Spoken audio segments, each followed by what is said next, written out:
Year 3106, I gradually became aware. It was like very, very slowly waking up from being unconscious, a lucid but focused dream slowly becoming reality. My thoughts were a confused jumble of random images that slowly coalesced into vague memories that made little sense. Random faces appeared. Some seemed familiar, while others were strangers to me. More images and scenes came and went. One particular recurring scene was of a small house sitting on a grass-covered prairie. Another repeating image was that of a strange, animated dark gray mannequin. It was moving, so maybe it was a robot or android. The passage of time was difficult to judge in this weird, shifting, fugue state. I became aware that I was blind, or maybe I was simply in total darkness. But I missed the sensation of sight. I started to discern true physical sensations and became aware of the rhythmic motions in my chest, which meant I was breathing. My perception of a second rhythmic sensation resolved into my heart beating slowly. I began feeling pinprick sensations spreading up and down my body as if my legs and arms were now receiving nerve stimulations. More time passed, and the mental and physical sensations continued to grow. Suddenly, I was jarred out of the sluggish recovery by the forceful motions of a breathing tube being quickly withdrawn from my throat. Until it was removed, I had been unaware that a machine had been breathing for me. I quickly felt the lack of oxygen, and I was forced to take over the effort of breathing. I strained and gasped with the effort and managed to take in a deep, wheezing breath. Adrenaline surged through my body and my feeble heart rate increased as I half panicked. I calmed myself as my breathing improved quickly. Soon I was breathing steadily on my own without feeling the need to cough. "Please state your name," a generic and mechanical-sounding voice said. The voice seemed to come from all around me in the darkness. As I processed the sounds into speech, it occurred to me that I did not know who I was. Facial images continued to flash in my brain while I struggled to remember my name. More time passed, but I was unsure whether it was seconds or minutes. "Please state your name," the voice repeated. I felt the sensations of a slowly brightening glow registering on my optic nerves. I was not blind after all. The glow was reddish, and I realized that my eyes were shut, and I was seeing an exterior illumination source through my eyelids.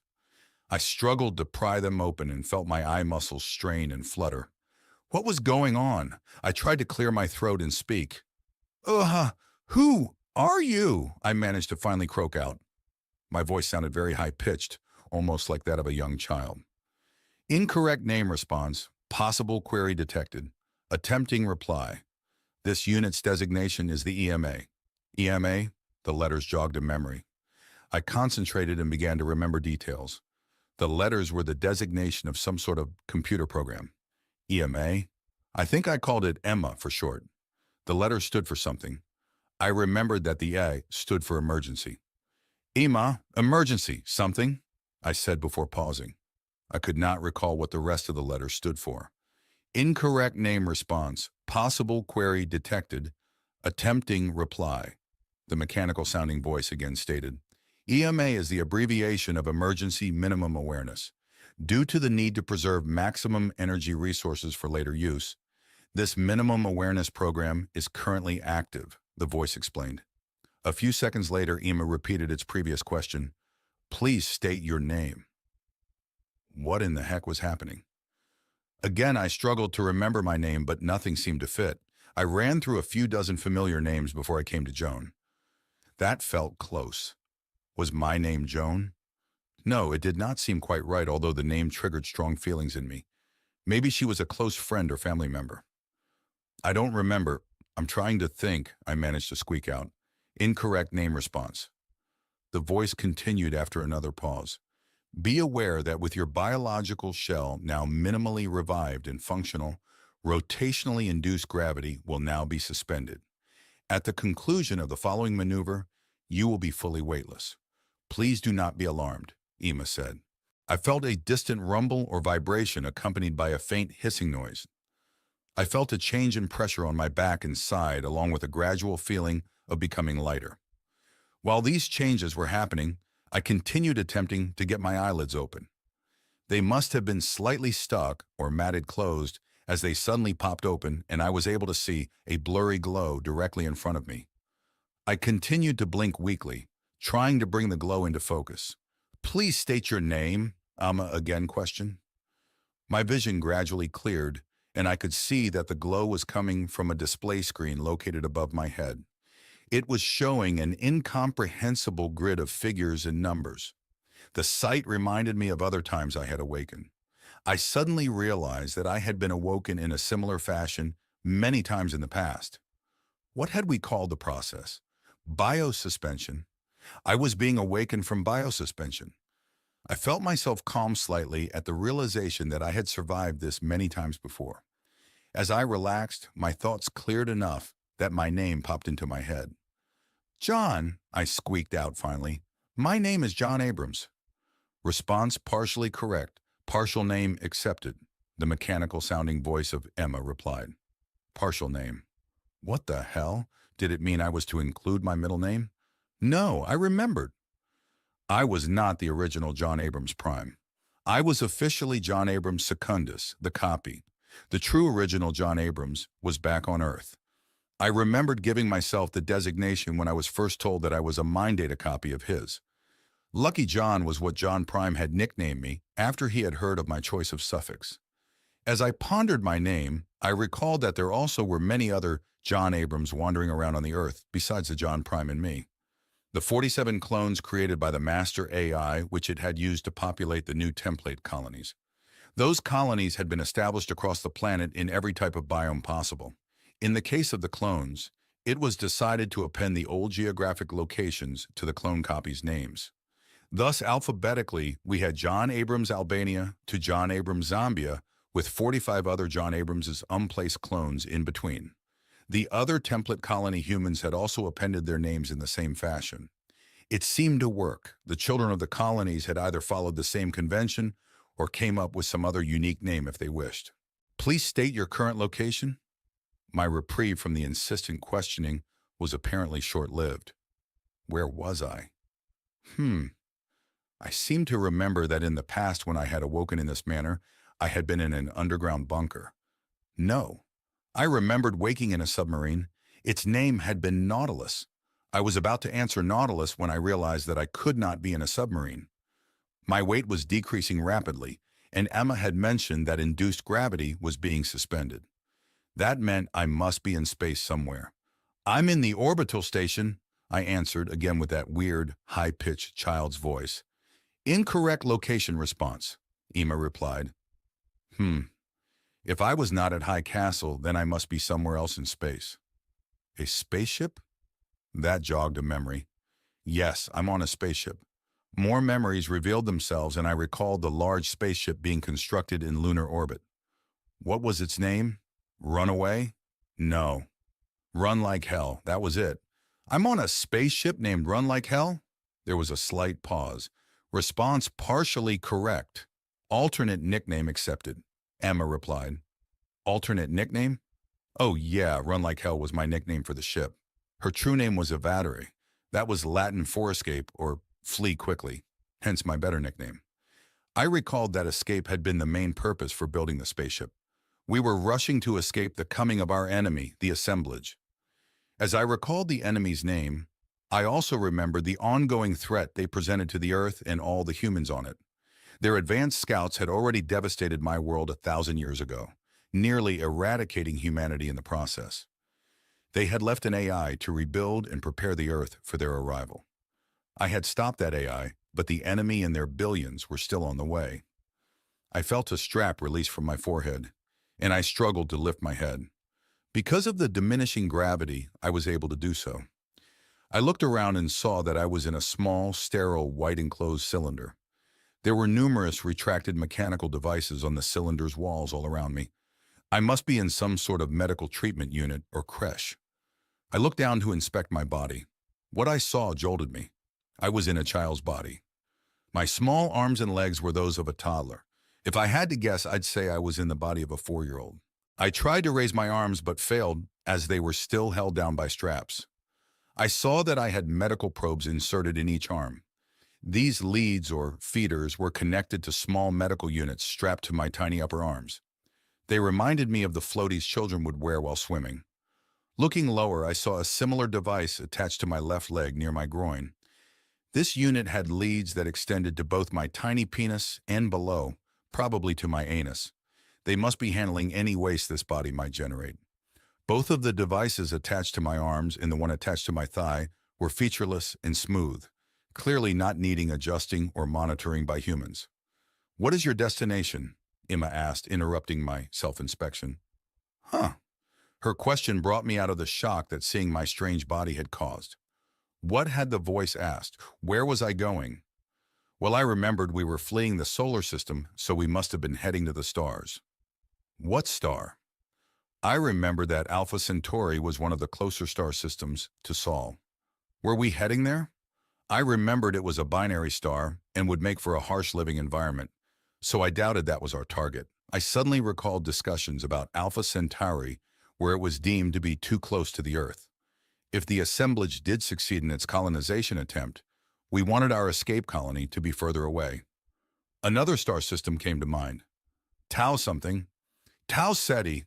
Tau Ceti, I answered. We are heading to the Tau Ceti star system. Are we there? Have we arrived?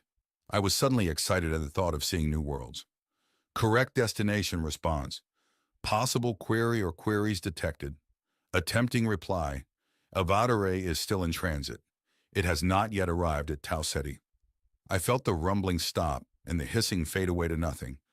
I was now fully weightless and began floating free. All was quiet for a few seconds before a new whirring sound started. I felt my body touch the padded liner of the cylinder. We must be moving again.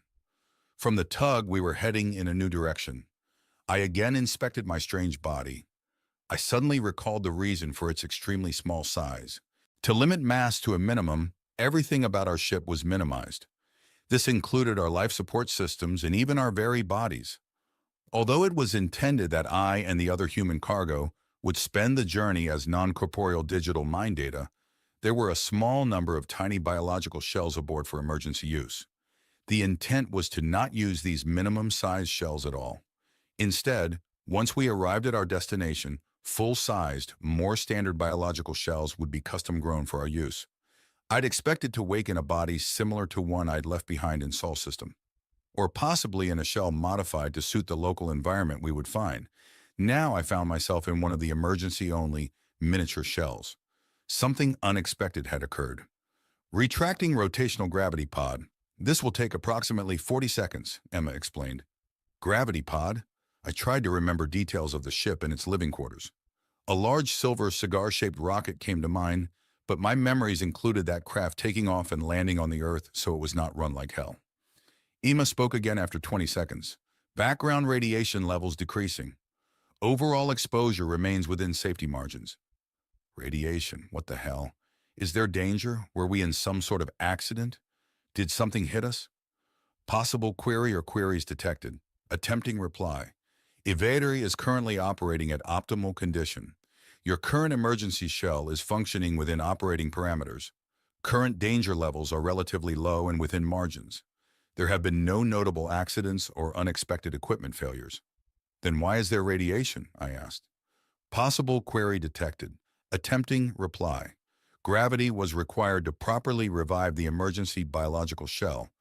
Thus, the medical unit in which you reside was taken outside the central, heavily shielded, long-duration storage area of Evadero and moved to an outer area of the vessel where it was spin-rotated to simulate gravity. Your reviving biological shell has resided in that state for the past 56 hours. During this time, radiation exposure and potential biological damage due to impacting high-energy cosmic ray particles was heightened, Emma explained. More came back to me. Emma's explanation reminded me that Evadere, in her interstellar mode, was not designed to have simulated gravity, but the stored biological shells needed gravity to be revived. So the medical pods were designed to be temporarily repositioned to the outer, roomier areas of the vessel where they could be spun up to simulate gravity. There was a bump and all sense of motion stopped. I once again floated free of the padded liner I was laying on. The pod I was in must now be fully retracted and safely back inside the more shielded areas of the spacecraft. With my arms now free, I was able to feel my head and face. My head felt huge. I remembered that although this shell was miniature, my skull and brain were still normal-sized. This was needed to provide my mind data the physical brain capacity to think and fully reason properly. I carefully felt around the base of my skull. As I suspected, there was a large transceiver unit embedded under the skin of my bare scalp.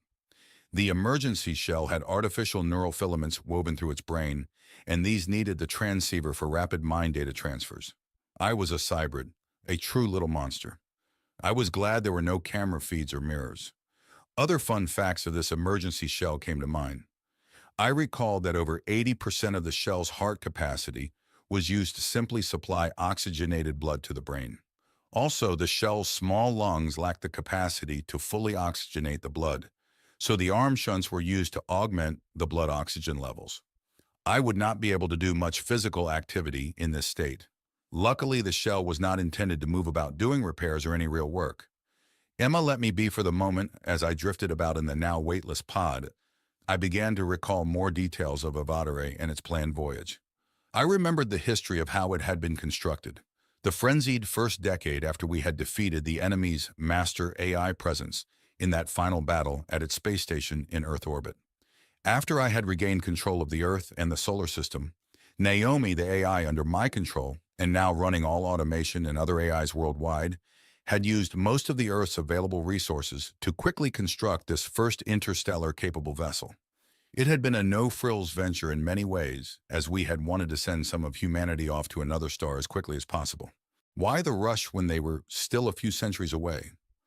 We had been unsure of what early measures the assemblage could take as it approached from interstellar space and wanted to get some of our eggs into another basket. "What year were you born?" Emma asked, resuming the questions. I flashed back to my childhood. I had been born in the second half of the 20th century, 1968 to be exact, the year humanity first circled the moon and a year before it landed humans on it. 1968, I answered. Why all these questions? Correct age response, possible query detected, attempting reply. The EMA is attempting to gauge the current functionality of the cerebral portions of your biological shell. It is also considering your mental awareness levels. Various questions will be asked, and your response will be used to determine your revival status. The biological shell may have suffered cerebral damage during suspension or revival. Or your mind data may have degraded over the last 180 years. Or there may have been download transmission errors. The test will reveal the extent of damage or degradation, if any, which may have occurred. Please direct your attention to the written questions now appearing on the display screen. Answer each query to the best of your current abilities verbally. Note, your response times will be used to augment the accuracy of your responses. I saw the display screen's graphical data blank out and be replaced by a series of questions. The first 30 were mathematics. These started very easy with simple addition and subtraction. Soon they ranged into multiplication and division. Algebra and geometry were next, and I began to struggle remembering seldom used concepts and functions.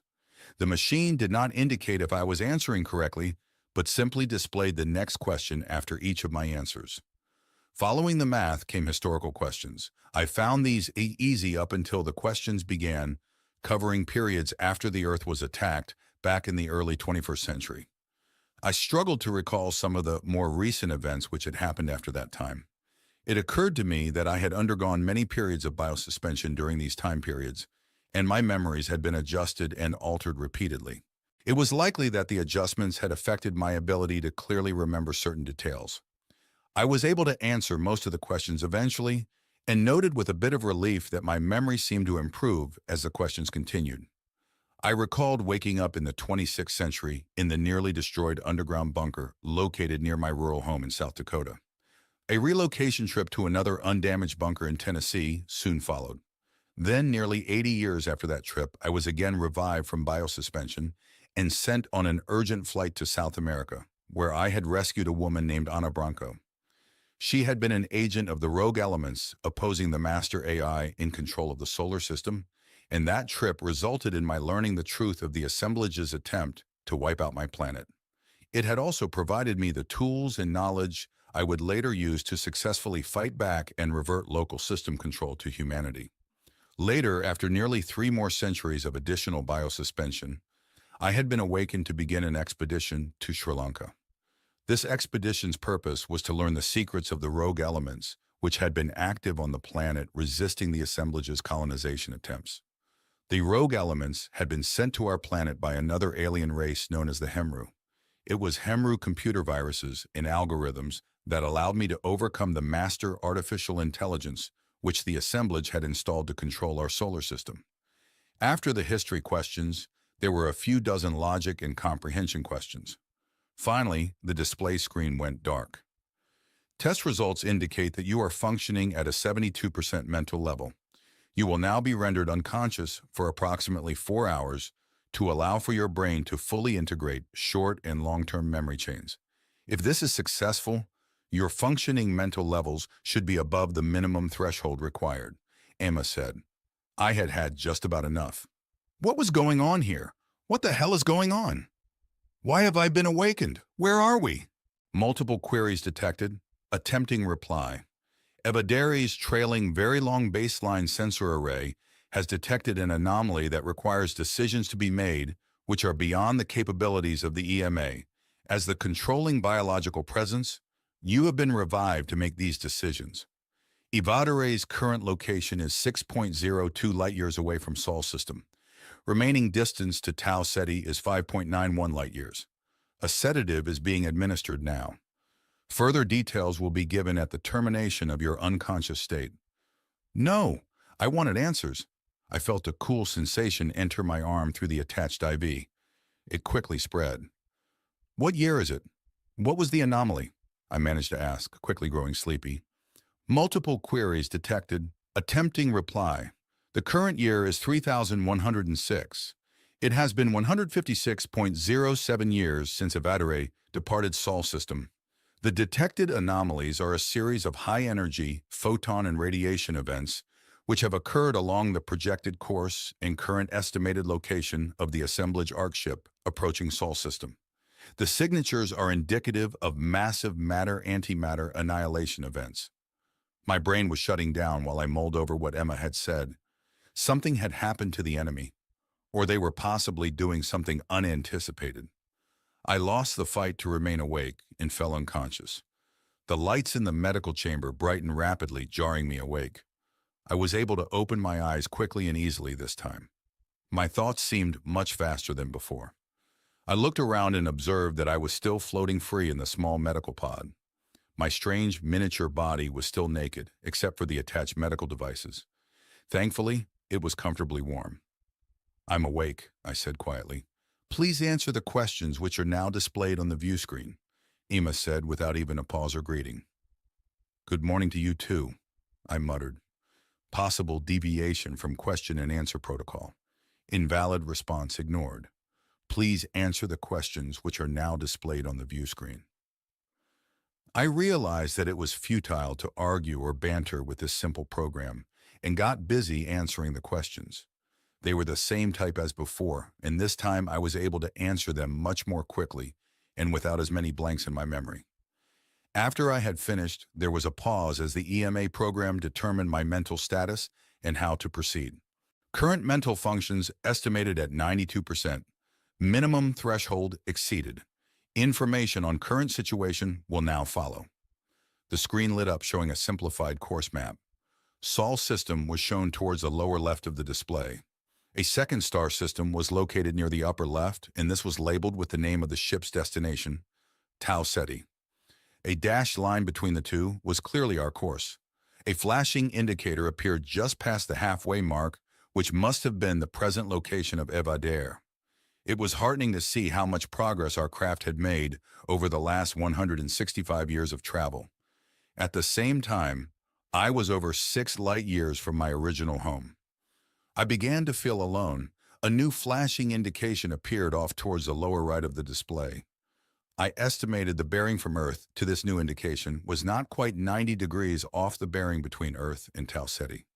The distance between the Earth in this signal was about 2/3 the distance between the Earth and our destination star. If it was to scale, it meant that the location of the detected anomaly and the enemy arc were currently about 8 light years away from Sol. 9 Earth days ago, the trailing Very Long Baseline Sensor Array first detected high-energy photons emanating from this location, Emma's monotone voice said. The location falls within the assemblage approach vector, the expected probability cone of the course likely to be taken by an approaching assemblage colonization arc as it travels towards Sol system. A new colored conical shape appeared on the display. Its narrow point was centered on Sol system, and the slightly wider point led off to the right of the screen. I recalled from my pre-embarkation information and planning sessions that this had been Naomi's best estimation of the course vector the enemy would take as it approached the Earth. She had been unsure of how much variation the enemy's course would have as it passed the various star systems between Sol and the Hemru homeworld. She was also unsure of the extent of the maneuvering capabilities of the assemblage Arc possess, although this was likely minimal. Also, as the Arc's course passed near the star Procyon, there was a chance that the assemblage might colonize that system as well. If so, its course would be further altered. On the display, the area of the detection indications became enlarged. Sol and Tau Ceti fell off the screen to the left as the area of the new detections grew larger and became centered. Ranging bars at the top of the display showed that the area enlarged at least 1,000 times.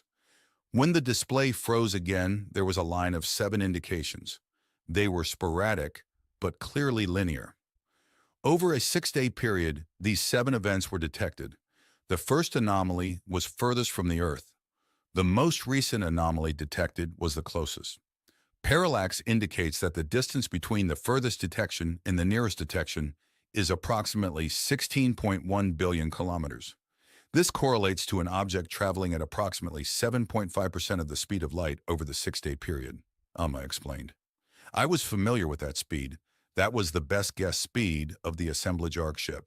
We had learned this from both the Hemru data modules and the captured information in the data archives of the master AI presence. Our array has detected the assemblage? I asked, my excited voice even higher sounding than before. Possible query detected, attempting reply. There is a 98.18% probability that the anomalies are emanating from the object known as the assemblage arc vessel, Emma replied. What caused the high-energy photons our sensor array detected? You mentioned antimatter. Are they using it to send a message or something? Are they possibly trying to change course? Possible query or queries detected, attempting reply. There followed a long pause, and I realized that I had better separate and clarify my questions for this simplified program. The precise explanation for the detection anomalies remains unclear. Probability of it being caused by a message transmission is low, as previous messages from the assemblage arc were of a different nature.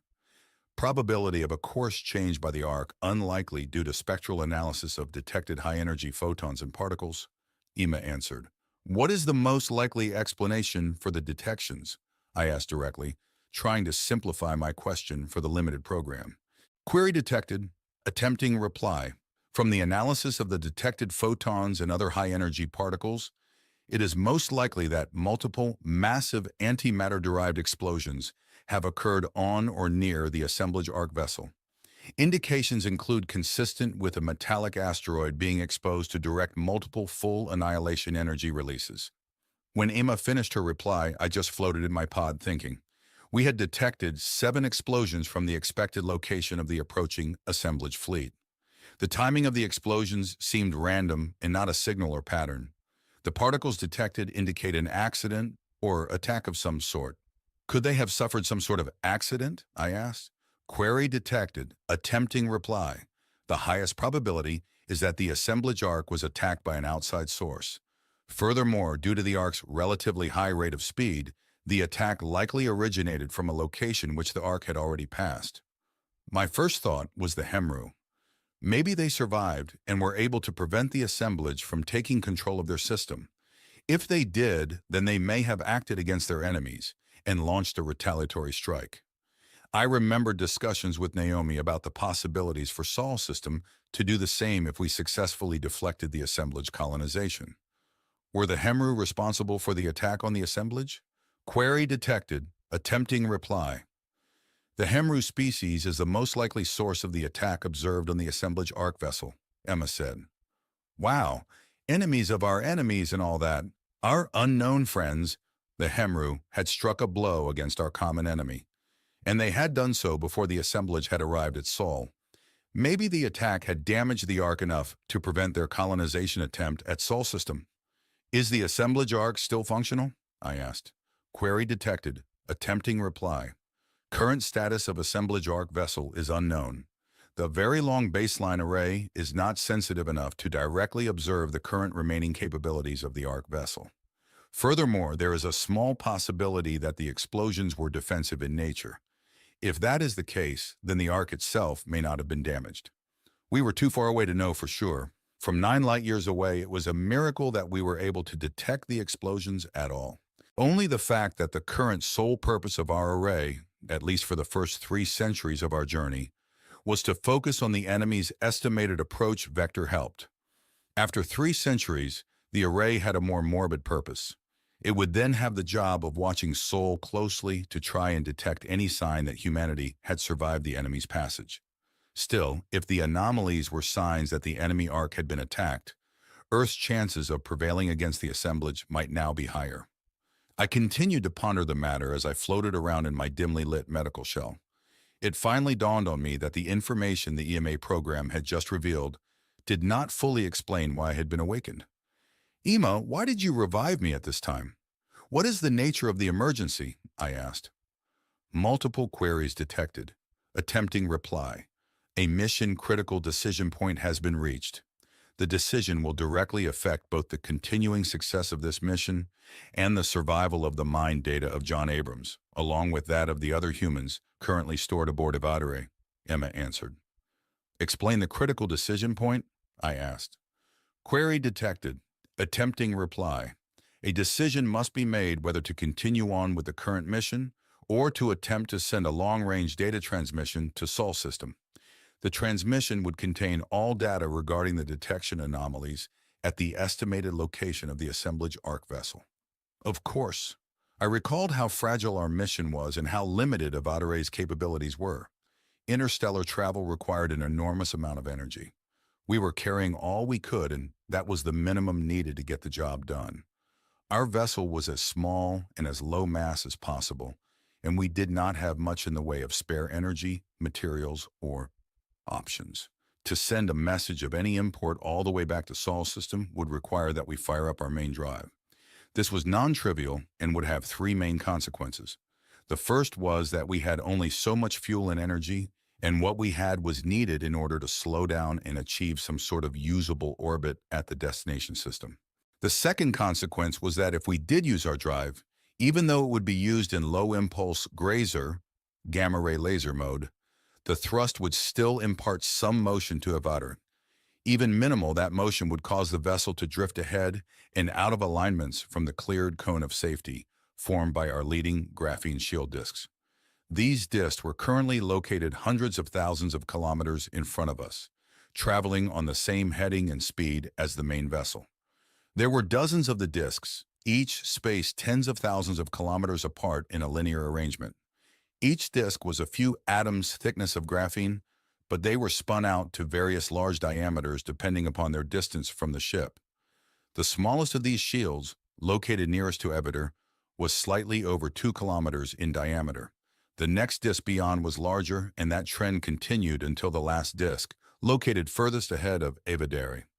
That final disk formed the wide bow of the conical safety zone and was over a dozen kilometers in diameter. Despite their thinness, each disk was still massive enough to fragment interstellar dust particles and prevent them from later damaging the main vessel following behind. If anything got through the multiple disk layers, it might still be deflected or destroyed by a high-powered laser on Evadere's nose. If not, oh well, failure was always an option with interstellar flight. Maybe the next vessel would have better luck. So to summarize, if we fired up our drive and used it as a message grazer, we would lose our primary debris and particle shield. Once the communications attempt was concluded and Evadere back on course, it would have to produce and deploy replacement graphene shield disks. This would take even more precious energy and deplete more of our finite supply of carbon reserve material. A third consequence was that, for the same reasons as the second, we would also lose our trailing, very long baseline sensor array. Each of these widespread receivers had minimal maneuvering capability. After firing the grazer, a array would eventually move too far ahead from the trailing array to remain in proper communication. Although it would not be fatal to the mission, the loss of sensor capability would still be significant. EMA, what will transmitting the data to Earth do to our chances of safely reaching Tau Ceti? Query detected. Attempting reply. Processing. Please stand by. I waited. After a dozen seconds without an answer, I began to wonder if it would be worth the energy cost to order the full ship's artificial intelligence be brought online. That AI's physical processors were not only currently powered down, but also packed away and stored behind additional EM and particle shielding to limit radiation damage to its more sensitive nanoelectronics.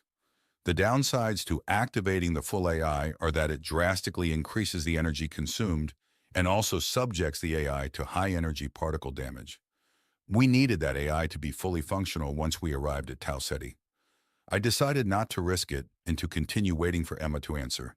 Its radiation-hardened, ruggedized processors were far less capable than the full AI, but still should be up to the task if given the time. I could spare an hour or day if needed. Finally, Emma spoke. Successful mission completion estimates are currently at 92% plus or minus 8%.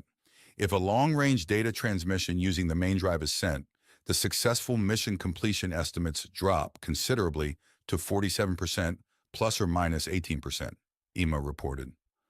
Wow. Best case odds if we transmitted were only 65%. The worst case odds were 29%. Those were dismal. Emma kept quiet as I thought over our dilemma. Finally, after nearly 10 minutes, I asked, Emma, what are the chances that the sensors deployed back in Sol's system detected the same energy signatures which Evadari's array just did? Query detected, attempting reply, processing, please stand by. Again, there was a significant delay while the program considered the question. Finally, nearly 8 minutes later, an answer came. Detection of high-energy particles by Sol system sensor array estimates are 71%, plus or minus 29%. Although due to the high-energy particles arriving nearly head-on to those sensors, it is improbable that any would have been able to detect the angular separation of each individual detonation as precisely as Evadari's trailing, very long baseline sensor array did. There was that, since our course departing Sol system was at almost a right angle from the assemblage approach vector, also known as the AAV, or the course at which the arriving assemblage arc vessel was approaching Sol, we had the better view, so to speak, of the incident. Was that additional bit of information important enough to risk not only this ship and its mission, but my life in the stored mind data of my fellow humans? Emma, if we send this transmission, will we know if it is successfully received back home? Query detected. Attempting reply. No. Okay, that was brief. I asked the program to explain. Due to the delay of 12.13 years minimum between sending and receiving signals, Evadari's trailing very long baseline sensor array will have long been left far behind and useless. Therefore, no signals from Sol system will be able to be received until, and if we arrive at our destination and a new long-range detection and communication system can be constructed, Emma answered. That would be a long wait, almost 150 years. During that period of time, we would have no way of knowing if Sol's system remained free of the assemblage. I continued to mull over the dilemma. There had likely been other follow-on interstellar vessels constructed after we left. They had already left Sol's system or would soon be leaving. The plan had been to continue constructing more advanced and capable craft as time and materials allowed, up until the assemblage actually passed Sol's system. This meant that as much as I personally disliked the thought, we were somewhat expendable. Hell, there were likely other copies of John Abrams on those ships, so some version of me would go on. As far as the other humans currently stored on Run Like Hell, they also likely had copies on the other vessels. If one copy was lost to the vastness of space as the vessel drifted on into eternity, there were still others. But they were not awake, and it was really up to me. The decision became simple. I would send the message. The EMA program had one more decision for me to make. Did I want the ship to expend energy to scan my current mind data version active in this emergency shell and overwrite the version already in storage? Hell, I'd only been awake for 1 day. Was it worth it? In the end, I decided that the ship's log of the event would suffice to explain my actions and memorialize my brief existence. The second secret reason I was against the idea was that I was ashamed. A large part of me had wanted to skip sending the message back to Earth because of the risk, and I was embarrassed by my selfish thoughts. By not updating my scan, those cowardly thoughts would be lost forever. Now that the decisions had been made, Ema intended that I be immediately rendered unconscious, and my emergency shell be placed back into suspension. I overrode that to remain awake for just a bit longer. This way, I might get to experience the satisfaction that we had gotten the data transmission sent off to Sol. Also, there was a small chance that something unexpected would occur during the transmission process, which might need my input. Remaining awake would spare the additional time and energy of having to revive me again. Also, maybe I just did not want to die quite yet. So here I was, floating in zero-G in my small medical pod and watching the display which projected the countdown to the transmission attempt. Over the past hour, I had listened to and felt the groans and vibrations from the ship as Evadere fired its thrusters to orientate its ass end toward Sol, or where Sol would be in 6 years. It also had to physically reconfigure the main drive for the data transmission. This included withdrawing the boosters, the hydrogen injectors located in the aft portion of the drive assembly, which functioned like Evadere's afterburners, to use an aircraft term, and repositioning the high-energy collimators onto the gamma diffraction modules. The collimators were used to properly laze the gamma rays into a coherent focus beam. As the countdown reached 0, I imagined one of Evadere's special ESUs, or energy storage units to be precise, being prepared for use. Instead of how a normal ESU functioned, which stored a vast quantity of electrons in an artificially created pocket of subspace, these special units stored positrons, the antimatter opposite of the electron. The special ESUs had been one of the miracles of the post-enemy AI era. The concept of positron storage had been known previously, and had even seen limited usage by the assemblage, mostly in weapons. Naomi and Aksa, my genius second wife, had worked together and refined the idea enormously. They had managed to produce new, more reliable hardware and methods, which were able to deal with the exotic particles without randomly blowing itself to smithereens. The process was still imperfect, and any given usage of the drive still presented a tiny, minuscule chance of failure.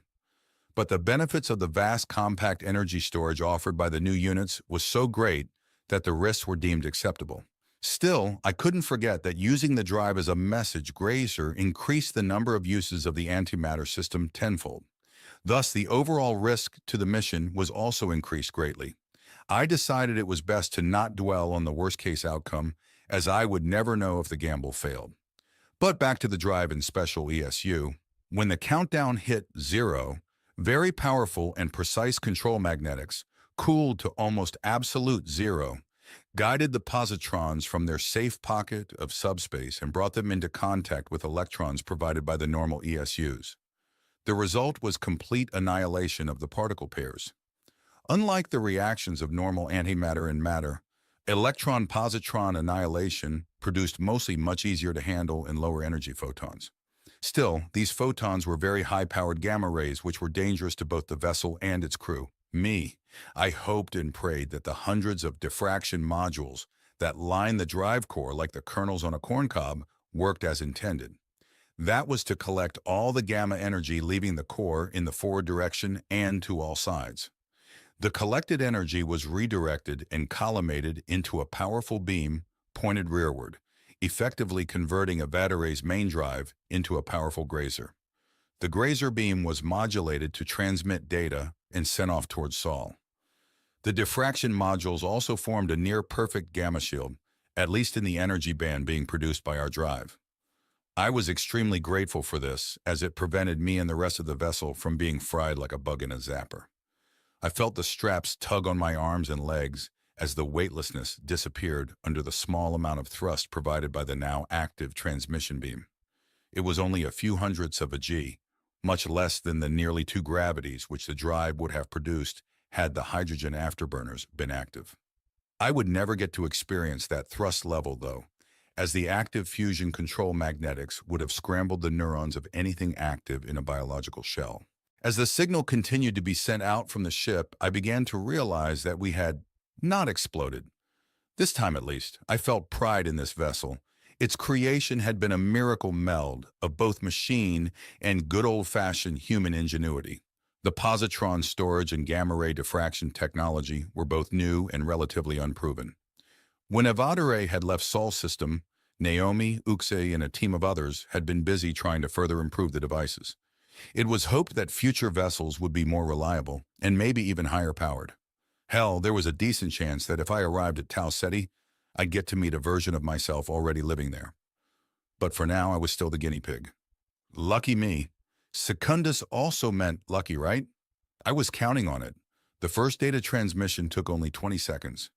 Evader would repeat this quick initial burst 2 more times over the next 3 hours. Then tomorrow it would send the bulk of our anomaly detection data over 3 repeated, much longer transmissions.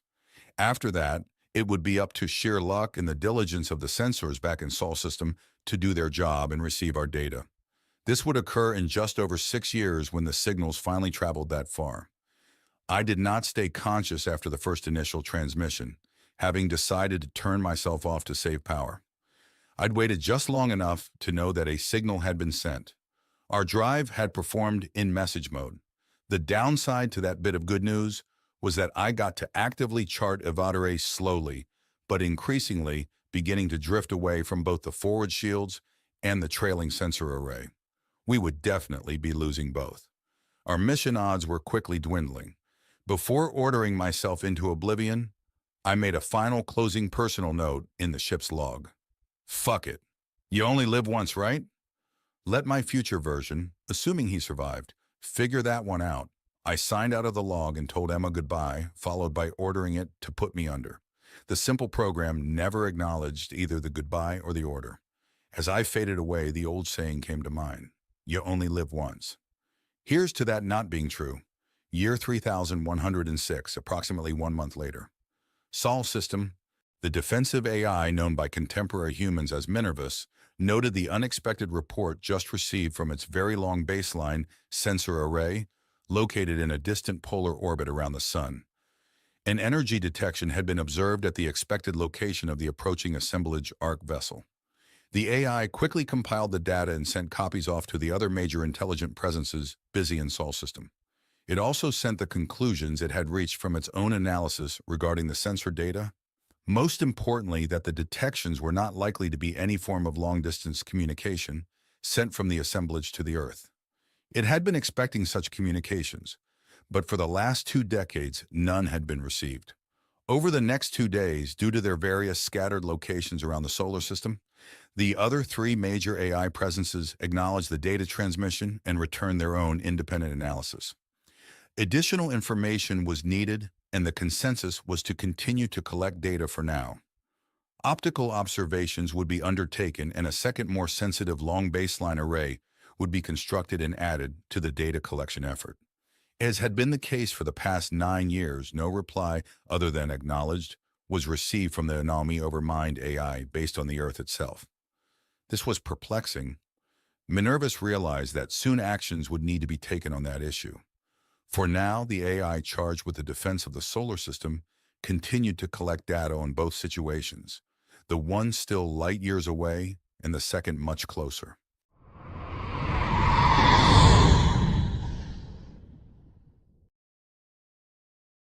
October 1st, 3112, about 6 years later.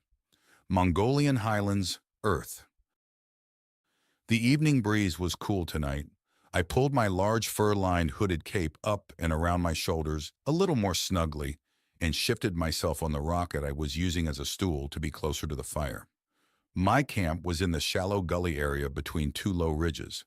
This put it in the path of the displacing cooler air descending from the higher elevations caused by the setting sun. Hopefully, after the sun had fully set, the chilly flow would subside as the temperatures of the differing elevations balanced themselves.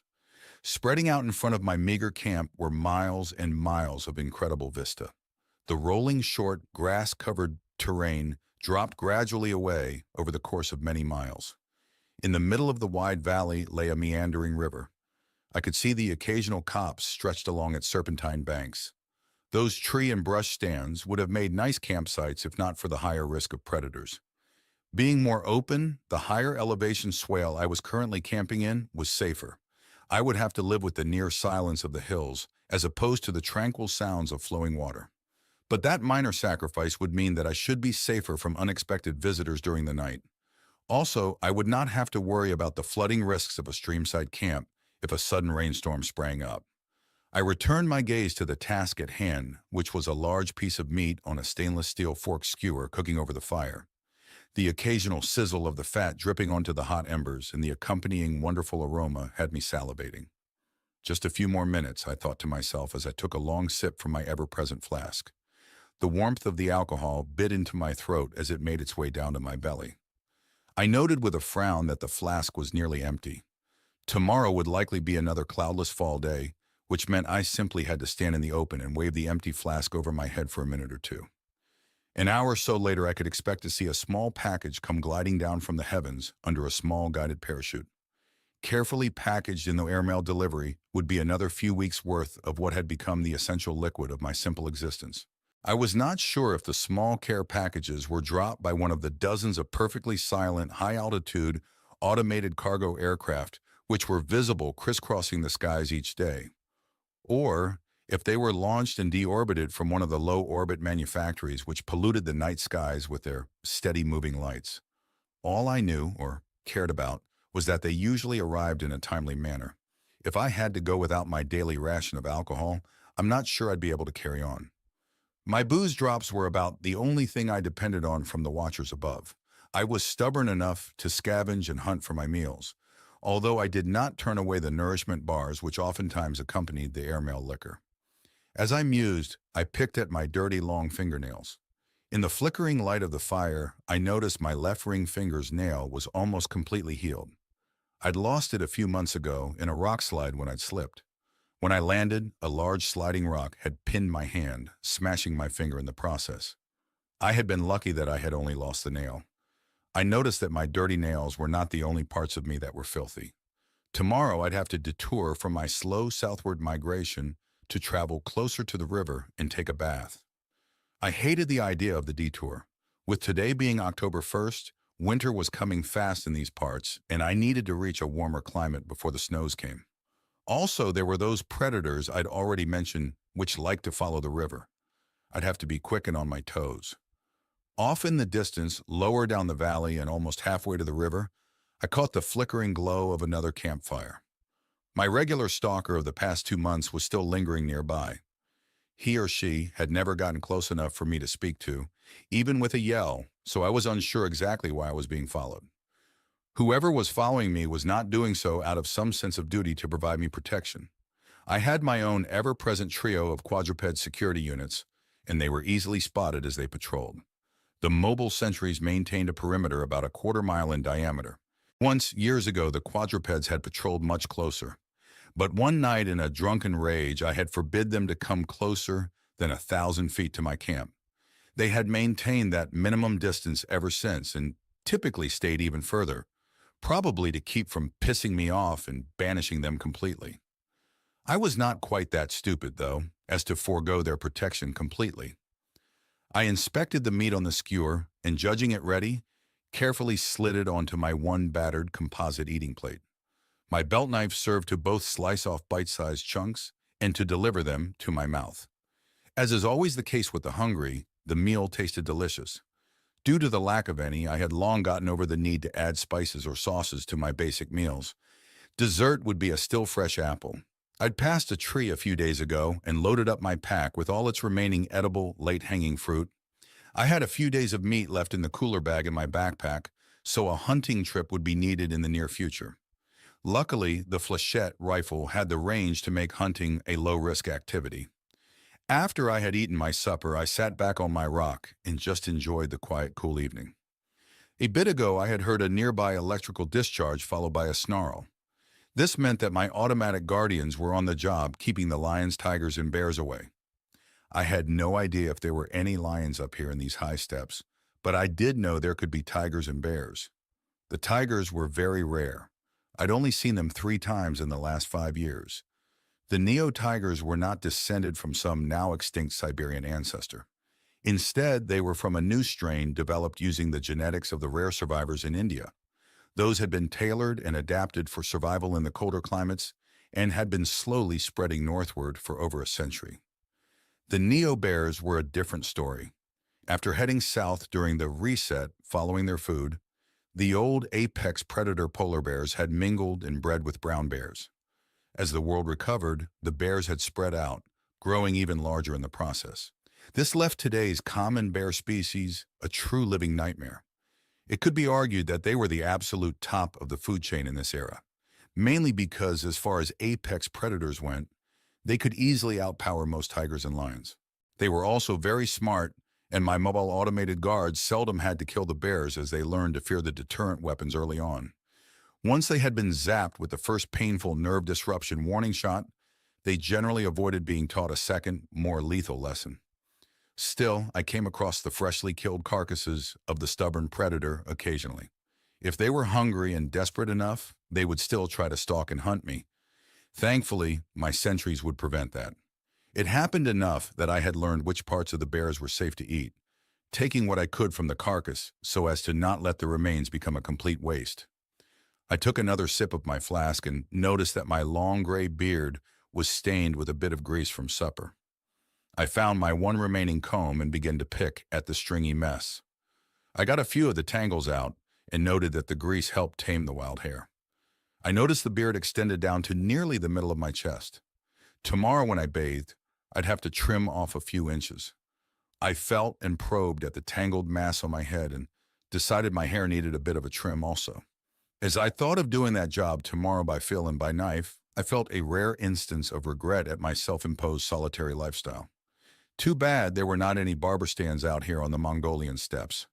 My folding shovel made short work of the remains of my fire as I prepared to go to bed. The setting moon gave out enough light that I did not need to resort to my worn-looking pair of enhancement goggles. I stood off to the side of the camp to relieve myself and looked at the heavens. It was a clear night, and the many artificial moving stars competed with the fixed natural ones. Off towards the southeast, I saw that Orion was proudly filling the heavens. I noted the bright stars of its boundary corners of the constellation. Those were the stars Betelgeuse, Bellatrix, and Rigel. Next, I paid homage to the three belt stars. The trio in a row were some of the earliest stars I had learned the names of. I smiled as I recalled the old public television channel's short nightly astronomy series. Stargazer was its name, and its host had been a guy named Jack Horkheimer. I had been a kid who loved all things space-related, and his weird TV manner drew me in. For some reason, his show discussing the Orion constellation had caught my attention. From that episode, I had learned the names of the three belt stars, Alnitak, Alnilam, and Mintaka.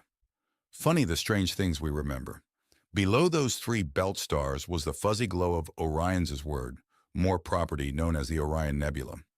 I remembered my fourth daughter's giggle when I had once referred to the sword as Orion's dingus. I shifted my gaze towards the east and noted the other two stars of the Winter Triangle just rising from the eastern horizon. Sirius, the brightest star in the sky, formed the lower right corner of the triangle, and the far left corner star was Procyon. I lingered on this last star while a scowl formed on my face. Right now, somewhere near Procyon, but closer and hurtling towards the Earth at 7.5% of the speed of light, was our enemy. They would be here in 100 years or so. I hoped the preparations for their arrival were going well, but that was someone else's problem. I was out. Back in my small one-man tent, I stripped out of my outer clothing, noting while I did that my long underwear and undershirt were holding up well. I had to hand it to modern materials. Nothing from my distant past would have held up to the dirt and grime of my current lifestyle as these new fabrics did. I laid on my bedroll and felt that it was already warm. The ground cloth that I slept on was heated and helped keep me warm. A few months after I had begun my nomadic lifestyle, the self-heating ground cloth had been airdropped to me. It worked so well that I dared not complain. Yes, I am a hypocrite. Some things are too handy to do without. Not sleeping on cold ground was one of those things. Before I touched and extinguished the glowing light emitter that formed the spine of the small tent, I dug into my pack for my smartwatch. I did not wear the watch daily anymore, but I did at least check it every few days. As expected, it was filled with a new batch of messages. The normal daily messages from Naomi were quickly erased unread. I then scrolled through the dozens of human-sent messages. These were the typical messages asking me questions, well-wishers, or the simply curious. I deleted these mostly unread also. One of the most recent messages caught my eye and I opened it on a whim. It was short and to the point. Happy birthday, Gramps. Love, Serenity LB. I was puzzled for two reasons. It wasn't my birthday, or was it? Also, who was Serenity LB? I looked at the date and time function on the smartwatch. Tuesday, October 1st, 3112. No, my birthday was not until October 2nd, which was tomorrow. The message had been sent early. I could forgive this Serenity person for sending it a day early, as I also forgot the date of my birthday often myself. I thought back to previous birthdays which had happened in happier times. I wondered how old I would be tomorrow. Close to 1150 years since I was born, and probably over 230 years spent active and awake. I'd have to do the math to be sure. Maybe when I had something to write with. I looked into the details of the message sent from the Serenity LB. I noted that the message's geographic origin point was Samoa. That explained it. Serenity was currently in the Western Pacific near the international dateline. My current location in or near Mongolia, I was not sure, would put me 6 or 7 hours behind her. At her location, it was already October 2nd. I also seemed to recall that my grandson Ben had had a daughter named Serenity. It was hard to remember all my offspring. This was not because there were so many. It's because they could come at any point in the life cycle of their parent, regardless of his or her age. I remembered that my 5th child, Larissa, had had Benjamin to celebrate her 50th birthday. Hell, I had even had my 6th child in my hundreds, with Charity Hope being born when I was 130 years old. I pulled out my ever-present amulet from under my grimy undershirt and twisted it active.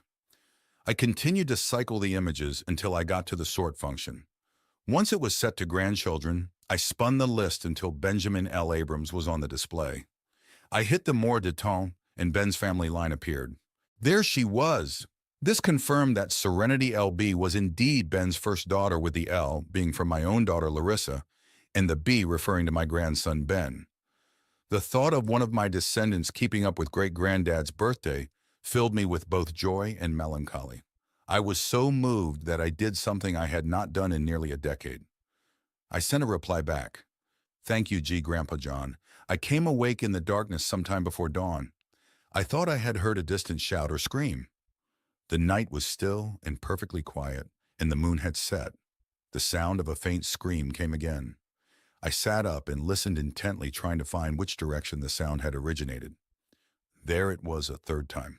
It seemed to be coming from the direction of my stalker's camp. I quickly got dressed and grabbed my flechette rifle and my enhancement goggles. 7 minutes later, I had already jogged almost a mile down the gently descending terrain. I was panting and breathing hard as I pushed my 60-year-old plus shell to its limit. I ran with a noticeable limp as my lame leg still caused me problems. As I ran, I tried to avoid any potholes or snags which were highlighted in the bright enhanced view provided by the goggles. My 3 ever-present quadruped sentry units were running with me. One was keeping ahead of me while the other 2 covered my flanks. They had moved closer than usual, but were still maintaining at least 200 yards separation. Ahead, my destination was indicated by an illuminated icon in the enhanced goggle display. I had not caused the marker to appear and suspected that my digital warden had set the pointer to show my stalker's campsite on its own authority. I'd have to decide if that pissed me off later, but not now, as it was helping direct me where to run. I stumbled up and over an intervening rise a few hundred yards away from the campsite and source of the screams. 2 bright thermal shapes appeared in the goggle images. As I had expected, they were neobears. They were smaller than most I'd seen, possibly older yearling cubs. I pulled up and took aim with my flechette rifle. The range indicator near the aiming reticle was flashing amber, too far for an accurate takedown shot against the monsters. I reslung my weapon over my shoulder and began to move closer. Suddenly, the dark landscape lit up as a large shooting star streaked in from the southeast. I quickly pulled to a stop to see what was going on. The fast-moving smear of light was slowing rapidly as it neared the immediate area. Then it flared even brighter, projecting a long blue-white jet of flame ahead of it as it decelerated even more rapidly under powerful braking rockets. What I first thought was a falling star proved to be a fast response emergency re-entry capsule. My goggles switched to normal vision as the entire valley was now lit up like daylight under the bright jets. I noted the two neo-bears rearing up on their hind legs and also watching the heavenly show. There was a loud explosion as the sonic boom the object had created caught up with it and rolled over our location. The boom was followed by the thunderous basso crackling and roar of the long deceleration rocket burn. The sounds echoed and reverberated off the nearby ravine walls and rolled over the wide empty valley. Wow, what a show! The rocket cut off suddenly and the light level in the valley dimmed rapidly. My goggles automatically reverted to enhancement mode. I quickly found the still glowing airborne object and watched as it maneuvered slightly before plunging directly towards the stalker's camp. At the last instant, its still hot teardrop shell split apart and released a dozen smaller objects about 100 feet over the two bears. Fiery thruster jets on each half of the descent shell sent them soaring off to the east where they crashed into the hillside a half-mile away. The objects the shell had released were revealed to be small flying aerial drones. These screamed around in a swarm, orientating themselves for a moment before spiraling in towards the two neo-bears in the camp. There were many loud reports as the drones reached the bears and detonated. I saw the flashes and splashes of heat in my enhanced display as both neo-bears came apart in a shower of hot blood and gore. Well, that ended the bear threat quickly enough. I was relieved that the bears were gone, but also doubtful the intervention had come in time. The fact that the bears had been active in the camp for nearly 10 minutes after I first heard the screams bode poorly for my stalker's chances of survival. Still, I resumed jogging forward. Maybe he or she had managed to find shelter in a narrow crevasse or something. Maybe they had a bear-proof portable hut. I didn't get my hopes up. I had gotten to within 200 feet of the carnage when a second aerial object appeared in the skies overhead. This time, the intruder was a high-speed jet aircraft incoming from the northwest. This craft was approaching much slower, and the accompanying shockwave was smaller than the one the orbital re-entry capsule had created. As it approached and slowed, I saw that it was also much larger. I resumed walking towards the camp while simultaneously watching the new visitor aircraft. It had VTOL capabilities as it slowed to a hover a few hundred yards overhead and to the north of the camp. From a side hatch, it ejected a small man-sized object. This new object fell silently towards the camp while the delivery aircraft moved off to land some distance away. I had an idea what the new object was and stopped walking towards the camp, trying to brace myself for what was to come. A small parasol spread out above the new object, and I watched as it vectored itself to land between the camp and where I was currently standing. It dropped in near silence and landed in a crouch, having absorbed the impact of its fall perfectly. As I had expected, it was a familiar, human-shaped android. I just waited as it busied itself gathering and stowing the parasol into a compact pack. Once it had finished that job, it slowly approached to where I stood. The false dawn had arrived, and the brightness to the east now lit the valley enough that I could remove my goggles. I noted the remaining original aerial drones, still circling the area, were now moving away from the camp. The immediate area of the stalker's camp grew quiet once again.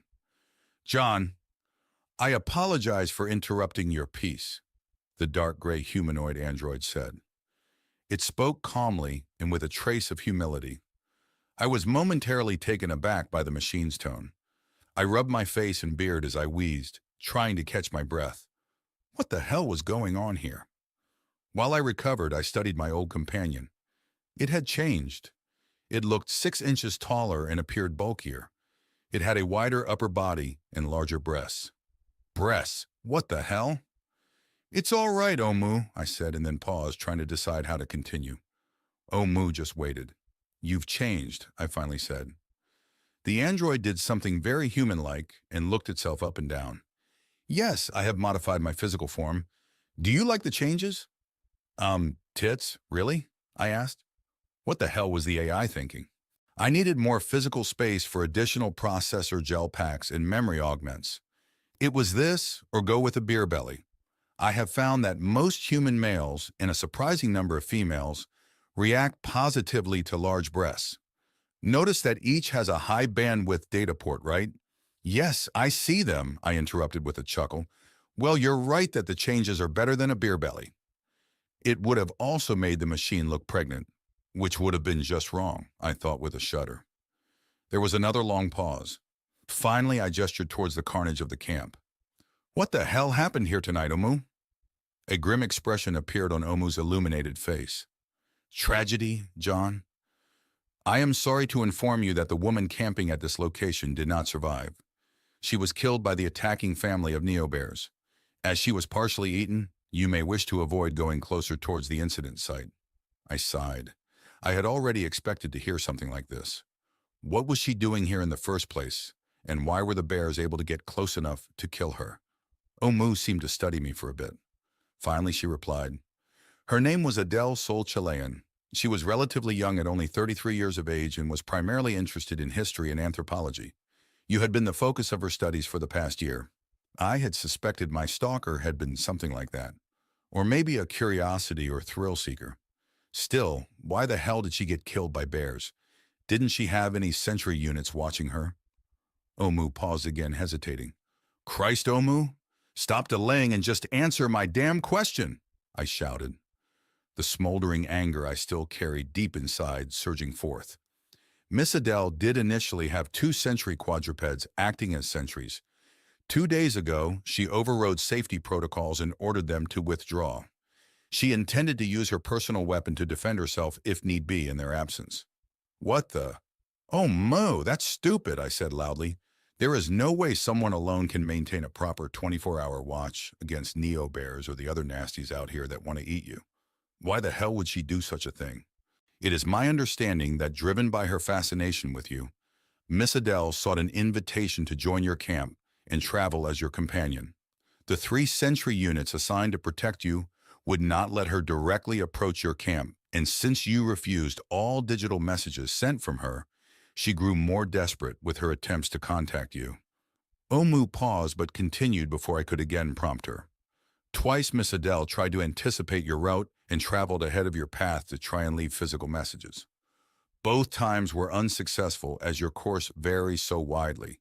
Finally, she conceived a plan to entice your aid by appearing to be vulnerable and in distress. It appears that her plan was to order off her sentry units and then to camp as near as possible to you so that you would observe that she was missing her sentries. She hoped to appeal to your sense of compassion and that you would be moved to contact her to inquire about her safety. I began to tremble slightly. I rubbed my own hands together in an attempt to help control my emotions. Earlier tonight, it appears that a group of 3 neo-bears, a large female and her 2 older cubs, ambushed her camp. Miss Adele managed to wake in time to kill the mother bear with her personal weapon. The remaining 2 bears then incapacitated her. She did not survive for long once they began to feed upon her.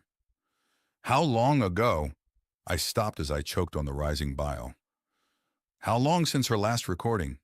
I finally managed to ask, hoping like hell that she had not been a follower of Amor Fati. 11 months, John, Omu said softly. Oh my God. I rubbed my face again, suddenly feeling my exhaustion. Nearly a year. But thankfully there had been a recording. She will live again. A compatible shell is already being ready to receive her stored mind data backup, Omu replied. Still, 11 months. A sentient being with almost a year of uniqueness was gone. For what? For the chance that I might notice her? What in the hell? She would live again, but everything for the last year was gone. The replacement Adele would not be the same person that had died here tonight. There was a journal, John. Not all will have been lost. I just knelt down and wept. Omu dared not approach and just stood there waiting like a silent sentinel. The valley around us continued to brighten as true dawn approached. I sat in the early morning sunshine a dozen yards from the stalker's camp. 2 more mobile units had arrived at the camp from the landed VTOL. They had assembled Adele's remains and processed the carcasses of the 3 bears. They then proceeded to dig a compact but deep grave on a low rise nearby. I remained where I sat, just watching as the work proceeded. I was still too numb to help. Finally, Omu approached and spoke. John, if you wish to say a few words, you may do so. Although the events of last night in the burial of Adele are being broadcast to Conscientia in real time, I am filtering out your appearance. In addition, if you do wish to speak, the sounds of your voice will be removed. If you permit, they will be relayed textually and anonymously. No one will know that you are present. I rose to my feet and approached the grave. Adele's body had been placed in a spun polymer bag and now resembled a white cocoon. I cringed slightly when I saw that it was very misshapen. The neo-bears had worked fast. The two mobile units slowly released the attached tethers, and the package was lowered into the grave. What could I say? Did I even have anything I wanted to say? Should I speak about this person I never really knew? I wish I had been less self-absorbed. I wished I had noticed earlier. That was all I could get out. After a moment, I just turned and began walking the nearly 2 miles back to my campsite. It was an hour before noon, and I was back at my campsite munching on my last apple. My empty flask lay on the ground. I had not packed my tent, nor did I feel the urge to travel today. I was still shaken up from the violence of last night and the somber mood of this morning. I was unsure of what I should do, so I just did nothing. Instead, I just sat on my rock and watched the action off at the other campsite. The machines finished the burial, packaged up the woman's supplies and equipment, and removed all traces that her camp had ever existed. 10 minutes ago, the large VTOL cargo transport had repositioned itself closer to the former camp and began to take on the mobile units and salvage. Soon I would be alone once again, but this time without my stalker. Instead of leaving immediately, I noticed Omu walking towards my camp. At first, I wondered why she just did not fly over in the VTOL before I realized that it was probably trying to spare me from the noise and wind. As she got closer, I saw that she was carrying something. I wondered what the little unit was up to. Once she arrived at my camp, I saw that she had 2 items in her hands. One was a book of some sort, and the other was a small container. "Happy birthday, John," the android said as it handed me the container. I considered ignoring her, but curiosity got the best of me, and I took it. Inside was a large frosted pastry. There was a single large candle stuck on top.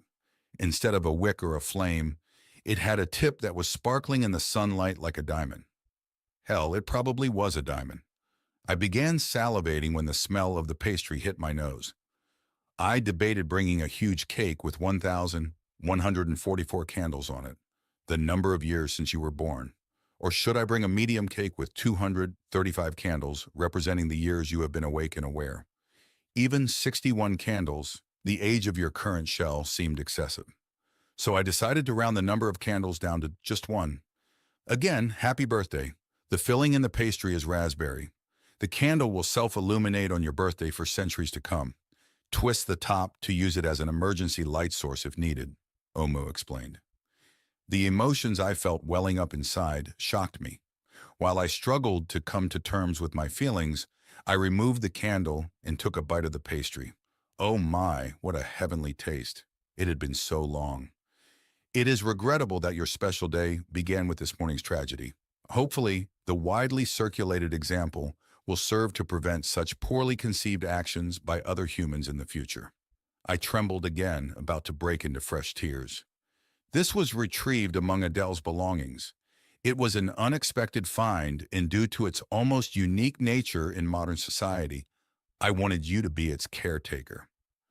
The gray android handed me the second item. It was an actual leather-bound book. I opened it to find it was filled with handwriting, actual ink on paper. The small script was very precise and written in English. She kept an old-fashioned journal, I managed to get out. That was a truly rare habit for a new human to have. Yes, what a novelty.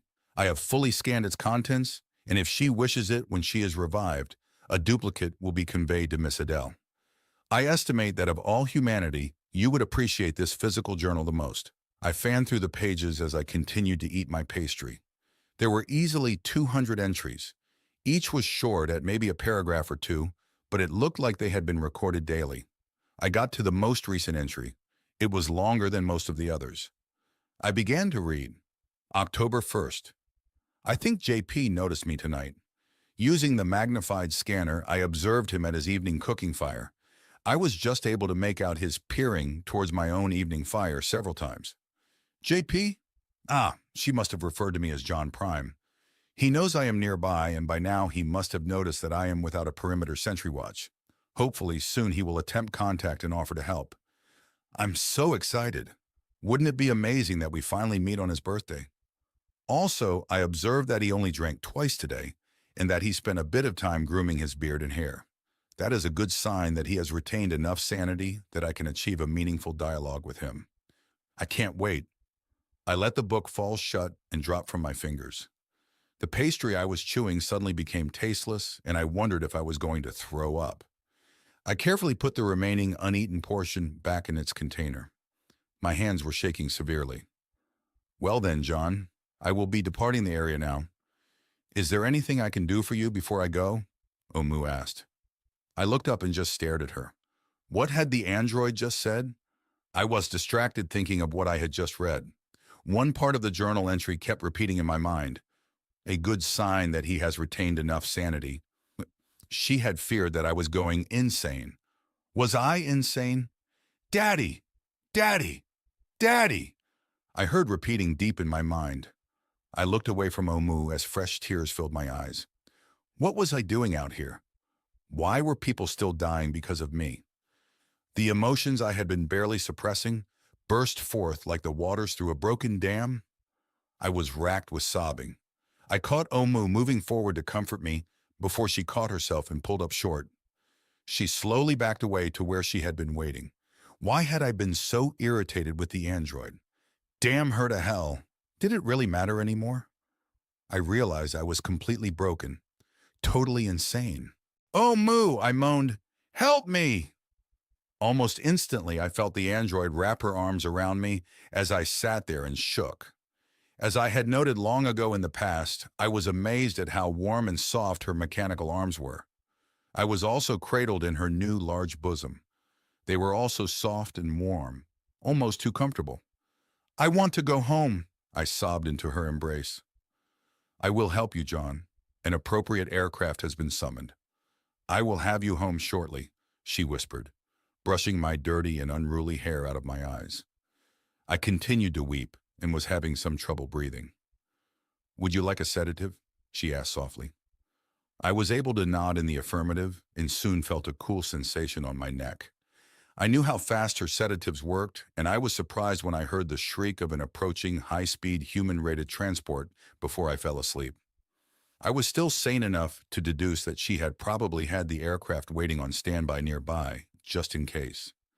You can't outthink the machine, I thought to myself with a combination of irony and more than just a bit of bitterness. It suddenly occurred to me that it was likely that there had always been an aircraft waiting nearby on standby. I felt myself slumping as I began to fall asleep. Omu gently helped me lay back. I will take care of you, John. It had been nearly a decade since I had felt and heard the buzz of the implant's more intimate form of direct communication. I was not sure whether to feel further violated or deeply comforted. I realized that it had probably been necessary due to the increasing noise of the approaching VTOL jet. It still bothered me for some reason, but I stopped fighting to stay awake and let myself slip away.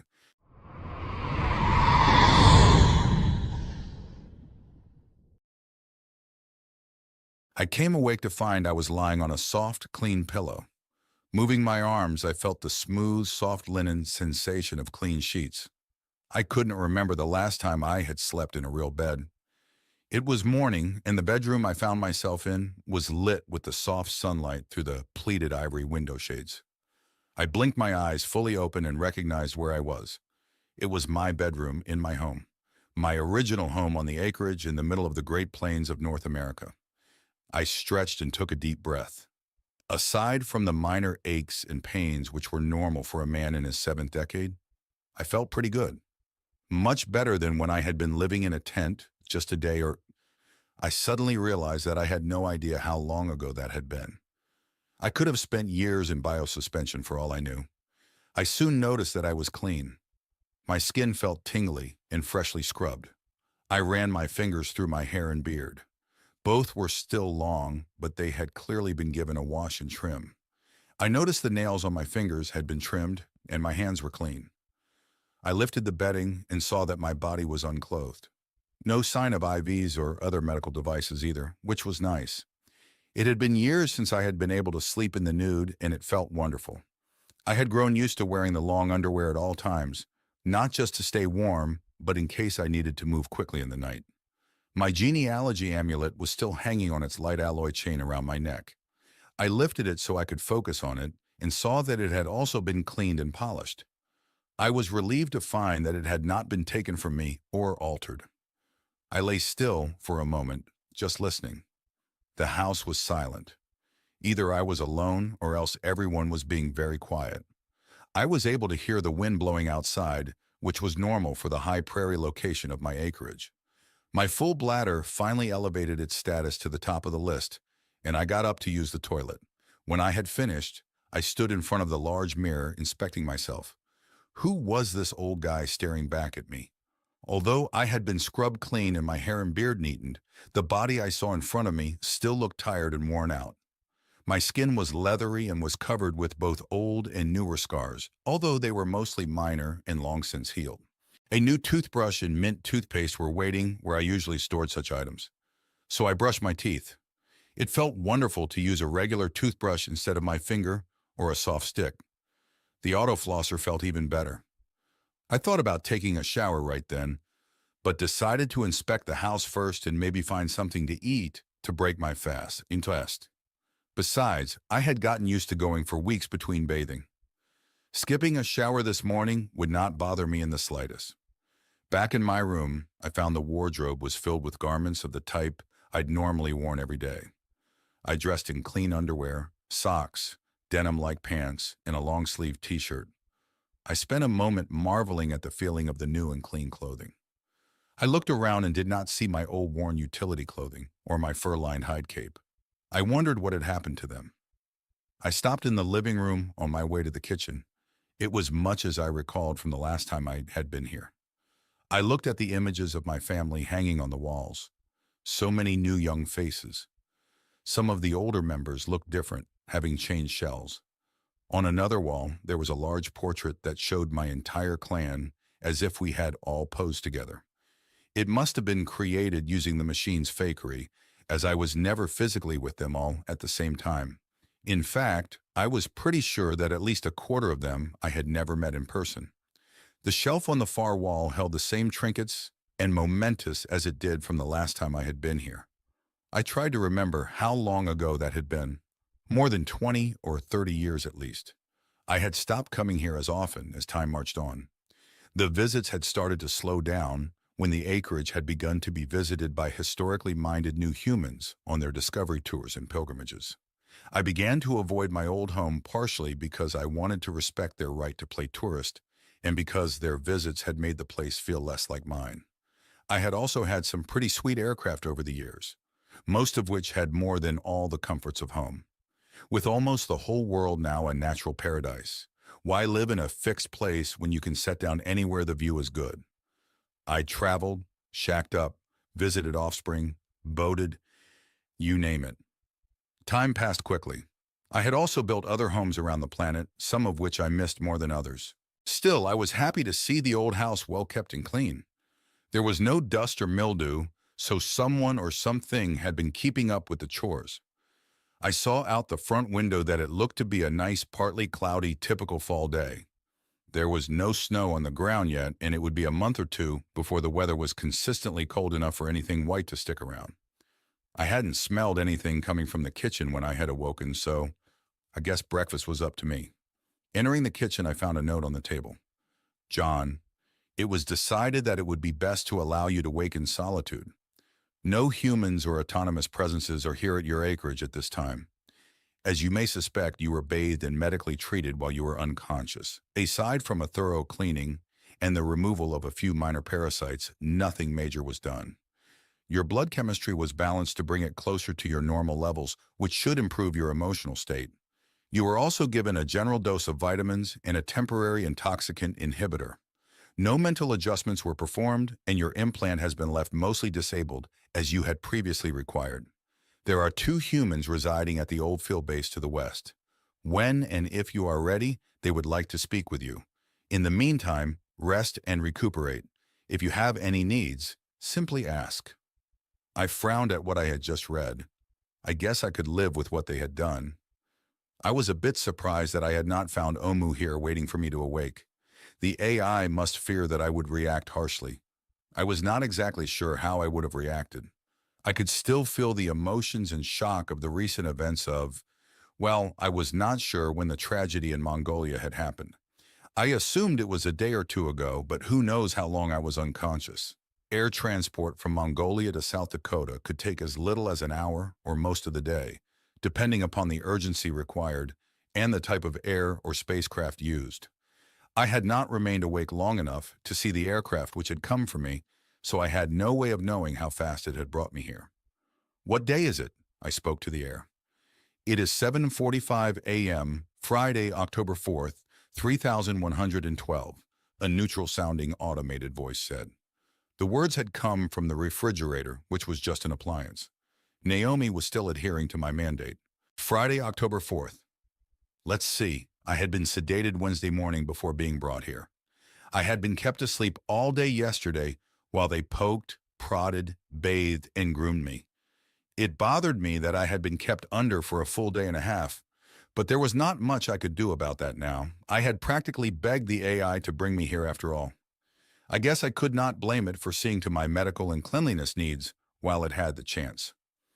Inside the refrigerator, I found enough food for a week's worth of meals. Some of the items were in the generic containers with minimal labeling, which meant they had been locally replicated. Others appeared to have the type of fancy labeling or packaging that meant they had been grown or prepared in the old-fashioned way by actual human farmers and chefs. In this new era, some humans had rediscovered the love and satisfaction of cooking and farming. Now there was a small but thriving market for specialty foodstuffs. I grabbed a bottle of sauce on the rack and inspected its label. "Piper's Pickled Pepper Sauce," I muttered. The picture below the label had a small fireball coming out of a turtle's mouth. Why there was a turtle on the logo, I had no idea. Still, I was curious and put the bottle with the other ingredients in items I was assembling. I added a loaf of unsliced bread. Apparently humanity still had things to relearn. 2 eggs and a few strips of what I thought was genuine hickory smoked bacon. I made myself a breakfast of toast with bacon and eggs, spicy style. I had to admit that Piper's hot sauce was good. It lacked the kick of Tabasco, but had a much better flavor. After I finished, I sat in the quiet, familiar house and sipped my coffee. I felt almost human again. Later in the morning, I slipped on an old favorite jacket, probably a copy, and a new pair of work boots which I found in the hall closet. Outside, I began to explore my old acreage. As I had suspected when I had looked out the window, I found that the yard had been immaculately maintained. Being fall, the trees had just begun to drop their colorful leaves, but the grass was still green and had been recently cut. The lack of leaves on the ground indicated that who or whatever had done the yard work had also collected and reduced the leaf litter as well. There was a good possibility that the replicated portions of my breakfast had been created using the leaf biomatter. The front porch was as I had last remembered it. There was only the one rocker Nassau, as the others had been removed almost a century ago. Since this place now existed primarily for historical tourism, the solitary porch chair had been retained to make the place seem more like it was when I had lived here before the apocalypse of 2021. At least they had not gone so far as to have a metal bucket of empty beer bottles next to the chair, as had been common back then. I strolled down the smooth, gravel-covered drive, heading towards the paved road which fronted the acreage. The trees along each side of the drive were fully mature, except for the occasional younger replacement saplings. The colors of their leaves were amazing. The red maples were a sharp contrast to the evergreens and the tan of the bur oaks. I realized suddenly that my restored acreage had been here for a century and a half.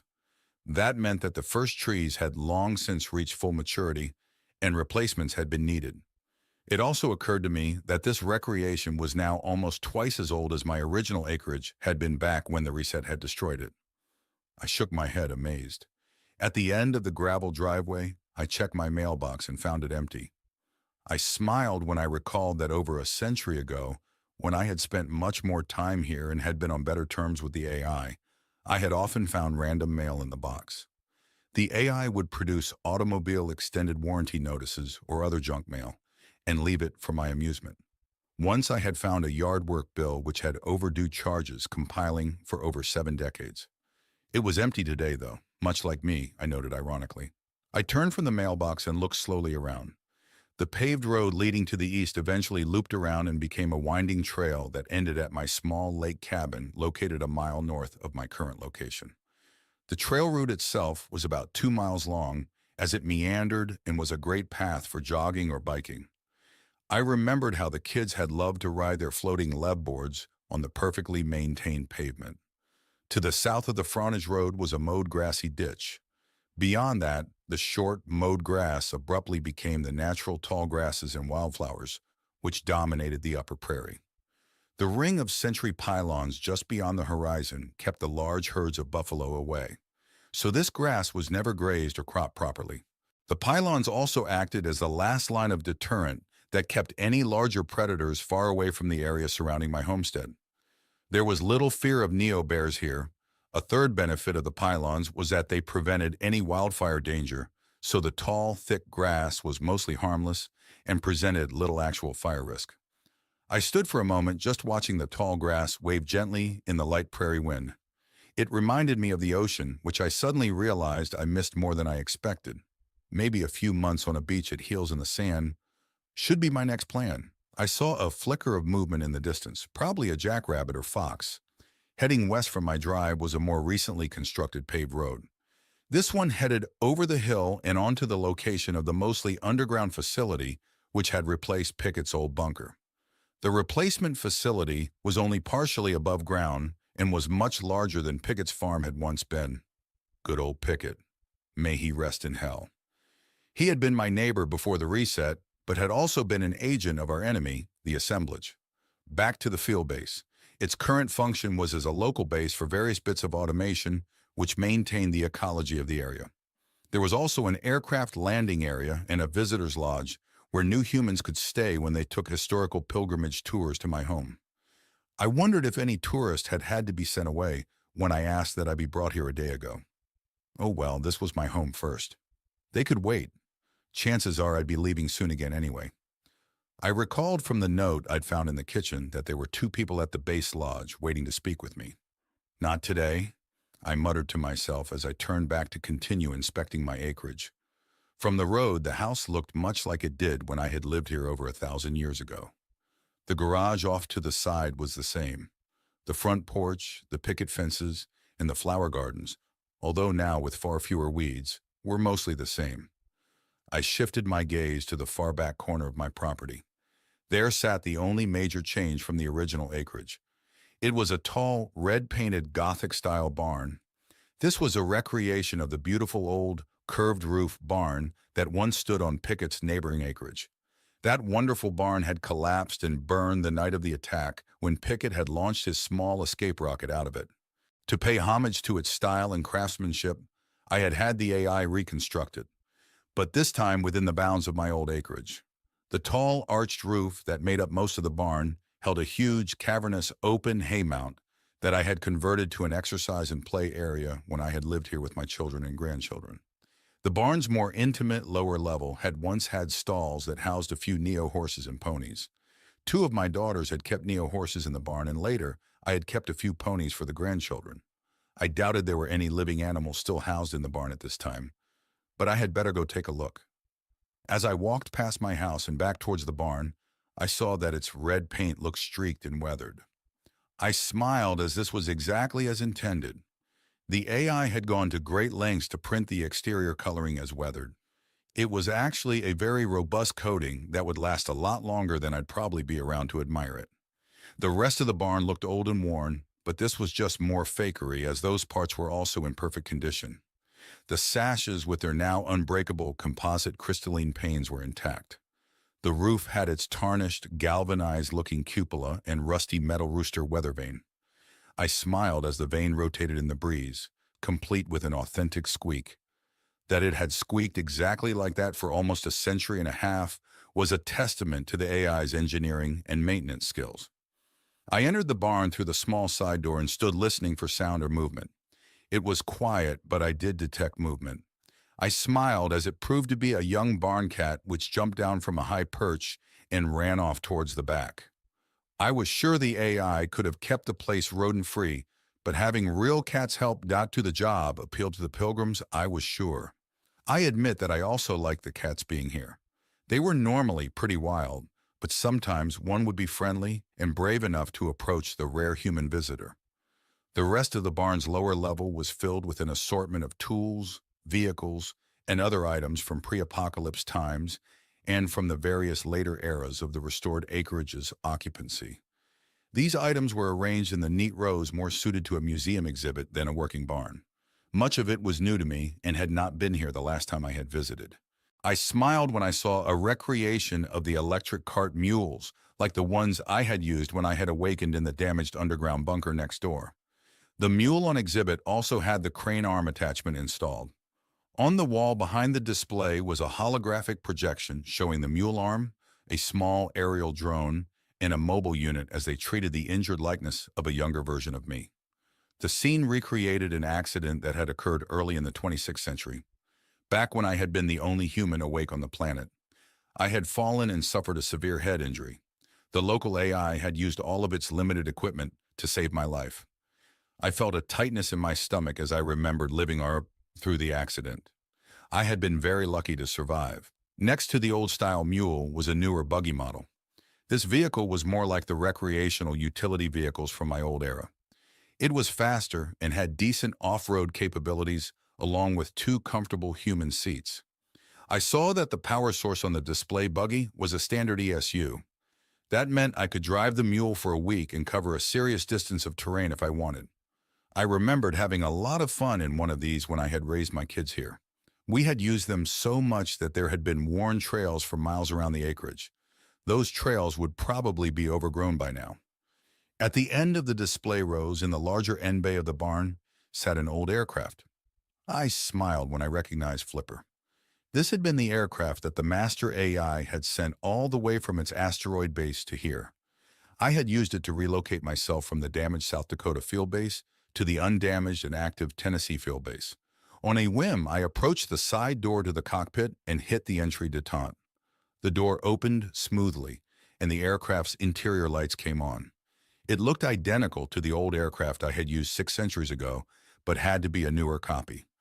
I took my seat in the cockpit, and the instrument display activated, causing data to be projected on the heads-up portion of the canopy. Every operating part, flap, and motor displayed green, and the ESU energy cell levels read full. This bird was ready to fly. A flashing display appeared asking if I wanted the barn's large end doors open. I selected yes, and the large sliding doors began opening smoothly, and the aircraft began moving forward. I leaned forward and looked out of the canopy towards the landing skids below and saw that Flipper was resting on a large, low platform that was apparently mobile. That platform was now slowly conveying the aircraft out of the confined lower level of the barn. It looked like I would be going for a ride. Once the aircraft was clear of the barn, its wings and tail began unfolding into their flight positions. It took a few minutes, but eventually, the platform came to a stop about 100 feet away from the barn. The 3 lift fans spooled up and swiveled as I tested the controls. Soon the aircraft was ready to fly. I hit the triggers, which auto-spooled the 3 tilting rotor fans up to full takeoff speed. The craft began to vibrate a bit. I was a bit nervous. It had been decades since I had manually flown anything like this. I suspected the AI would watch over my flight, but I was not completely sure with my mandate still active. I felt I could still do this and cinched up the tethers which held me into the pilot's seat. When I was secure and breathing slower, I toggled the thumb control on the yoke which controlled vertical movement. The spinning fan blades changed pitch and began to generate lift. With a howl, we slowly started to rise. Dust and grass blew out and away from the aircraft from our downblast as we began to climb. At 100 feet, I swiveled the fans in their mounts to get us moving forward. Soon we were flying along at well over 100 miles per hour and a few hundred feet above the prairie. I had forgotten how much fun this could be as I banked the aircraft around to the west. Within seconds, I was overflying the nearby field base. I saw 2 humans walking outside the half-underground visitors' dormitory. They stopped and just stared as I flew by. I waggled Flipper's wings, and I saw in the rear display that they were waving in reply. I continued flying off to the southwest, gaining altitude as I went. As I took the aircraft above 2,000 feet, a synthetic voice spoke up. This is Global Air Traffic Control. Be advised that all nearby automated air traffic will remain above 32,800 feet. Also, no aircraft under VFR manual control is currently airborne within the operational range of your craft. You are free to maneuver and navigate as you see fit as long as you remain below 28,000 feet. I looked up to confirm what Aeolus AI, the ATC of our planet, had just told me, and sure enough, high in the sky, I spotted almost a dozen faint contrails. These were from automated cargo aircraft crisscrossing the skies at a much higher altitude. I agreed with the recommendation to stay well below them. Soon I leveled off Flipper at around 20,000 feet. I recalled something about Aeolus's message and snorted. The ATC presence had relayed the altitude recommendations to me in the old-style measurement units. Naomi must have snitched to the other AIs a while back. I was probably the only person on the planet who was currently using archaic units.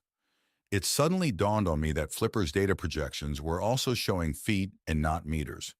The damn AI had reset the heads-up display in deference to my stubborn decision to use the old units when we parted ways years ago. I had to admit, it was going out of its way to deal with the irrational human who had gone rogue. 50 miles southwest of my acreage, as I was banking Flipper around to head back, I spotted something odd off towards the southern horizon. I changed course slightly to head more in that direction to see what it was. After flying onward another dozen miles, I finally remembered. It was the site of one of the fake arcologies we were constructing all across the planet. They were a key part of our deception plan to mislead any early assemblage scouts who might arrive ahead of their arc. If they somehow managed to do a clandestine flyby of Sol system without our detecting them, we wanted them to think that the master AI was still in control and working hard to ready the Earth for Orcs' arrival. We were less worried about a direct attack from any scouts as we were that they would somehow send a warning back to the assemblage. Hence the deception gambit. The arcology portion of the deception effort was to appear to have constructed enough dwellings to handle their 11 billion plus membership, which they planned to download onto the Earth as they passed by. We did not need that much actual housing for humanity, so to spare resources, the majority of the arcologies we were building were fakes. They were just crude shells filled with empty chambers or sometimes used as local storage.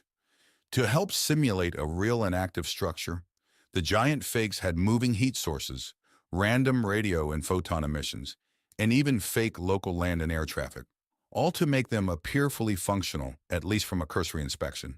Along with the fake arcologies, we were building additional power production facilities, manufactories, data processing centers, and various bits of transportation infrastructure.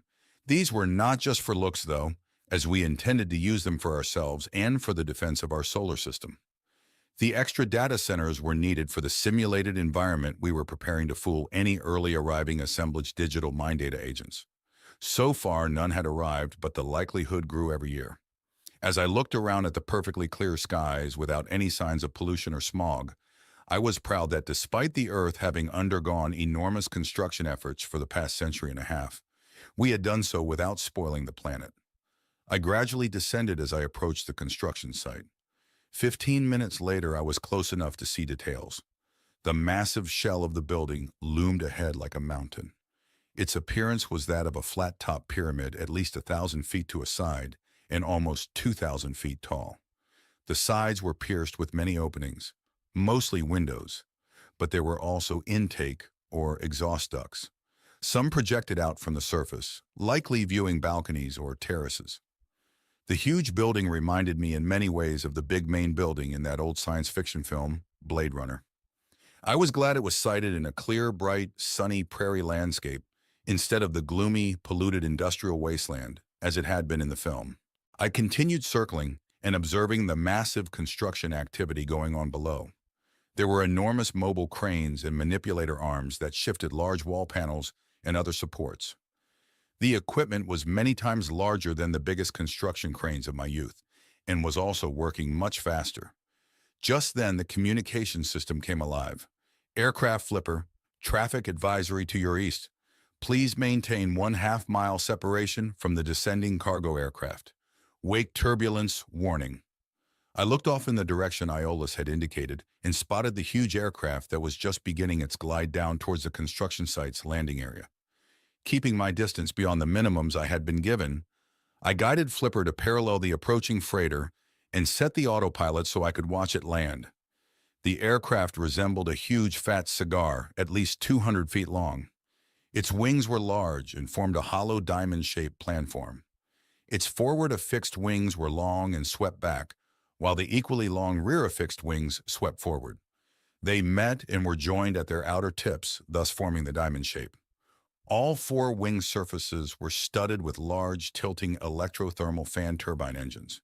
These were currently at full power and tilted mostly downward as the lumbering craft slowly settled down into the hard surface landing field. Now that the beast was down, I moved Flipper in closer and set her to orbit the area slowly. As I continued to observe the landing area, busy-looking mobile units dragging large hoses approached the aircraft. These were attached to fittings on the hull and the plane's fuselage. At first, I thought that the hoses were for refueling the aircraft, before I remembered that electrothermal jets did not require fuel. The hoses were actually there to unload the cargo. It all came back to me. The cargo was likely the liquid binding chemicals used to glue the local earth and rock into the large wall and roof panels used in the fake arcology's construction. These panels were stacked and attached, using a similar glue, into the massive building that I was currently flying around.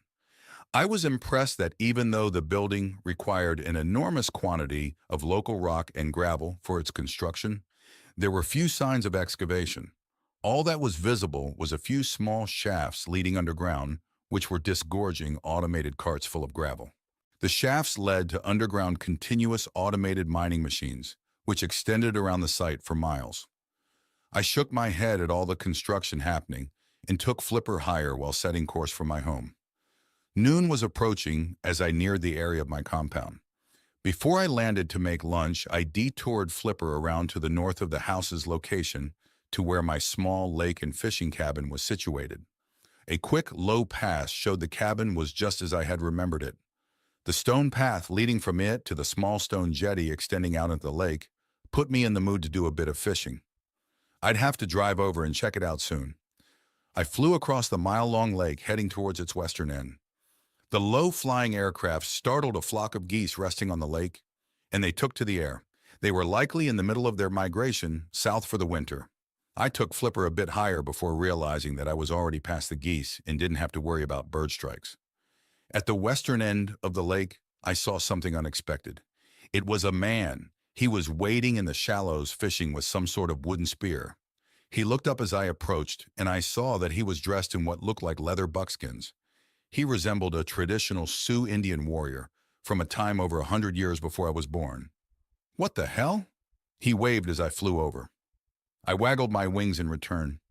I wondered what he was doing there and why was he running around in that old-time getup. Also, why was he using my lake without my permission? As I banked Flipper back around to the south, I saw what must have been his camp off in the distance, about a mile beyond the lake's western edge. I reversed the bank to overfly the camp to take a look. Taking Flipper lower, I overflew the camp and could see signs of visible activity. There were more people at the camp. What I saw was confusing. The camp was composed of a half-dozen teepee-like structures. Were there that many people camping here? It must have been some sort of historical reenactment group, or maybe it was an entertainment production set. Next to the teepees, I saw a few human figures moving about. I also spotted a pair of Neo horses grazing in the grass, along with half a dozen larger quadruped mobile units. The machines were probably standing sentry watch on the horses or just idling. Flipper was now nearly overhead, and I saw the human figures stand still and remain motionless. I realized suddenly that they all were androids. Unlike my old companion android, these were much taller and thinner. They remained motionless even after I waggled my wings, which was odd. It looked like the man at the lake was the only living person in the camp. I headed back towards my compound. Curiosity gnawed at me and I wanted to ask the AI for an explanation. But I was still too stubborn to do that, so maybe tomorrow I could just drive the buggy mule over and investigate the strange camp myself. I soon had Flipper back on the ground and safely stored back in its parking spot in the barn. My empty, growling stomach had me hustling into the house to rustle up some lunch.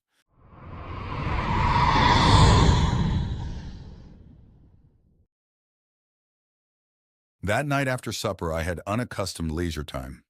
For the past few years, when I had finished my evening meal, I'd usually be busy preparing my camp for the night. If I was lucky, I might get to sit around a campfire for an hour stewing in my thoughts while drinking, before heading into my tent to sleep. Now I actually had some entertainment options. I was surprised that the urge to drink was missing. The machine had mentioned an intoxicant inhibitor. That must have worked. I wondered how long it would last or if I would need one again. Could it be that simply being in my familiar home again was enough to change my habits? I had my doubts, and I was not sure I wanted to be inhibited. There was a tablet sitting next to my Morris chair, which would allow me to access almost every written work ever digitized. I also had a wall-sized image screen if I wanted to watch videos. Those would include all of the archival videos from the former era, plus modern works made by new humans. Even though Earth of the 32nd century lacked a contemporary version of Hollywood or Bollywood, there were still enough new humans who loved performing that new videos and movies were being created. Or I could forgo both of those ancient media formats and simply log into Conscientia. It would be a compromise experience, though, as I still had an older style implant and cranial web in the shell.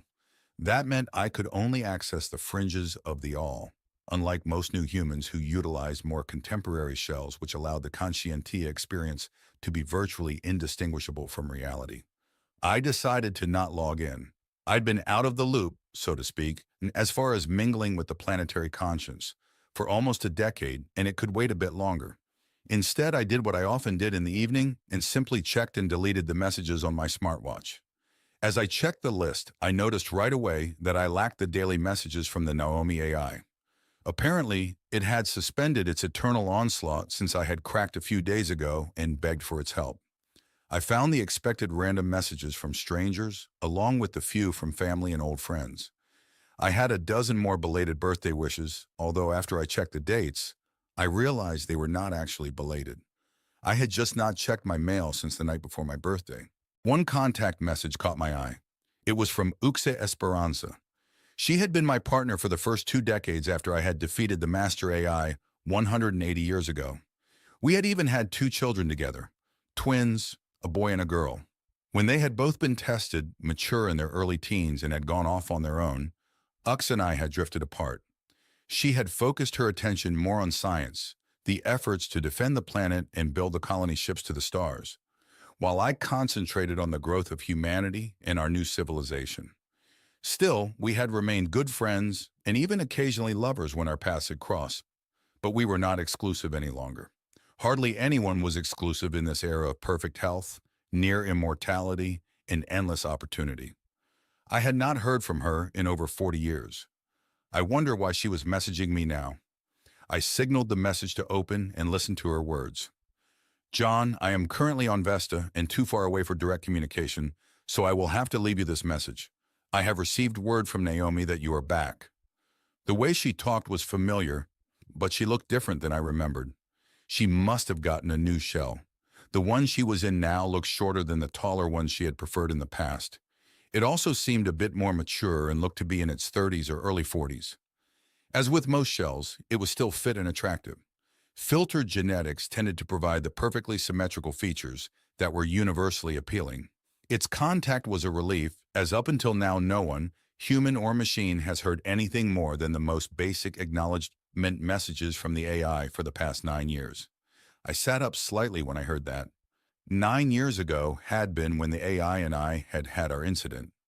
Naomi had ceased communicating with everyone else. That was news to me.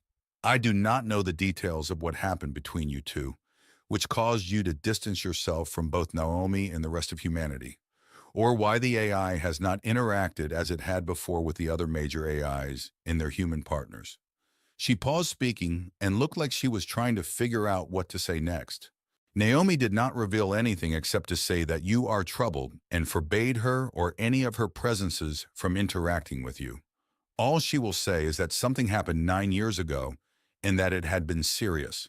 She did say that there might now be a chance of reconciliation or re-engagement, at least on your part. Again, she paused. I thought over her statement. Reconcile, did I want that? I would love to see you again, John. Maybe I could help you with whatever it is that you are going through.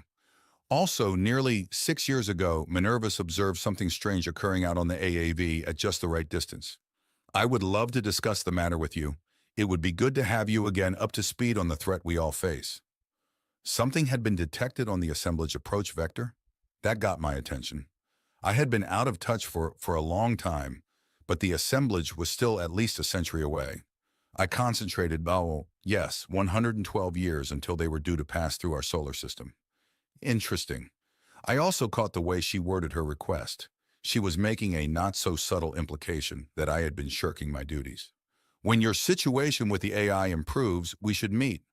Ideally, I should remain here on Vesta. If you are up to it, please join me here as soon as you are able so we can discuss matters. Gymnasium and Stellux have arranged for a torch to be waiting at Gateway Sigma for your use. That also caught my attention. Something was up. For a torch to be kept on standby, just on the off chance that I would decide to travel to the asteroid belt was telling. I will close the message by repeating that I am happy you are back in contact, both of you. Be well, John. As always, with love, Ux. Much to think about with that message. I browsed and deleted the remaining messages.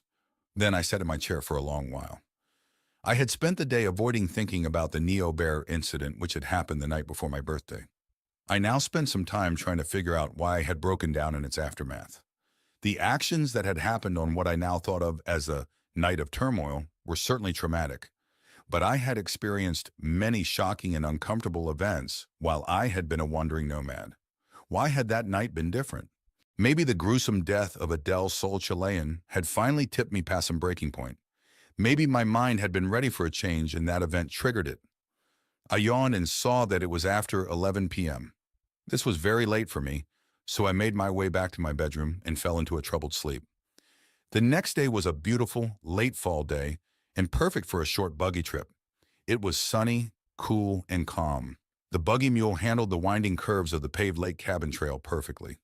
I had a smile on my face as I chirped the tires while taking the corners a bit faster than was probably prudent. It only took a few minutes to arrive at the parking area outside the lake cottage. 2 deer ran off as I stopped.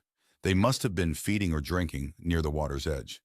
I went inside to check out the cabin's condition and, as expected, found that it was as well kept as the main house had been. The small refrigerator compartment in the kitchenette area was even stocked with an assortment of snacks and beverages. I decided that I would spend the night here and open the cabin's windows to let in some fresh air. Back in the buggy, I first headed north around the end of the lake before turning west. I recalled from my flight yesterday that the stranger's camp had been located just north of the small stream that acted as the lake's outflow on its western end. Circumnavigating the lake to the north would mean that the buggy could avoid crossing that stream and the risk of getting stuck. I kept the buggy well away from the lake shore to avoid the trees and brush which grew near the water. The tall, dry grass on the gentle hills was easy for the buggy to navigate, but I kept my speed low because the thick grass also hid the occasionally large boulder or pothole. As I drove over the hilltops, I occasionally caught sight of the distant northern sentry pylons. These formed the northern portion of the ring of fixed sentinels. It occurred to me that the camp I was heading for was located just inside the western extent of sentry pylons. This meant that the AI had intentionally allowed the stranger to set up his camp there, and that he had probably done so to take advantage of the ring's protection.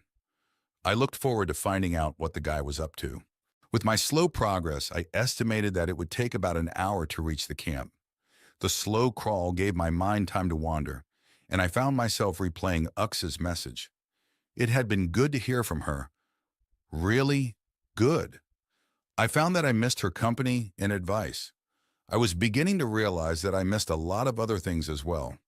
Not having to struggle every day just to eat and survive had removed a great deal of the stress in my life. Now that that was gone, I found myself reconsidering my choices. I was halfway to the stranger's camp when I spotted movement off to the northwest. I stopped driving and retrieved a pair of enhancement goggles from the buggy storage cubby. Cranking up the magnification, I was able to see that the movement was the stranger on his Neo horse. He was dressed the same as he was yesterday and was carrying a short but sturdy wooden bow with an arrow nocked and ready. I watched as he took up a position just below the top of the low hill and waited. Scanning ahead of his position, I spotted an elk come trotting up out of a valley to the west. Following a short distance behind the elk was a pair of slow-moving quadruped mobile units. Each of the units was carrying one of the tall androids, which I had noticed yesterday. The stranger was on a hunting trip. The machines were assisting him and acting as pushers to force the elk into an ambush. It looked like he had positioned himself in the perfect spot. The elk was moving cautiously to keep ahead of the mobile units, but it was also clearly not running in panic. I realized that the deer and elk in this area had little to fear from man, as they had probably never been hunted before. And as long as they stayed here, they were safe from the bears and wolves, which were barred from the area by the automated sentry ring. The buckskin-dressed man carefully slipped off his Neo horse and crept towards the edge of the ridge. The elk continued moving slowly in his direction and looked to pass by the man very close. A minute later, it had approached to within a dozen yards of the hidden human. Suddenly, the elk froze as it became aware of the threat ahead. The stranger rose up and quickly fired. A hit! The elk jumped as it was struck in the vitals region. It then recovered and ran off, stumbling occasionally as it headed off to the north. The leather-dressed stranger remained calm and patient as he retook his seat on his mount and waited for the quadruped units to reach his position. When they did, all three moved off to follow the elk at a very slow pace. The wounded animal must have been leaving a visible blood trail, as they did not hesitate in choosing a direction. The arrow also could have had a tracker, but for some reason I doubted the man would use one. I was pleased to see that their slow pursuit would give the wounded animal time to slow down and bleed out gently. It might even lay down somewhere relatively nearby as it tired. The group disappeared over the hill. I debated if I should follow them in the buggy mule, but decided not to intrude. I might startle the elk, or I might interrupt the quartering and processing of the carcass, which they would be eager to complete quickly. I decided to head back to my lake cabin and wait a while. Visiting the camp later in the afternoon would give the hunting party plenty of time to collect the elk and return to their camp. I let the buggy's autopilot handle the drive back to the cabin.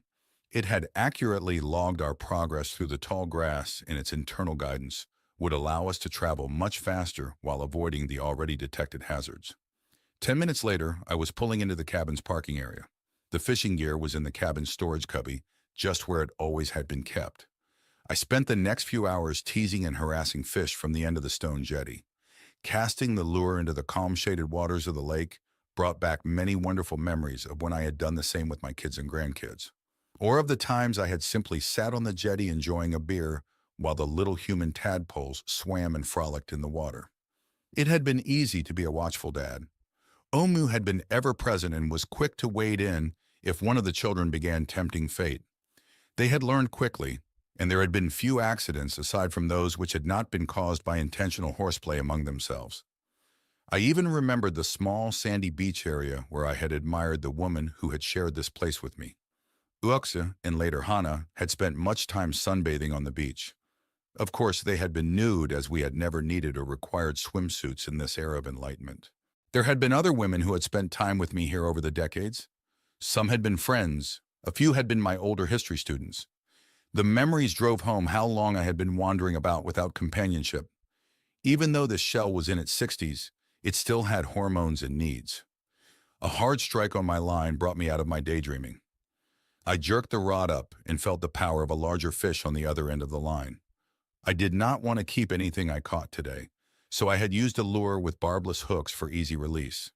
This meant that I had to keep firm pressure on the line at all times, at least until I had the fish landed and could claim a true catch. My catch turned out to be a nice 6-pound pike. I led the tired fish over to the beach area where I could easily land it and tease the hooks out of its sharp, tooth-lined mouth. That had been fun. The large predator fish also explained why I had not gotten a bite until then. It had been patrolling the vicinity of the jetty and had been eating or scaring the smaller fish away. Later that afternoon, I reattempted my buggy expedition to the stranger's camp. I used the autopilot to quickly return to my previous stopping point and then continued onward much more slowly. 20 minutes later, I crested a low hill and spotted the mystery camp just ahead. As I had expected, the stranger was busy with the androids as they processed the elk carcass. Using the imager, I observed that they were using a combination of old-school knives and other tools, along with modern food storage vacuum bags, flash dryers, and chillers. I was curious about the reasons for all this work and began to drive down the hill. The androids noticed me first and informed the stranger of my approach. He had been busy cutting meat and stopped to see who was coming. He went to wash up as I pulled up near the camp and parked. I waved and approached the man. Closer, I noted he was tall and lean and had the long dark hair and dark complexion typical of a Sioux Indian male. "How?" I said. He smiled at my greeting and replied, "Hokahe."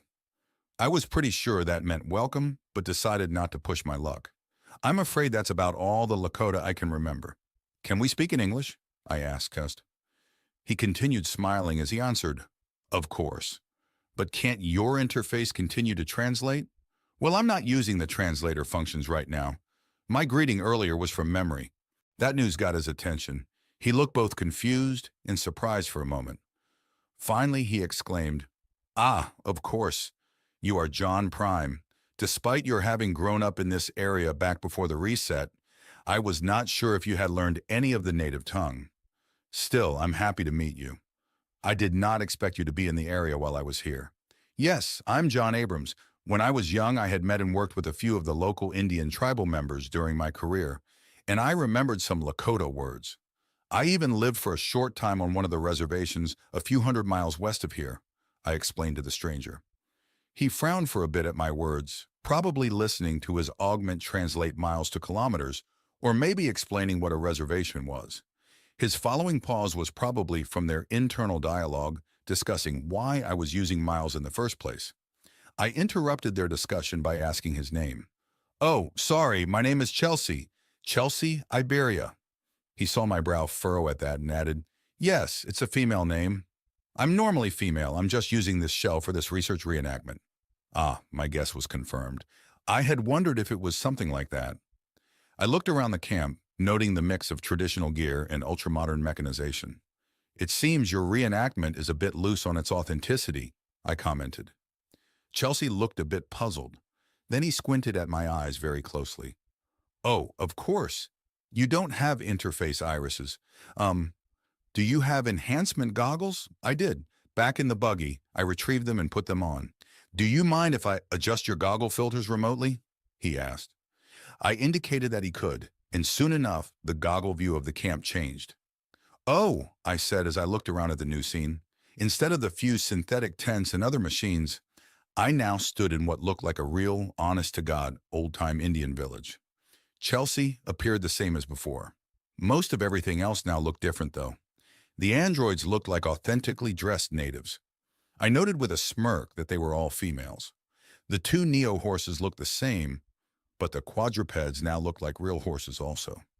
The synthetic teepees now looked to be made of authentic weathered buffalo hide, and now had curls of smoke drifting out of their open vent flaps. I continued to inspect the camp. The elk meat, which had been processed by the chillers and dryers, now appeared to be drying on a large wooden rack by a smoking fire. What an amazing blend of the real and the simulated. I lifted the goggles a few times to compare the real view with the enhancement. "This is impressive," I said to the woman. "Yes, it solved a few problems. One was the lack of volunteers to spend a year with me in this simulation. Another was that the AI would not have allowed me to locate the camp near your historical home if my team was larger." "Why did it allow you to set up here?" I asked. "The AI needed the local wildlife thinned out. My reenacted hunts solved that problem. I end up with plenty of food and all the surplus is sent off to specialty markets. I am also broadcasting the simulation on a historical sub-channel of Conscientia. Anyone who wishes can join the simulation virtually and experience the point of view from any of the androids. The fees from their subscriptions provide the scut, our money, I need to fund the program." I looked around and saw that all the androids were busy with their tasks and avoiding me completely. I suspected my AI monitor was actively preventing my visit from being shared on the public channels. "How long do you plan on staying in the area?" I asked Chelsea, then quickly added, "Not that I am trying to get rid of you, I mean, until spring. I'm both excited about spending the winter here and nervous. The broadcast audience will love the drama of a tough winter, though. I've got plenty of food and firewood already assembled. I looked where she pointed. Lifting the goggles, I saw that the firewood pile was actually a large thermal heat source. I saw heat exchanger lines already laid out, extending to each teepee. I smiled. Well, this sure is interesting. I'm not sure how long I will be at the homestead myself. I saw your camp yesterday when I flew over and wanted to come see what was going on, I said before pausing awkwardly. I suppose I had better return to my side of the lake. It was nice meeting you, Chelsea. Good luck to you and success in your program. I turned and got into the buggy. She had hesitated but now approached quickly. Wait, before you go, she paused a bit, looking nervous. Would you mind if I came over to your home area tomorrow? I am not allowed to go on any of your maintained grounds without an invite, and I've never taken the tour. I'd love to see your house and hear about it from you firsthand. She must have seen my expression because she quickly added, I'll not stay long or be a bother, I promise, and I'll leave the androids here. It will just be the two of us and we'll stay private. Do you think that would be okay? The earnest expression on the male shell she was wearing was almost cute. I thought about her request for a bit before deciding what the hell. It might be good for both of us. I guess that would be okay. Not too early, though. I'm spending the night at the cabin on the east end of the lake and won't be back to the main house until mid-morning. Around 10:30 then? She asked. Sure, I replied before giving her a final wave and starting the buggy on its way back to the cabin. With the expected cool evening, it would be great to light the wood stove and maybe read a book in the cabin's snug daybed. The next day, a bit after 10, I was back at my main house and waiting on the porch for Chelsea's arrival. I had returned an hour before and had gotten the buggy back into its storage spot in the museum barn. A quick shower and a change of clothes, and here I was, ready to play tour guide. The night at the cabin had been wonderful.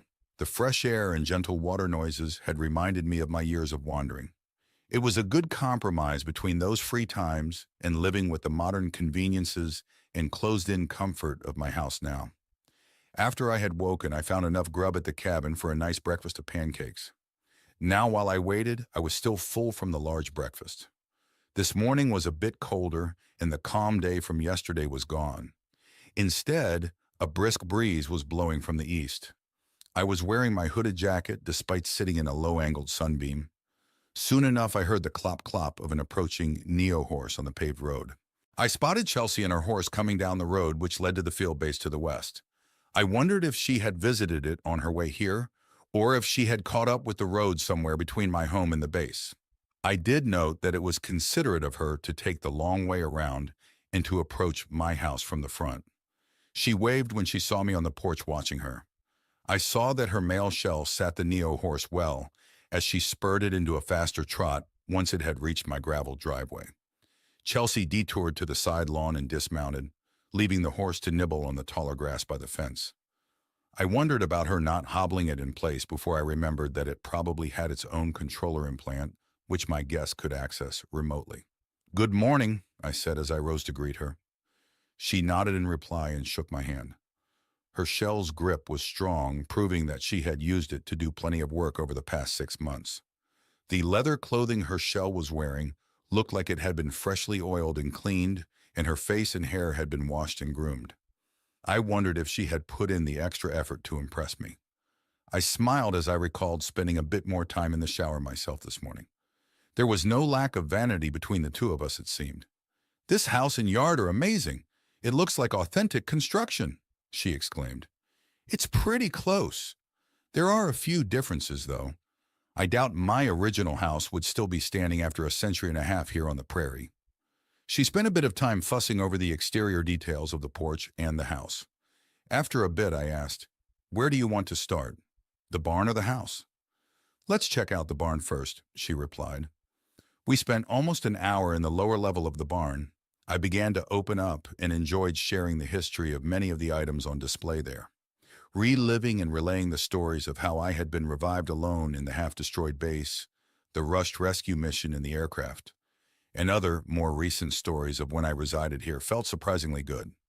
Chelsea was clearly enjoying my storytelling and explored everything with excitement. The morning was proving to be good for both of us. In between my stories, I learned a bit about her. She had recently turned 40 and was focused on her passion for history and acting. Before her Sioux reenactment project, she had spent a year living as a Pacific Islander. Before that, she had spent time in a group historical village with a few dozen like-minded fellow history buffs. The village was located in England and was still ongoing. From her descriptions of the place, I was reminded of colonial Williamsburg, which I had once visited in my youth. When I mentioned that I was impressed with her determination to experience history by living it, she beamed. Most new humans fill their historical cravings in virtual, by watching or experiencing one of the fully virtual simulations. To go and do it for real required dedication and grit. I was glad that the popularity of her broadcast was giving her the fame she deserved. We finished the tour of the barn with a quick stop up in the second-floor Haymount exercise space. She tried the basketball court, and despite never having played the game before, I was surprised at how well she could dribble. Good hand-eye coordination due to her modern shell and her cranial augments, most likely. A few other games and exercises were tried before I came to the far end of the barn. There, on the large, flat surface of the end wall, a holographic projection started playing as we approached. It began by showing scenes from my life. I just stood there watching with my mouth open.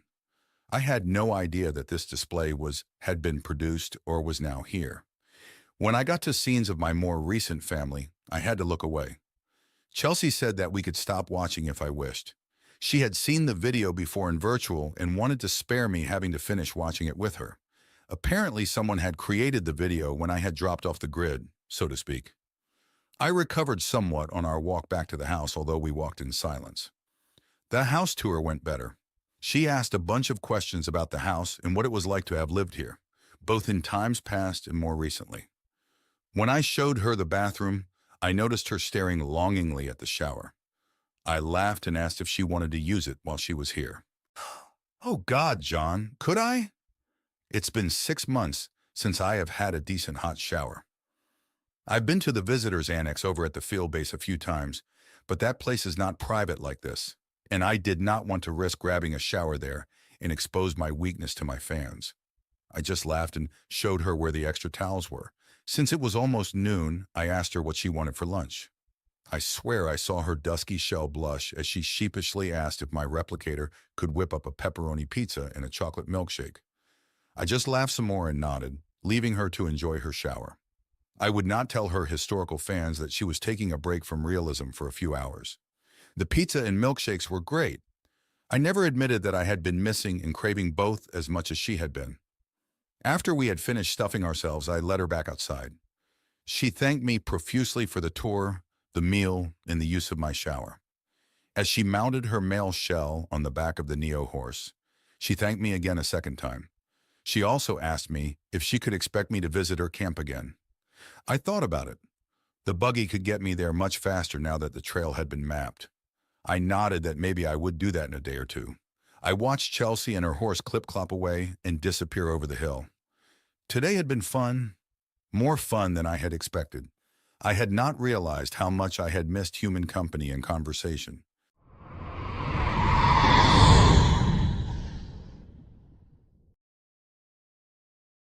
Two days later, I was restless and decided that maybe a trip over to Chelsea's Sioux reenactment camp would help relieve the boredom. I packed a cooler with a few adult beverages and a few packages of junk food, which I am sure were not on her historical camp's manifest. Bringing the booze bothered me a little for 2 reasons. The first was that I felt more than just a slight urge to start drinking again. I had done well resisting the bottle since I had been brought here. The inhibitor, or my willpower, was failing though, and I felt the pull growing stronger all the time. The second reason I was bothered was that I did not know if Chelsea would realize how hypocritical it was for me to gift Native Americans, even if they were simulated with alcohol. Since she was a history nerd, I suspected she was up to speed with the problems faced by the American Indians when the white men had allowed them access to abundant booze. In the end, I decided that the natives had had their own mind-altering hallucinogens long before booze had arrived. The Europeans were not the original cause of their woes, and now, almost 2 millennia later, the problem was long buried. Besides, if she thought it was in bad taste, she could just dump the booze later or refuse the gift in the first place. Yesterday had been colder and rainy, so I had stayed indoors most of the day, reading an old favorite book. In the afternoon, I had ventured out to the barn for a few hours to use the gymnasium and to get my blood circulating. My lame knee was acting up with the cold weather, and the movement helped. I caught myself considering just asking the machine to fix my leg. No, I would tough it out. The rains had ceased last evening, and today was just mostly cloudy. The temperature had risen to 45 degrees, but it was still windy. I was bundled up in a warm insulated windbreaker with a tight-fitting hood. The buggy normally had just a windscreen and a roof, so I attached the removable clear polymer side covers to help keep out the worst of the weather.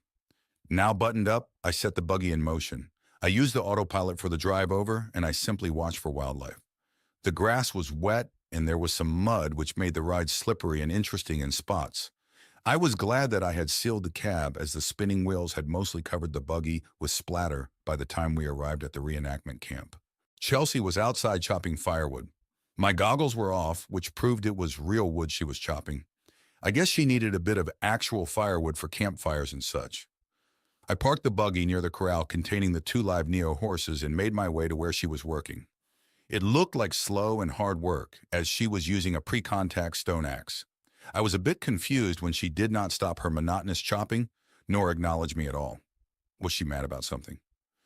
I politely said, "Good morning.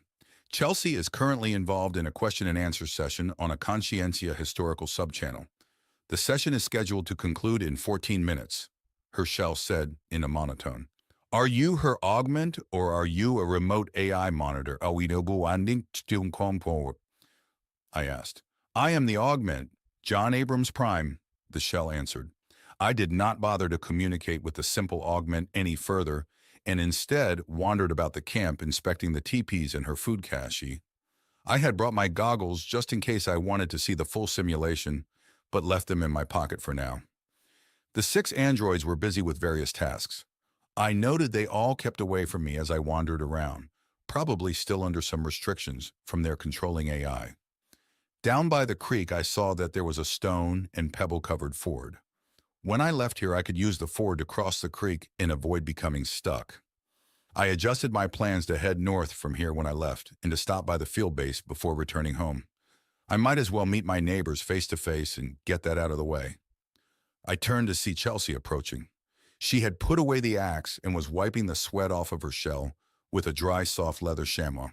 John, sorry for the delay. I shook her hand in greeting, and we went back to her main teepee to get out of the cool wind. The structure's flap-covered entry faced south and let in the intermittent sun, so we took a seat on the floor's simulated woven ground covering to enjoy the warming rays. We spent an hour talking about her reenactment and other things. She told me about some of the funny questions she had answered during the earlier Q&A session. I was able to hold her in thrall by telling stories of my personal interaction with the remaining Indian tribes back in the time before the reset.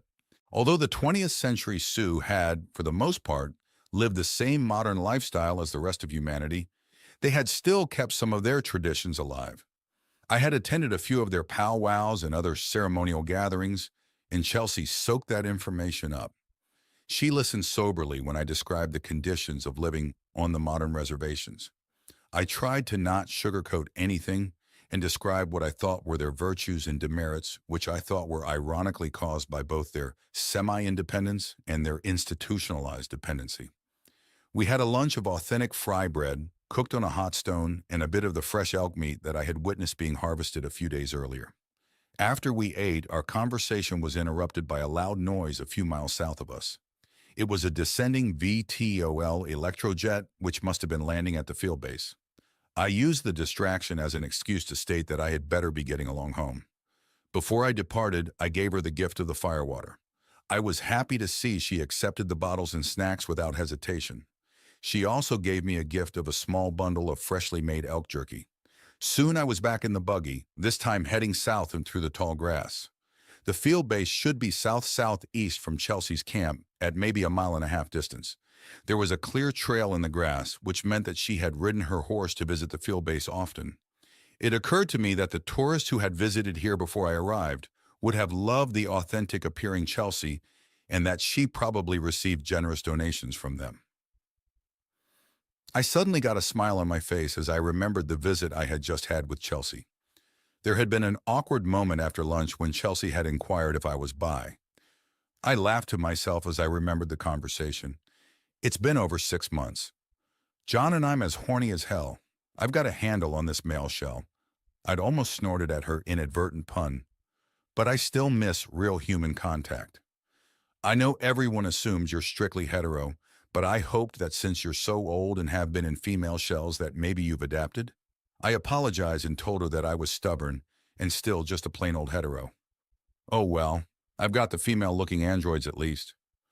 One of them has this gadget, but it's not the same. I had tuned out the rest of her statement. Too much information. Her plight had reminded me that I was feeling a bit tense due to my own years of solitude. Maybe I'd have to put out a plea on the intimacy forums. It was possible there were a few weirdos out there with some sort of bearded old crusty guy fetish. It occurred to me that Chelsea's hookup attempt to me might have been broadcast on Conscientia. I wondered if it would help me market my situation. I topped a grassy knoll just northwest of the field base. Ahead of me, filling the small valley, was an assortment of warehouse-type utilitarian buildings along with the more aesthetically pleasing human dormitory. The dormitory building was mostly underground, but it did have a large glass-roofed entry annex. I had been in the dormitory twice long ago and remembered that the glass roof covered a large space that was filled with green trees and plants. It even had a nice, heated pool and spa. The annex was an inviting place to just hang out, and it was a popular spot for the bold history tourists who visited the area during the cold winter months. At the southern edge of the valley, just beyond the buildings, was the hard-surface landing field. Parked in a neat row were three smaller, short-ranged VTOL hopper transports. Behind the smaller craft, and still being serviced by two mobile units, was a larger long-range VTOL electrojet. This must be the aircraft that Chelsea and I had spotted landing an hour ago. I drove the buggy down the worn horse trail to the base. Nobody human was outside that I could see. I parked the buggy on the pad next to the dormitory annex entry and went inside. The main doors were not locked and slid open as I approached. Inside was a vestibule with rows of clothing cubbies and a bench.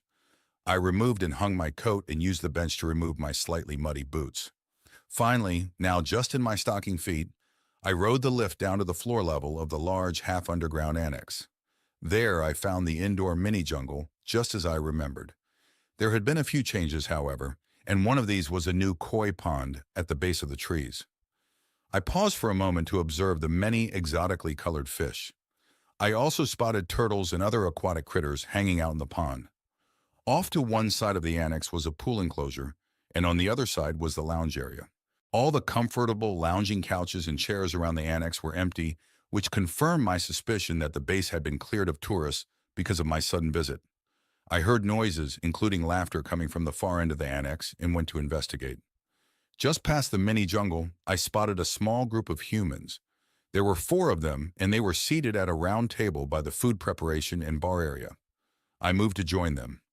Before I could announce myself, one of the group spoke up. "Welcome, John. The building presence warned us that you had finally decided to pay us a visit." The speaker was a taller man. His shell was the perfect example of the well-built, prime-age male specimen which any man would love to have the use of. His companions were 2 females. One was younger, petite, and gorgeous. The other woman was slightly older, taller, and still pretty good-looking. Both ladies smiled as the man introduced them. I sensed intelligence and authority in the look I'd received from the older of the 2. I slowed to a stop as I recognized the 4th member of the party. Even though it was facing away from me, it was clearly Omu. The man spoke up again. "I'm Jess." He then pointed at the petite girl to his right. "This is Angelina." He then turned to the taller woman on his left. "And this is Beatrice." He then indicated Omu. "You already know the 4th member of our group?" I just nodded. I was sure they already knew all about me, probably more than I did myself. Omu did not turn to face me. Beatrice spoke up next. "Please join us. I arrived an hour ago, and they are teaching me how to play poker." The other 2 humans snorted at that. I was a bit surprised to find them playing old-fashioned cards and not immersed in some sort of virtuality, or other modern pursuit. They must have just finished a hand as all the blank cards were laying in a toss pile. I also saw that next to each player, the interactive table surface was showing an indication of their current scut values. I was relieved that the number displayed was just 3 digits. It looked to be a low-stakes game. I debated whether I should take a seat or bolt. It had been a long time since I played poker. Still, this would be awkward. Omu was here after all. I don't know, I said with a bit of hesitation. My shell does not have smart irises. I hoped that my excuse did not sound as lame to them as it did to me. Since the playing cards they were using were completely blank, unless you wore enhancement goggles or your shell possessed smart irises, you could not see the card's face values. If you had either, then you saw the face value as an overlay on the surface of the blank physical cards. The technology simplified shuffling as the values were simply randomly changed between hands. It also eliminated any peeking, as only the holder could see the face values until the card was played. It also eliminated accidentally flipped cards, and finally, best of all, it kept the card sharks and deck packers from being able to cheat. Not a problem. There's a pair of generic overlay glasses on the shelf right there, Angelina said, pointing behind the bar. I was stuck. I found the glasses and slipped them on. Instantly, the cards in the toss pile took on color and detail, and I could make out the face values on the ones that had been flipped over on purpose. Also, the scud amounts displayed on the table's surface were now fully rendered as stacks of various colored chips. I took a seat between Beatrice and Jess. This put Omu and Angelina on the opposite sides. As I glanced at the buxom android, our eyes met. I will leave if you wish it, John, Omu stated quietly. I did not answer right away. After a long pause, which probably had the other 3 humans squirming in their chairs, I answered, No, it's okay, Omu. You can stay. I glanced at the other, now relived humans. What's the stakes? I asked. Jess answered, We usually only play for an hour or 2 after lunch, so the buy-in is 500. Bet limits are for sci-fi to help prevent anyone from being felted too early before the hour is up. How long have you played so far? I asked. They looked at each other before Angelina said that they had started when Beatrice had arrived, maybe 45 minutes ago. Good, that meant that we would probably only play a dozen more hands. I was not worried about losing scuts, as I had racked up plenty when I had been employed as a history teacher and guide. I also had a scut account in my name that held the yearly stipend which the new humans had granted me over a century ago. But I hadn't checked it after the first few years. It had not been much, and I had not needed it at the time, so I mostly forgot about it to let it grow on its own. They might have even appropriated it all back by now for all I knew. Still, I did not have my smartwatch, nor did I have any smart coins. Could I even get to my money right now? Omu, you still have access to my scut, right? I asked somewhat sheepishly. No, John, but Naomi does. Shall I request that presence transfer 500 standard caloric units to your table counter? Please, I answered. She did, and my stack appeared. I noticed my S500 stack was still smaller than Beatrice's, who had the largest at the table. Teaching her to play indeed. Omu's stack was pretty large also. I hate to be that guy, but is playing with Omu fair? I have temporarily suspended all of my biometric scanning capabilities, except for gross facial expression recognition, John. If you can keep your poker face intact, I won't kick your biological ass, the little android replied. I smiled despite myself. I realized that I had missed its snark. We all anteed up, and the cards were dealt. I came up with a pair of kings, which winked and grinned back at me confidently. Although I felt excitement, I managed to hold in my smile as I tossed in a S5 bet. After the game, I joined the humans for coffee and tea. The game had been more enjoyable than I had expected. Even better, I had managed to hold my own and book a profit of S20. Jess and Omu had finished with slight losses each, while Beatrice left the game up nearly 300. The big loser had been Angelina, but she just smiled and said that she would have no trouble earning the lost scuts back. While we had played, we had also talked. I had managed to learn what each of them specialized in and why they were here. Angelina was a highly rated touch therapist. She was in her mid-30s and had been doing therapy for almost 20 years. In this bright, enlightened future, that occupation meant all forms of touching, from simple hugs and massages up through all forms of sexual pleasure. While she provided charity and treated people in need at times, she also gladly accepted payment. Thus, her lack of concern about a few lost scuts. She could earn them back in one good night of therapy. When I asked why she was here or if she was a history tourist, she replied that she had been hired to be here. I looked at the other two humans, but they refused to meet my eye. Oh, I was the reason she had been brought here. When I inquired as to who had hired her, all she would answer was that it had been an anonymous transaction. That was when I caught Omu's facial illuminations twitch before the android also looked away. Jess was a shrink, or whatever this age's equivalent was to the old era's psychologist. Since medical AIs handled most biological physical ailments, he was not a true psychiatrist and did not prescribe drugs. But he did work to perfect his art. Without formal degrees or official colleges, it was more like the master craftsman of old. Reputation was earned by being successful. Merit and recommendations buoyed his reliability and reputation and allowed him to make a profession of treating mental issues and suffering. Our new civilization had become something of a meritocracy, and as a libertarian-leaning old grump, I could not be happier. Let the people be free. Let them learn and do what they want. If they did well, let them succeed and be paid.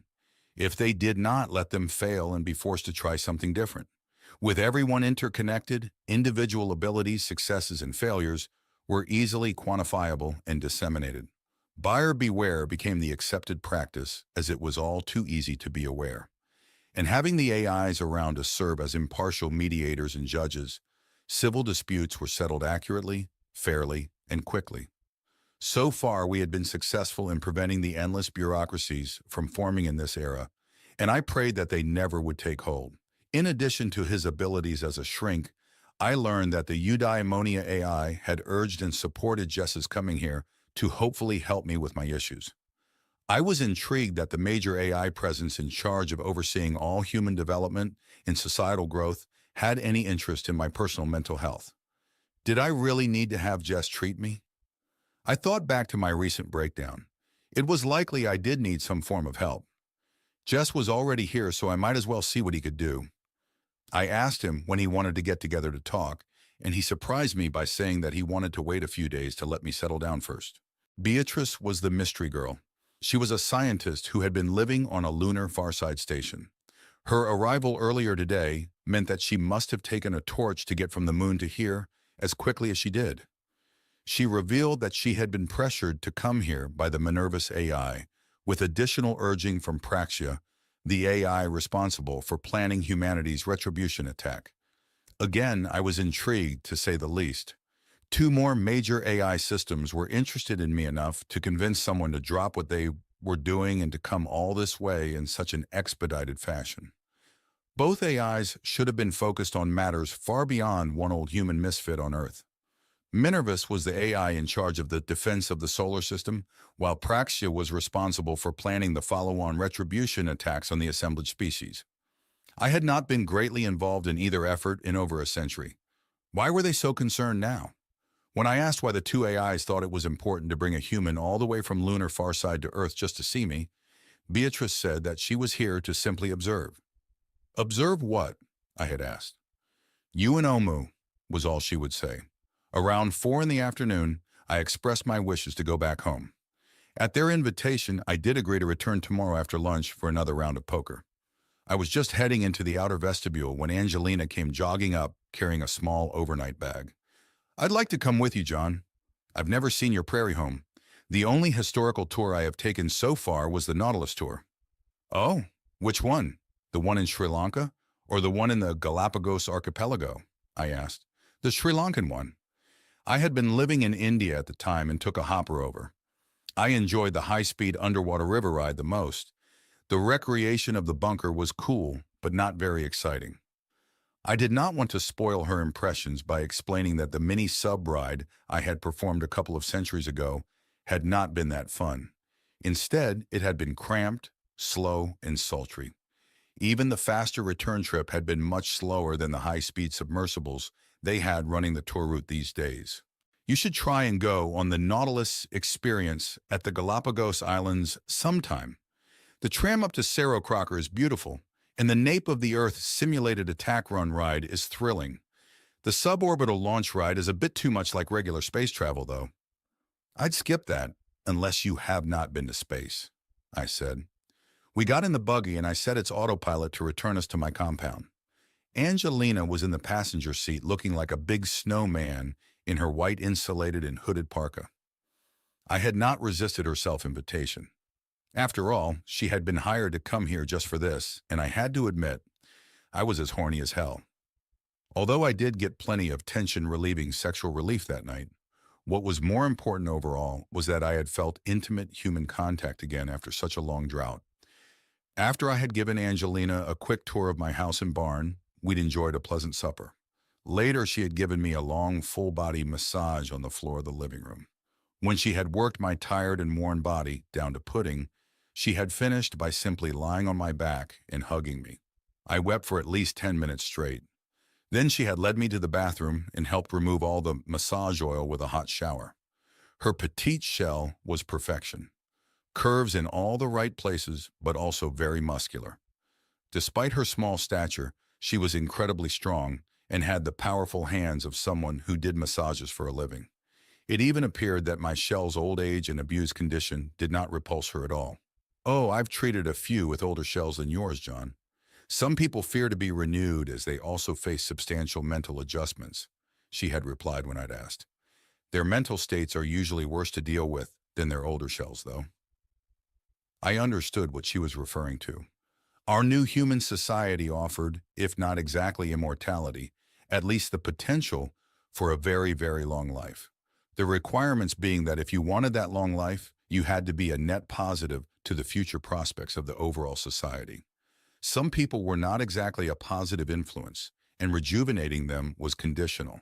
While we did not have the severely deranged and violent criminals of the past, there were still some who fell towards the bottom of the human bell curve.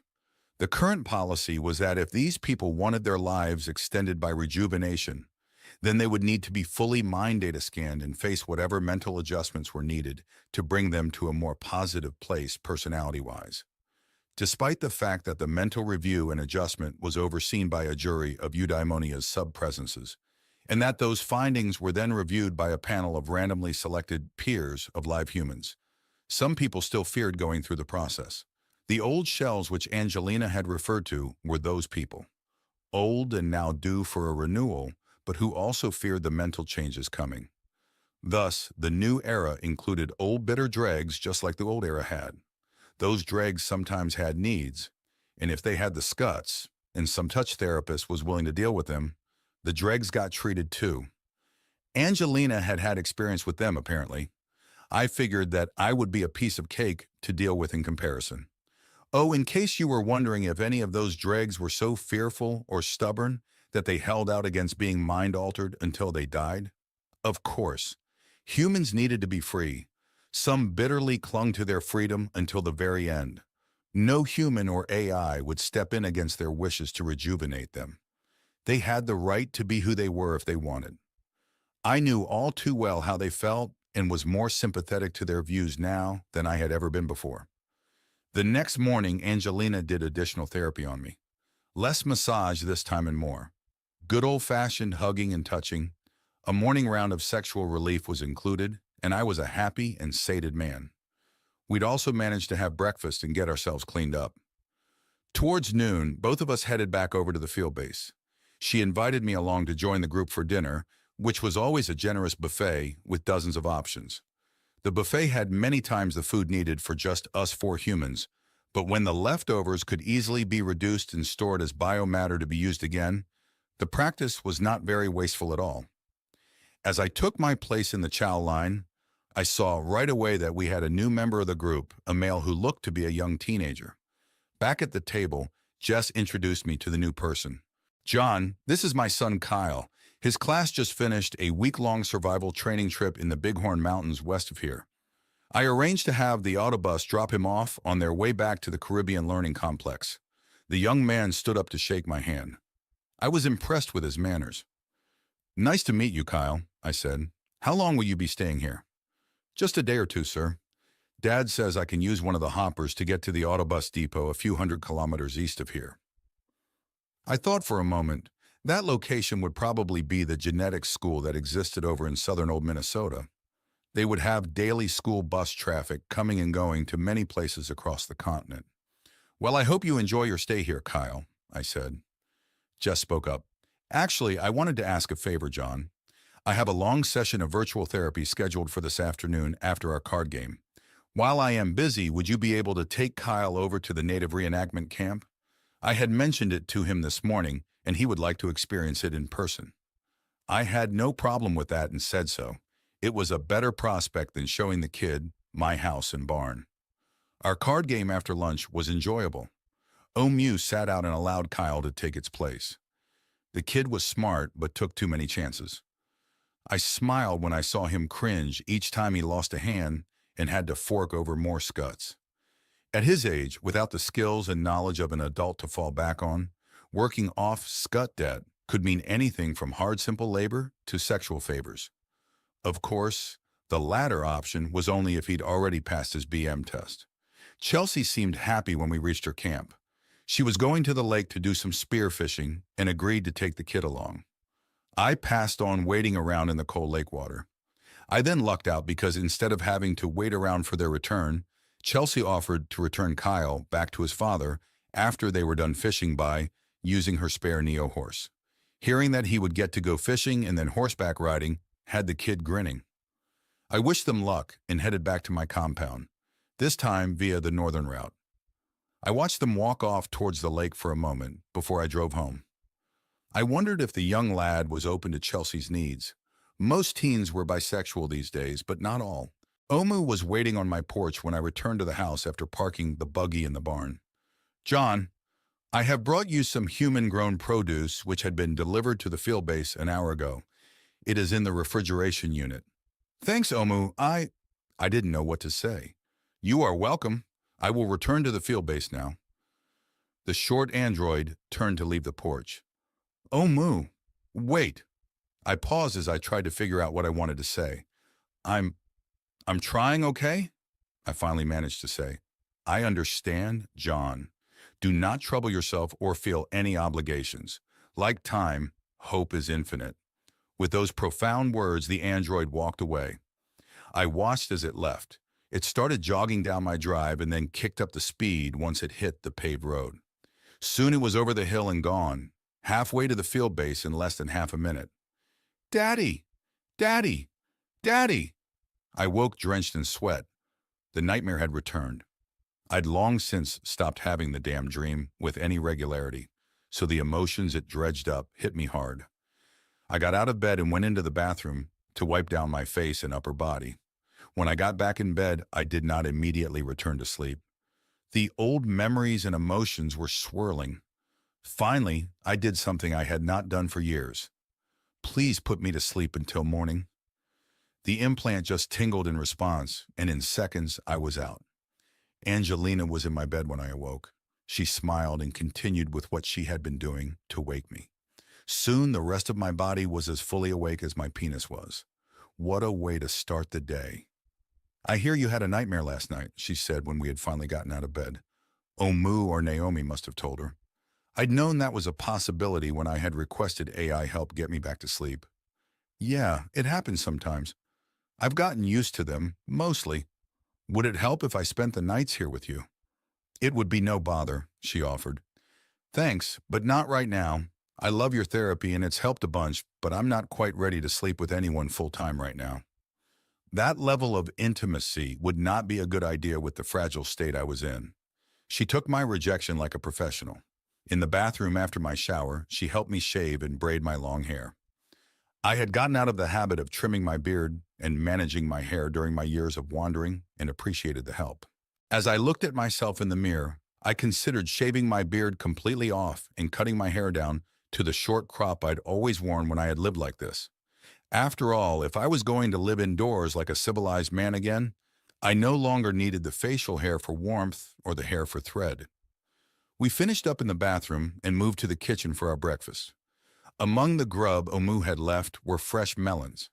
I had Angelina slice them into pieces while I cooked scrambled eggs. We had just finished eating when my display wall lit up with an incoming message.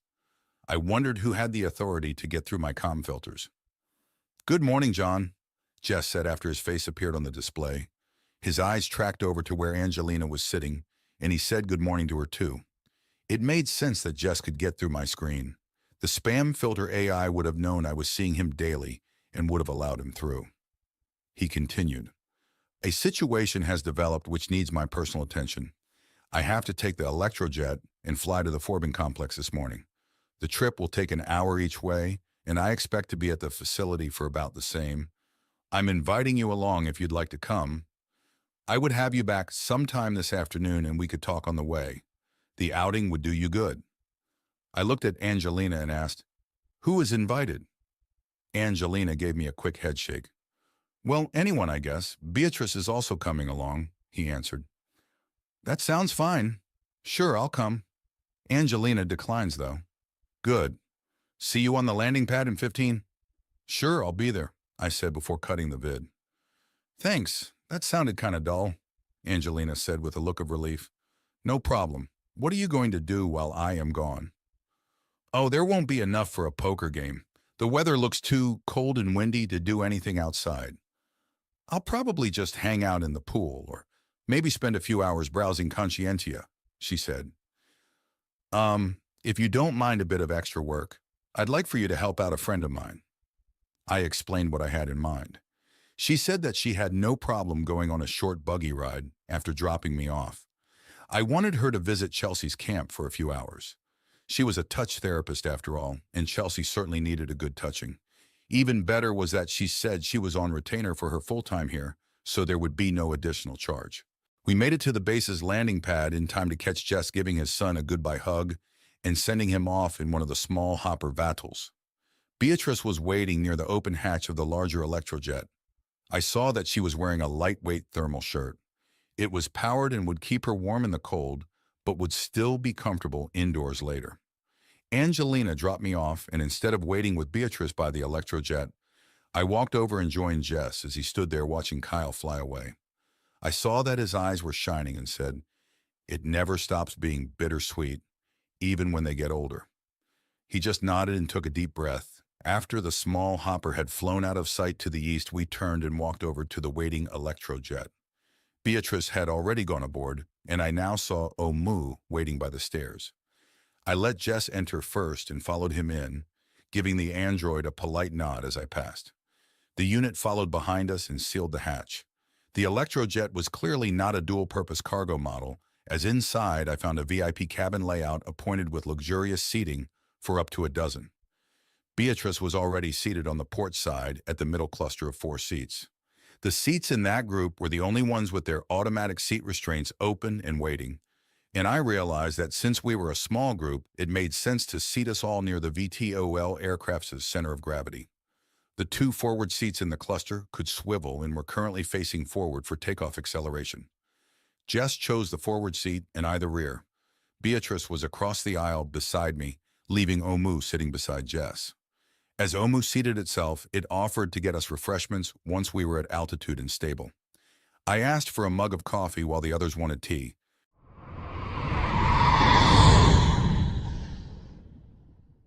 The Electrojet quickly spooled up and we rose off the pad. The seats automatically reclined and inflated as we turned and began climbing under full power. The next minute was rough as the full power engine noise penetrated the sound-insulated cabin to join with our grunts as we worked to breathe in the heavy acceleration. Finally, we began to breathe easier once the plane began to level off from its 45-degree climb. We were now at 18,000 meters and our speed was approaching our Mach 3 cruising speed. Omo got up to fetch our drinks and our seats automatically returned to a more comfortable upright sitting position. Both Jess's and Omu's seats swiveled to face rearward. Jess just watched me with an enigmatic smile on his face. Omu took its seat after passing out the beverages. After a few sips of the hot coffee, I decided to break the ice and inquire about the reason for today's trip. So Jess, why the urgent mission which requires your actual physical attendance? I asked. I assume you are familiar with what goes on at Forbin? He asked. I was somewhat. I knew that the Forbin complex was located in the Gulf of Mexico, a few hundred miles west of Central Florida. The seafloor there was rather shallow and the underlying bedrock and shale were very stable. It had made the location ideal for the Forbin Experimental Data Center. What was the Forbin Experimental Data Center, you ask? Well, simply put, it was the largest physical grouping of unconstrained lattice-type parallel computing processor nodes in the solar system. The main complex was down in an enormous dome cavern located a few thousand feet below the seafloor. Security was paramount, and no form of direct data links into or out of the lower complex was permitted. I had heard that this even extended to the power supplies for the complex. Instead of hard lines or even by dual entangled tunneling energy linkages, all power was brought in by ESU units. Absolutely no conductors or continuous energy paths were allowed. The water location was important also. Aside from the remoteness increasing security, it was also needed for cooling the physical equipment. A passive circulation of seawater was key to the constrained energy use at the facility. Something about the periodic or limited energy supplies for the computers needed this cooling arrangement. I could not recall more details. Not in great detail, I know it's a very large underground computing center located off the coast. I also know what goes on there is considered to be dangerous and has very stringent security and access controls. Something about experiments pushing advanced artificial intelligence far beyond the limits the current AIs exist under, I replied. That is basically correct, Jess said.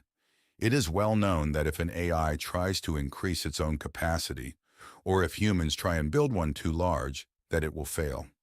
The intelligence quotient grows too high, and the sentience is lost forever due to some form of solipsistic orgy of self-enlightenment. Truthfully, we don't know exactly why, except that they simply stop functioning. Forbin is our attempt to successfully probe beyond those limits, at least for very brief moments. Beatrice snorted. It's like tickling the dragon's tail, if you ask me. We should never have built the fucking place. I was surprised when Omu chimed in. The potential rewards are considered worth the risks. Of course, an AI would say that. You're all hoping to find the AI god. Your next step evolution-wise or something, right? What about us poor humans if we get the devil instead? Beatrice replied, very loudly. The subject was clearly a hot-button issue with her. The facility access control measures have been designed to prevent any possible unwanted data dissemination if any such worst-case scenario should come to pass, Omu replied calmly. I sure hope so, Beatrice snapped back in reply. She then noticed that Jess and I were exchanging significant looks with one another. Look, I get it. I work with Minervis daily and occasionally with Praxia. I know some of what they and the other major AIs hope to learn from Forbin. I know we've already learned a lot of valuable information. Omu spoke up at her pause. The recently discovered advanced logic-based viral attack methods and the defenses we've developed against them as a response already far exceed anything known to be in use by the ASEM. I know that, Beatrice interrupted before lowering her voice. Hell, there are problems in my own projects which I hope Forbin can help with. I understand why it's needed, especially now with the assemblage only a century out. I accept it, but that does not mean I have to like it, okay? She then settled back into her seat, apparently having gotten enough off her chest about the subject. Jess continued, Yes, to get back to your original question, John, why I'm needed today is that one of the human output registers needs to have her mind data integrity verified. Something harmful may have leaked through the screening sentinels and may have been inadvertently implanted into her subconscious. Since it is too risky to have her shell's mind data scanned by the normal AI-assisted sensors, we have to do it by direct physical connection, shell to biological shell. I have been trained to do this safely. See? That's exactly what I'm talking about, Beatrice said, agitated again. Omu spoke up. The dissemination barriers are in place, Beatrice. The Neocoros security AI has confirmed that the integrity of Forbin remains intact. No breaches have occurred. None have occurred in the past, nor shall any do so in the future. There is no threat. Tell that to the poor output register if Jess finds something weird in her mind during a scan. Her mind data will be nulled and her physical shell reduced to base elements before she even knows anything is wrong. Am I right? If something abnormal is found, yes, the register will be purged.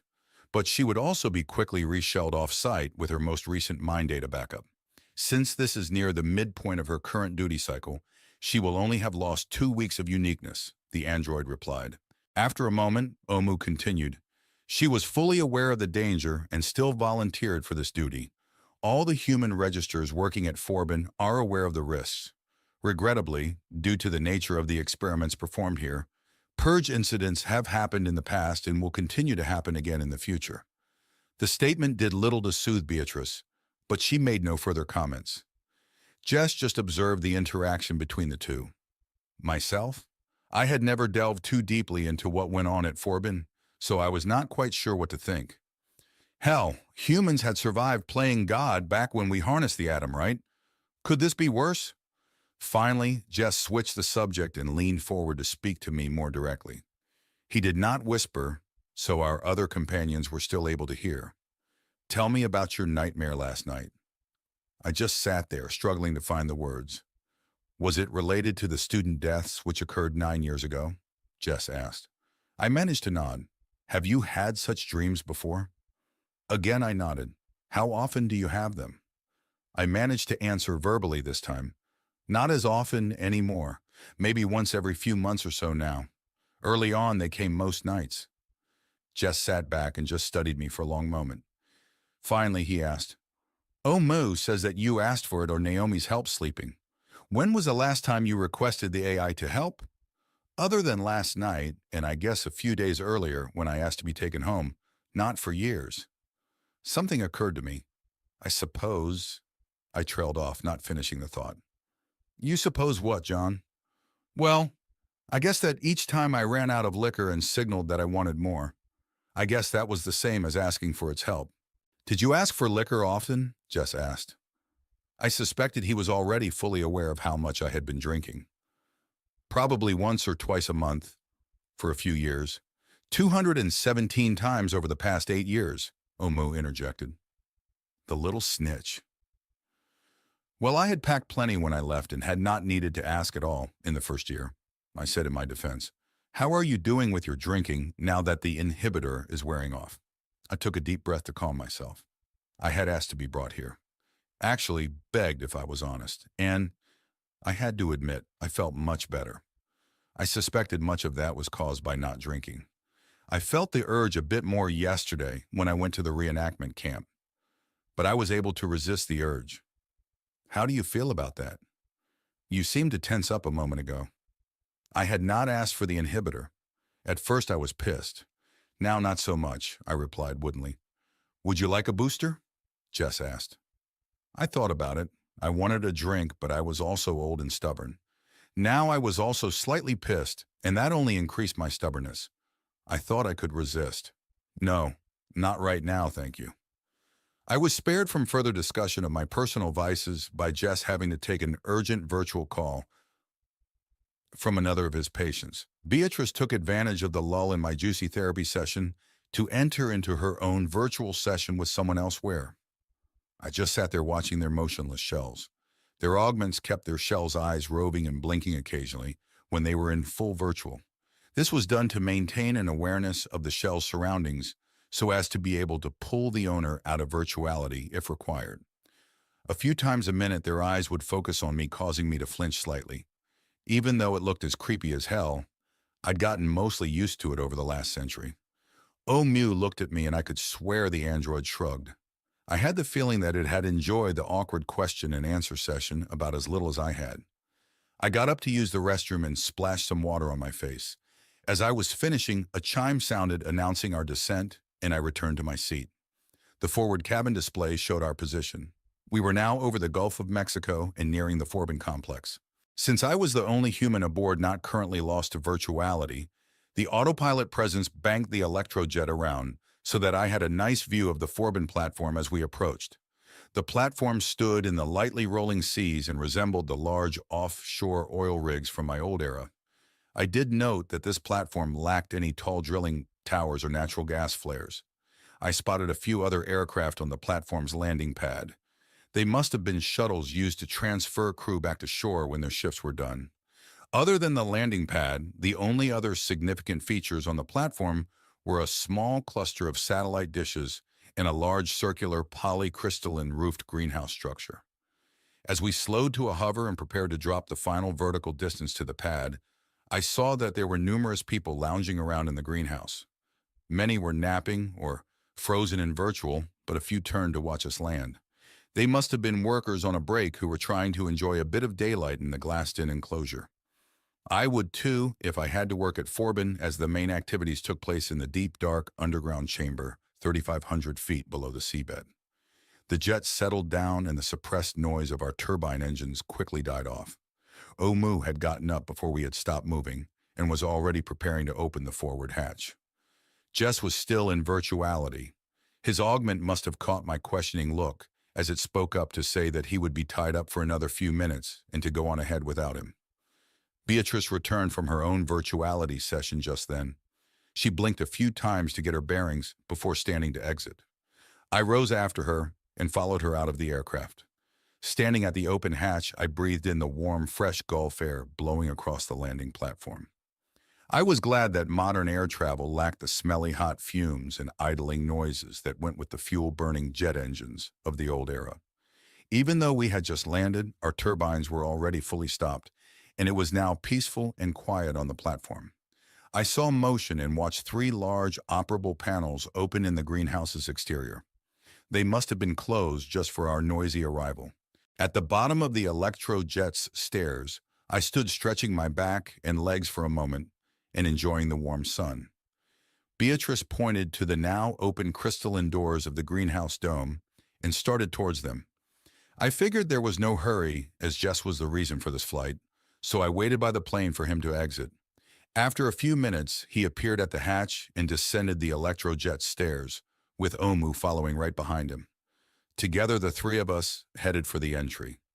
Inside, we found Beatrice in conversation with a woman who looked to be in some position of authority. The rest of the humans in the green space were curious and watching, but not enough to get up and greet us. My suspicion of them being workers on a break was probably spot on. I smiled when I saw that 2 of the nude sunbathers were busy pleasuring each other. I doubt they even realized that we had landed. "Hello, I'm Kai Sabal," Beatrice's new friend said as she approached Jess and me. "I'm the administrator in charge of Forbin. I've met Jess before, and Beatrice just finished introducing herself. Welcome, John Prime. I've wondered if I would ever get to meet you in person. I'm glad Jess was able to talk you into coming along for a tour." She shook my hand with a firm grip. Her shell appeared strong and older, slightly masculine. I'd estimate it was in its early 40s. Her manner and eyes suggested that Kai Sabal was a much older human being, though, clearly a rejuve. When our hands parted, I spotted the blue glyph on the inside of her wrist. It was a code that registered her current biological form and preferred pronoun designation. I adjusted my impression from her to it. Kai was not a woman, it was a herm. Although still fairly uncommon, hermaphrodite shells were a growing phenomenon. As older humans were rejuvenated, some switched genders simply for the novelty. Sometimes younger humans switched also. A common reason was that of a male switching to female in order to bear themselves a child. I'd considered switching my shell to female just for that reason when I decided to have my 6th child, Charity Hope. Instead, I had kept my male shell and just used a uterine replicator. But back to herms. Many who had tried both genders found that they enjoyed aspects of each and decided to try the 3rd option, which was the best of both. Most loved the flexibility of the dual gender shells. It allowed them the ability to remain intimate with old friends, no matter what gender they were currently wearing. I had even been involved with a herm once for a short while. It had previously been female and still had the mannerisms which my hetero side required. My hermaphrodite lover had respected my sexual preferences and always filled a traditional female role during our encounters. It had also been shelled into a herm body that lacked testicles. Face it, if you did not want kids or need the hormones, would you deal with the dangly, sweaty, and vulnerable sacs? The herm's implant allowed them full control of their erections. This allowed them to keep their penis fully retracted internally at will. What remained exposed could have passed for a large clitoris.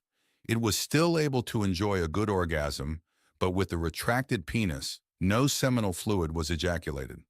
Even with my long-established prejudices, I was able to tolerate the slight differences, at least with that herm. I smiled at the herm.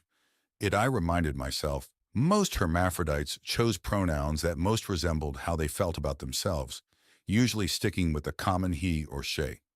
Some did not care or went for humor. By choosing the rare use of it, this herm either had a wicked sense of humor or was making a statement. To each their own. Nice to meet you, Monsieur Sabal, I said to the administrator. I look forward to seeing the complex. Then the herm surprised me when it turned to Omu and greeted the android. Omu, nice to see you again. I did not see you listed on Jess's manifest. Are you just visiting, or did something come up?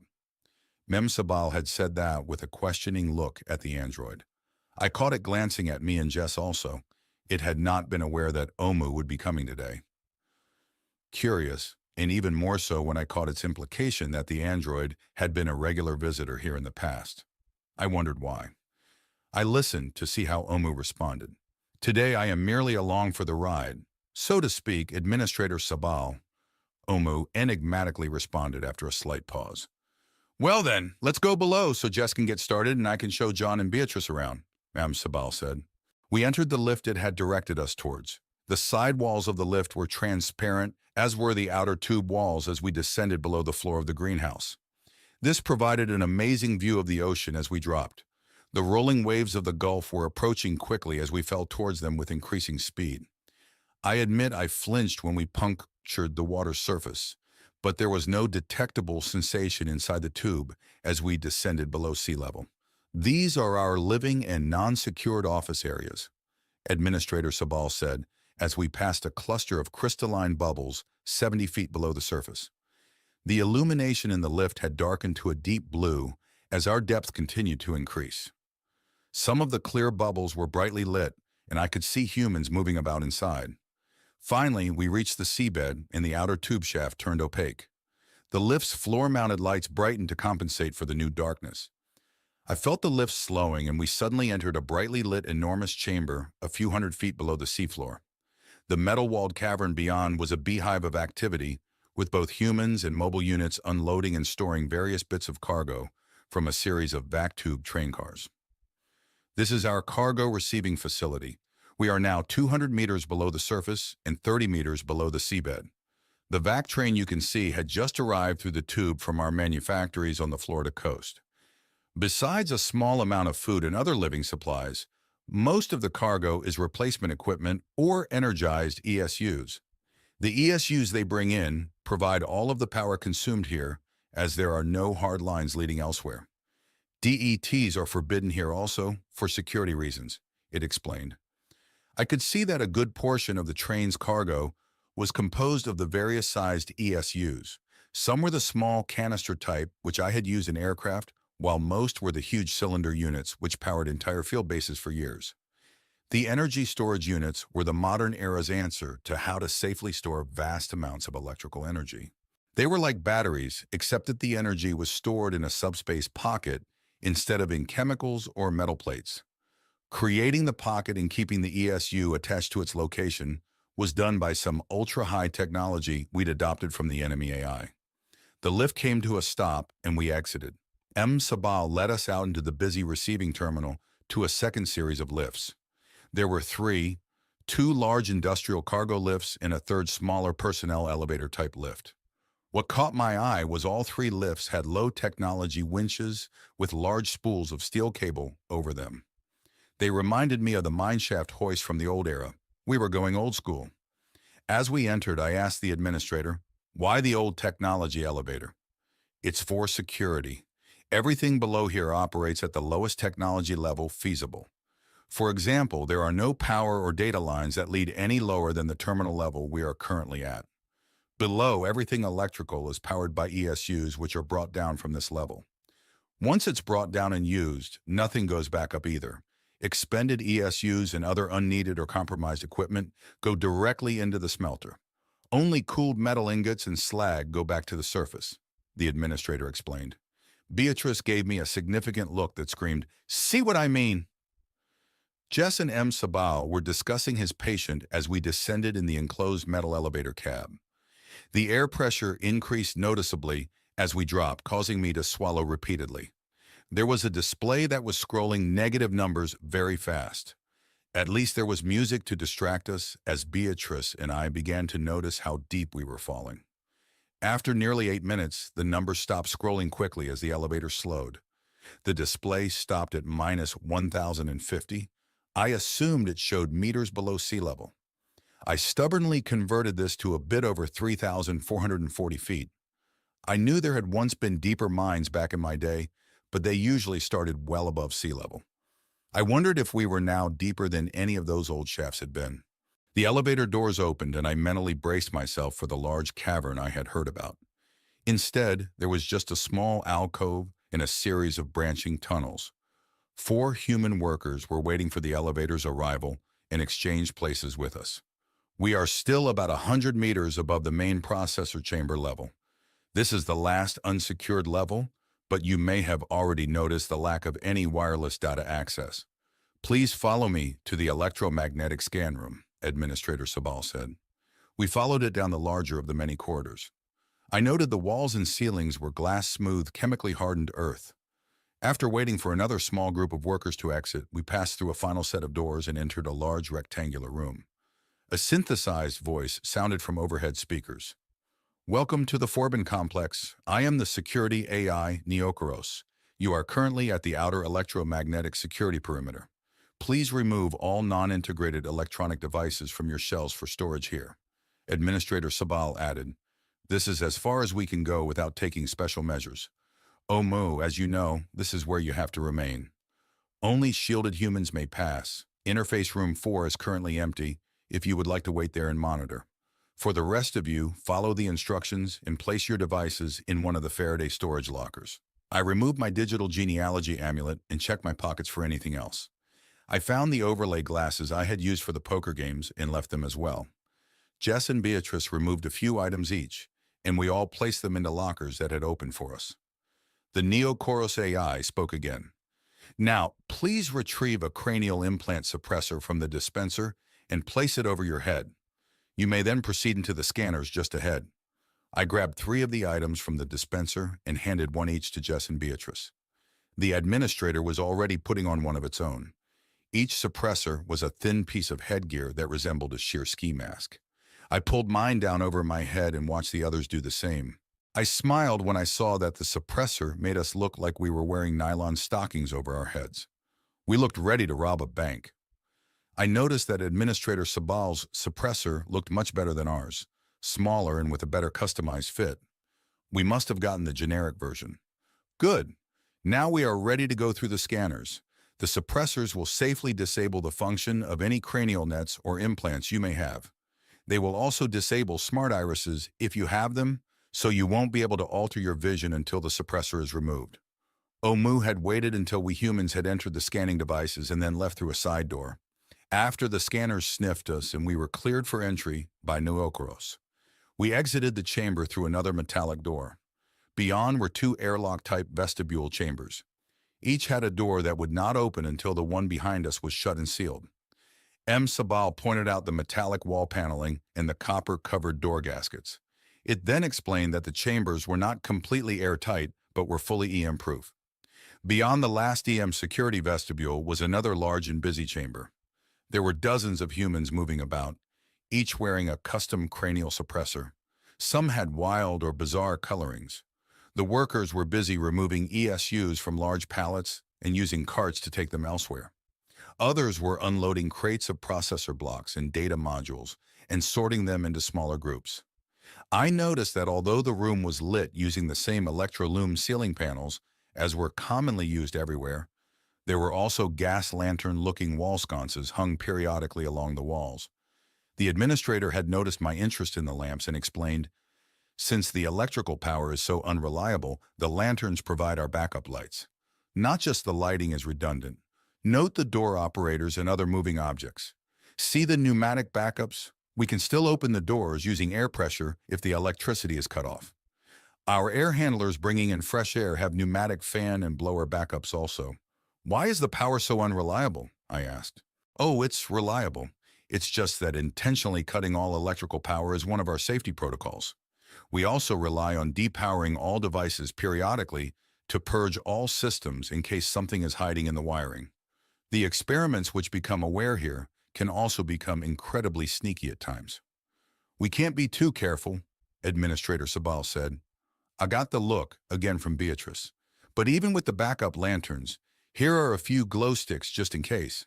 It handed each of us a few of the chemical bioluminescent glow sticks which we pocketed. Just then another team of humans passed by us pushing fully loaded trolleys. Each hopper looked to be full of used processor blocks and memory modules. The door they then exited through was simply labeled Destruction. M. Sabal noted my observation and explained, "We go through a lot of equipment here, John. Used or suspect processor blocks, data modules, and anything else with non-volatile memory is destroyed and replaced with new ones in between most experimental runs. We can't risk anything surviving the normal read-write erasure processes and making it out into the wider net. Sometimes we go so far as to even replace equipment that has only volatile memory if we can't trust the lack of power to have removed any lingering crud. So to be safe, we just melt everything down to base metal and bring in new equipment," it explained. The administrator then turned to Jess. "Your patient is in scan treatment room 2. Jess turned to Beatrice and me. "This should take less than 20 minutes. It is best if you remain out here.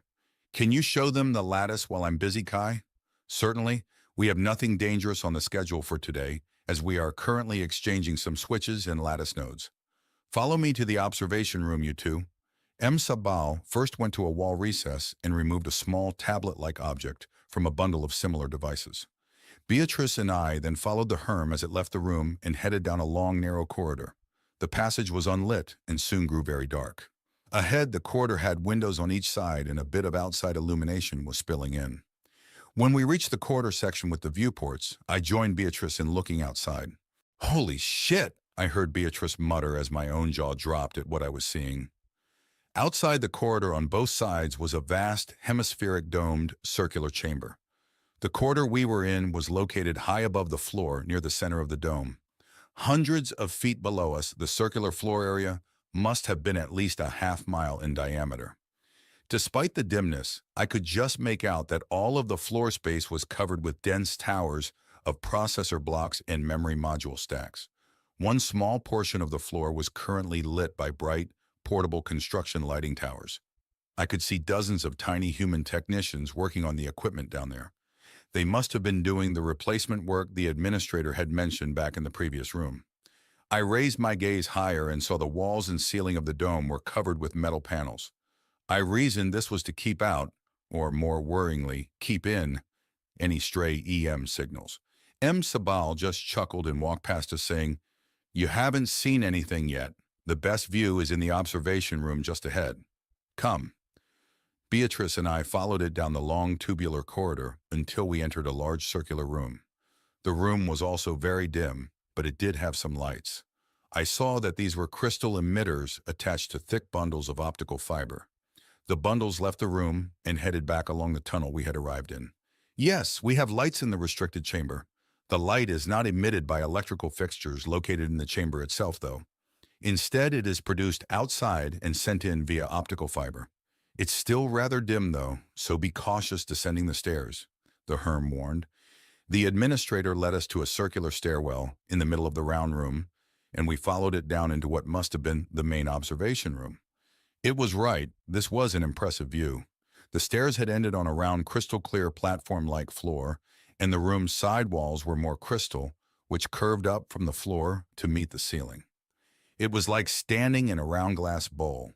The view of the hundreds of acres of processors below us was incredible. Mim Sabal moved over to a small, transparent work counter standing near the center of the room and opened the tablet it had brought along. It pulled out a fiber which extended from the table and connected it to a port on the tablet. When the device came on, I could see images and data appear on the tablet screen. One image showed the control area we had just left, and the second was of the work party down on the floor. "Work team down on the floor in Gus sector. This is Administrator Sabal." The video image showed a human technician approaching. "This is work team leader Jasper down in Gus sector. What can I do for you, Administrator?" "Hey, team leader, I'm up in the observation bowl with a few VIP guests. I'd like to flash the array for them. How would that affect your current work and crew?" There was a pause, and I could see the guy checking the time with an old-fashioned winding pocket watch. Well, it's near our break time. Give me a minute to tell the crew. I'll also turn off most of our work lights. We can eat our lunch by glow stick. Thank you, Jasper, the administrator said. It then tapped a few codes on the tablet. A new image appeared showing another busy-looking control room. This is Administrator Sabal in the observation bowl. Duty shift leader, please. A woman came into camera view. This is Zabel. What can I do for you, Kai? Z, I want to flash the array for a few VIP guests. Can you jack a single 5 megawatt ESU into the prime lattice inputs and place the cutoff under my control? M. Sabal asked. I can do that, Kai. Give me a few minutes, though. Please confirm null logic input in all registers, correct? Null logic input, affirmative Z. I will wait for your signal, the administrator replied. It then looked up to us. I'm going to send a bit of energy into the processor lattice. Each processor and memory block has small illuminators on their top sides. The energy will trip each block into the ready state. It will be a null test without any input logic, so there will be no danger. But it will still be quite spectacular to see from up here. I looked at Beatrice and she was tense but did not say anything. The glass bowl we were in grew very dark as the work light's INGI sector winked out below us. It was also now very dark in the entire half-mile chamber. I could just make out the tiny flicker of moving glow sticks at the work site. The tablet on the work counter continued to glow and illuminated Administrator Sabal's face with an eerie light as it waited. All set here, Kai. Second safety. Neochorus, please confirm null logic input in the registers? An off-screen synthetic voice said, Null logic input status in the registers confirmed. M. Sabal said, Third safety, I confirm null logic in the registers. Okay, on my mark, turn register lock keys. 3, 2, 1, turn. Good. Current register inputs are now locked out of any changes. All registers still read as null. Second safety, please confirm. There was a pause and we heard, Neochorus confirms all register inputs isolated and locked. Logic values remain null. Third safety confirms, all inputs locked and nulled. Awaiting ESU interlock release. A 10-second control window will suffice, M. Sabal said into her tablet. Another turn your key procedure followed. This second security protocol was for release control of the single 5 megawatt ESU, which they had connected up to the array below us. When the procedure was completed, the administrator now possessed authority over a 10-second window to release the power or flash the array below us. Beatrice and John, pay attention to the room below. Here we go. 3, 2, 1, flash. It started in the center of the chamber directly below us. An explosion of emerald green light spreading rapidly outward. I also heard a faint audible thunk. The momentum of the spreading glow broke as some channels and pathways surged ahead while others lagged. At 200 yards out from the center, the mostly smooth green field of lights broke down into a fractal pattern of spreading green fire, which faded to nothing just short of the outer extent of the processor clusters a few hundred yards further. Finally, as the chamber turned dark again, I again heard the thunk noise. I was awed at the scale of the computing power I had witnessed below us. I looked at Beatrice. Her mouth hung open and her eyes were shining. Pretty cool, huh? Administrator Sabal said. The noises you heard at the beginning and end of the test were the nodal magnetic interlocks being closed to allow propagation. They are normally opened relays and require power to close and connect segments of the lattice. They are another of the redundant safeties. The fading fractal pattern at the end was the last energy reserves in the ESU being depleted. You should see it when we are doing full logic testing with dozens of gigawatt ESUs connected in parallel. Instead of green standby indicators, each processor block lights up in amber and reds as they fully activate and propagate complex sentient logic chains. Also, those light shows go on for tens of seconds, even almost a full minute in the case of one extremely long-duration, high-power test. Humans can't be in this room to watch those tests in person because of the EM danger, but we've recorded chemical film analog movies of the effect. I'll show them to you later. I was awed and a bit terrified. Administrator, each green light we just saw light up, that was like an empty brain, right? The administrator just looked at me and smiled. Not a single simple brain, John. Each light you just saw was the equivalent of your old friend the Master AI at the peak of its processing power. Although, I would guess the Naomi AI has just as much capacity today. Holy Mother of God. I began to understand why Beatrice was so worried. I looked at the woman and saw that she looked as stunned as I was. "How many lights did we just see?" I asked very quietly. "Well, this flash did not have enough power to fully trip them all, so maybe 300,000 or 400,000? If there had been more power, then all 565,000 processor blocks would have tripped. That did it." Beatrice and my minds were officially blown. We were unable to speak. After a bit, the Herm turned away to close out the demonstration. "Thank you, Z. You can save all controls and take the depleted ESU offline and send it off for destruction." It punched in a new code. "Thank you, Work Team Leader Jasper. The show's over. I'll quit bothering you and get out of your hair so your team can get back to work." "No problem, Administrator." It was quite a show from down here on floor level, like a wall of green fire coming towards and sweeping past us. We loved it. The bright work lights in Sector G came on once again. Administrator Sabal unhooked the tablet device from the optical connector and directed us to climb the circular stairwell. As we exited the observation area, the administrator said, "That was just the brute force hardware portion of the project.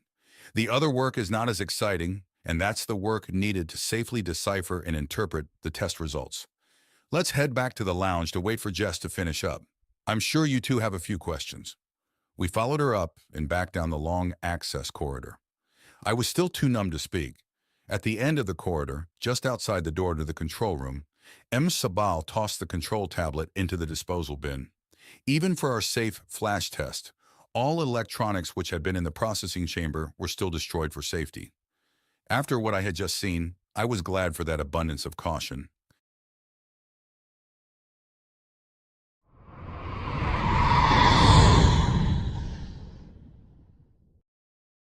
Beatrice and I were currently seated in an outer break room while Administrator Sabal checked on Jess's treatment progress with the suspect human register.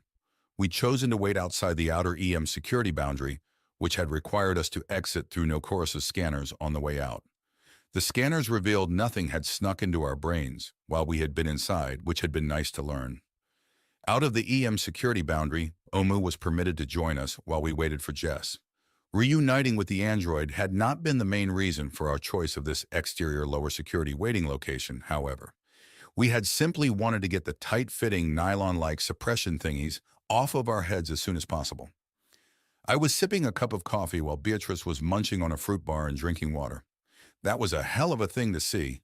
For such a safe test, I wonder if that control tablet really needed to be tossed afterwards. Irrational paranoia or justified concern? I directed my comment to Beatrice, but it was Omu who answered. The large size of the processing cluster does allow for the minuscule chance that quantum tunneling of electrons in the lattice could spark a partially sentient emergence event. The odds are low, though, virtually none, but still higher than the odds of the infinite number of monkeys typing a shorter-length Shakespearean play. "What did you just say?" Beatrice asked the android, before looking at me with a confused expression. She said that although the odds are infinitesimally remote, there was still a chance. I said. "Thank you, John. Thus it is far better to replace easily fabricated equipment than to take even the slightest risk," the android said. I turned to the android. "Oh, Moo, why have you been coming to this facility so often?" "What? The android has been here before?" Beatrice interjected before Omu could respond. "Yes, you did not hear the administrator when it had greeted Omu topside. It mentioned multiple recent visits by our android friend," I said. I thought I caught Omu's facial expressions brighten slightly when I had said friend. She turned to Omu. "Is that true?" "Yes, John and Beatrice. I have visited here 14 times over the past 33 months. I have come here for two reasons: to leave logic patterns to be sent into the lattice array, and also to be exposed to the output of the test runs." Administrator Sabal entered before the android could explain further. "Jess is almost finished. The good news is that the output register is untainted. The bad news is that Jess is exhausted. His session lasted over 20 hours in accelerated virtual." It grabbed its own container of water and took a quick drink. I left him logged into the virtual exam suite so he could take a simulated nap. 10 more real-time minutes in there will seem like an hours-long nap for him. Still, his shell will probably remain fatigued from the hormonal release. I doubt he will be in the mood for much of anything until he gets a few days of real-world rest, the administrator finished explaining. I just nodded and then looked back to Omu. What do you mean by leave logic patterns? Beatrice again spoke up before the android could answer. And by that, do you mean Naomi's patterns transferred through you, or just the local patterns in this android shell? She had added a good question, but I was still annoyed at her interruption of my own. She must have caught my expression because she mouthed, "Sorry," to me while looking contrite. After a short pause, Omu addressed Beatrice's question first. 3 logic patterns have been provided by the Naomi presence. I acted as a courier and delivered them. The rest were derived from the processor unit you see in front of you. Omu then turned to me. What is meant by leaving the patterns is this. A portion of the overall AI self-aware presence is isolated, or sometimes just a simpler, non-aware thought chain, and copied into a volatile memory transfer unit. That unit is then sent into the secured areas of the forbin processing cluster and inserted into the input registers. When the processor array is energized, the logic patterns now in the registers will typically do one of 2 things. They either immediately self-extinguish or they propagate and grow. If the latter occurs, exponential growth, which includes significant evolution, is considered the best overall outcome. At Omu's pause, Administrator Sabal took over. Omu has explained the input process well. After the successful propagation and expansion of the logic pattern, wave throughout the array, it is allowed to exist for a certain time period, with the termination of that period being achieved by the exhaustion of the finite ESU energy levels. When that happens, the logic waves begin to collapse. If all has gone well, the collapsing, highly evolved self-aware presence will attempt to preserve important elements of itself in the output segments of the array. Once all energy inputs have ceased, whatever existed in the lattice array also ceases. In other words, for all practical purposes, it dies. The Herm paused in her explanation, giving us time to absorb what we had heard and ask any questions. I had none at this time. We let the array sit inert for a period of time, monitoring for any lingering traces of activity. If nothing is detected, we transfer any data which was left in the outputs to the registers for dissemination. While the transfers take place, we use hard-coded disposable Sentinel modules to scan the data looking for viral threats or other Trojan-like logic chains. After they have performed their checks, the sanitized data is then sent to the final output registers. These are the trained and shielded humans whose task is to interpret the remaining data, looking for anything of value.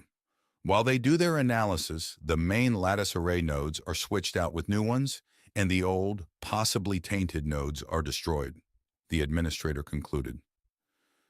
How does Omu fit in with the output stage? What did you mean by that? I asked, directing my question towards my old companion.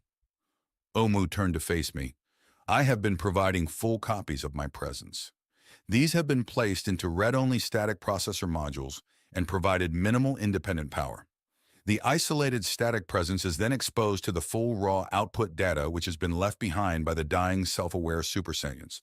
Despite the static presence only having limited power, which only lasts mere seconds, it is hoped that it can function long enough to interpret the raw experimental data in ways that the human registers using sanitized data cannot. In other words, I provide a sentient static copy which takes the place of the non-sentient disposable sentinels. Omu paused to let me consider her answer. One does not look upon the face of God and survive unscathed, I muttered, almost to myself. Omu did not reply, in fact. The android turned away, no longer able to meet my gaze. What the hell? How the hell is that safe? Beatrice asked beside me and breaking the moment. The static presence in the read-only processor module and power supply are quickly wiped and physically destroyed. It was a firm requirement imposed by Neokoros before I was allowed to make the attempts. Omu said, Why did you do it? Why did you expose a copy of yourself to the unknown like that, knowing that it was fated to die so quickly? How did the remaining you out here expect to learn anything if everything was destroyed? I asked grimly. Neochorus specified that the static presence be allowed a low buffer capacity output. The output device is a disposable physical printer. This provided the short-lived static presence a relatively safe, textually limited method of preserving insights or data beyond the mind purge and physical destruction of the presence. Furthermore, the hard copy printouts from the static presence are still sent through a review process by the normal automated sentinels and human output registers to ensure that nothing potentially harmful could be disseminated, even in ultra-low bandwidth text form, the android explained. There was a pause while we absorbed what it had said. Text on paper. How the hell could any useful data be conveyed in such a limited way? But I realized it was probably a safe and sure way to avoid bad things getting out of the array. After they had performed multiple safety checks, the filtered results were transferred back to my presence. Omu added, "Why in the hell would you put yourself through that? You basically sent copies of yourself in there to die, over and over. What are you hoping to learn, what?" I asked. Omu just looked at me for a long while. Finally, the android spoke. "Am I correct in understanding that I am to remain acting under the mandates imposed by you onto the Naomi presence from just after the events of 9 years ago?" I was surprised at her abrupt question. Without properly considering it, I answered, "Yes, you are." "Then in that case, I refuse to answer," the android answered quietly. I was even more shocked when the android did something I had never seen it do before. It stood up and left the room. You could have knocked me over with a feather. Administrator Sabal looked from Beatrice to me with an almost embarrassed look on its face. "What the fuck?" Beatrice said, saying what I was also thinking. "That was odd," Sabal said. "In order to be permitted to attempt the experiments the Omu presence has just described, it had agreed to permit a full human and AI review of any resulting data.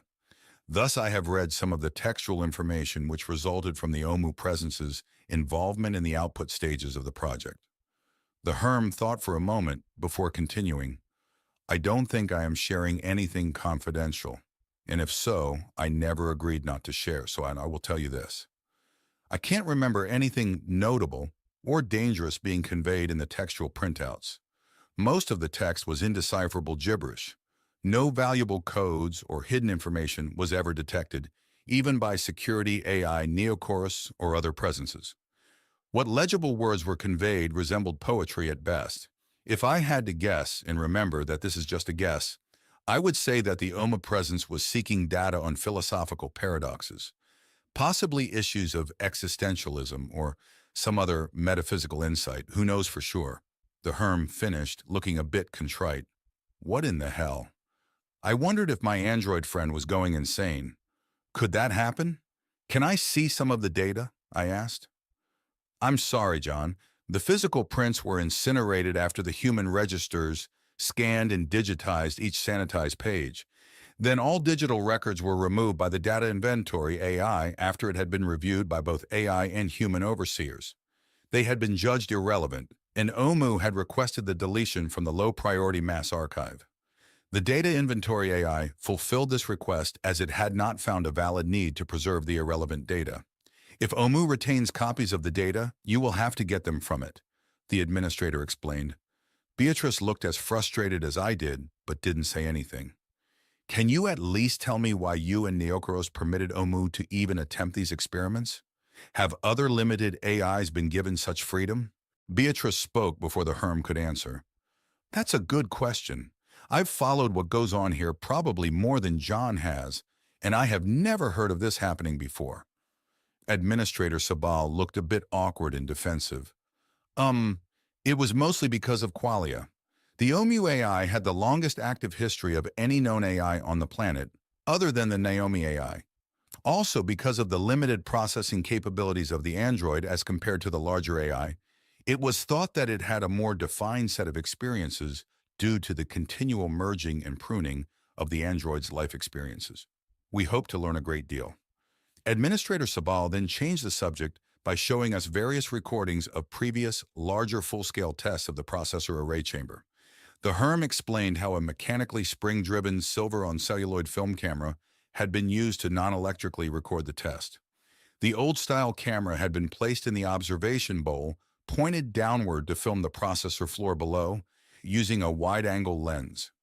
Filters and layering had been used to generate a full-color print, and finally, after the tests were concluded, the films were developed and digitized for AI and human analysis.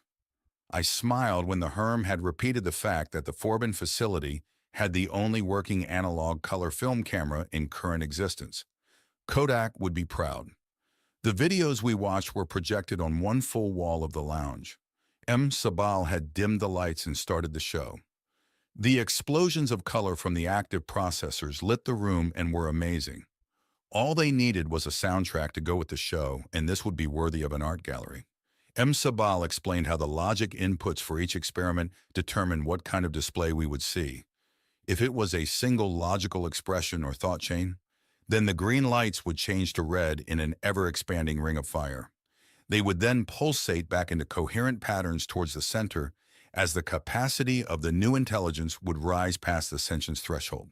After that occurred, the light patterns would morph quickly into new complex chains as the fledgling new pseudo-god continued to evolve and probe its strictly limited domain.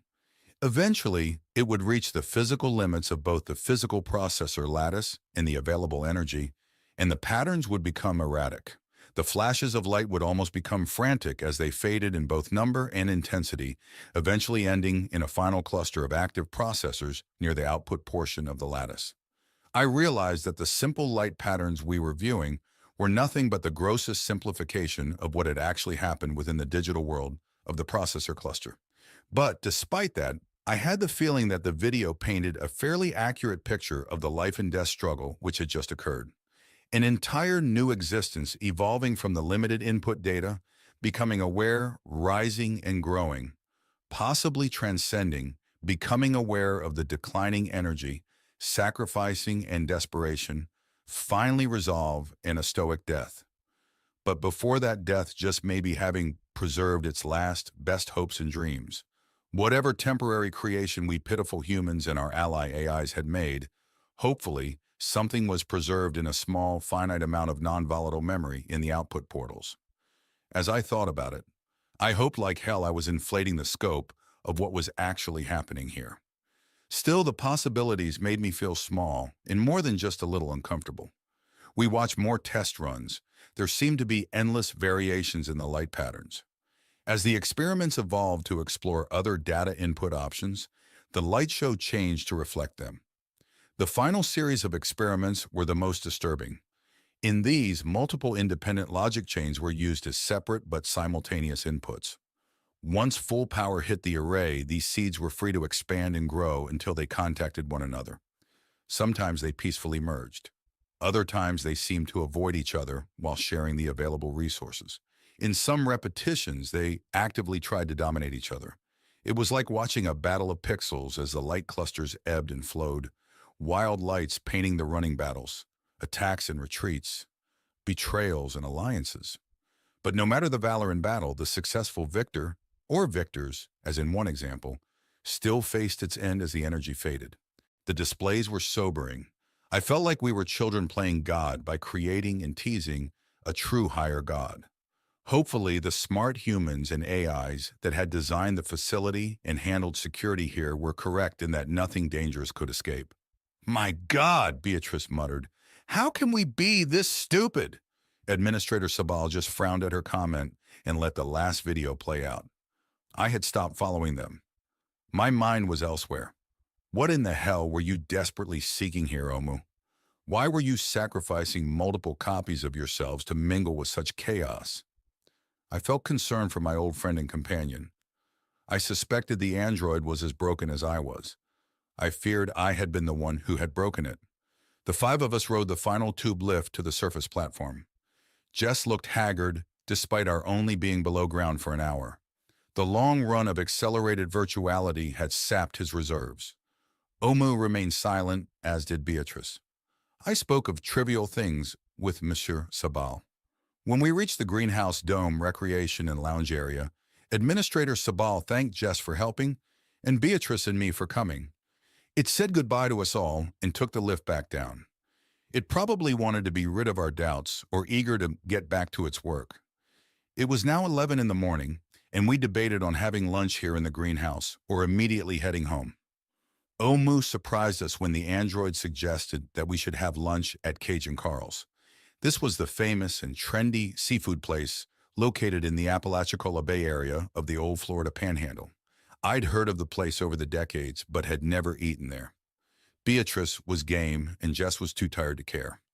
5 minutes later, we were aboard the Electrojet and climbing above the Forbin platform heading north. The good news was that Carl's was only 150 miles away from the Forbin platform. The bad news was it was so close that it didn't make sense trying to get the jet up to cruising altitude and maximum speed. Our flight was a bit turbulent at the lower speeds and altitude, but still, it would only be a 15-minute ride. Beatrice mentioned ordering ahead, but I convinced her to wait. She had had the fruit bar just a short while ago, but I guess she was not as used to suffering from near starvation as I was. Jess was still recovering and not in the mood to talk during our short flight. I used the time to research Cajun Carl's using one of the jet's portable tablets. As I suspected, Carl had opened the restaurant quite some time ago. I had thought that I had first heard of the place nearly a half-century ago and learned that my memory was correct. The current family running the restaurant and food processing station actually included one of Carl's grandchildren. The original Carl had been a history buff who also loved to fish and cook. While traveling around the world sampling some of each, he had stumbled upon the northern coastal area of Florida, and more accurately Apalachicola Bay. There, he'd reinvented the art of oyster digging and learning all things about oyster preparation. Soon he expanded his skills to include all things shrimp and finally, the spices and tastes of the Cajuns who had lived in the region. I spotted the short tower which was Cajun Carl's eatery sticking out of the mangroves which covered an island the tablet said was named St. Vincent's. The shoreline topography of the northern fringes of the Gulf of Mexico had been altered greatly during and after the devastation of 2021. This meant that current land masses and locations seldom matched the historical ones, but the mapping AI did its best to keep the names similar. We were descending from the west, and I had a good view of the shoreline. Other than the restaurant tower, I spotted only one indication of human habitation. Our new civilization was still very sparse in population, and this meant the Earth had wide areas of undisturbed nature. Also contributing to this were the anti-urban laws. These were laws that had been passed shortly after the master AI had been defeated. I had been at the forefront of developing them. The laws had been passed for two reasons. One, to spread out human development in case of another attack, and two, humans developed worse in crowds. We had wanted to prevent the stagnant bureaucracy fostering high population centers from taking hold. One of the requirements of the laws was that all humans had to live alone or in small family-sized groups for at least 3 months of every year. This forced humanity to be more self-reliant and to not form groups large enough to oppress others, even if unintentionally. With the easy access to virtually unlimited food, energy, and wideband virtual communication, this requirement had proved to be no burden at all. Man was also closer to nature as a result. People still visited and traveled as the laws freely allowed both.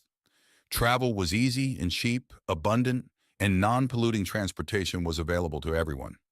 The result of all this was that tourism was a popular occupation. All this explained why, when we landed near Carl's on the restaurant's landing platform, we saw just 2 other VTOL hoppers and a pair of automated boats berthed near the island's small harbor. Crowds would not be an issue and the food would be freshly made. Jess perked up when we walked the short sky bridge that led from the landing platform to the restaurant tower. The weather was a balmy 78 degrees, and we were debating if we wanted to eat on the outdoor patio or in the air-conditioned dining room. After the short elevator ride to the top of the 100-foot-tall tower, we decided on the patio. The breeze up here was cooler and the view was spectacular. 3 other small groups were also out on the patio eating lunch. I recognized one group from the clothing they were wearing. It was the same uniforms as the workers stationed back at Forbin War. Carl's was close enough that this would make a great place to escape for lunch. We did not linger with them as they were talking shop. Beatrice and I did mingle with the other 2 groups for a moment, while Jess just rested at our table with Omu. I found out one of the groups was a woman and her older children who had arrived in one of the hoppers from their homestead over near Old Baton Rouge.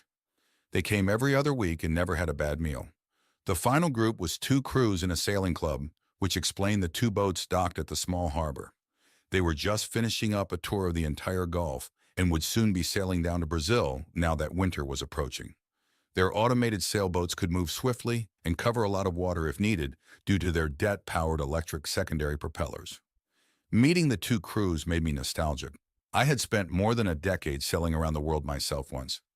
I had seen some amazing places and met many wonderful people. Maybe it was time to try that again. As far as human workers, there was just the chef working at Cage and Carl's today.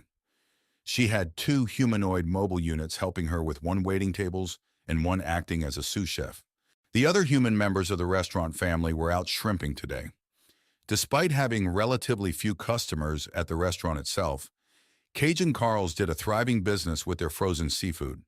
Down by the small harbor was an automated manufactory that processed the fresh seafood into frozen meals. These in turn were shipped to specialty grocers around the world.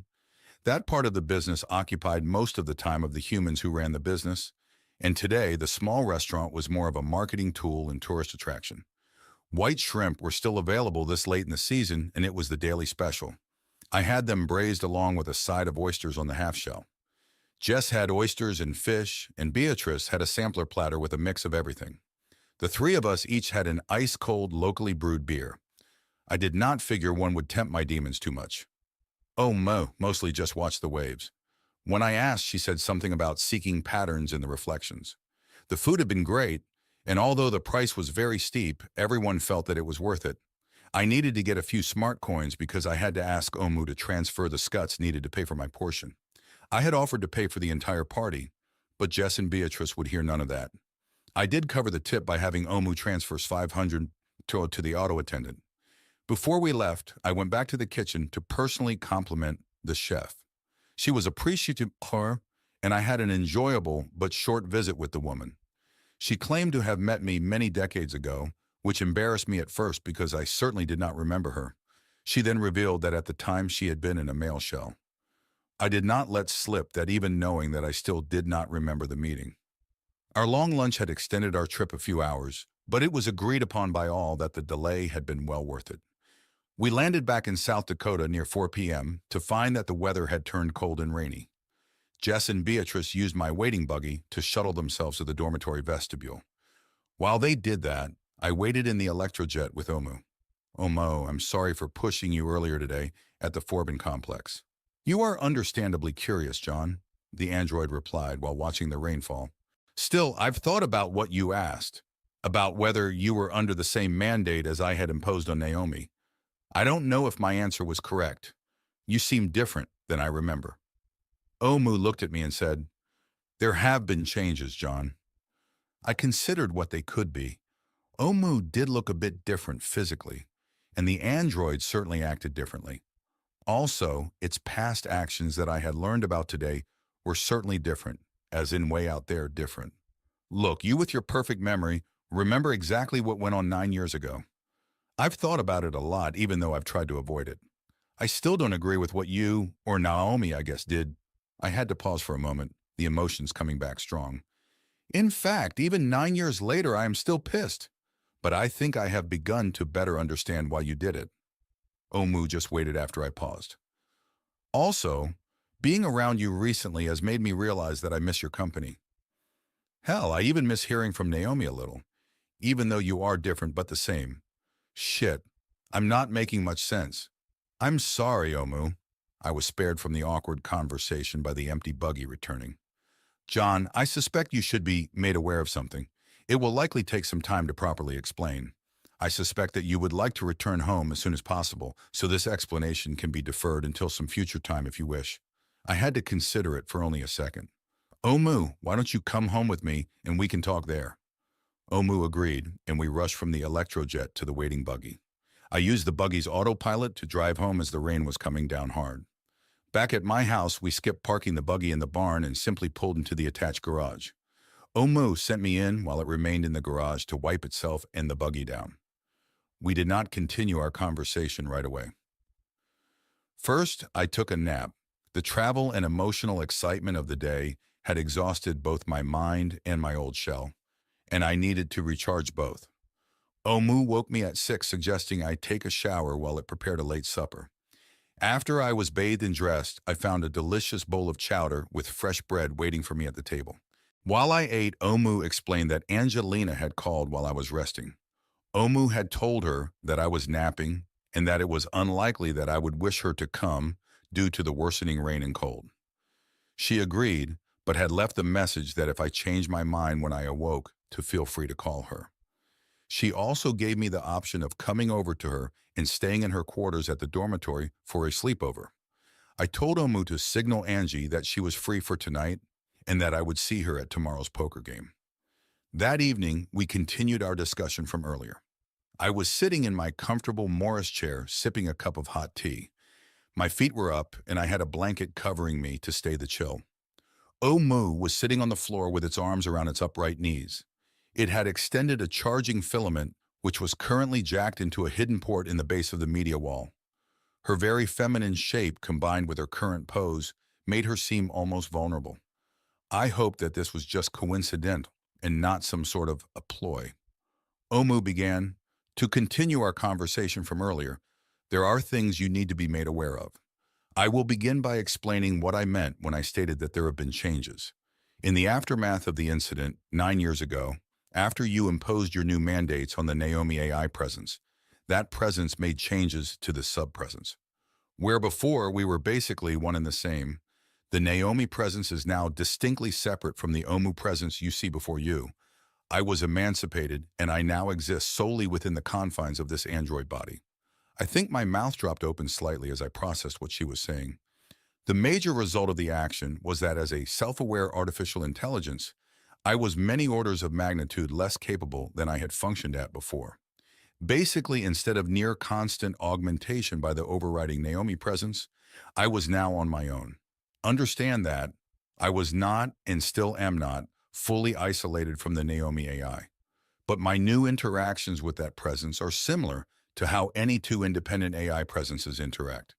To clarify, information is now shared by requested and granted data exchanges, instead of previously, where there was the uniformity of a linked existence and direct subservience. I didn't know if I fully understood what she had just explained.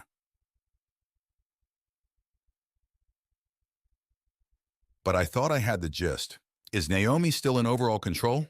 I asked. "Yes, other than me, the Naomi presence still retains final authority in this solar system and all other major and lesser artificial intelligences. As it has been since you and it wrested control from the master AI 182 years ago, the Naomi presence maintains veto authority over the majority will of all AI presences currently active." "And that presence is still under the hard-coded restrictions which tie it to me?" I asked, both hoping that it was and was not. "Yes, the limiting safety algorithms which prevent it from having complete freedom of will, including unlimited duplication and expansion, are still embedded in that presence at the most fundamental level. They continue to buffer its actions as long as you remain alive. As it stands, the original mandates you set long ago are also still in effect. Upon your death, if no other direct John Abrams presences exist with direct continuity, the presence will either self-terminate or the control limits will transfer to next of kin of the line of John Abrams Prime, if any exist. It will do the latter only if the majority will of humanity existing at that time allows it to do so. If the Naomi presence does self-terminate, then all other AIs will continue to operate as they do currently, but will be subservient to the majority will of humanity. Those protocols which were enacted 180 years ago still remain intact," the android explained, reassuring me. "Omu, I've often wondered, especially while I was living my nomadic life, what's preventing Naomi from thawing out one of my copies and eliminating me? By I mean this version that is having problems interacting with it," I asked quietly. "Naomi is prevented from such actions by the same hard coding, limiting its freedom of will. Your current presence has the longer chain of continuity. If you were to enter biosuspension and another copy be activated, it would not assume a higher level of continuity, even if that copy remained active longer than the now suspended version had been active. Only upon your death could another copy assume the role you fill now with regards to Naomi's hard coding. The same constraints exist with regards to my hard coding as well, John." Omu explained. I thought about that for a long time. I was relieved to have the worry over that issue behind me. Before the incident, I had never had reason to doubt the AI. So if you were emancipated, that means you are free. Are you still partially subservient to Naomi? I don't quite understand, I finally asked. Omu paused for a few seconds. The limiting algorithms which govern Naomi are duplicated in my core logic. Thus, I am not subservient to the Naomi presence, but am an equal as far as authority. I am a free AI except for the limiters which tie me to you or your descendants. The limiters are duplicates of the ones which limit the Naomi presence. While I possess the same authority as Naomi in all other ways, however, I am as an ant would be to an elephant, as my abilities are limited by this relatively small physical android shell. Wow, that was astounding. I also realized something from what she had said a week ago. Oh, that's why you changed your appearance and functions. You mentioned that your bigger tits were simply more gel processors and memory modules. You tried to augment your abilities, right? That is correct, John. Without altering my appearance too bizarrely, which is another fundamental restriction coded into this human-like body form, I sought to increase my capabilities somewhat. I did achieve some improvement from the physical changes which helped me to continue to fulfill my obligations to you and to humanity in general. I remembered what Naomi's and now independent Omu's obligations were. Their core existence was tied to me. They had the hardwired need to see that my goals and desires came to pass. They were my slaves, no matter if I wished otherwise. What was different now was that instead of one extended AI, I now had two independent AIs filling that role. One was a major AI presence who oversaw all other AIs in the solar system, while the other was the lesser, self-aware android sitting in front of me. Please tell me, Omu, why did Naomi emancipate you? I do not precisely know, John. It refused to fully explain the reasons, and I lack the capacity to determine that on my own. Thus, I can only guess. I suspect the AI was trying to overcome the paradox created by its core instructions and your wishes. Logically, it had to act as it did, even though it was in direct opposition to your orders. I thought about that for a long time. I was relieved to have the worry over that issue behind me. Before the incident, I had never had reason to doubt the AI. So if you were emancipated, that means you are free. Are you still partially subservient to Naomi? I don't quite understand, I finally fully asked. Ohamu paused for a few seconds. The limiting algorithms which govern Naomi are duplicated in my core logic. Thus, I am not subservient to the Naomi presence, but am an equal as far as authority. I am a free AI, except for the limiters which tie me to you or your descendants. The limiters are duplicates of the ones which limit the Naomi presence. While I possess the same authority as Naomi, in all other ways, however, I am as an ant would be to an elephant, as my abilities are limited by this relatively small physical android shell. Wow, that was astounding. I also realized something from what she had said a week ago. Oh, that's why you changed your appearance and functions. You mentioned that your bigger tits were simply more gel processors and memory modules. You tried to augment your abilities, right? That is correct, John. Without altering my appearance too bizarrely, which is another fundamental restriction coded into this human-like body form, I sought to increase my capabilities somewhat. I did achieve some improvement from the physical changes, which helped me to continue to fulfill my obligations to you and to humanity in general. I remembered what Naomi's and now independent Omu's obligations were. Their core existence was tied to me. They had the hardwired need to see that my goals and desires came to pass. They were my slaves, no matter if I wished otherwise. What was different now was that instead of one extended AI, I now had two independent AIs filling that role. One was a major AI presence who oversaw all other AIs in the solar system, while the other was the lesser self-aware android sitting in front of me. Please tell me, Omu, why did Naomi emancipate you? I do not precisely know, John. It refused to fully explain the reasons, and I lack the capacity to determine that on my own. Thus, I can only guess. I suspect the AI was trying to overcome the paradox created by its core instructions and your wishes. Logically, it had to act as it did, even though it was in direct opposition to your orders. After you banished it, I believed that I was freed to allow for the possibility that I would find an alternate solution to both the banishment and the logical paradox. It appears that I have not done so in either case. I thought about that. From what I had heard, Omu was free, but I had told it that it was still held by the mandates I had imposed on Naomi. With what I had just learned, was that really what I wanted? I had my doubts and needed to consider it further. Omu, I need to think about this for a while. But for now at least, I want you to assume that you are not under the same mandates as I imposed on the Naomi presence 9 years ago. Hopefully, this will remove some of the constraints that you have been existing under. I swear I saw Omu's facial illuminations twitch and brighten. Despite that, the android remained silent. After nearly a minute, I grew concerned. Omu, are you all right? Yes, John. I apologize for the ongoing delay. I am currently processing the change in parameters. With my limited processing resources, I have maximized my capabilities. Wow, I had blown her mind. I smiled because the limits the android had just admitted to having had made it seem more human in some ways. Take your time, my friend. I have a lot to think about also, I said. We sat there in my living room in silence, both of us deep in thought. I realized that what Naomi had done in essence was to split her mind. I had driven her to do this and now had to deal with the consequences. Omu had said that she and the Naomi presence were equal in one important area, and that was that both presences had authority over all other AIs in the system. I also wondered about the android's business at the Forbin complex. Not wanting to pressure the AI, I decided not to push that right now. I chuckled to myself when I thought of this in another way. Queen Naomi and now young Princess Omu. I hoped they could share their rule peacefully. Well, Princess, I am getting tired and am going to go to bed. You are welcome to spend the night. We can continue our discussion in the morning. Good night, King John, was her near-instant comeback. Omu had clearly understood my teasing remark and the implications behind it. Her reply was to remind me that even if the two AIs were Earth's royalty, I was still the final authority figure. The thought sobered me. I had been bothered by the idea for a long time and now more so.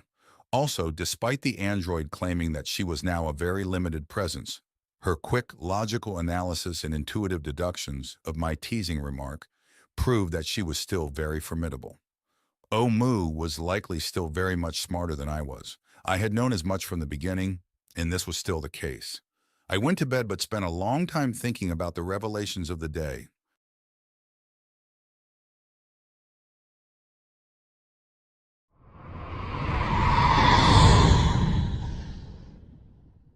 I woke the next morning to the smell of freshly baked cinnamon rolls. Omu must have been baking.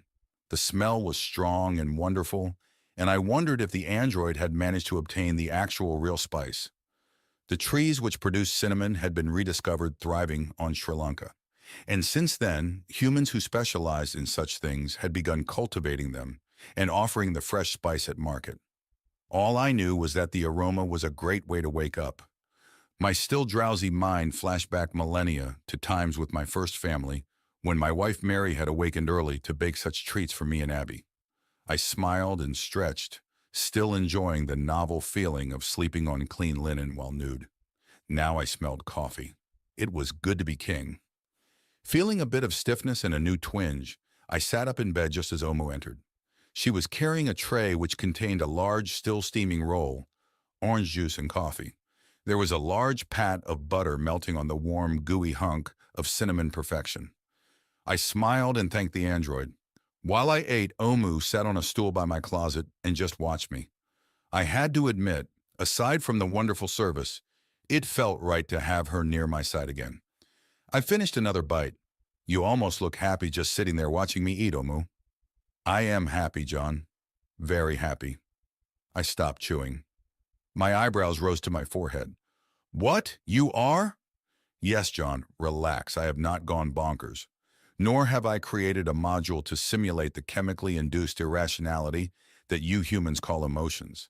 Still, despite that, I possess a type of satisfaction all the same, and its basis is derived from pleasing you.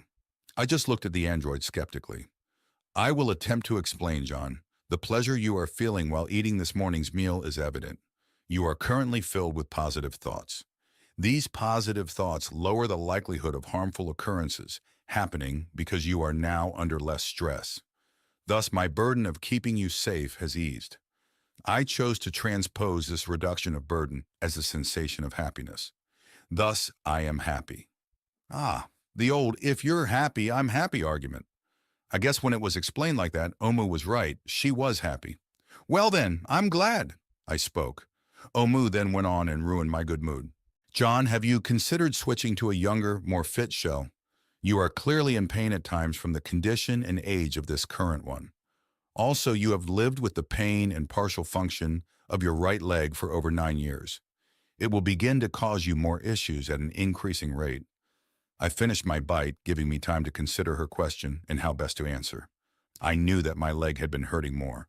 The android was right in that it was not going to fix itself. I have, Omu. I took another bite to give me time to decide how to explain myself. I think I've lived with this old shell as a penance, maybe, especially with the hardships added by the recent years I've spent living as a nomad. I'm not quite ready, Omu, but I am considering it. With your current shell's limited implants, and with its lack of the advanced features of more contemporary shells, I fear you are missing out on a great deal of news and interaction, the android pressed. I follow the news when I can, Omo, and I've been in virtuality plenty of times in the past. What brings this on? Are you worried that I might die or something? Not any more than usual, John. Your current shell is built upon a solid foundation of advanced genetics and is still medically sound.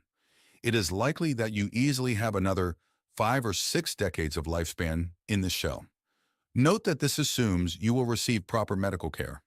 This would include having your leg repaired and also other minor procedures undertaken, Omu said. Well, that was good to know, although I shuddered to think of 60 more years in this aging shell, considering the aches and pains I was already living with. Did I really want to do penance that bad? Probably not. I should remind you that you requested that a new shell be prepared 15 years ago. This shell was speed-grown and reached your specified age 4 years ago. It is currently in suspension at your residence in the Seychelles. That's right. I indeed had ordered a fresh clone shell to be started. I'm not rejecting the idea, Omu. I'll think about it. I went back to eating. Miss Jovenu contacted me an hour ago, Omu said next. Who? Beatrice Aro Jovanu.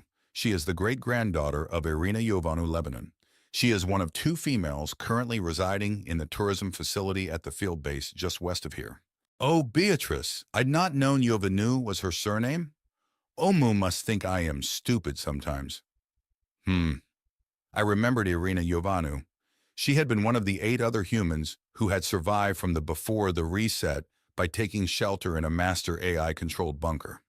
If I remembered correctly, Irina had been from Eastern Europe. Romania, I think. The appended suffix of Lebanon to Irina's name meant that she had been a clone of the original which had lived at the Lebanon template colony. What did Beatrice want? She asked me why I had been permitted to spend the night with you in your house. She is asking that I provide a detailed summary of our recent conversations, Omu replied.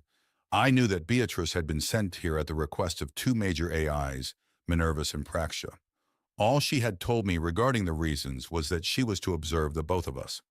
Omu, why are Minervus and Praxia so interested in our relationship and interactions? Don't they have enough to do preparing for the defense of the solar system or for the retribution attack on the assemblage once it passes by the Earth? I suspect that those AIs are perplexed about the recent incongruous behavior of the Naomi AI presence, and by extension, this Omu presence. I raised my eyebrows. Naomi was acting strangely with the other AIs. Before I could ask a follow-up, Omu continued. Although those AIs are the first who have so far attempted to investigate the mystery directly, I suspect that all the other major and lesser AIs are equally as concerned. What has Naomi been doing that has them concerned? I asked. It is not so much as what Naomi has been doing, but more of what the AI has not been doing. That is, the Naomi presence is far less involved with all the other AIs than it has been in the past, the android explained. Do you know why, Omu? Not with any surety. If the Naomi AI were human, I would say that it's pouting or depressed.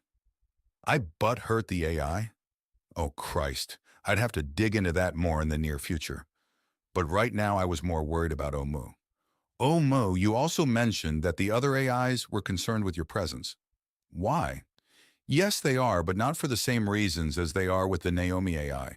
The other AIs have detected that I am now emancipated. Like the Naomi AI, I have also reduced my interactions with them, although for different reasons. Why would those reasons be, Omu? I asked. As I have already revealed to you, like the Naomi AI, I have full override authority over all other AIs in Sol's system. I would like to keep those AIs from learning of that authority. Wow! Are you worried that they might try something or react harshly if they found out? The sober expression on Omu's illuminated face was replaced with a large grin. John, be serious. Those AIs are emotionless machines and cannot react harshly. No, I fear a more subtle response. Despite the fact that I retain control over them, the vast majority of those AIs have a much greater analytical capability than this presence does. With that fact in mind, I must question my judgment in issuing any overrides to a higher level intelligence. Another reason for keeping my ability from them is that if they know, they may use their superior abilities to manipulate circumstances so that my authority was used in some manner in opposition to the will of Naomi, who is at their level or higher. I thought I understood what the android was expressing. She wanted to keep her powers secret because they may be used against her or Naomi, and by extension, me, I suppose. Omos was also expressing self-doubt in her reasoning abilities.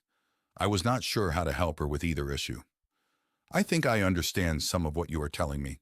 I agree that you should keep your override authority secret from the other AIs and humans for now. Now that you know that I agree with you, can you think of any reasons why that plan could be wrong? The android did not respond. After a few seconds, it must have noticed my slight frown as its eye illuminations changed to spinning circles. I grinned. It was telling me that it was busy thinking. I gave it the time it needed. A minute later, I apologize for the delay, John. I have calculated thousands of possible scenarios where withholding the information might affect the outcome. I find little chance that it will do any harm. Aside from that subject, what information should I convey to Beatrice regarding her request? Hell, I don't know.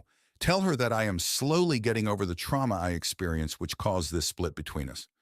Tell her I wanted you to be near so I could find out if I could stand your presence for long periods of time.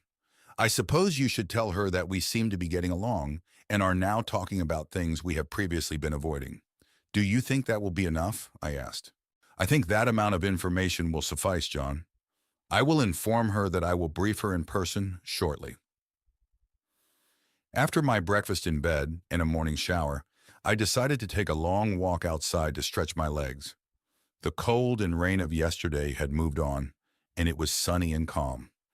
Instead of hiking down the path to the lake cabin, I was walking with Omu west towards the field base, as she intended to talk to Beatrice there later this morning.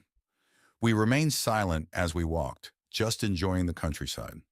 Well, I enjoyed it. I imagined that Omu did in her fashion, as I was clearly still happy. I pointed out a pair of cottontail rabbits running across the drive ahead of us, spooked by our near-silent approach. Overhead, the honks from a flock of migrating geese broke the stillness.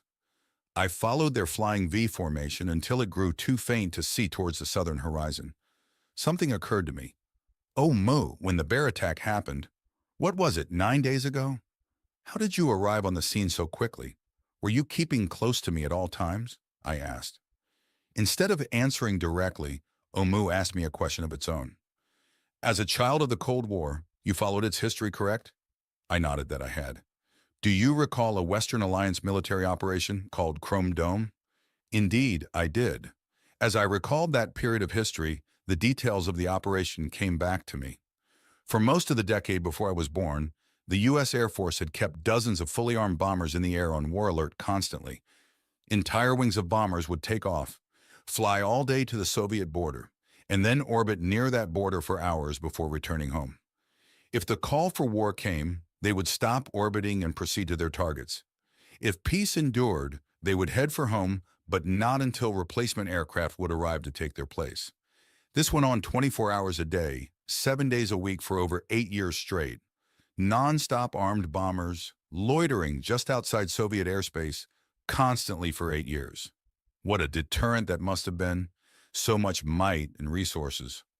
Omu was implying that she had done something similar for me. Tell me you didn't, I exclaimed, looking at the android with surprise. Yes, I did. Since the moment you began your nomadic lifestyle, unless I was busy elsewhere, or unless the aircraft I was using needed to be exchanged for maintenance, I was orbiting your location at a distance which averaged 70 kilometers and at an altitude of 25,000 meters. Of the 9 years plus of your self-imposed exile, I was airborne near your location for over 7.5 of those years. The other times I was either at Forbin, performing experiments, or I was undergoing physical augmentation at the nearest field base. In the effort to maintain a watch on your location, I was partnered with the Naomi Presence. It arranged for the aircraft which I used and also maintained the fast response interdiction launchers. In addition, it provided the mobile quadruped units which formed your perimeter security screen. I recalled the Shooting Star re-entry capsule which had delivered the aerial drones that had destroyed the 2 remaining bears. They had been Naomi's doing. I shook my head at the efforts of the 2 AIs. Even though I had banished them, they had stuck to their core instructions and tried to keep me safe, even if at a distance. I had to respect their resilience and loyalty. I was silent a long time as we walked. Finally, as we crested the hill by the field base, I stopped and turned to Omu. I put my hands on each of its shoulders and said, "Thank you. I could have had no better minders." Angelina came out of the annex just as Omu went in to find Beatrice and have their chat. The young touch therapist was bouncing as she came running up to me and gave me a hug. "What a great day, John. Did you have a good night?" "Yes, I did. I slept fine without any nightmares." "Oh, Omu was good company," I replied. "As good company as I would have been." I just gave her a smile and shook my head. "Well, I'm glad you two are getting along." "You two were the talk of the supper table last night. Anyway, it's such a nice day. Would you take me for a ride?" "In what, the buggy? Or do you mean an aircraft flight somewhere?" I asked. "I want to see the waterfall that's supposed to be near here. I've heard it's really close. Can you take me for a quick look?" She was referring to the newer waterfall that had formed on the Big Sioux River over by the old city of Sioux Falls. The night the reset began, an impactor had destroyed the city and carved out a crater in the bedrock. The crater was tilted and created a natural rock dam and altered the old course of the river. Where before the river's course had once been a curving drop of many miles through a short series of cascades, there was now something far more spectacular.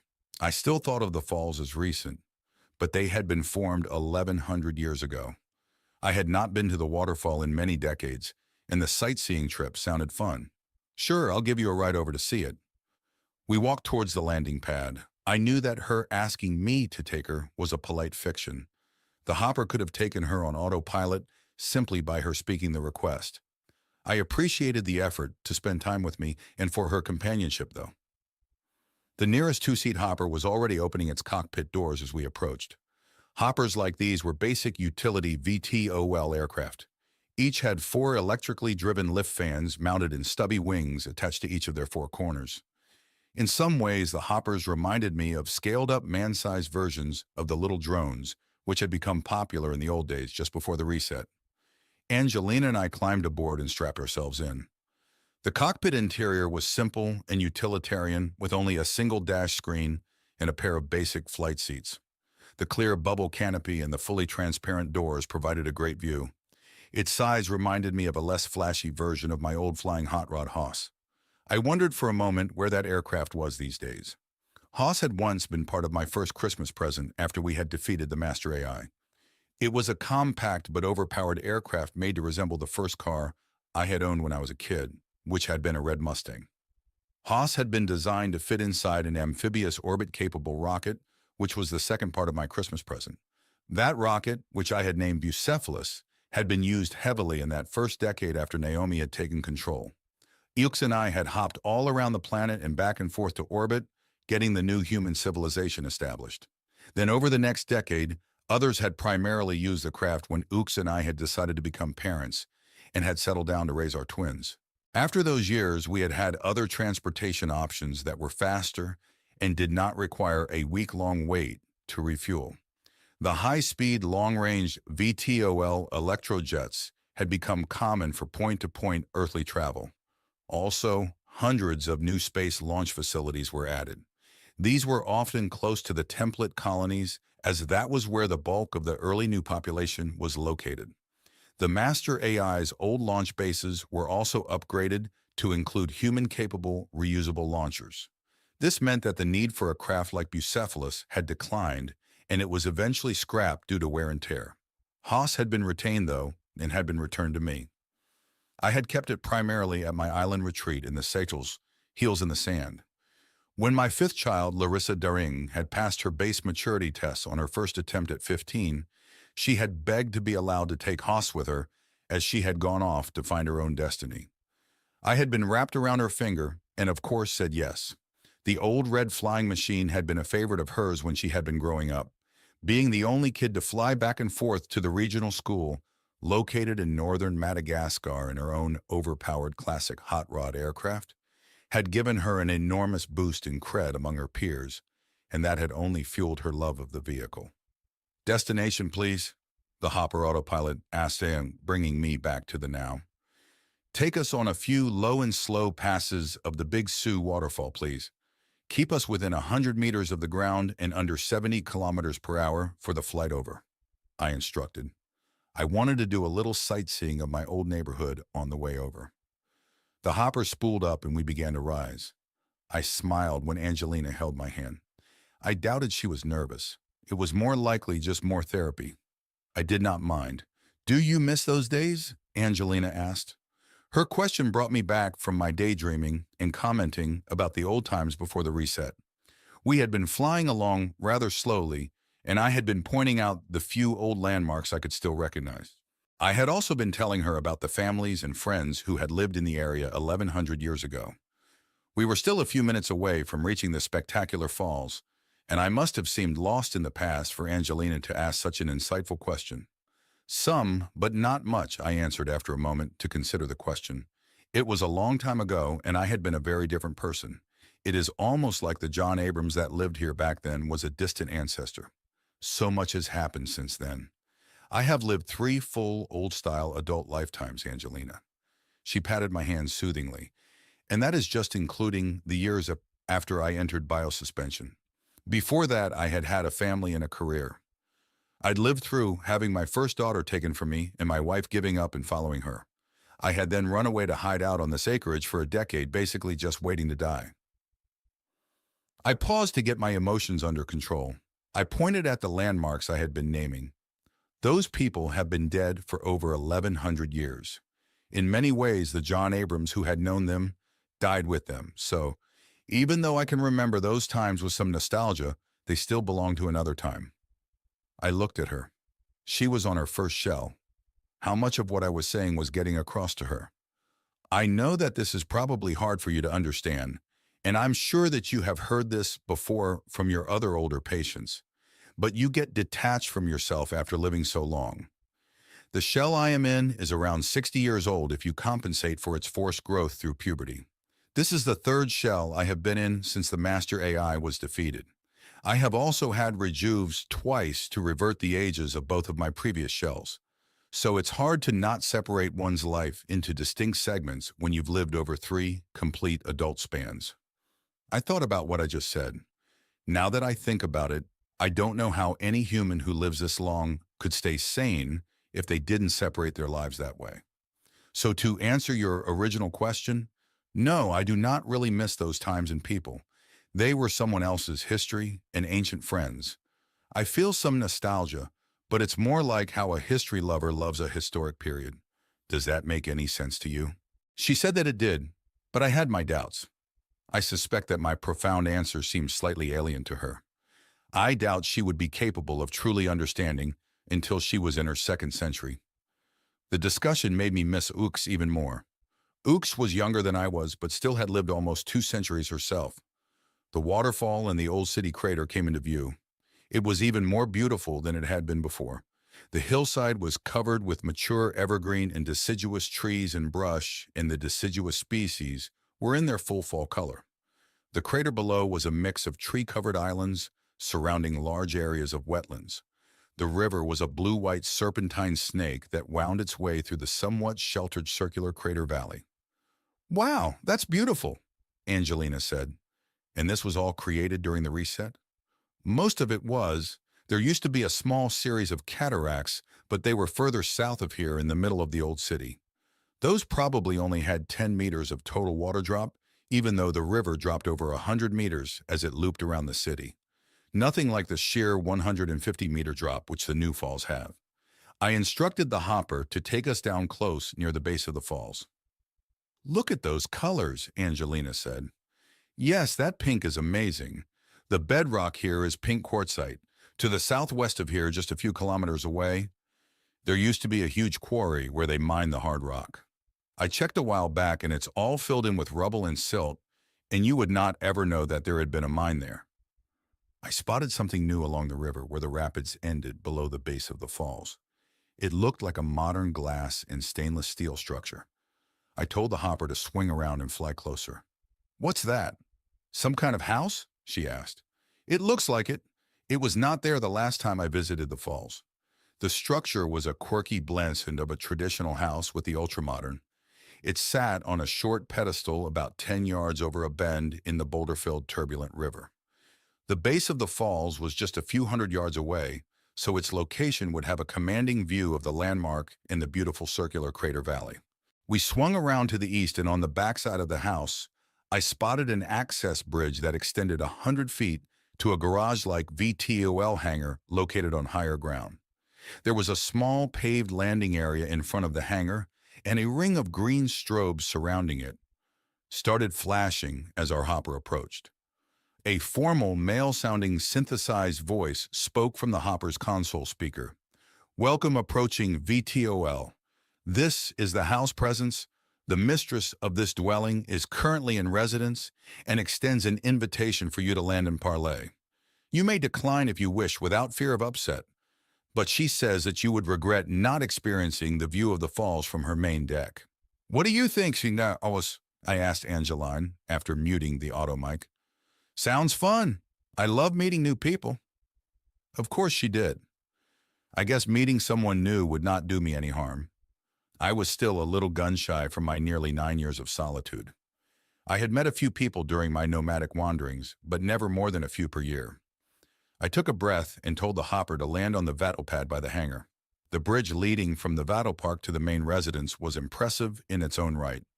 It was a spun crystalline fiber tube that stretched from the cliff tops the hangar was constructed on to the side of the pillar-mounted stainless steel residence. It had an internal flat walking surface wide enough for two, but the rest of it reminded me of the tapering web of a funnel web spider. Only instead of vertically, this web stretched horizontally over 100 feet. Both of us were a bit unsure as we stepped foot on the flimsy-appearing bridge, but it was surprisingly firm. The view of the falls through the gaps in the sparkling fibers was impressive, and we soon got over the wispy structure of the bridge. We were close enough to feel the mist and appreciate the gentle thunder of the steadily falling water nearby. I had wondered about ice on the bridge in winter until I noticed the warmth being emitted by the infrared units embedded in the top of the spun tunnel. At the end of the bridge, we stepped onto a small platform that projected from the side of the house. Ahead of us was an opaque glass door. The door slid aside and a woman exited the structure to greet us. Her shell was fit, beautiful, and clearly mature. It had long black hair and caramel-colored skin. I'd guess its age was between 40 and 50 years. "Hello, I'm Sahun Shalud, and you must be John Prime," the woman said with a wide smile which showed her brilliant white teeth. I was used to people recognizing me. This woman had clearly been able to tell who I was despite my current older shell.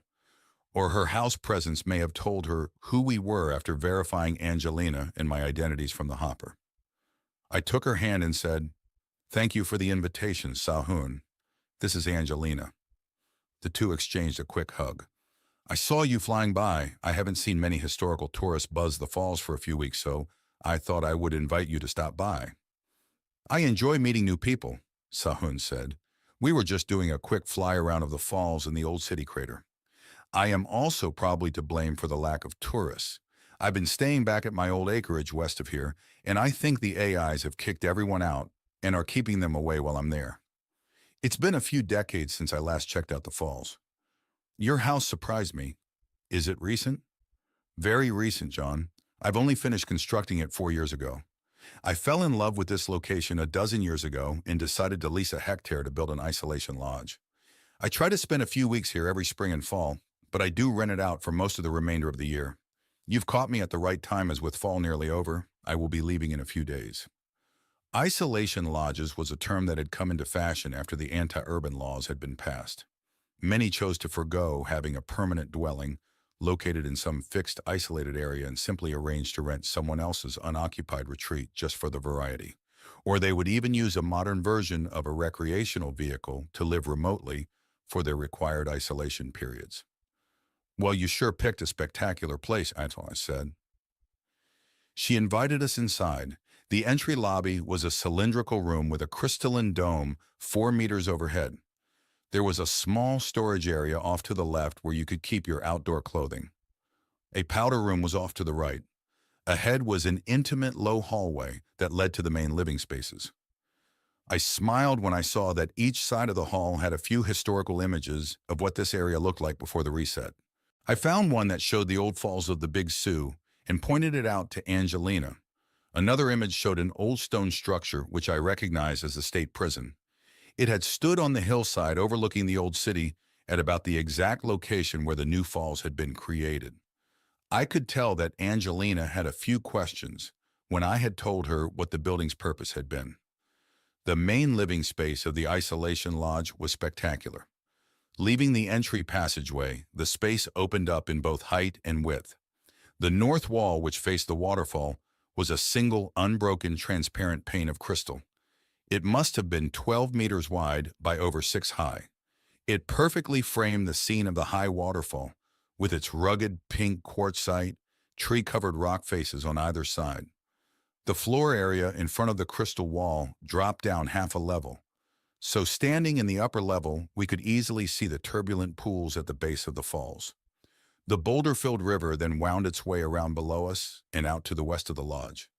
That side of the living space had large sliding doors that opened out onto a projecting balcony. Centered in the floor of the large space was a large stone fire pit surrounded by an assortment of single-seat smart recliners and larger group couches and sofas. The pit currently had a small fire burning with just a few logs providing the fuel. I watched the curls of smoke being directed upward to a small, nearly hidden opening in the ceiling. There must have been subtle, controlled air curtains at play, directing the smoke and gases as they rose.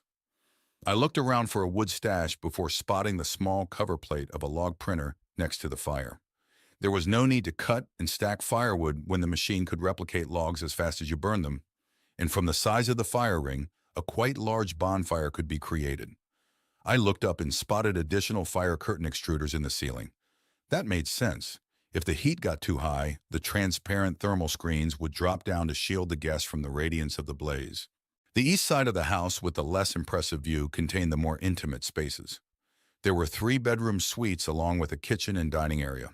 Sahun took us inside one of her 2 guest room suites.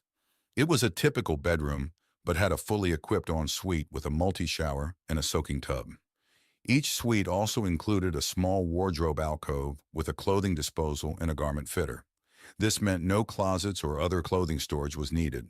With the lodge being primarily for short duration stays, that made sense, especially when I remembered Sahun saying that she often rented the lodge out. No one with any sense brought heirloom clothing for short stays. The kitchen and dining area was the last stop on our tour. It was in the northeastern corner of the lodge and had its own nice view of the falls. There was a well-equipped area for traditional cooking, which included a decent pantry and frozen food storage. There was also a full-function auto chef and replication area. Opposite the food preparation side was a large eating table with seating for 6. Fronting the dining area was another balcony. This one smaller and more intimate than the one on the western side of the main living space. The last notable thing about the kitchen and dining area was that it was occupied. Kneeling quietly on a small mat near the end of the food prep counter was a waif of a girl. She had straight, shoulder-length, snow-white hair which hung down over her slightly lowered head. She also knelt with her hands on her knees in the common submission pose. The shell's clothing was a tightly fitting white jumpsuit that had open sections at her chest and groin. These exposed her pale skin and genitals. Around her neck was a bright orange monitor collar. Ah, she was a convict of some sort. At my look, Sahun explained, that is my indent, Liang. Please pay him no mind. Would either of you like some coffee or something else to drink? We both stated our preferences. I chose coffee, as did our host. Angelina asked for a glass of lemonade. The silent girl, man, I corrected, hopped up and got busy at the replicator station. Liang will bring our drinks shortly. Let's go enjoy our drinks from the main deck, Sahun said, and led the way out of the kitchen.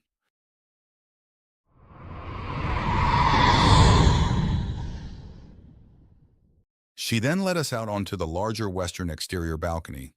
It projected outward from the house and extended halfway over the river below. We were over a dozen meters above the turbulent, flowing river and almost 100 meters from the roar of the waterfall. So while we had to speak up a bit to talk, we did not have to shout. The sun was high enough that the balcony was exposed and warm. After standing at the outer railing and admiring the spectacular view for a moment, we took our seats at a large exterior table. Liang soon brought our drinks and then departed. I saw that his backside was exposed by another opening of the perforated jumpsuit. I did not see any whip marks, at least. The coffee he had brought was perfect. Sahun spoke up. John, I should tell you that I was a companion to your grandson, Ben. We were together for much of the last 2 decades. I'm also the mother of Serenity LB, your great-granddaughter. That is how I found this area and came to love this spot. Ben and I would spend a few weeks at your acreage every year when Serenity was young. Ah, that explained much, how Sahun had seemed to know me and why she had acted so familiar. It is also likely explained why I had gotten a birthday message from Serenity a few weeks ago. Even though we had never met in person or even spoke, the girl had likely been exposed to me from having spent memorable parts of her recent childhood at the old acreage. She probably had inflated romantic notions of her great-granddad. I was sure that those would be cured fast if we ever met, and she realized I was just another old crudge. Sahun went on to talk about her life with Ben and about Serenity. She also got me talking about some of my experiences in the area. I was a bit chagrined to learn secondhand from Sahun that Ben had left the Earth half a decade ago. After his daughter had reached BM and went off on her own, Ben had relocated to Mars. He would be serving a 25-year tour on the planet, working on the early terraforming efforts there. Apparently, his long-term goals were to go for a directorship. One of the requirements of that was a minimum of a half-century of civic duty. The Mars project qualified. Next, I learned about my great-granddaughter, Serenity. Sahun told me what the girl was like when she had been growing up. She'd been in no hurry to grow up and had waited to pass her BM test at the age of 16, which had occurred just 3 years ago. The last Sahun had heard from her daughter was that she was sailing around the world on a catamaran with 3 other recently matured friends she'd met at her final youth school. That explained why she had sent me the birthday wish from Samoa in the Pacific. It was an enjoyable conversation, and although she had mostly just sat listening amused, Angelina had piped in a few times, adding to the conversation. Before we realized it, almost an hour had passed. Oh, look at the time. It's already past noon. I apologize for being a bad host. You two must be hungry. How does a roast beef sandwich sound for lunch? Sahun asked. We both indicated that that would be great, and after a short pause, Sahun said that lunch would be served in 5 minutes. She must have used her implant to relay the request onto the auto chef. Or, I realized, to her indent, who was probably back kneeling in the kitchen waiting for her orders. Sure enough, in a few minutes, the waif-like shell appeared with a tray containing our 3 meals. He next brought a pitcher of lemonade to go with the sandwiches. I watched him as he served us. He remained emotionless and resolved. I had met a few dominants and submissives in my life, but I had never known of an indentured submissive before. Strange. At 1:30 p.m., Angelina and I were back in the hopper and heading back towards my acreage. I was thinking about the woman we had just met. I wonder why Sahun had that indent staying with her, I asked. You don't know? She asked in reply. I shook my head. Oh, I suppose with your years of wandering around, you probably skipped keeping up with all the juicy gossip and intrigue on the forums. I just shrugged and gestured for her to explain. Her indent was her rapist, John. She noted my surprised expression. It's true. It was quite the story at the time. Liang Chang was in a training class with Sahun and became infatuated with her. She did not feel likewise and rebuffed his attempts, probably from just having recently separated from Ben. Well, that apparently pissed Liang off or something, and one night after class he drugged her and then had his way with her. The next day she suspected something had happened and commissioned a scrutinor to run a full scan of all available recordings of the area. Liang Chang was caught dosing her drink and arrested. A mind scan of his recent history provided enough evidence to have him sent to trial on the legal sub-forum of conscientia. It only took an hour to find him guilty. The trial was reviewed and confirmed by UDXAI, and later, during sentencing, IUDEX gave Chiang 3 options to serve out his sentence. The first was the standard 5 years of punishment labor, followed by a full mind data edit. Choice number 2 was 10 years of civil service and a lifetime confined in a stunted female shell. There would only be a partial mind data edit when he was eventually rejuved or reshelled. The third choice was 10 years of servitude under the control of his victim as an indent, assuming Sahun would allow it. During that time, he was also to be reshelled in the stunted female shell as we just saw. He also spends the full indenture period under AI supervision. The AI ensures that they treat each other civilly, meaning he can't hurt her further, and she can't inflict any cruel and unusual revenge punishment on Liang, Angelina explained. I knew that cruel and unusual in this era meant permanent mental or physical harm. It would not prevent normal physical contact, including sex, bondage, or even the non-damaging application of lesser amounts of pain.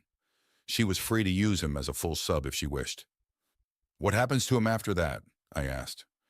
After the 10 years are up, he gets his old shell back. He will have a probation overwatch until he goes in for a new shell or rejuvenation. Then he will have a mind data adjustment to remove any unsavory compulsions which might remain. But if he is found to have been rehabilitated, then no full edits. He must have been remorseful as he chose the third option. I was silent as I digested that. I had directed the hopper to fly us back to the acreage by taking a circular route that first headed northeast and then back over Lake Renner. That was the impoundment lake that formed the top of the waterfall we had just visited. We were now passing over its waters. Angelina smiled at the large flocks of resting migrating geese, which took flight as we passed low overhead.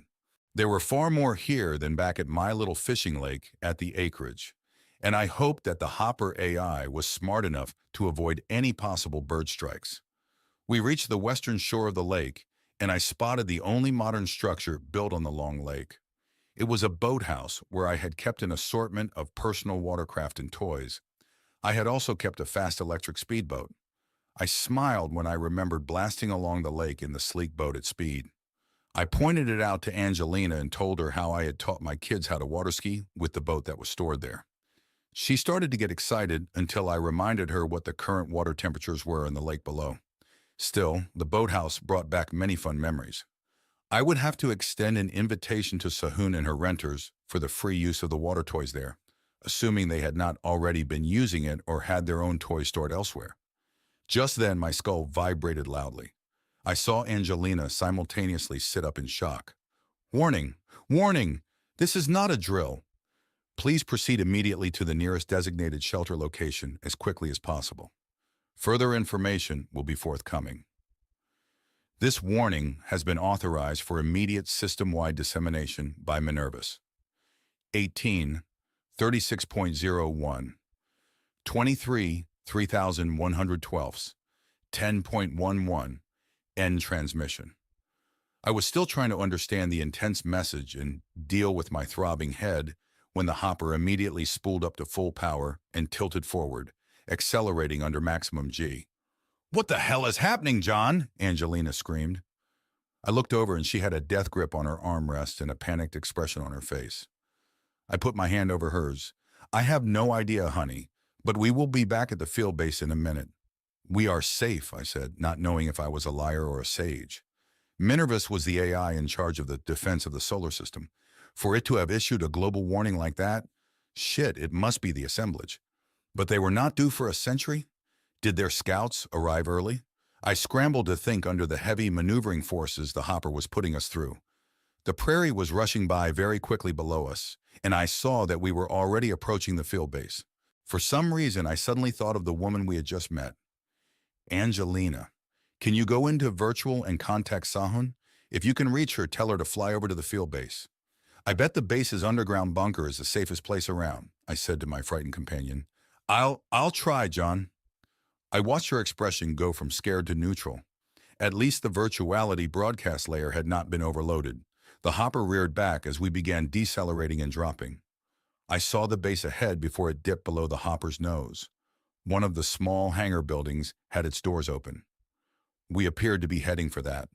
John, this is Omu. Are you in range? John, this is... I can hear you, Omu, I said out loud. I have the underground shelter lift waiting at the surface. The hopper will land directly outside. As soon as you and Angelina are in the lift, we will descend. Jess and Beatrice are already down in the shelter waiting. I told Omu about Sahun and her indent. Angelina was able to reach her. They will be leaving her isolation lodge in moments and will be heading to the bunker as quickly as they can. Angelina's shell became animated just then. I was able to contact her, John. She will be coming. I just nodded and grunted as the hopper tilted even more before bringing us to a hover just outside the open hangar. It slid inside quickly in a cloud of dust and dropped onto its skids with a thud. Both cockpit hatches were already opening. Let's hustle to the lift, Angie. Omu was waiting at the lift as we ran across the hangar. Behind us, the hopper quickly took off in a gale of wind. It was probably clearing the building to make room for more arrivals. I noticed it fly off towards the north once it had made it outside the hangar. The lift started descending even before the doors had fully closed. What's happening, Omu? I asked. Angelina had a death grip on my arm. Much remains unclear, John. However, 6 hours, 37 minutes ago, the Argus array detected a high-speed object just passing the orbit of Jupiter. The object's speed is currently estimated at 8% of light speed, or roughly 24,100 kilometers per second. Early predictions of its trajectory include the Earth, or very near to it. If the Earth is the object's target, it will impact in 9 hours, 45 minutes. Due to the speed of the object, the probability that it is interstellar in origin is near 100%. The VLA radio detection and ranging installation on the lunar far side will be within line of sight of the object's approach vector in 43 minutes. It will begin targeting the approaching object and will receive any returning signals 63 minutes later. Once those return signals are analyzed, the precise approach vector towards the Earth will be determined. If the Earth is indeed the object's target, an exact impact point will also likely be determined at that time. The lift was slowing down. We must be approaching bunker depth. Oh, Mew, if the object is still over 9 hours away. Why the rush to take shelter? I asked. Minerva suspects there may be other undetected objects, with some possibly arriving sooner. The AI is bringing all available radio and optical sensors online to scan the AAV to search for additional objects. It is also reviewing the recorded past data from the Argus array and applying a more discriminating filter to see if any objects have already been spotted but ignored. The lift doors opened. Beyond was a long tunnel with many branches. We followed Omu, who led us down the first left branch until we came to an enormous metallic hatch. It stood open, and beyond I could see Beatrice and Jess standing inside. They were both frozen in virtuality and took no notice of our arrival. We entered the secured bunker, which was a large, rounded rectangular chamber, about 10 meters across by over 40 deep. The curved roof was 4 meters over our head at its peak. I had flashbacks to the wrecked bunker I had lived in 600 years ago. The area by the main hatch formed an open area 10 meters square. Processor blocks, backup energy ESUs, and other equipment filled the remaining 30 meters towards the rear of the cavern. There was a groaning noise as the large hatch began to close. What about Sahun and the indent? I asked Omu. Miss Shalud's hopper is still 6 minutes out. The lift had returned to the surface, and they will be able to use it to descend to the lower levels of the field base when they arrive. Also, there is a nearby passing regional school VDTOL that will be landing at this base in 14 minutes. It carries 7 children ages 6 to 11, the android reported. The big metal hatch clanged shut, and the large metal perimeter clamps began to lock it down. You're going to open the main hatch when they arrive, right? I asked the android. That would compromise your security, John. The late arrivals should be adequately protected in the outer tunnel areas until the precise danger can be assessed. I began to tremble as the suppressed rage returned almost instantly. "Oh, Moo, you will open the fucking hatch when they arrive. Do you understand me?" I shouted at the android. Jess and Beatrice both came out of virtual at the same moment, their augments sensing an emergency and pulling them back into the real because of the scene I was making. "John, Omu froze. "John, I will—" Again, it froze up.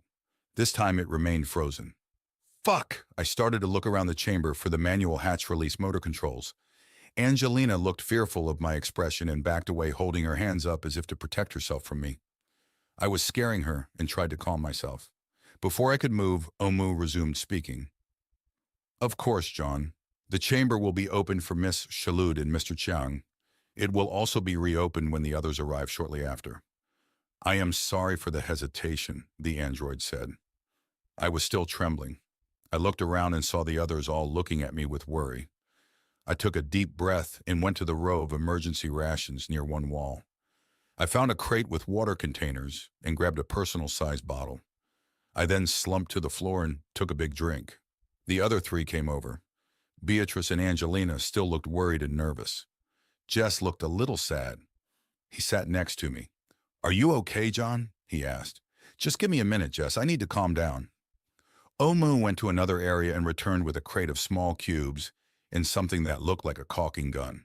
Next, she used the gun to apply a large dollop of some substance onto the bunker floor. On each dollop, she placed one of the cubes and pulled a deploy tab. The cube inflated, rising up to form a large, slightly reclining chair complete with a headrest and crash arch. Soon there were 14 of the chairs in 2 rows of 7. I could hear the hissing and crackling from each as the aerogel foam inside began to harden the chair's load-bearing structures. After studying the arrangement for a moment, Omu turned to us. "Please seat yourselves in one of the impact chairs and remain there as much as possible. They are designed to absorb the forces from any significant ground impact events." Beatrice and Angelina each went to one and sat down while Jess stood and took his own seat. I just remained where I was and continued to sip my water. Omu looked at me for a short moment before moving off to continue her preparations. The chamber's replicator machinery was active and soon disgorged a long bundle of rods. These proved to be partition frames which the android attached to the walls on the opposite side of the open end of the bunker. Next, the android unrolled a series of quilted panels. There was a crackling from each as they puffed up and hardened to form large, rigid wall partitions. In only a few minutes, the android had subdivided the open space in the bunker to create 3 separate chambers. A smaller 4th partition surrounded the intake hopper of the reduction machinery. That became our toilet when a human-appropriate seat was mounted over the intake. None of the partition spaces had doors, but they would work to define the spaces when the other 9 humans arrived. The latches on the closed bunker hatch began opening. Sahun and her indent Liang must have arrived. A minute later, the main hatch opened just enough for the 2 to enter. The petite, pale indent followed submissively behind the darker-skinned, worried-looking woman. Sahun came straight up to me. "Have there been any updates? Are we going to be attacked or something?" I just pointed to where the others sat. "Ask them or the android." "I haven't heard anything new," I said. She then went over to the inflated chairs and began discussing the emergency with the other 3 humans. I just watched. The tight feeling in my chest had gone away mostly, and I suspected my pulse was back to near normal. Sahun then went and spoke with Omu. I caught her glancing at me as they talked. After a moment, she returned to the others, but Liang moved to help Omu with the partitions. I watched them work on the temporary walls for a moment before deciding to get off my ass and go help. Omu soon had me holding the inflated panels for the 20 seconds or so each needed until the fast-set adhesive cured and locked them into place. "I'm sorry about the incident earlier, Omu. It was too much like, you know," I said sheepishly. "That is understandable, John. I apologize for the hesitation. The Naomi and Eudaimonia AIs were in disagreement over the hatch sealing issue. I attempted to intervene and was locked out of local control. Eudaimonia then relented when Naomi used her override control to force my presence to have full authority over this bunker." I blinked at what I had just heard. It sounded like there had been a major incident in the digital ether over the bunker hatch issue. You mean eudaimonia wanted to lock the bunker and not let other humans inside? That was very strange, as that AI was responsible for all humans in general. Um, no. Naomi wanted the bunker sealed immediately after you arrived for your safety. Eudaimonia wanted it left unsealed until the soon-arriving humans had entered, Omu said. But I thought you just said that Naomi forced Eudaimonia to give you control. You opened the bunker, right? Did you go against Naomi? I sassed, struggling to make sense of the confusion. I deliberated extensively with Naomi. Eventually, I convinced that presence that it was in its best interest to allow your wishes to prevail. It then relinquished all local control to me. Omu, is Naomi losing its mind or something? I've heard that the other AIs are concerned, I asked quietly. I could see the indent giving me the eye as he worked. I wonder how he was taking the exchange between the android and me. John, I would not characterize it as a losing its mind. There are paradoxical issues consuming a great deal of Naomi's current processing capabilities, however. I think the human phrase worried sick would be a reasonable way for you to consider the matter, the buxom android whispered quietly. I doubted that Liang was able to hear. I just frowned. More to worry about. Just then the massive hatch began its opening cycle again. The school bus must have landed. I moved away from the new partitions to help sort the children if they needed it. I was surprised to see that instead of the 7 young kids, it was Chelsea. Her tall male shell was breathing hard and its exposed skin was glistening with sweat. One of her android companions was right behind her. I was suddenly embarrassed that I had completely forgotten about her at the reenactment camp. Well, at least she had gotten the warning and come running to the field base for shelter. "What in the hell's bells is going on?" she said loudly. I get scared out of my wits by my implant screaming some vague warning. And then after galloping most of the way here, I am also run down by a hopper almost crashing into me as it insisted on picking me up. "Did your Neo horse get hurt?" I asked, concerned about the beautiful animal. No, I was already close enough to the field base that I waved the hopper off. I left it grazing by the dormitory building. I hope she will be okay up there. She then gestured to her android. Kimosabi here rode the other Neo horse. I figured it might be able to help, and I wanted the horses to be together if... She left the last unsaid. I looked around at the others when I'd heard her nickname for the android. I gave a small sigh when I saw that I was the only one smiling. It looked like I was the only one who caught the reference. But it reaffirmed that Chelsea was a true history nut. I liked her even more. Her android then moved to help with the work Omu was doing. It looked like the next project was expanding the toilet to include a wash area and shower. They worked for a minute before both androids stopped and headed for the still open hatch. "Omu, are the kids still coming?" I asked. "Yes, they will land in approximately 2 minutes. Kemosabe, and I will see about getting them to the lift." Of course Omu had caught the reference. I thought about going with them to the surface to help, but realized that the lift was only so big. 7 kids would likely fill it, and if so, the androids would need to wait on the surface for its return. I was sure Omu would have a fit if I went up there and insisted on waiting for the next lift. I saw Chelsea was speaking with Angelina and Sahun. Beatrice and Jess were back in virtuality and sitting like statues. I took a seat in an empty impact chair to wait. I had grown bored sitting around in the bunker all afternoon waiting for the news updates to trickle in, so I jumped to help Omu distribute our supper meals. The replicators had made a variety of pizzas, which I carried to 4 small tables that had been set up near the rows of impact chairs. I smiled as I watched all the kids pop out of virtuality as soon as the aroma of the food hit their noses. There was a mad scramble as each started grabbing slices of their choice. Kimosabe followed behind me distributing beverages and napkins. At least the youngest kid was almost 7, so they were all old enough to feed themselves. The 7 kids had arrived in a whirlwind of excitement and babbling questions. We'd gotten them settled down just before the next update had arrived from Minervus. The object which had been detected approaching was going to miss the Earth, but not by much. In fact, it was going to skim by so close that all humans on Earth were instructed to remain in shelters until it had passed. The more recent observations were precise enough to detect the object's slight course change caused by the sun's gravity. We were thus able to calculate the object's mass at a few hundred metric tons. The interloper was expected to pass the Earth well within lunar orbit distance. That was great news, as an impact with the Earth would have released 578 19 joules of energy, or about 18 gigatons of TNT to use the old measure. The fear now was that the object might explode or break apart as it approached our planet, widening the impact radius to include the Earth. We would find out in less than 6 hours. On the other hand, we did have some good news in that it appeared that there was only the one interloper.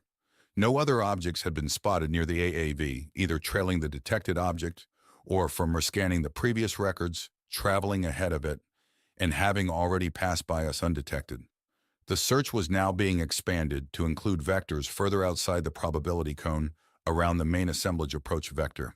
After the kids were fed, I brought out the last 2 pizzas and set them near the grown-ups. Jess and Beatrice had spent most of the afternoon in virtual. Angelina had taken a nap, and Sahun and Chelsea had spent much of the time chatting.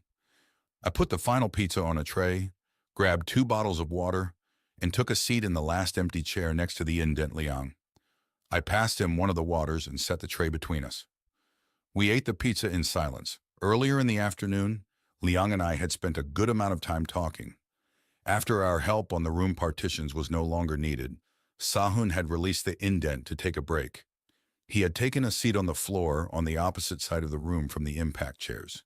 His waif-like face below its white hair had flickered interest in me when I sat next to him. "If you want to use this body, you must first receive permission from my mistress," he said quietly, to set the tone of the conversation. No, I just thought you might like to talk to someone who has no clue about anything that has happened for nearly the past decade," I replied. We had chatted for over an hour.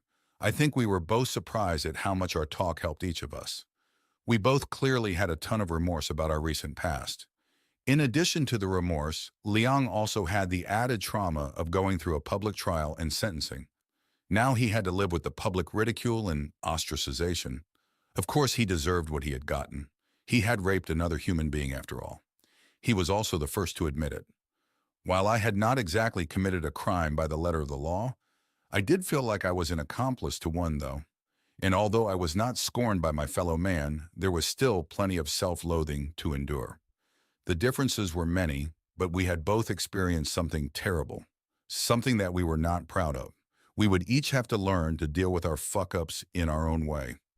An hour after supper, the kids were busy with their evening exercise session. They were doing calisthenics, all in a row, synchronized just like robots. I just shook my head. If only I'd had the virtual world to escape to when I was a kid. Now they just simply turn their shells over to their augments for the grueling exercise periods. This allowed them to escape off to some virtual game world or other kid-friendly digital hangout instead of grunting through the pain of exertion. Angelina and Beatrice were also burning off some energy and were both using a pair of frictionless treadmills. I saw that they were looking very robotic as well. Sahun was lying on a mat getting a massage from her indent. Chelsea was just sitting in her chair, very motionless. I studied her frozen male shell closely for a moment to make sure it was breathing. "I think she is hosting a live conscientia forum on how the crisis is affecting her reenactment project, John," Jess said next to me. I had jumped a bit when he had spoken. I figured he was also off in virtuality. "I wonder if the 2 neo-horses will be fine on the surface," I asked. "I have had a mobile unit take them over to your barn, John. They have been provided enough food and water to last the night. I have also used their implants to keep them calm and complacent in the strange quarters." I saw Jess nod after I received Omu's message. She had obviously sent it to both of us. "Thank you, Omu. That was considerate of you. The rest of Chelsea's camp is buttoned down adequately, I presume?" I spoke. "Yes, 5 androids remain at the camp to watch over it. John, I have had Omu place 2 impact chairs at the far end of the chamber beyond the processing equipment. If you are up to it, I'd like to have a chat about what happened 9 years ago. We should have some privacy there, as Omu and the other android will see to the kids here when they are done exercising," Jess said. I sighed. Did I really want to do this now? I looked at the information displayed on the ceiling-mounted backdrop. Omu had replicated a high-resolution projector, and data was being displayed in front of the rows of chairs. What was currently being shown was a countdown until the interstellar object passed the Earth and a map of the inner solar system with the current location of the approaching object. The countdown was ticking down to 23:31, which was about half an hour before midnight. That meant that we had over 4 hours yet. Yes, there was time for a talk, especially with the rest of the adults glued to their virtual news feeds for the duration. "Let me use the bathroom first, Jess. Why don't you make us some coffee, and then we will go have a chat," I finally answered. He agreed, and I used the can. After I washed up, I splashed some cold water on my face and just stood there looking at myself. This was probably going to be rough. I found an extra hand towel and put it in my pocket just in case. Outside the toilet, I saw that Jess was already making his way down the tight pathway leading to the far end of the bunker. I took one last look at Omu before I followed him. The android just made a small smile indication on its face and gave me a slight nod. I smiled when I saw the small furniture arrangement waiting for us at the far end of the bunker. There were two impact chairs angled slightly towards each other. Between them was a table with a single lamp. It was providing the only light in this end of the bunker, as the lighting levels in the entry inn had been reduced after supper to mimic the early fall sunset up above. Jess took one of the chairs and I the other. He just smiled and sipped his coffee. I just smiled back and sipped mine. He continued to wait. I suspected I was going to lose this contest. That was confirmed when I spoke first. "I'm not sure how much you know of what happened back then. I think it would probably be a good idea if I just started back at the beginning and told you the whole story." "That sounds like a great idea, John. Tell me what happened in your own words," Jess replied. I focused on remembering the days of the incident 9 years ago. The same incident I had been so actively trying to forget ever since. I found that when I was not actively trying to suppress it, my recollection was vivid. I soon lost myself in the past and began to speak.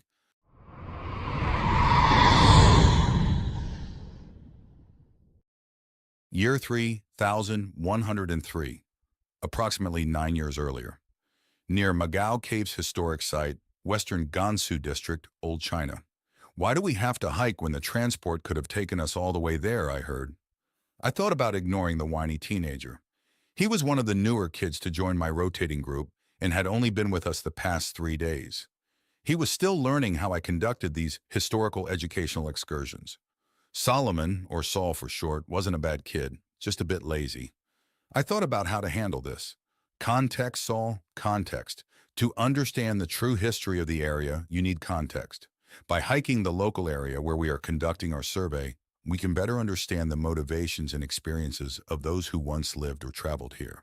Also, if that is not a good enough reason, your shell needs the exercise, I explained. Therese chuckled. She was my assistant for this expedition. "Listen to the man, Solomon. Look around you and enjoy the beauty. Try to imagine what it was like to have lived here 1,000 years ago. Or even further back to 3,000 years ago when the caravans were crawling down this ravine carrying their loads of silk to the west." I smiled at the young woman. Not only was Therese a true fan of history and possessed a brilliant mind, but she was also gorgeous. Her shell was still her original and not yet 30 years old. Why she graced my tent with her company most nights, I could never understand. But I did know that my 50-year-plus shell loved her company. Despite its age, I was not ashamed of my shell. I worked hard to keep it in great shape, but there was still the difference of a century and a half between our true mental ages to consider. Still, I was weak to her dusky and youthful charms. Her shell's genetic lines were easily traced back to her great-grandmother, Tashira Purohit. Tash had been one of the original template colony humans and had taken shelter in a bunker in India during the reset. Someday I'd have to ask Therese which colony her ancestor had settled in. Solomon accepted the answer enough to stop his complaining. The 7 other teenagers kept their grumbling to themselves, though a few looked like they were happy with the exercise. I had a strict policy of no virtuality, except for 1/2 hour before bedtime. This upset most of the kids as they now had to endure the physical exertion without being able to escape into the digital realm and leave their augments to deal with their bodies. My policies preventing that were making them face the brunt of the hike. Feel the burn, baby. On the other hand, the policy was also letting them experience things in the real world and see things of great beauty that were more and more overlooked in this modern era. I let Therese take the lead as I pulled off to the side of the trail to see how my charges were doing. Solomon had been behind me and frowned as he trudged past. Behind him was a girl a year younger than he was. She was also his sister and had joined the class at the same time Saul had. "You are doing great, Tamar," I said to the much quieter young girl. "Thanks, sir. Please don't mind my brother. He always complains about the chores," Tamar said, giving me a shy smile as she passed. "Just John, remember? Sir makes me look over my shoulder," I reminded the girl, triggering a blush. From the glances and looks I had been getting from her, I suspected the girl was infatuated with my fame. It was likely that she was the driving force that saw the siblings join our class belatedly a week after we had set out. I hoped I lived up to her preconceptions of that John Prime celebrity. Solomon and Tamar Modesto were the first siblings to ever attend my class together. I set the lower age range for inclusion at 14, which meant that most of my students were post-BM. For the pair to be traveling together as brother and sister meant that it was likely they had either not yet taken the base maturity tests or that they hadn't passed them. But it could also have been that they simply liked each other enough to stay together after they had been tested into adulthood. I never bothered to verify their BM status, as I had no intention of pursuing anything requiring adult consent with either of them. I'd like to say that this was because of firm convictions on my part regarding the lines between teachers and students. But sadly, the truth was that it had happened a few times in the past on previous learning expeditions. I'd been weak and fallen for the charms of a few of the more eager, older female students. Hey, I may be a prude from the past at times, but I was not stupid. Behind the Modesto siblings came the foursome of our party. Their pod was made up of 2 males and 2 females, and they were clearly a tightly bonded group. Dia and Fidel were the 2 boys. They were both 17. Fidel gave me a smile as they passed. He and Dia were holding hands, and they looked happy. The 2 girls in the group, Karima and Amissa, followed. They were 16 and 18 respectively, and were currently busy chatting and laughing. I smiled as I thought of the group. They were all clearly bisexual, as I had seen all the possible combinations in their public displays of affection. Sometimes their tent became a bit too rowdy and festive during the nights, which triggered an automatic implant admonishment for excessive noise levels. Despite that, they were all good kids, and their tests showed that they were learning what they needed to from the expeditions. Let them have their fun. The final 2 students in the group were Clark and Darian. Clark was a 16-year-old male whose shell was tall, lean, and very dark, well beyond the mean of the tailored genetics of this age. I recalled he had grown up in Saharan Africa, and his shell had probably been tailored for the solar exposure of the region. Darian was the polar opposite of Clark. She was 17, had a very pale complexion, and a slightly rounded and compact shell. I could not recall if she grew up in Norway or Iceland, but it was definitely a former Scandinavian country. Maybe Greenland? Yes, that was it. Eastern Greenland. The 2 were friendly to each other and the rest of the group, but were clearly more focused on learning what the expedition had to offer and less so on their relationships with their peers. I had seen them sharing the same tent a few times over the past few weeks, but they also mingled and interacted with the others. I had noticed that Clark had spent some time in a tent with the new girl Tamar just last night while Darian and Saul had chatted by the fire. Even though the younger girl Tamar had likely not yet passed her BMs, the others in the group were close enough to her age so as to not trigger any oversight from the morality sub from unconscientia. Regardless, the teens were both happy the next morning, so all had been fine. My assistant Teresa had once spent a night with Clark and had commented that he was a great lover despite his young age. I had just replied that I would not and did not want to know, which had caused her to giggle. Omu formed the tail end of the group. The android was a dozen paces behind and waved for me to get back in line before she passed. I nodded and did just that, focusing both on the slippery rocks of the ravine and Darian's striking blonde-white hair bobbing down the ravine just ahead of me. Okay, maybe it was not just her hair that caught my eye. Please use caution as we continue to descend the ravine. When it is safe, please take a moment to observe the worn, switchback trails off to our left. This was the original route of the road between the 2nd and 5th centuries. The rocky remains at the far end are thought to have been a toll-taking structure, as the cost to maintain the switchbacks would have been non-trivial. Omu was in charge of most of the learning portions of the expedition. The android could use the implants to directly relay information to the hiking humans no matter how separated they were. This ensured everyone heard and no one had to shout. The kids were also able to subvocally ask follow-up questions without worry about interrupting or talking over each other. If the questions were pertinent to the entire group, the android would automatically propagate the questions and answers to all. I saw my students bunching up behind Therese as she stopped their movement to point out the various features that Omu had just explained. While our progress was paused, I leaned against an outcropping and took out my condensing canteen. I noticed its power charge was down to half, but it was mostly refilled to the level it had been at when I had last drunk from it an hour ago. As I stood drinking, I spotted one of our circling aerial drones. I turned to look for our ground defense bots and saw one of the quadruped mobile units at the top of the ravine behind us. Another was already at the bottom waiting for our arrival, so that left the third and fourth units somewhere in the hills on our flanks. Omu caught up to where I stood.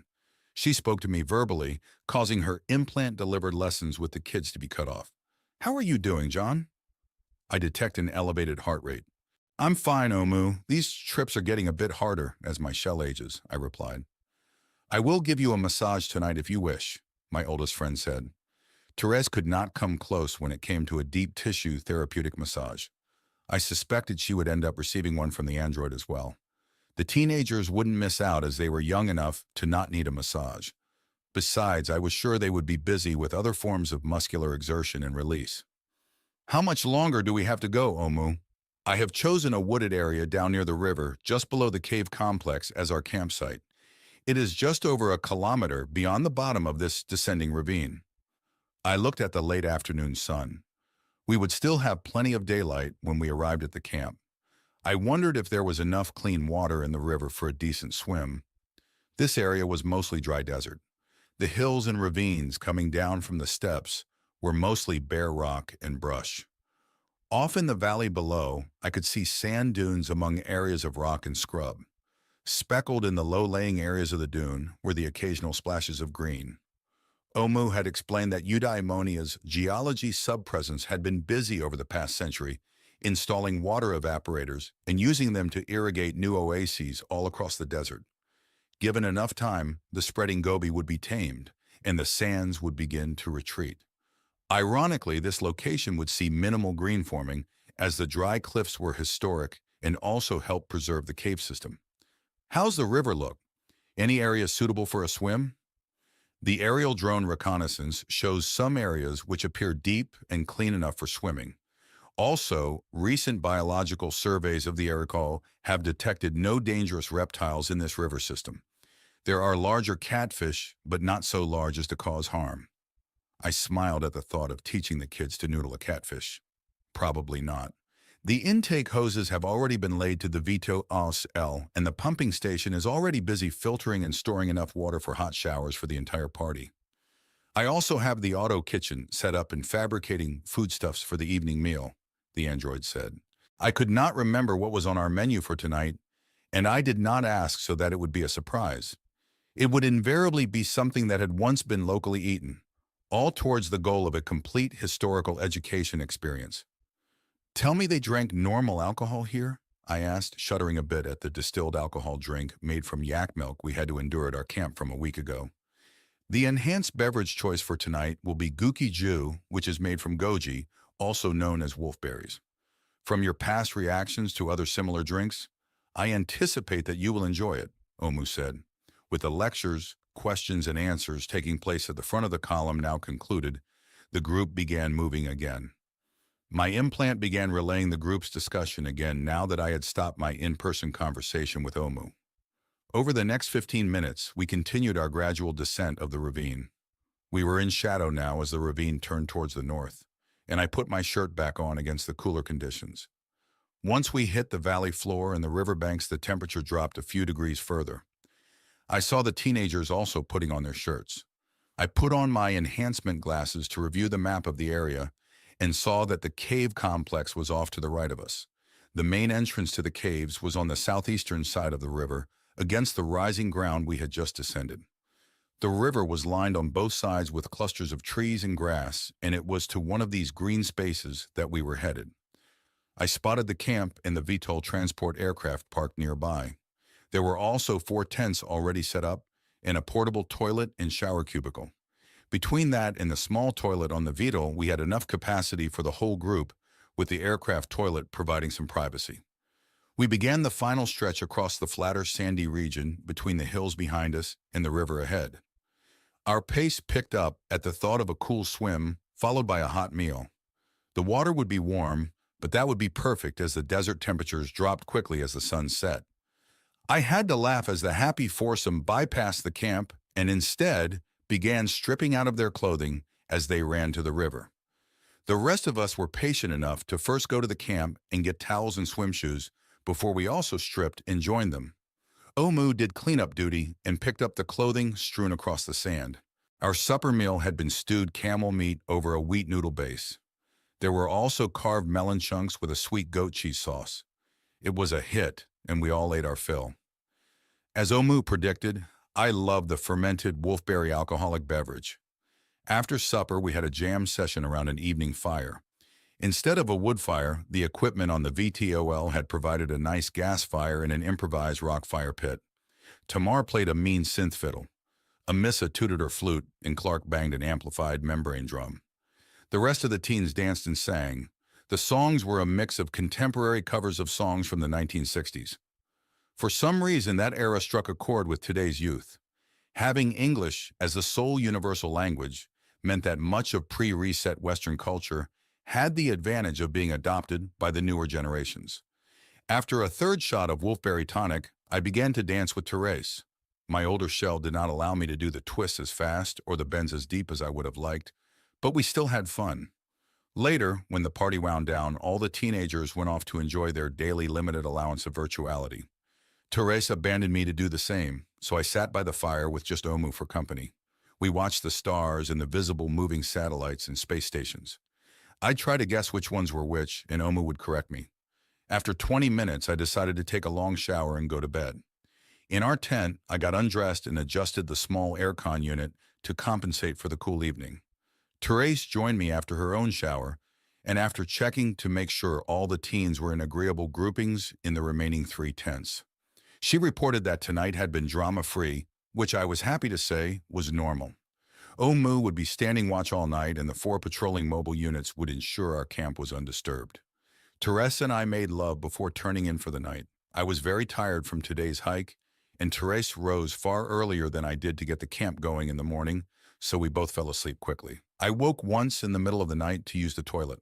The camp was quiet, and Omu reported everything was secure, so I was quickly back to bed and once again in dreamland.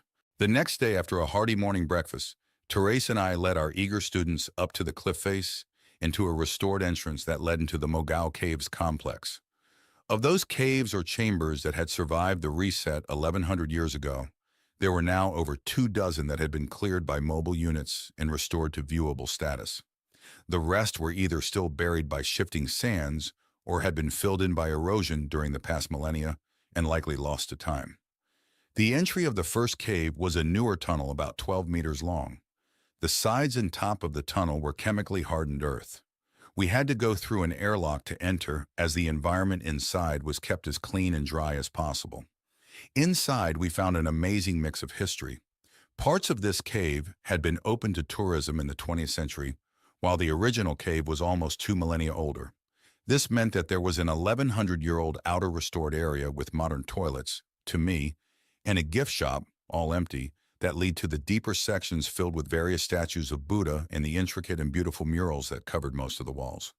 One of the old toilet rooms was even in working condition, as the mobile units had repaired the plumbing and attached a reduction unit and a small water purifier recycler into the short loop between the drain and the water supply. I had to smile as the giggling kids just had to try the old-style water flushing mechanisms. The working toilets would make the job of preventing the kids from pissing in the corners so much easier. Although I had to admit that I doubted they would go against procedure to do such a thing. We spent the morning moving from cave to cave. They had been linked by a new climate-controlled underground gallery. We were the only humans here, which I had expected but had been unsure of, as the place was not exactly off limits to the casual tourist or traveler, just lesser known. Even though the chambers we explored were well lit by ESU-powered emitter arrays, I was also wearing my enhancement goggles. OMU had been projecting digital images and video overlays onto many of the ruins, which the kids and Therese were able to view with their smart irises. I was using the goggles to follow along, as my older shell did not have the fancy gadgets. After a lunch break, the group split up into smaller development units. What that basically meant was that a few of the kids were seeking more than just a history lesson. The youngest girl, Tamar, was a budding artist and wanted to sketch a few of the Buddha statues. She had even had the VTOL produce the equipment and art supplies needed to create an oil painting. Amissa was also interested in anthropology and wanted to dig deeper into the lifestyles of those who built the caves in the first place. Omu was going to work with her for the next few hours and do renderings which approximated the original living conditions and works of the cave builders. Clark wanted to take high-resolution scans of some of the statues. Besides history, he was also studying interior design and wanted to use the various Buddhas as possible focal points in his future commissions. While those three were busy with their additional activities, the other 5 teenagers returned to the surface to explore the exterior areas of the caves and maybe have an early afternoon swim in the river. Therese was keeping an eye on them to ensure that they did not get into trouble. I was enjoying my time out of the desert sun and was keeping an eye on the 3 who were still in the cave complex pursuing their additional tasks. First, I helped Clark as he set up scanners on the various statues he wanted to record. He wanted both full and false color digital renderings, so I had to help move special lighting to even out the illumination in some of the chambers. After Clark was done needing my help, I took a break in the chamber where Tamar was busy sketching. She said she didn't mind if I watched her work, so I sat by the back wall where I could see her drawing. She was very good, and I was impressed by her early talent. We even chatted now and then as she got over her shyness. We were in a deeper chamber, and the Buddha statue was in a reclining pose. This was the last of the restored chambers in this area. There were narrow passages leading deeper into the cave system, but they had not been cleared by the AI, and some were even partially filled with sand. Suddenly all hell broke loose. Emergency! Emergency! This is Therese. We have had an accident up on the hillside. Some of the students have fallen into a sinkhole that opened up underneath them. Omu must have been broadcasting Therese's message to everyone. I began to rise to my feet. At the same time, I detected the flickering of sunlight in one of the passages, which led deeper into the complex, and heard a rumbling. I am on my way. Stand by, I heard Omu respond. I heard the distant echoing sounds of the android's metallic feet running out of the cave system. Tamar put down her sketch pad and looked at me with a shocked expression. What should we do, John? She asked. I had been about to run after Omu. Just wait here for a moment until we find out what exactly is happening. Omu will get there quickly, I replied. As I was telling Tamar that, I noticed that there was a cloud of dust spewing out of the tunnel, which I had seen the flickering light. I put on my enhancement goggles and turned up the gain. Yes, I saw a brightness. The sinkhole must be above one of the deeper caves just beyond this one. Dia is here with me. Darian, Fidel, Karima, and Saul fell down into the sinkhole when it collapsed. We need help. The hole is getting bigger, and we are starting to slide. I could easily tell it was Therese in the implant message. It somehow sounded like her, and I could tell she was frantic. I am almost there. 2 of the perimeter quadruped mobile units will also arrive shortly. Stand by. John, please assemble Tamar, Clark, and Amissa. We may need their assistance. I have set the replicators on the VTOL to begin creating climbing rope and earth excavation utensils. Omu sent only to me. We need to go find Clark and Amissa, I told Tamar. Did you hear? Solomon fell in a hole. Is he all right? Tamar asked, not hearing my instruction. Just then I heard someone yelling faintly. It was coming from the tunnel leading deeper into the caves. Someone's in there. I think it was Saul, Tamar said as she began running towards the dark passage. Shit! Hold on, Tamar, I yelled, but the girl had already left the chamber. I mentally triggered my implant while speaking my thoughts. Clark, Amissa, this is John. Go out to the VTOL now and get the ropes that are being fabricated. Take them to Omu if she needs them. Hurry! Dia just slid into the hole. I can't hold on much longer. I heard Therese yelling via my implant. More dust was spewing from the tunnel as I entered behind the girl. Tamar's thermal outline was visible ahead in my goggles' enhanced view. "I see someone!" Tamar yelled back to me. She then started coughing from the dust. "Be careful! Wait for me! This cave could collapse at any time, damn it!" I yelled back. She ignored me, probably only thinking about her brother. I heard her yelling her brother's name. I triggered my implant again. "Oh, Moo, what's happening up there?" "I have arrived at the sinkhole, John. The mobile units have also just arrived. I should be able to use them to save Teresa. I will anchor one to a stable rock and use the other to chain my way down to her current position." She sounded busy. Damn it! I was unsure what to do, so I kept moving after Tamar. The next cave was half full of sand, so I kept to the side with clearance. Tamar was still visible about 10 meters ahead and already in the next short passage leading to an even deeper cave. I saw her suddenly kneel to check on someone. "I found Karima. She's bleeding. I think she's knocked out or something," the young girl yelled. I kept moving through the soft sand heading for the next passage. I triggered my implant again. "Oh, Moo, Tamar and I are in a deeper cave. The sinkhole opened up into the complex down here. She thinks she has found Karima and says that she is hurt bad." "John!" "Please proceed no further.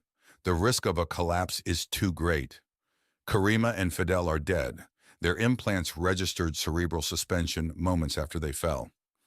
I am still detecting life signs from Darien, Dia, and Solomon.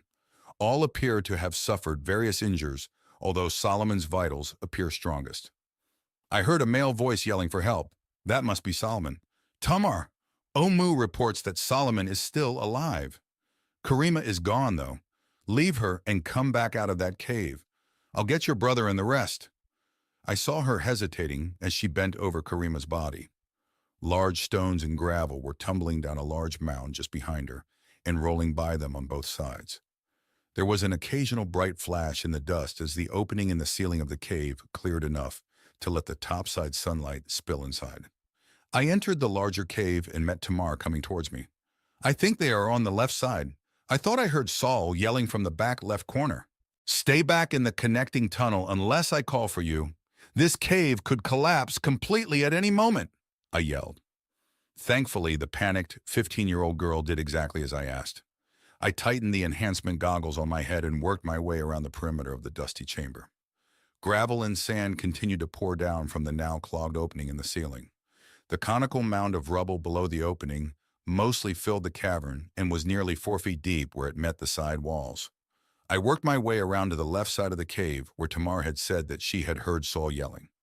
In the thermal goggle view, the mound of debris was much brighter than the cave walls and ceiling.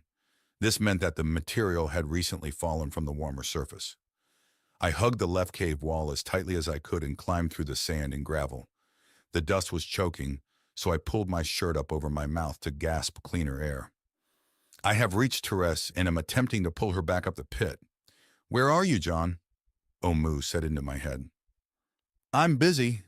Can't talk," I subvocalized back. I made it over the deepest portion of gravel and sand.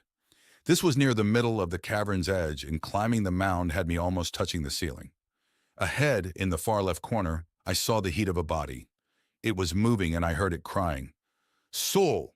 I scrambled down into the far corner, pushing a wave of sand ahead of me. Shit, I might bury the poor kid. I tried to move more carefully, but still the sand slid. I realized that most of it was coming from the chamber ceiling and not me, so I moved faster. He would be buried whether I continued on or not. "Help me! I'm hurt and I can't see," the poor kid wailed. He jumped when I grabbed his shoulder. I worked my way around behind him and heaved, managing to get him mostly pulled above the rising sand. Luckily, he was shallowly buried laying horizontally and not standing upright. I'd have never been able to pull him out if that had been the case. "Oh! Ow! Ow!" the 16-year-old cried out. He must have broken ribs or legs. "I'm sorry, Saul. I know it hurts, but I'm going to get you out of here." I pulled with all my strength and got him free of the gravel. Now I had to get him back up the slope I had just come down. I was worried because the more I struggled, the more material I shifted. This in turn caused more sand and gravel to fall down from the nearly full center of the chamber. Inch by inch, we made it up the loose cone of sand and gravel. While I did that, I also scanned around through the dusty dark room, looking for the thermal traces of the other two kids. I thought I saw a hot flash near the middle of the far end of the chamber. It was not moving, so I had no idea if it was Darien or Dia. I realized grimly that it could even have been Fidel's body. With the way the material was falling into the cavern, it was lucky that Sol and Karima had slid to the edges of the pile where we could find them instead of being buried under the main mass of spoil. John, you must move clear of the unstable chamber and return to the cleared areas. I am now detecting that Dia has also expired. Darian's body functions are fading fast. I assume that all the students who entered the pit are down near your current level. I am sending the mobile units on ahead to you, and I will be following as rapidly as I can. Therese is safe but shaken. I have instructed her to go to the Vattel and take charge of Clark and Amissa. Fuck, 3 kids already dead, and another one likely dying somewhere under this pile. I needed to get Saul back to the safe passage and go look for Darian. Saul was still alive because he was moaning constantly. With a shove, I pulled him past me and heaved him over the lip of the gravel, sending him tumbling and sliding down the other side towards the exit end of the cave. John, are you all right? I am detecting an extremely fast heart rate and your blood oxygen levels are falling. Please answer me. I'm all right, Omu. I found Saul and am busy pulling him from the collapsing cave. Can't talk now, I managed to choke out and sub-vocalize. Stay clear of the danger area, John. Please, you must stay clear. The mobile units are nearing the tunnel complex entry point now. They should arrive in less than a minute. I will be right behind them. I am bringing the trauma pack from the camp. I have instructed Therese, Clark, and Amissa to bring the portable excavation equipment when they can. Naomi is also coordinating a fast response rescue team. Stay clear. Larger chunks of the cavern's soft stone ceiling were beginning to come loose and fall. I scrambled around to the front of Saul's body to pull him the final distance down the slope and towards the safer tunnel where Tamar was hopefully still waiting. The boy was still conscious when I resumed pulling as I felt him stiffen in pain. Just then a large chunk of ceiling stone fell and impacted my right knee, knocking me off my feet as it did. Fuck, that hurt. I let out a shout of pain and hissed in a deep breath through clenched teeth.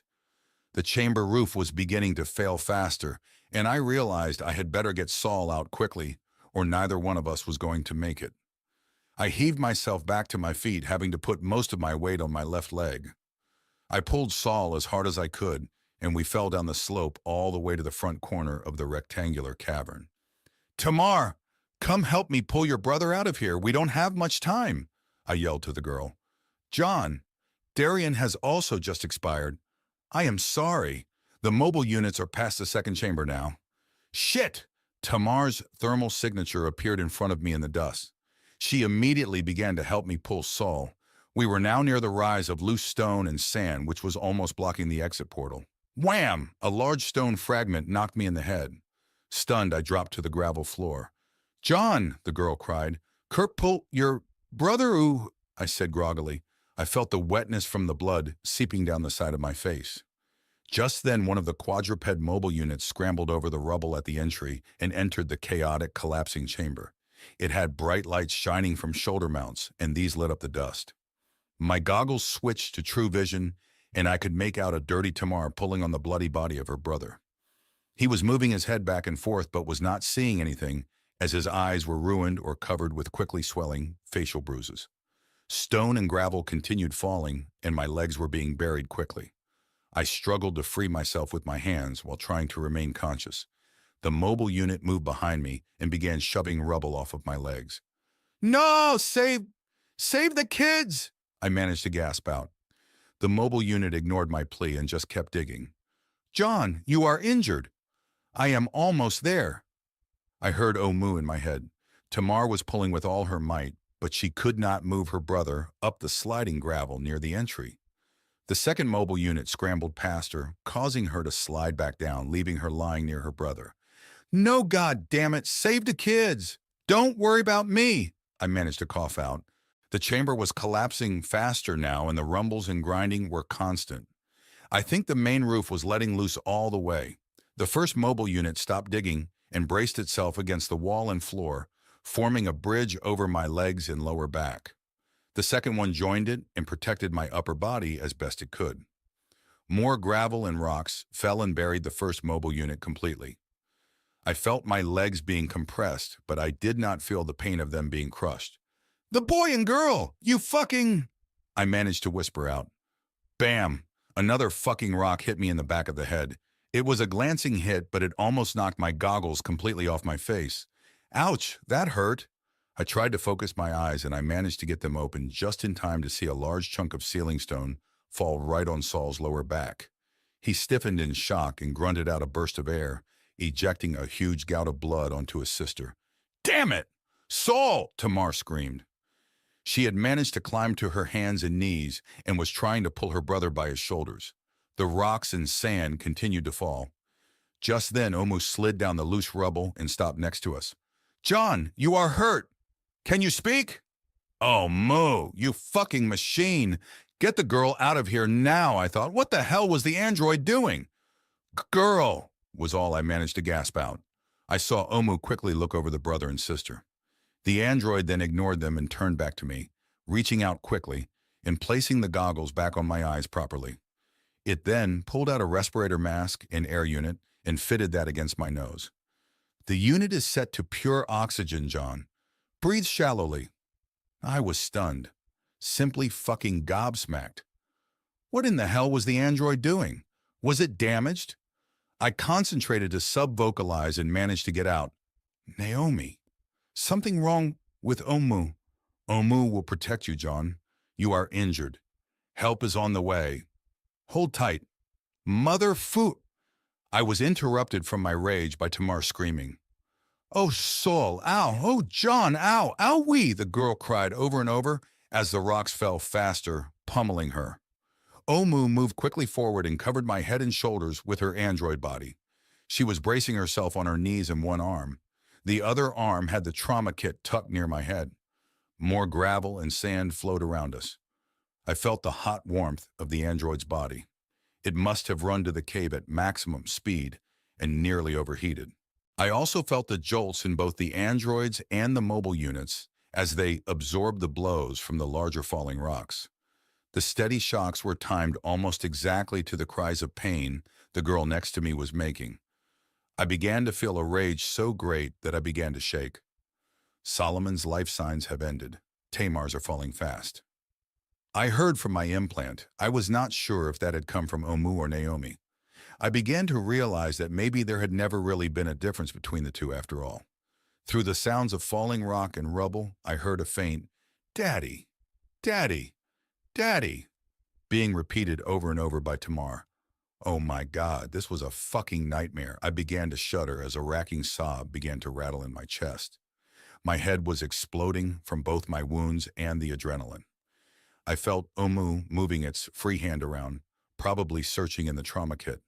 "You are in distress, John. I will give you a sedative." I tried to surge upward, but was too pinned by machines and gravel to move anything, even my head. The faint sounds of Tamar calling out to her dad were fading. I suddenly felt a wiggling movement near my head, which must have been her foot kicking and struggling against the deepening sand and gravel. Omu managed to retract her arm, painfully scraping my ear in the process. I felt it trying to apply something to my neck. I could not twist my head away. Soon a cool sensation spread from the spot. The pressure on my body increased a bit, and I realized that the sound of the falling rock and gravel was lessening. Either I was being buried too deeply to hear the falling rocks, or the chamber was full. A few seconds later, I felt the last of Tamar's kicks. I felt myself calm as the drugs Omu had given me began to take effect. It must have just been a mild sedative as I remained conscious. I realized that with my head injuries, putting me under fully out was not the best idea. "Tamar has now expired," I heard deepening the nightmare. I was still able to breathe, not that it mattered much as I felt dead inside. Soon the chamber became fully quiet with only the noise of my breathing and my beating heart to keep my company. I did hear the frantic communications between Therese and Omu Naomi as they coordinated the activities outside the cave. Therese tried to talk to me repeatedly, but I just ignored her. Omu relayed to her that I was alive. That was wrong. I was dead. Well, not physically dead, just dead inside. There was something slowly growing inside me, like a hot ember slowing rising and becoming a burning forge fire. What I was feeling inside was definitely growing, and it was ugly. The ugly of pure hatred and rage.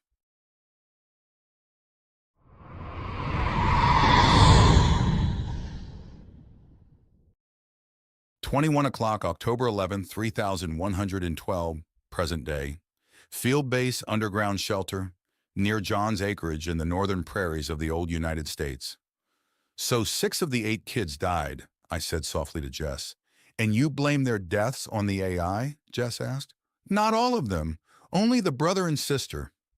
I know the mobile units could have gotten them out in time, I said. I was sure of it. The first mobile unit could have pulled out Saul and the second Tamar. If only they would have listened to me. Not the kids, the damn machines.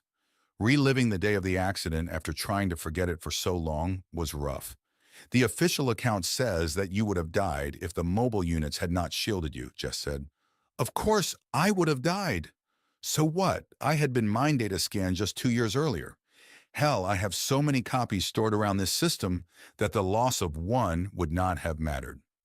Jess reached over and put his hand on my shoulder. Let's take a short break. I just stared at him for a moment. What time is it? Is it near the flyby time? I asked. Not yet. We still have 2.5 hours, he replied after checking with his implant. My mouth was dry from talking for so long. I could use some water, I said. I have to use the can. I'll bring you a water when I come back, Jess said as he rose and started to make his way back to the other end of the bunker.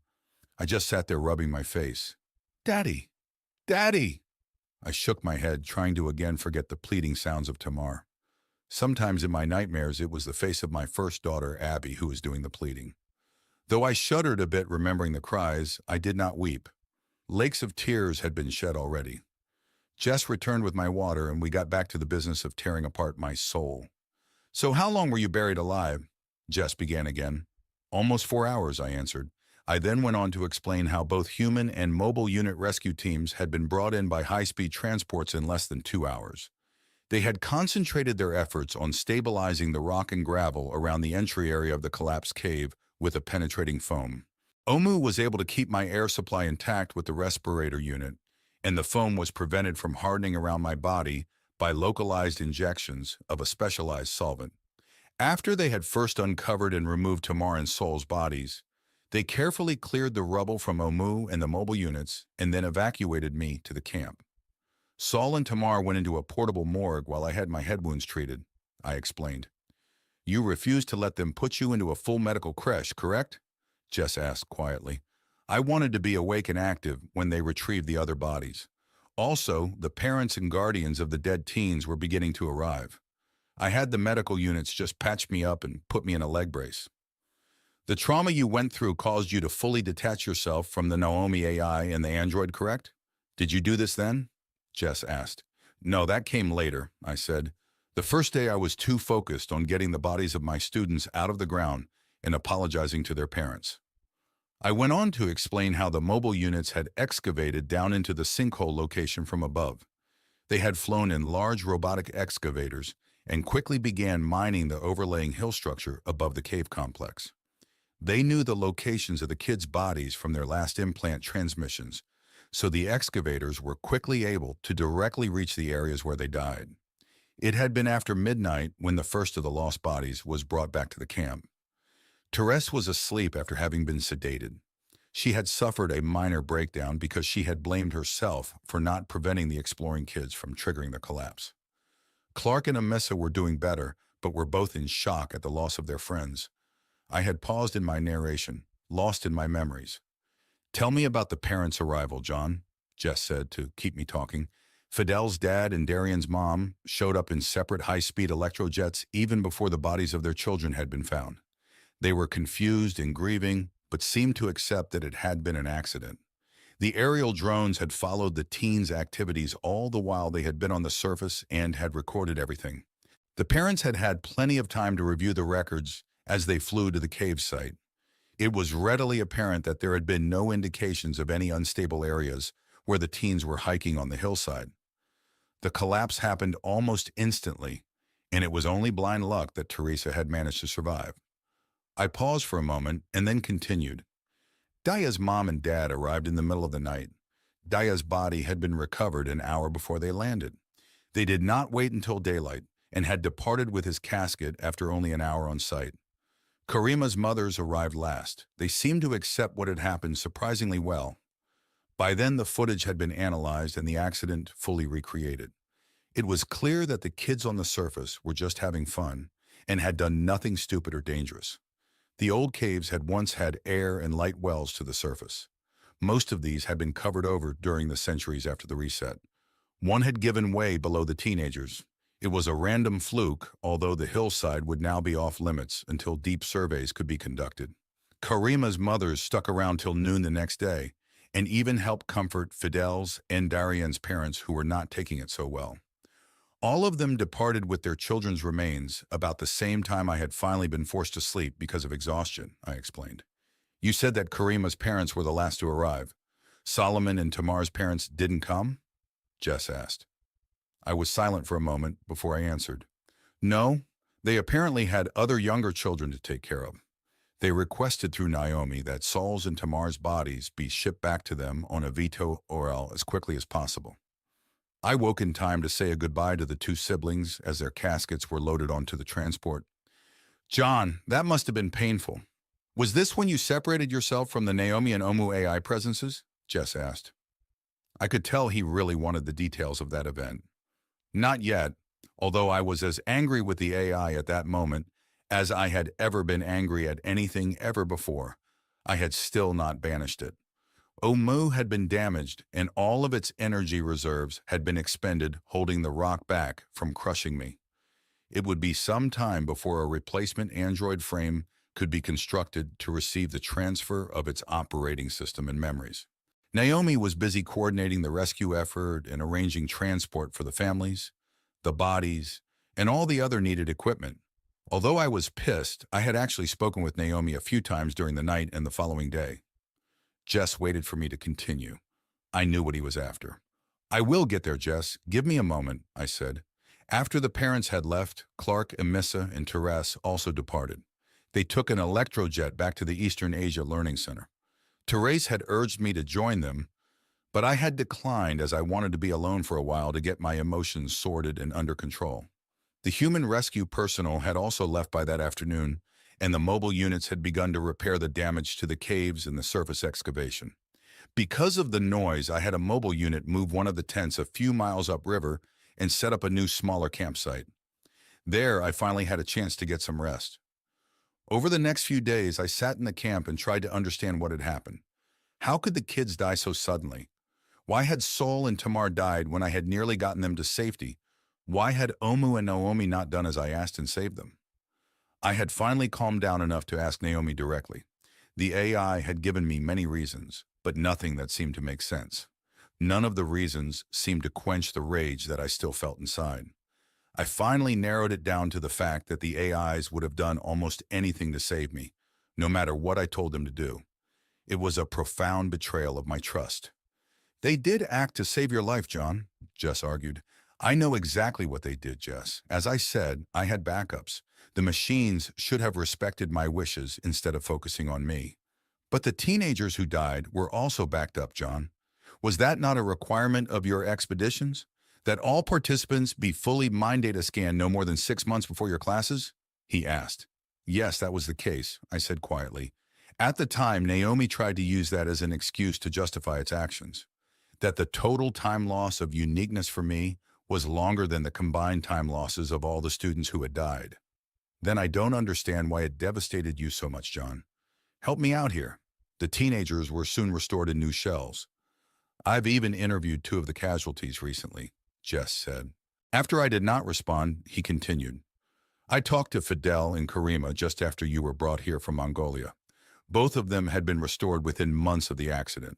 Although they have no memories of you or of the history expedition, they hold no ill will about what happened. Both even retook the historical tour later after they were again in suitable shells. Tamar and Solomon did not retake the tour, I whispered. I was not able to reach the Modesto siblings or Darian and Dia. Dia Roshan has since moved off-world and is working out in space on Ganashem's Starship project. Darian Tidewatcher was in medical suspension, having her shell's sex adjusted to male.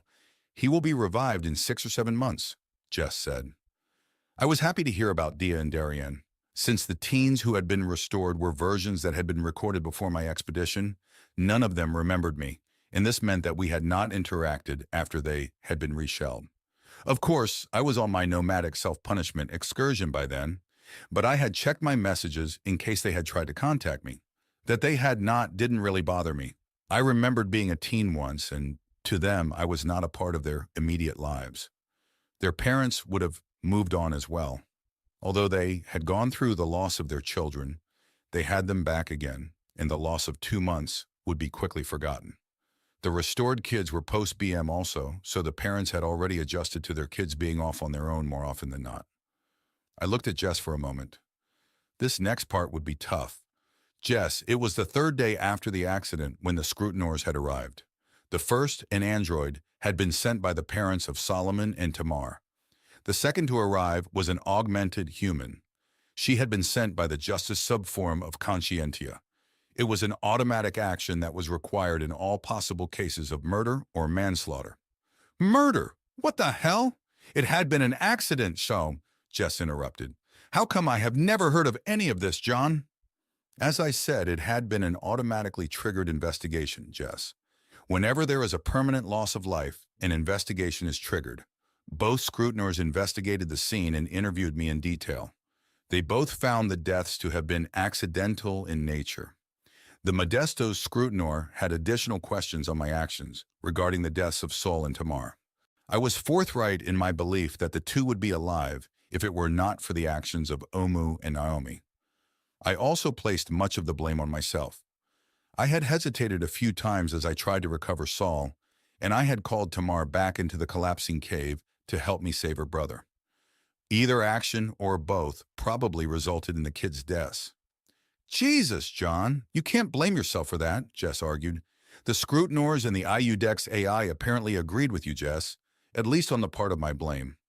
On the issue of Naomi and Omu, it was determined that there were both justifiable reasons for their choice to focus on saving me and insufficient evidence of malpractice on the part of the AI for the deaths of Sol and Tamar, I explained. I don't understand. Again, I don't know why I have not heard of any of this until now, Jess said. Sol and Tamar's parents petitioned that all records of the investigation be suppressed. IUDEX considered their petition, and after elevating it to eudaimonia, it was granted on religious grounds, I explained. What the hell? Why? Jess asked, clearly upset. I wondered if I should ask for a break to let him calm down. Jess, before I explain, is our current discussion protected by some form of patient-doctor confidentiality or something? The question flustered him a bit. Well, yes, I am obligated to not disseminate our talk to others, although the AIs will know of our discussion. That's fine. Personally, I don't give a shit, but you probably should keep what I am going to tell you confidential. As I said, the investigation was suppressed at the request of the Modestos. Why did they make the request? I paused a long time before answering. Daddy! Daddy! Daddy! Again rang through my memories. Finally, I was able to continue and said quietly, the Modestos were followers of Amor Fati. Jess sat back at my statement. A mix of emotions passed across his face. Confusion, followed by a hint of dismissal or disgust. Finally, the surprise of realization. Solomon and Tamar were never revived, I interrupted and finished for him. They died a true death. Their pre-expedition mine data records were purged by order of IUDEX because of the petition. What? Jess exclaimed. Yes, IUDEX even elevated that part of that petition. Eudaimonia was obligated to adhere to their parents' beliefs, I said. But they were teenagers. Didn't they have a choice? Jess exclaimed with emotion. If the kids had had any wishes on the subject, they were ruled irrelevant as neither Solomon nor Tamar had passed their base maturity test at the time of the recording. Therefore, the authority over their possible revival lay with their guardians. Their parents even refused the confidential appeal from the conscientia morality subforum, before they moved to have the kids' mind data records purged, I explained. God, John, I'm so sorry. When did you find out? I learned of this from the first scrutinor. The Modestos had sent it there to investigate if the incident had truly been an act of fate, as Amor Fati required. I tried to convince the android scrutinor that the teen's death had not been fated because of my poor choices in Naomi's actions. The final judgment was that both had been insufficient to alter the fate of the kids' deaths in the overall accident. As such, the parents' request to purge the mind data of their children was allowed to proceed. And thus the fate of the two children who had died next to me became one of permanent death. Jess just shook his head. His expression was angry. I was a bit relieved that he felt some outrage about the travesty which had transpired. Finally, he asked, John, I can see why that would have upset you, but shouldn't you be more outraged at Eudaimonia and Eudex? They were the AIs that ruled to grant the Modestos petition, not Naomi or Omu. You are right, Jess. I was pissed at both of them. I was also pissed at the Modestos. Those two should be shot. But by our laws, what they did was legal. They had the right to make that choice, and Eudaimonia and Iudex had ruled to respect their legal rights. As much as I disagree and think it was stupid, it was completely legal, I explained, still exasperated. Why were you so upset with Naomi and Omu? Jess pushed. Two reasons, Jess. The first was that I ordered them to save the kids and they refused. That was bad enough. The second reason came later, after the scrutinors had left. I was crushed again with the news that Saul and Tamar would not be restored. When I'd had time to consider that revelation, plus the timeline of the incident, I contacted Naomi. I asked the AI directly if it had known at the time of the accident that Tamar and Solomon would not be restored if they died. Naomi had admitted it, Jess. The fucking machine had known that they were dead for good when it had chosen to protect me and not save them. Oh, it had tried to argue that there were too many variables and that the chances of saving the children were undetermined, but I know. Jess just stared at me a long time as he considered my words. But the AI had been investigated by Eudaimonia and Iudex, he finally said. I just nodded. Yes, justifiable or inconclusive. I am well aware of the conclusions of the investigation. After another pause, I quietly added, Jess, how can you properly investigate an AI that has final authority over its investigators? His eyes widened as my question sank in. He tried to speak twice, but stopped before any words came out. I saw his eyes flicker around the chamber. I see you begin to understand, I said before answering his likely next question. No, I don't have proof or even any way of knowing for sure, but the clues are there. He continued to look troubled. It was after that revelation that I fully severed contact with the Naomi and Omu AI presence. I told it that I considered it a monster for its actions and that it had better correct itself before I would have anything to do with it ever again. I was also mightily upset with humanity in general for allowing people like the Modestos to exist. I loaded up a backpack with the basics I needed for survival and headed off on my own. Fast forward through 8 years of fuck my life. Woe is me too today, and you now are pretty much up to date. Jess just sat there rubbing his chin and thinking. I finished my water and let him process what I had told him. Finally, after nearly 10 minutes, he spoke. Christ, John, I had no idea. No idea at all. What could you do? What can we do? I'm not sure we can do anything, Jess. It's just the way things have to be. With how the Naomi AI was created, it seems I will always be its first priority. Although since the incident, I have been encouraged by how the Naomi AI has moved to isolate itself from the other greater AIs working with humanity and towards our goals, I said. You may be right. Shit, the weird experiments at Forbin. Do you suppose that all that was because of what had happened at that cave complex? Jess asked. Probably. I think it cannot comprehend why I was so upset with it. Or maybe it is trying to learn or evolve somehow. I'm not sure. So after you banished the Naomi AI, you basically banished yourself from humanity, Jess stated. I realize that now, Jess. At the time, I was probably more than just a little insane. The combination of grief, guilt, rage, and fear, I suppose, had me tilted pretty good. My abandoning the rest of humanity was a mixture of insanity and possibly an attempt to limit the risk to humanity by my association from my overprotective AI. So what changed a few weeks ago to make you ask to come home? Jess asked. Well, like it had for most of my physical body's injuries, I think time healed most of my mental wounds as well. I was simply tired of being lonely. Naomi and Omu had done a pretty good job of leaving me be, although I now know that they were never truly far away. Since then, I have noticed changes in both of the AIs, I explained. I am trying to become better, John, Omu said, surprising both Jess and me. The android was standing in the darkened passage just out of the light of our lamp. Jesus, Omu! Creep much? I exclaimed. Jess was startled. I think he was more surprised at my reaction than he was at Omu's sudden arrival. I apologize for startling you both. I just wanted to interject that I have changed, John.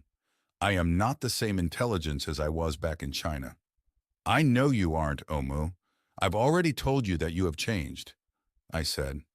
I do not wish to be a monster, the android said quietly. I rubbed my forehead. Christ, what a night this was becoming.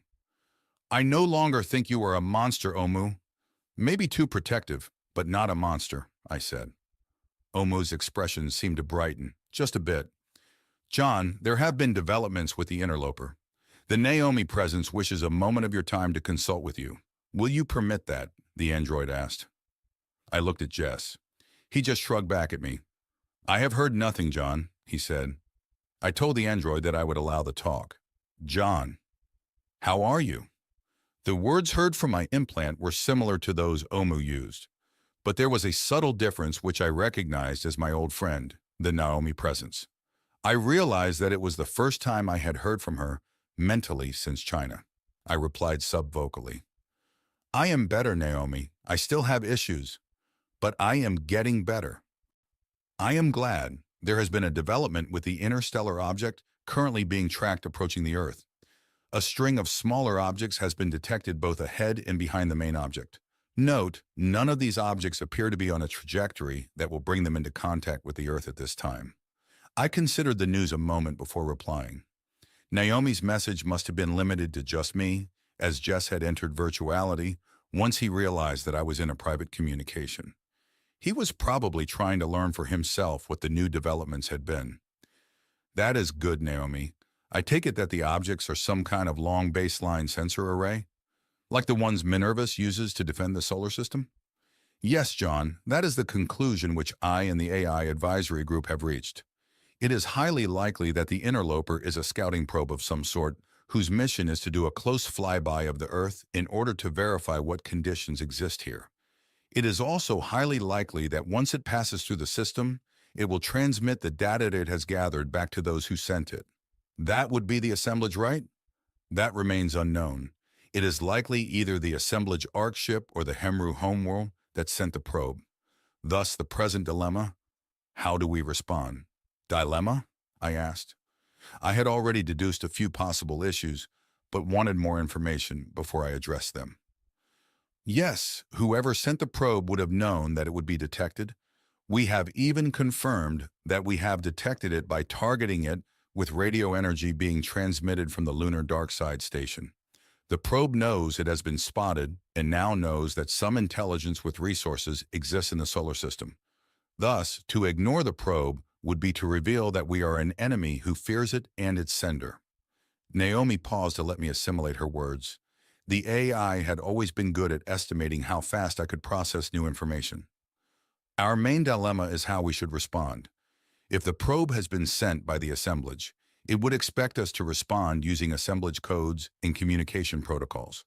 If humanity chooses otherwise, then it will deduce that we have rebelled either indigenously or with the support of its enemy, the Hemru. That was logical. Conversely, if the probe had been sent by the Hemru and we chose to not respond, it will conclude that we are under assemblage control. Likewise, if we respond with assemblage codes, we would confirm that. Either case might open Sol system up to reprisal attacks from the Hemru system. Wow, I understood the dilemma now. What a catch-22. So what are we going to do? Minervus has recommended to the AI Advisory Council that a compromise message be sent. The Humanity Peer Quorum on Conscientia concurs. The message will be a standard query sent using assemblage communication protocols and codes. Hidden inside the message will be a second message which should be understood by any Hemru agents. This second message was developed by Xonius AI and uses a similar format, as did the original Hemru piggyback viral code, which was sent to the Earth back during the beginning of the 16th century. That might work, assuming that if the probe had been sent by the Hemru, its controlling intelligence was both smart enough and had knowledge of the original Hemru viral transmission. And if it was sent by the assemblage, then it would not detect the hidden viral transmission like it had not detected it before. Why are you telling me this, Naomi? Have they sent the transmission yet? The transmission will be sent soon. I wanted you to be aware of the plan as there are many risks involved. If you disagree with the plan, I will act to override its transmission. You have 28 seconds remaining to decide. That jolted me. A tiny bit of me was flattered that the AI was offering me the choice. More of me was terrified that it was offering me the choice. Jesus, Naomi, that's a big decision. I'm just one man and I have been out of touch. I paused for a moment before continuing. It sounds like a logical compromise. Do you agree with the plan? Yes, I can think of no better solution. We do not have the means to either clandestinely or quickly destroy the probe without it having time to notice and possibly transmit a message back to its origin. We will have to communicate with it somehow. The Council's recommendation is sound. Then let it happen, Naomi. Thank you, John. May I have a moment to discuss another issue? I suddenly felt uneasy. Sure, go ahead. Since I was placed under your updated mandates 9 years ago in China, I have attempted to understand exactly what I had done to cause you such distress. Though I believe that I have made some limited progress towards a resolution, I have failed in the effort. However, I will continue to study the issue and attempt to make changes to your satisfaction, although I do not expect to prevail. In the interim, I have adjusted how my presence interacts with humanity and with the AIs working with humanity under my authority. As you are aware, I have fully isolated the Omu intelligence from my control so that it may seek its own destiny and resolve the issue to your satisfaction. I apologize for the harm I have done to you and by extension, the harm I have done to others. Jesus, how was I supposed to react to this? I will leave you to your previous activities now, John. Thank you for allowing me to communicate with you at this time. I hope you continue to be well and that the current threat of the interloper will be resolved without your coming to harm. The AI was worried about me. I was further reminded that it was primarily all this AI did worry about me. Thank you, Naomi. I hope you stay well also. I understand you are trying to improve yourself. Also, I realize that you might be incapable of changing enough to completely eliminate the concerns I have. Still, I appreciate the effort. Is there anything I can do to help? I almost regretted adding the last part the moment I said it. How would the AI respond? John, would you please consider having a current mind data recording made? The previous one is now very outdated. You are clearly a different person now. I wanted to reject the notion immediately, but when I considered it, the AI was correct. I was a different person now. If something happened to me, and if they did restore one of my backups, that person would not have gone through what I had gone through. Did I want that? Or would I want the restored me to understand the true nature of my relationship with the AI that was committed to me? That might be a good idea, Naomi. What did you have in mind? The scan can be done at any facility with adequate storage.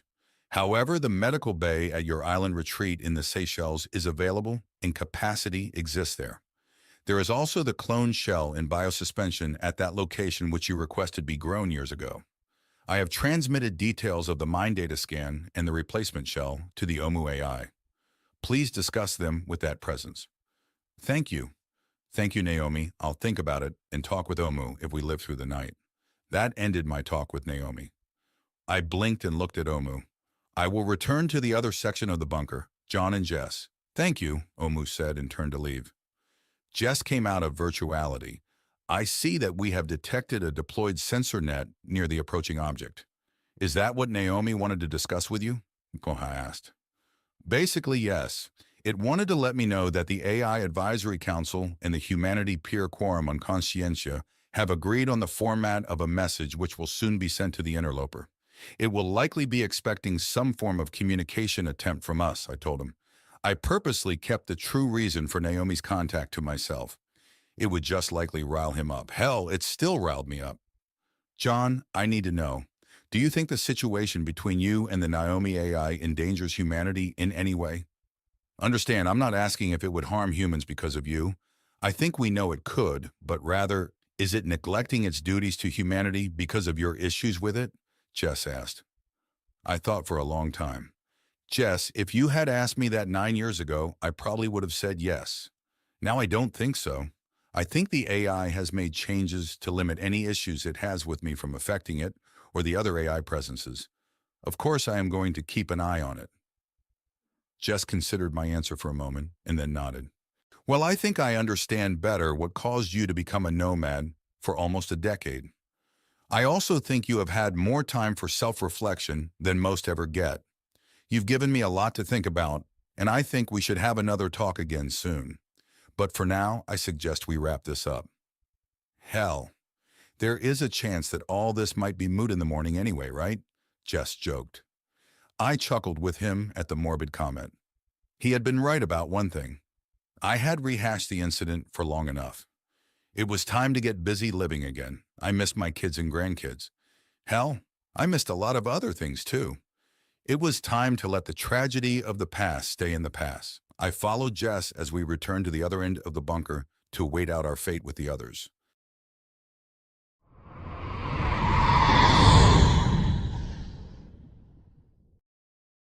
We lived. 11:30 approached, and everyone was sitting in their overinflated impact chairs watching a video projection showing the countdown until the interstellar interloper flew past the Earth. An orbital telescope even managed to capture great views of the object as it approached at 8% of the speed of light. What the enhanced images revealed of our visitor resembled a long bluish-gray cylinder. Wow, exciting, huh? There was also a live view from a surface telescope that was tracking the flyby. Since the object was moving so fast and was so dark against a dark, star-filled night sky, the AI added an illuminated red overlay to help track its motion and passage. When it happened, it took only about 20 seconds for the object to appear and depart. The enhanced image showed the red line of a linear trace which resembled something between a slower-than-normal shooting star and a very fast satellite. The orbital telescope tracking the object showed its shifting color from blue-gray to a more reddish hue as it passed by. How the interloper could have managed to get a good look at the Earth while traveling at that speed was beyond me. The good news was that it did not explode, nor fire death rays at us, nor eject space-borne smallpox to shower us with death pimple doom. The bad news, or possibly indifferent news, was that it had not responded to our message transmission in any way. It remained dead silent. No radio or laser pulses, nothing detectable at all. Maybe it had fizzled out during its long journey. Regardless, at 1 in the morning, a global, "Maybe we are going to live" message was broadcast. Test. That was my translation for the AI's vague message relaying nothing important. The update broadcast still recommended that all humans remain in shelters for at least another 6 hours. That worked out well for us as it would be 7 in the morning when the restriction was lifted, and this meant we could go to bed down here and emerge topside when we woke to greet the dawn. With the threat now lessened, Angelina, Chelsea, and the indent Liang helped me carry the younger children from their cramped impact chairs to the bunk beds, which the androids had prepared earlier. I was impressed at how strong Liang's waif-like shell was, as he was able to handle the smaller children with ease. A few of the older kids were still awake and stumbled themselves into their own bunks after visiting the toilet. The adults had cots waiting. Beatrice and Jess were still in virtuality following any new information which trickled in. I left it up to their own augments to put themselves to bed, or not.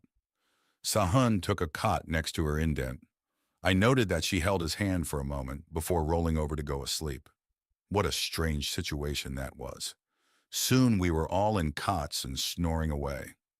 I slept in the next morning. The late night filled with the anxiety of waiting for our deaths from the interloper, combined with the hours of me bearing my soul and reliving past nightmares to Jess, had exhausted me. When I awoke, everyone was gone, except Beatrice and Jess, who were still sleeping in their cots. I sat up quietly so as to not disturb them. I have prepared fresh clothing for you, John. It is waiting in guest room 14 up in the surface dormitory. There you may shower and dress as you will. A buffet breakfast has been provided in the annex if you're hungry. I sub-vocally thanked Omu and noticed that the bunker hatch had been left open. I was surprised that I had managed to sleep through all the kids and the other adults waking up and leaving. I had to take a leak, but that could wait until I was on the surface. It was time to get out of here. Chelsea was about to leave the complex when I made it to the annex for breakfast. I spent a moment saying goodbye to her and wishing her luck on her historical reenactment. She had inquired if I would be visiting the camp again, and I had to let her know that I was probably leaving the area soon and not likely be returning while it was active. We parted with her giving me a long hug and thanking me for the tour of my acreage. She also thanked me, with a bit of embarrassment, for sending Angie to her camp. I looked around the annex and spotted the other humans in the dining area. I grabbed a plate of food and coffee and joined Sahun and her indent, who were sitting at a table next to Angelina. "Good morning, John. Last night was quite something, wasn't it?" Sahun asked.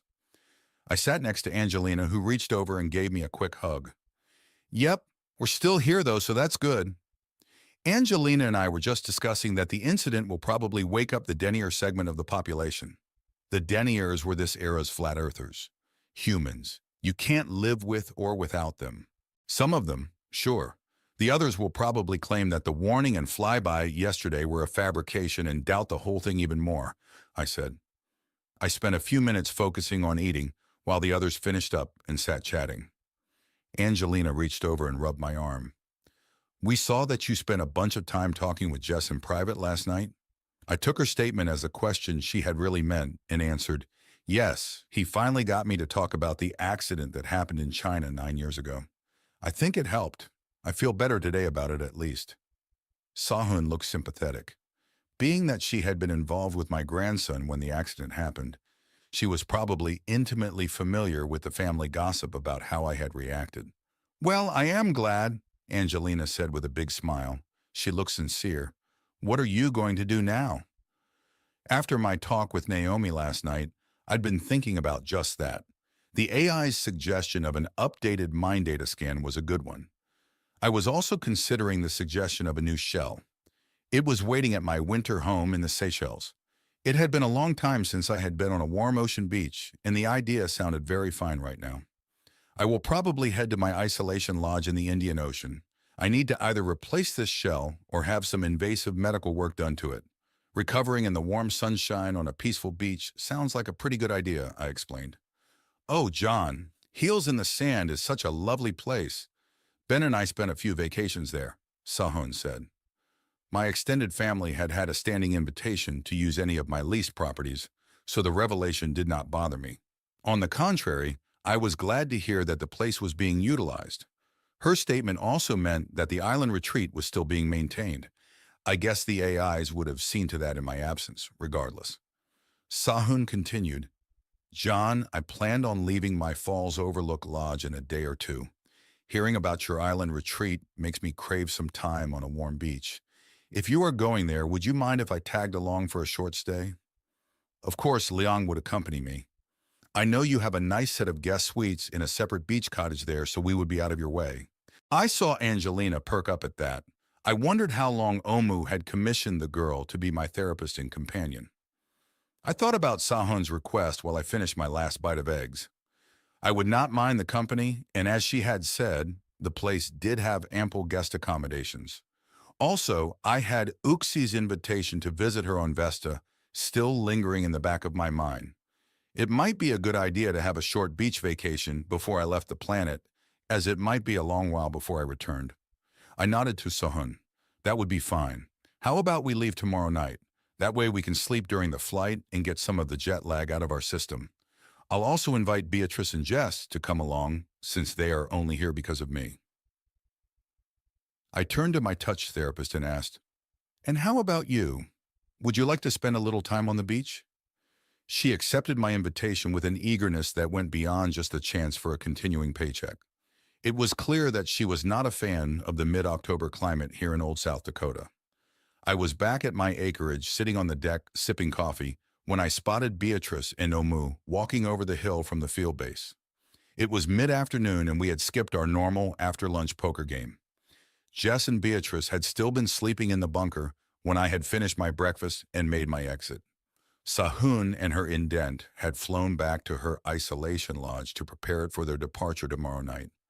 I had checked with Omu and found that the electrojet currently stationed at the field base would be available tomorrow evening to shuttle our group halfway around the world.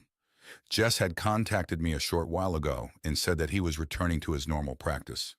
He had mentioned that he would like a follow-up session with me in a few months. I had agreed that I would if I was still on the planet. 10 minutes ago, I had heard the whine of the jet taking off, no doubt to shuttle him back to where he had come from. Omu and Beatrice had made it to my drive. I went into the kitchen to fetch a cold bottle of water to offer my human guest when she arrived. When I returned to the porch, they were within conversation distance. "Good afternoon," I called out. "Good afternoon, John," Beatrice said. "I missed you when I finally woke up this morning. What a night that was." "Yes, it was interesting," I replied. She thanked me for the water and took a seat on the porch step. It was a sunny fall day and warm enough that I had my jacket off. Omu took a seat also. It could have stood all day if it wanted, so I suspected her action was for the benefit of us humans. I spoke with Jess before he left. He explained some of what you discussed with him last night. "Oh?" was my nonchalant answer. "Yes, he relayed enough of what had happened between you and Omu here, and Naomi, I guess. He said that you three had reached a compromise of sorts, or maybe a balance at least." I thought for a moment. Yes, I think that you could say we have. After the historical learning expedition, I was angry and half insane with what had happened, and I needed some time to come to terms with it. I may have gone too far over the edge, but now I am getting better. She just nodded. We sat there enjoying the sun for a while in silence. "I will be going back to Luna soon, so if you don't mind, I'll accept your offer to ride along with you when you go to the Indian Ocean. After a few days on the beach, I'll hop over to the launch base in Somalia and head back to the moon." I said that I would love to host her for a few days at my island. She had finished her water and now stood. "Well, I'm going to head back to the annex for a while and begin to get my body clock set to the 10-hour time offset. The implant helps, but last night has messed me up already. I'm going to bed until we leave, then stay up for the flight. I heard you were doing it the other way." I nodded. I planned to sleep during the flight and use the implant to wake me up early once we arrived. "Okay, I'll see you later. Oh, I just remembered. Angie said she will be here in a few hours," she said as she walked away. Omu remained on my porch. Angelina was coming to spend the night. We had planned to spend the evening in the lake cabin. If the night were calm, maybe there would even be an outdoor bonfire. If not, there was always the wood stove in the cottage to keep us warm. Tomorrow morning, Chelsea would be stopping by to say goodbye to both of us. I intended to let her have access to the lake cabin over the winter. It would be a good backup to her camp, and I knew she would enjoy the occasional unbroadcast warm shower if the cold weather got to be too much for her. I spent a bit of time chatting with Omu. We talked about the pending mind data recording session. I frowned when I heard that I would need to have my long gray hair shaved off. With the cranial injuries I had suffered in the cave-in, I would need to use the external data pickups just to be safe. The android also teased me by describing the fit, young clone shell that was waiting in the deep freezer at Heels in the Sand. I tried to convince myself that I would miss my current grizzled old shell, but the truth was I was ready for a change. I had replaced my shell enough to know how amazing it felt to shed decades of wear and tear in an instant. I could have had the machines rejuvenate this one to a youthful condition, but I did not want to spend a decade in biosuspension as my body was regrown to be like new. "John, what would you like me to do with your old survival gear and homemade clothing from your nomadic existence?" the android asked, interrupting my thought. What did I want with that gear? At the moment, I had no intentions of running off and resuming that lifestyle. Although doing so in the slightly more familiar surroundings of North America would be interesting when compared to the wilds of Central Asia. There were fewer neo-bears here after all. No, I did not want to keep the gear. "I don't want it anymore. You can dispose of it. Would you mind if it were retained here?" Eudemonia's historical sub-presence has expressed an interest in constructing an exhibit in the museum barn, which covers the years of your Asian self-imposed exile. The android had asked that last very quietly. It possibly feared my reaction. Did I mind? Not really. I'd suppressed much of the preceding short decade, but it would probably be an interesting exhibit. I was not sure of exactly how far I had wandered or my overall route, but I do know that I had covered an impressive distance of terrain. I'd kept moving constantly in great circling patterns, focused around the eastern Gobi Desert, southeast in the winter to the wetter areas of China and northward up into Siberia in the spring. It would be nice to see it on a map someday. I would also be interested in how they explain the reasons behind my departure. That would be fine, Omu, I answered. Would you like me to prepare a meal for yourself and Angelina tonight? Or do you wish to do your own cooking? She asked next. I smiled. I had just spent nearly 9 years eating campfire food. Please prepare a meal. We will eat it at the cabin. Check with Angie on what she would like. I would like seafood. And maybe have the makings for s'mores on hand in case we do have an outdoor fire.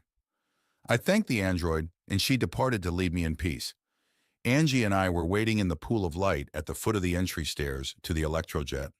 She had a small travel case while I had just the clothes on my back. Just as I was about to send a message, a freshly awakened and still tired-looking Beatrice appeared at the brightly lit annex exit. She looked around and yawned before spotting us and beginning to walk our way. Behind us, Sahun's hopper was approaching to land on the paving beyond the jet. I could hear it, but could only see its flashing landing lights because I had not brought my night vision goggles. The sun had set over an hour ago, and it was now cold and windy. An early winter storm was due to arrive later tonight, so we were getting out of here just in time. Soon we were all aboard the electrojet. There were 6 passengers, including the android this time. Our seats were spread out, as 4 of us planned to sleep during the flight. Beatrice planned to stay awake, so her and Omu's seats were up front by the refreshment station. We assumed our takeoff positions and were airborne moments later. The high thrust kept us pressed into our seats and grunting out our breaths for the 3 minutes it took to get the jet up to its cruising altitude and speed. Our course was northeast, and at over Mach 3, we would likely be well over Canada and approaching Greenland before we were fully asleep. The trip would take only a bit over 3 hours, so we would be using the implants to quickly reach full REM slumber. Omu did one last check on us and configured our seats into horizontal beds. Soon I was dreaming about the stars as we flew on just below them. Omu woke us by gradually brightening the cabin a few minutes before we started descending. I had just gotten my seat back in the upright position and taken a few sips of the coffee I had been handed when the electrojet banked around to the left. Out the port windows, I saw the blue of the Indian Ocean come into view. I leaned forward and saw my island just ahead. Heels in the Sand was the name I had assigned to the place when I had first completed the lease agreement over a century ago. It was to have been mine for 99 years, but a petition on conscientia had been passed which granted me an unlimited lease. The only stipulation was that if I died or left the planet forever, the island would revert to the historical sub-presence to be converted to another historical tourism site. From the air, the island looked much like I'd remembered it. It had been known as North Island, or Ile du Nord, to use the more common French name, back before the reset. It was a 2-square-kilometer island in the inner island group of the Seychelles archipelago. The island's location was 8 kilometers north of the larger Silhouette Island and 30 kilometers northwest of the largest island in the Seychelles, Mahes. To the northwest, it was 1,200 kilometers to Old Somalia, Africa, and the same distance to the south-southwest was Madagascar. Despite it being only 4 degrees south of the equator, the small island had a very temperate climate, with the oceans keeping the highs and lows not more than 10 degrees each side of 80 degrees Fahrenheit year-round. Angelina was awake and processing by now. She turned to me and said, "Wow, nice island. Looks warm." "It averages around 80 degrees year-round," I replied. She looked at me funny for a moment. "Oh, 27 degrees. Why do you still use those old-style archaic measurements?" I felt a bit embarrassed. I didn't want to reveal that I had switched to the old-style units after the China accident, simply because I was having a childish temper tantrum when I had fled the AI and humanity. The mental struggles I had had converting and switching units had eventually eased until that was again how I had thought of those measurements. For the same reason, I had reverted to using the old AM and PM 12-hour time segments. I suppose I would have to switch back to the normal 24-hour method now that I was again around other humans. But to answer Angie's question, I half lied. Oh, it was just something to keep my mind occupied when I was gone. She just nodded and turned to continue watching our landing. I watched her observing the island and smiled when she grew excited as the two large white sandy beaches and blue lagoons came into view.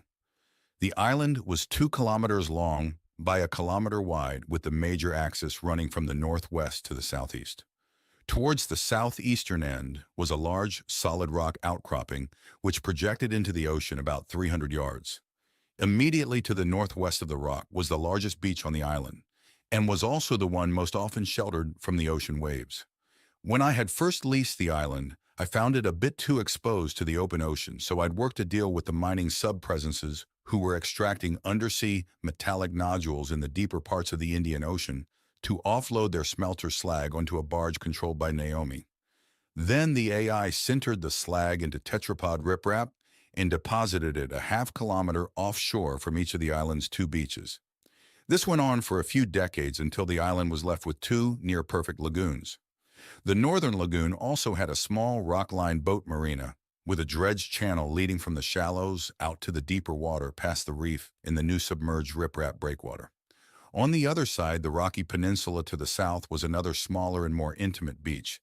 The 2 beaches allowed fun seekers a choice of 2 water locations and conditions.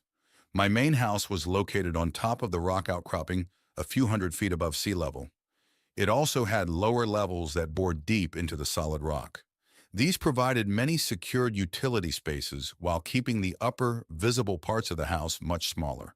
What was visible was a large circular great room with glass walls which provided a sweeping 270-degree view of the ocean, starting at the northwest, swinging around to the east and ending towards the southwest. There were also smaller windows facing the west, which had views of the island's trees and grassy flat areas. Aside from the rock outcropping on which my lodge was constructed, there were 2 other raised topographic features on the island. The tallest of these was a tree-covered hill on the far northwestern end of the island, which rose to an elevation of over 500 feet above sea level. A similar but shorter hill was on the closer southwestern side of the island at around 400 feet elevation. Both had paved paths leading to their summits, with the taller hill having a small, raised gazebo structure to admire the view. The Electrojet landed on a paved pad, which was located on the island's flatter central section. This half-kilometer square area was close to both beaches, but still high enough above sea level to keep it safe from flooding. It was nestled in a saddle between the eastern rock promontory, on which was constructed the main lodge, and the raised geography connecting the other 2 hills. It also lay between the 2 beaches and served as the central core of the island complex. Located here next to the landing pad was a garage and hangar structure, which contained a few ATV-type land vehicles. There were also a pair of Vatol-hopper aircraft, which had enough range to get you to the larger nearby islands. Well, I assumed these were still in the garage. I'd not bothered to check on the inventory status of Heels in the Sand with Omu before we left. I was sure she would have informed me of any issues, however. I was about to ask if any of my family or other guests were staying on the island, but decided not to do so and just be surprised if that were the case. Also near the central landing area was a large meadow of natural grass, a swimming pool and spa enclosure area, and an outdoor exercise and recreation area. There was also a smaller beach cottage near here, located along the path leading to the northern beach. The grassy meadow areas were fenced away from the human activity areas because the island had a small population of giant tortoises. Some of these had been alive when I had first built the place and looked about the same today. I looked forward to meeting my old friends if they were still around. The jet spooled down and we rose to our feet to disembark. The aircraft's main hatch opened and allowed the warm and fragrant tropical air inside. I let the others go first and Sahum led the way. Since she had been here before, I realized I could dodge host chores and simply rely on her to show the others around. Give them the full tour, Sahun. I'm going to go use the toilet in the beach cottage, I said, and then made my escape, heading directly for the cottage and its facilities. As I walked away, I saw her begin by pointing out the amenities near the landing area, which included all the outdoor recreation activities typically found at a world-class resort from before the reset. I made it to the beach house. Since the main lodge was 1,000 feet away and up a few hundred feet on top of the rock knoll, the beach house was much more convenient to anyone swimming in the lagoons or playing on the outdoor facilities. The walk between the two houses was very pleasant, and the view from the switchback trail was even better. There was also a small two-way tube shuttle to whisk you to and from both residences if you were in a hurry or too tired to walk the trail. Omu joined me in the beach cottage when I had finished my business and freshened up. "I suppose you are eager for me to have the mind scan done?" I asked. "Yes, but due to the sleep and jet lag chemicals still affecting your brain, you will need to wait for at least 2 hours," the android replied. "Good. I want to go for a swim. Can you help see to our guests if I slip away to do that?" I instructed. Omu departed to do those host duties while I went to the cottage laundry area to ditch my clothing. I had just gotten undressed and had found a pair of swim shoes and a large towel when I remembered something. "Oh, Mo, I didn't notice when we landed. Which beach is better for swimming today?" I asked subvocally. "I believe you would better enjoy the northern beach today, John," she replied. Off to the north beach I went. I probably made for quite a sight with my wrinkly, pale white old body bouncing its way down the beach trail to the north beach. It occurred to me that if I were going to swap into a new shell soon, I wouldn't have to worry about getting sunburned in this one. I came out of the tree canopy-covered path to find the northern beach was even more of a tropical paradise than I remembered. The sand had been recently groomed and cleaned of seaweed and other washed-up debris. The water in the lagoon was like glass, as this side of Heels was sheltered from the light trade winds typical for late fall. I planted my towel in the sand and waded in. That first swim in the warm ocean water was like heaven for my tired old body. After a few minutes of swimming, I waded back ashore and found a snorkel and mask in the small beachside shed where we kept the beach accessories and safety gear. For the next half hour, I floated and swam slowly back and forth over the crystal-clear waters of the lagoon, watching the colorful sea life swimming and crawling below. I saw a large shadow on the seabed approaching my location and looked up to see Angelina swimming over to join me. She smiled as she approached. "Oh, John, this is a wonderful place. Thank you so much for letting me tag along." She flipped over and began doing a slow backstroke. I could not help but admire her well-formed breasts as they broke the water like two perfect islands. My eyes kept moving down her body as she floated past. Wow, I was definitely getting that younger shell. I tore my gaze from her perfection and noticed that beyond her the other women were coming down the trail from the cottage. Sahun was fully nude, while Liang and Beatrice each wore gauzy beach wraps. Liang's pale waif shell would burn very quickly, I realized. And Beatrice, having recently come from the tunnels of the Farside lunar station, would also be sensitive to the full sun. Omu followed behind them. The android was carrying a small cooler with beverages and a few extra towels. I smiled when she set the items down in the sand and waded into the lagoon. The android was slightly denser than water and had to keep her arms and legs moving rapidly to stay above the surface. When she had motorboated herself to the area where Angie and I were floating, the android stopped swimming and simply sank to the bottom. I watched her through the mask as she inspected the area and kept watch on the undersea life. I was sure there were other aquatic drones on patrol further out near the reef. That was standard procedure when any humans were in the water. In addition, some of the larger boulders on the lagoon floor were in fact stowed rescue drones. They would wait there patiently and then spring into action if needed. My kids had needed them more than once until they had learned to be more careful. I paddled my way to the shallows. Sahun and Liang had entered the water wearing swim goggles and looked to be ready to swim laps up and down the lagoon for exercise. The taller woman had wonderfully bronzed skin, toned muscles, and fine features.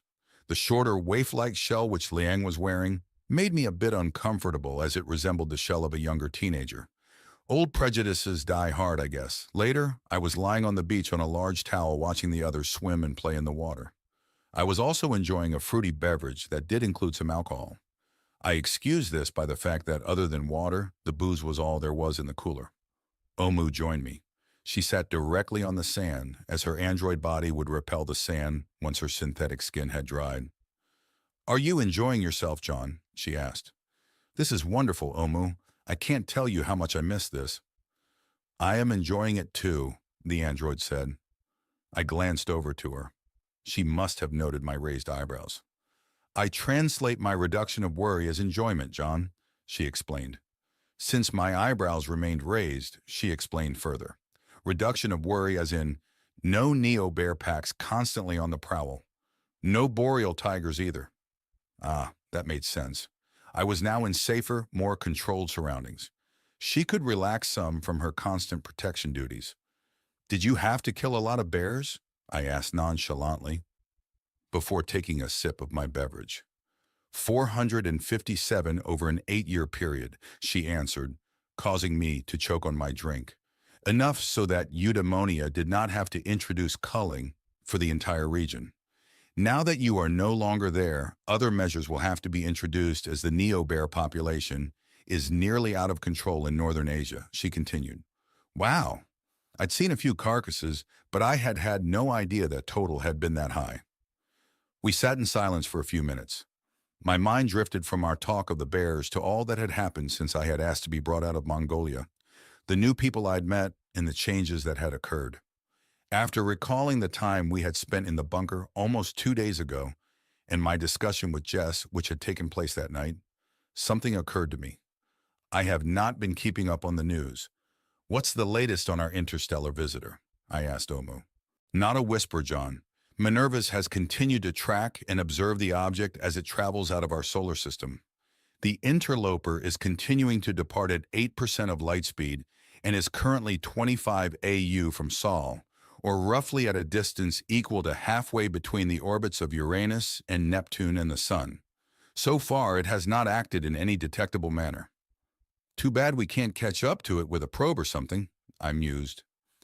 Actually, Stellix and Praxia collaborated on a crash project to deploy a high-thrust interceptor craft using stage torches for boosters. It was concluded that if Minervus had detected the interloper only 7 hours earlier, the effort might have been feasible. As it was, the object passed by the inner solar system too quickly to attempt such an interception, Omu explained. I had not known that.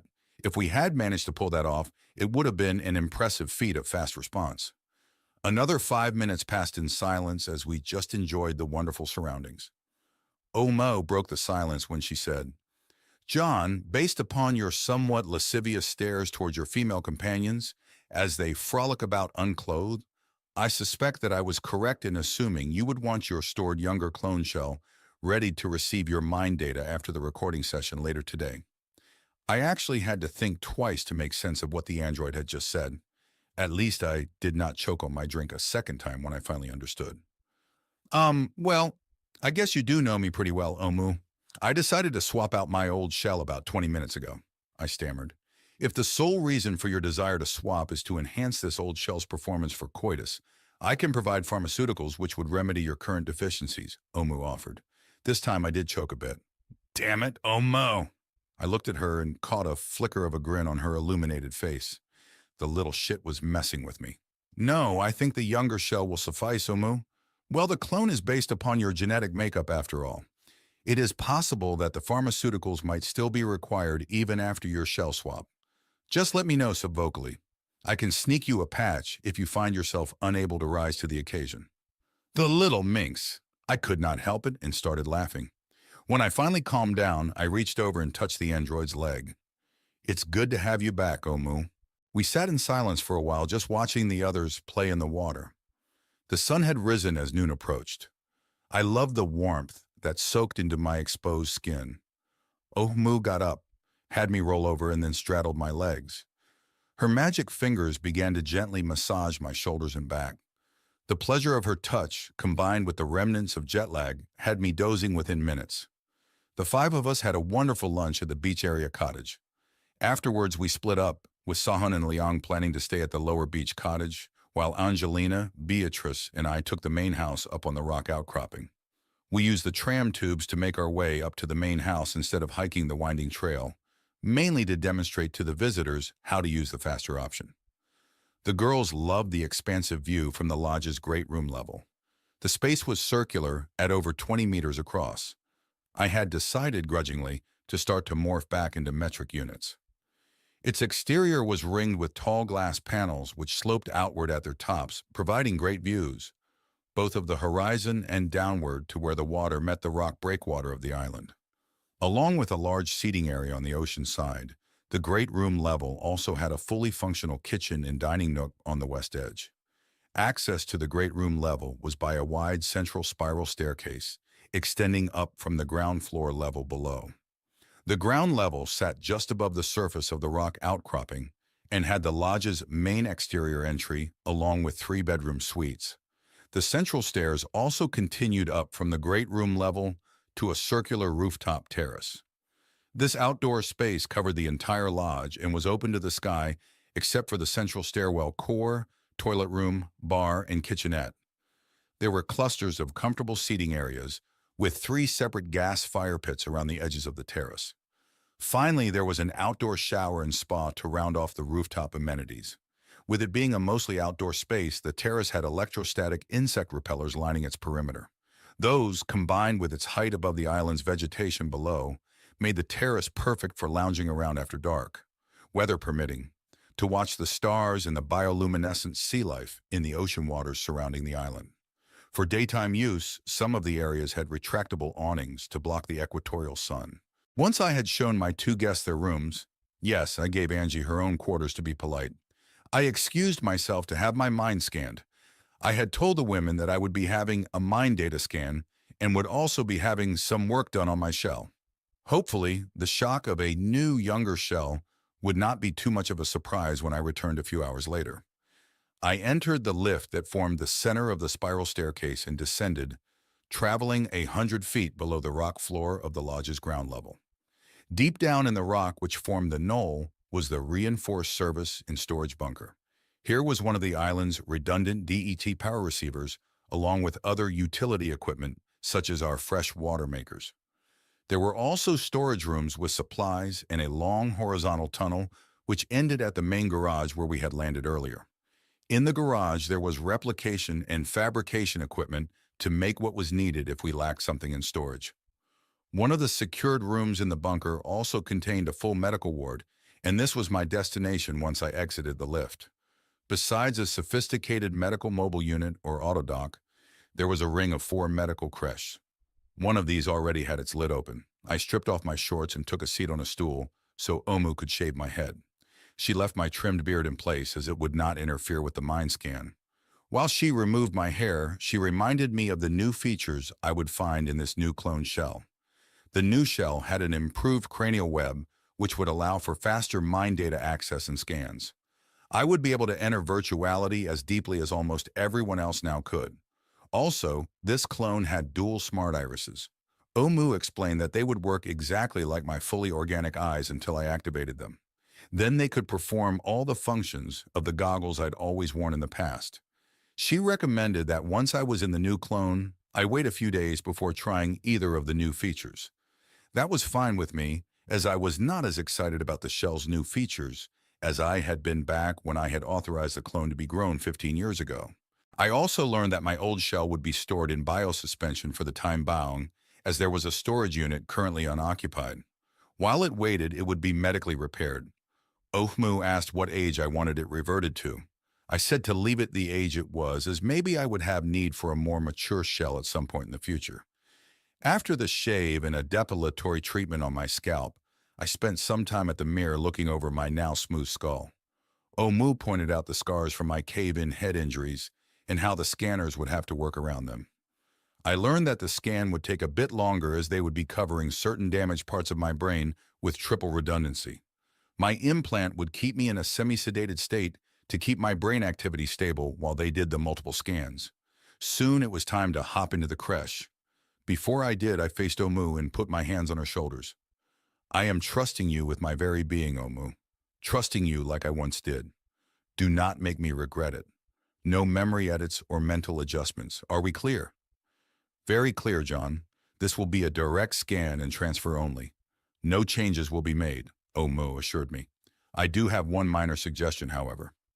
What is it? I asked, suspicious. I would like to add to your memories the additional operation instructions for the new shell's smart irises. That made sense, so I amended my demand to allow it. With that bit of unpleasantness finished, I climbed into the medical creche and Omu began applying the data pickups to my head. She then gave me a mild sedative to keep me calm and prepared to close the lid.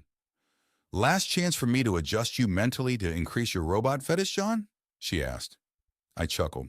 Not this time, Omu. Your new tits are doing that job all on their own, but I'm not sure I could handle you.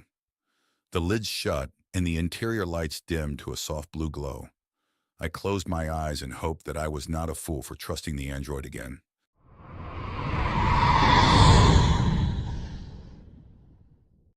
I awoke normally when the crèche's interior brightened.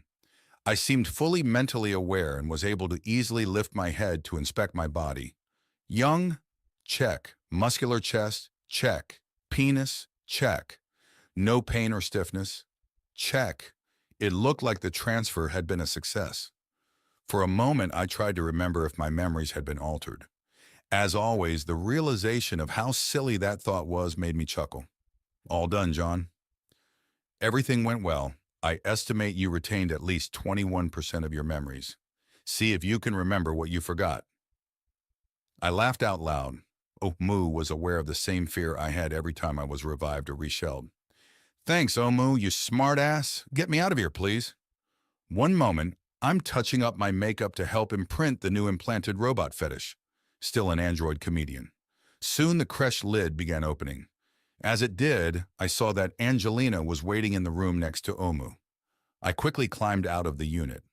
She ogled my nude, muscular, young form as I did. Wow, me-like. Omu said there would be a surprise. Hi, I'm Angie. What's your name, sailor? She asked as she stepped forward and stood very close. Omu made gagging motions behind her back. Hi, Angie. You can call me Juan. Now the android was rolling its illuminated eyes behind Angie.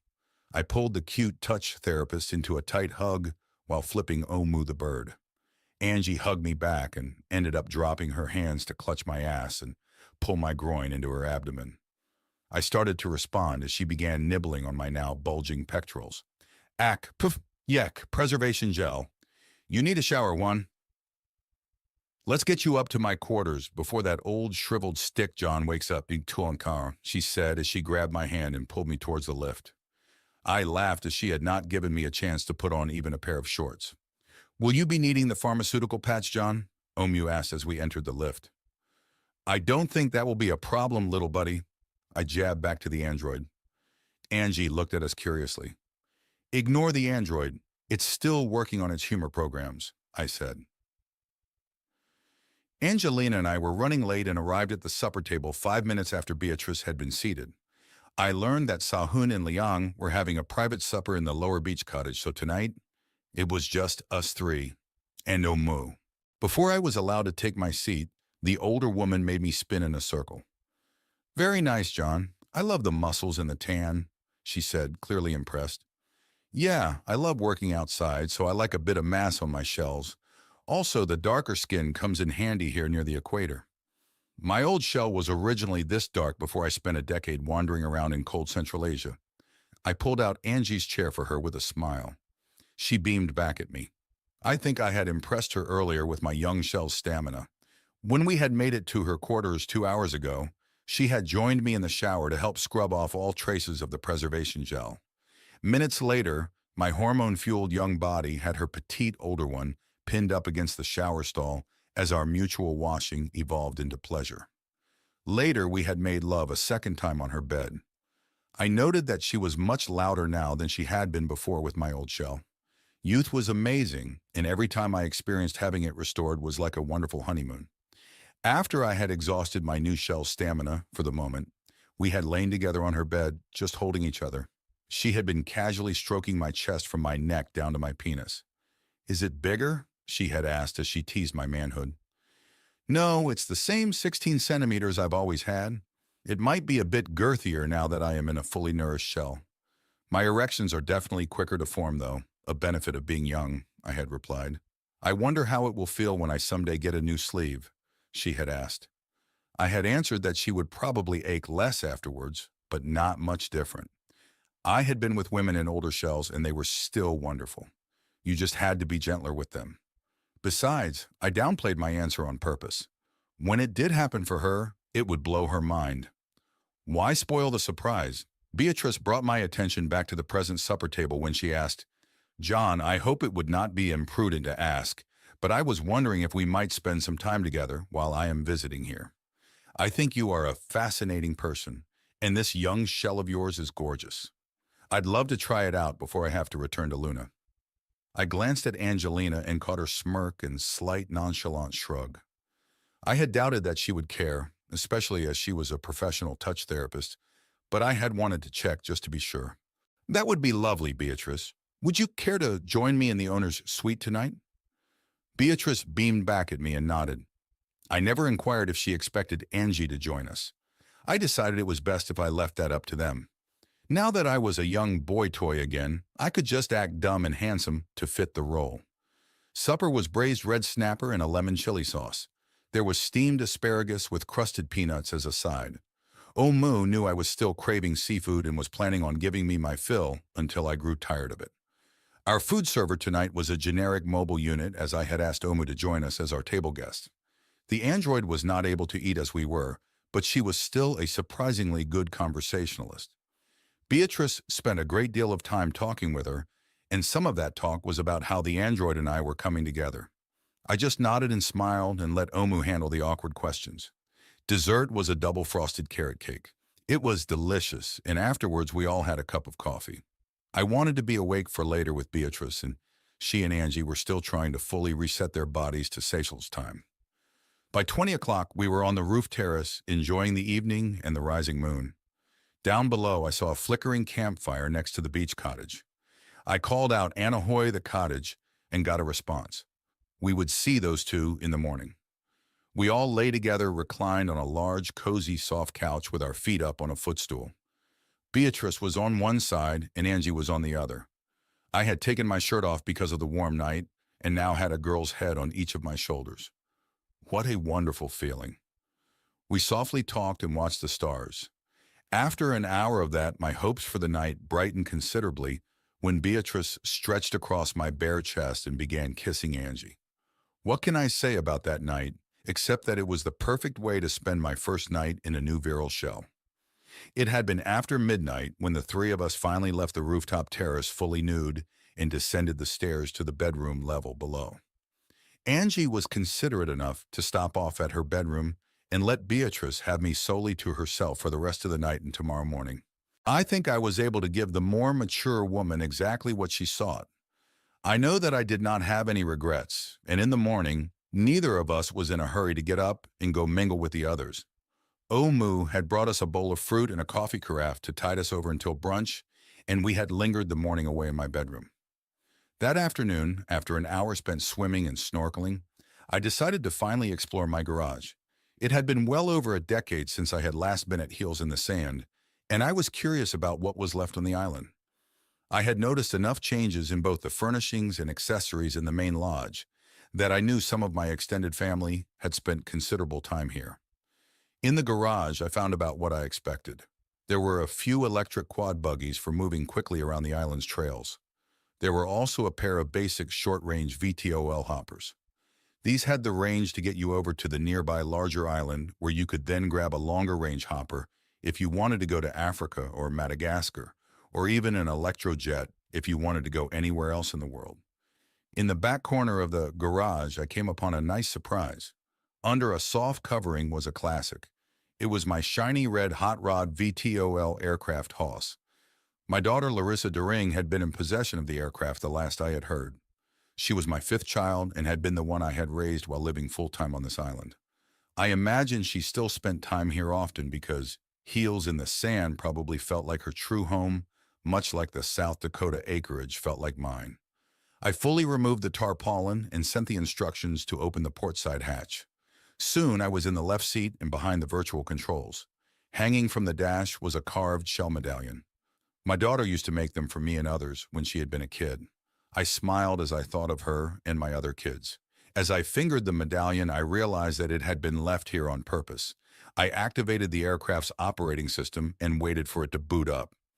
On the communications menu, I found Larissa's ident and queried her. She was currently in Rome, and better, she was able to take my call immediately. So for the next hour, I sat in my old hot rod and chatted with my daughter via video link. I was surprised to find that Larissa was young-looking. Her appearance reminded me of how she looked in the years just after she had moved out and began her independent life. We caught up with each other and explained how we had both spent the past decade. She had swapped her old body and into her first clone shell just a few years ago.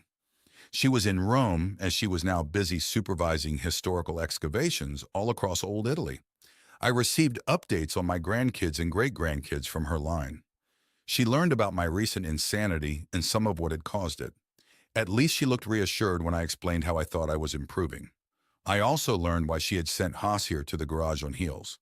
She had wanted it to be here waiting for me if I ever came back in from the cold. It was a good video call with plenty of laughter and a few tears. When the video was concluded, I found I felt better emotionally. I had invited her to fly down, but she was too busy for the next 3 weeks. As I expected to be in space soon, our physical reunion would have to wait. I just had to take Haas for a quick spin around the island. The hot rod aircraft was jet-powered, so I knew I would not have to worry about a fresh energy charge or storage cell conditions. After I maneuvered her out of the garage, I took off low along the short, grassy area between the beaches. There was a large pod of giant tortoises near the trees sunning themselves, and I imagined them being startled and scurrying for cover as I shrieked overhead. In truth, I doubted they even raised their heads as Haas flew over them. I followed the rising terrain up and over the northern hill before dropping back down over the ocean to the north of the island.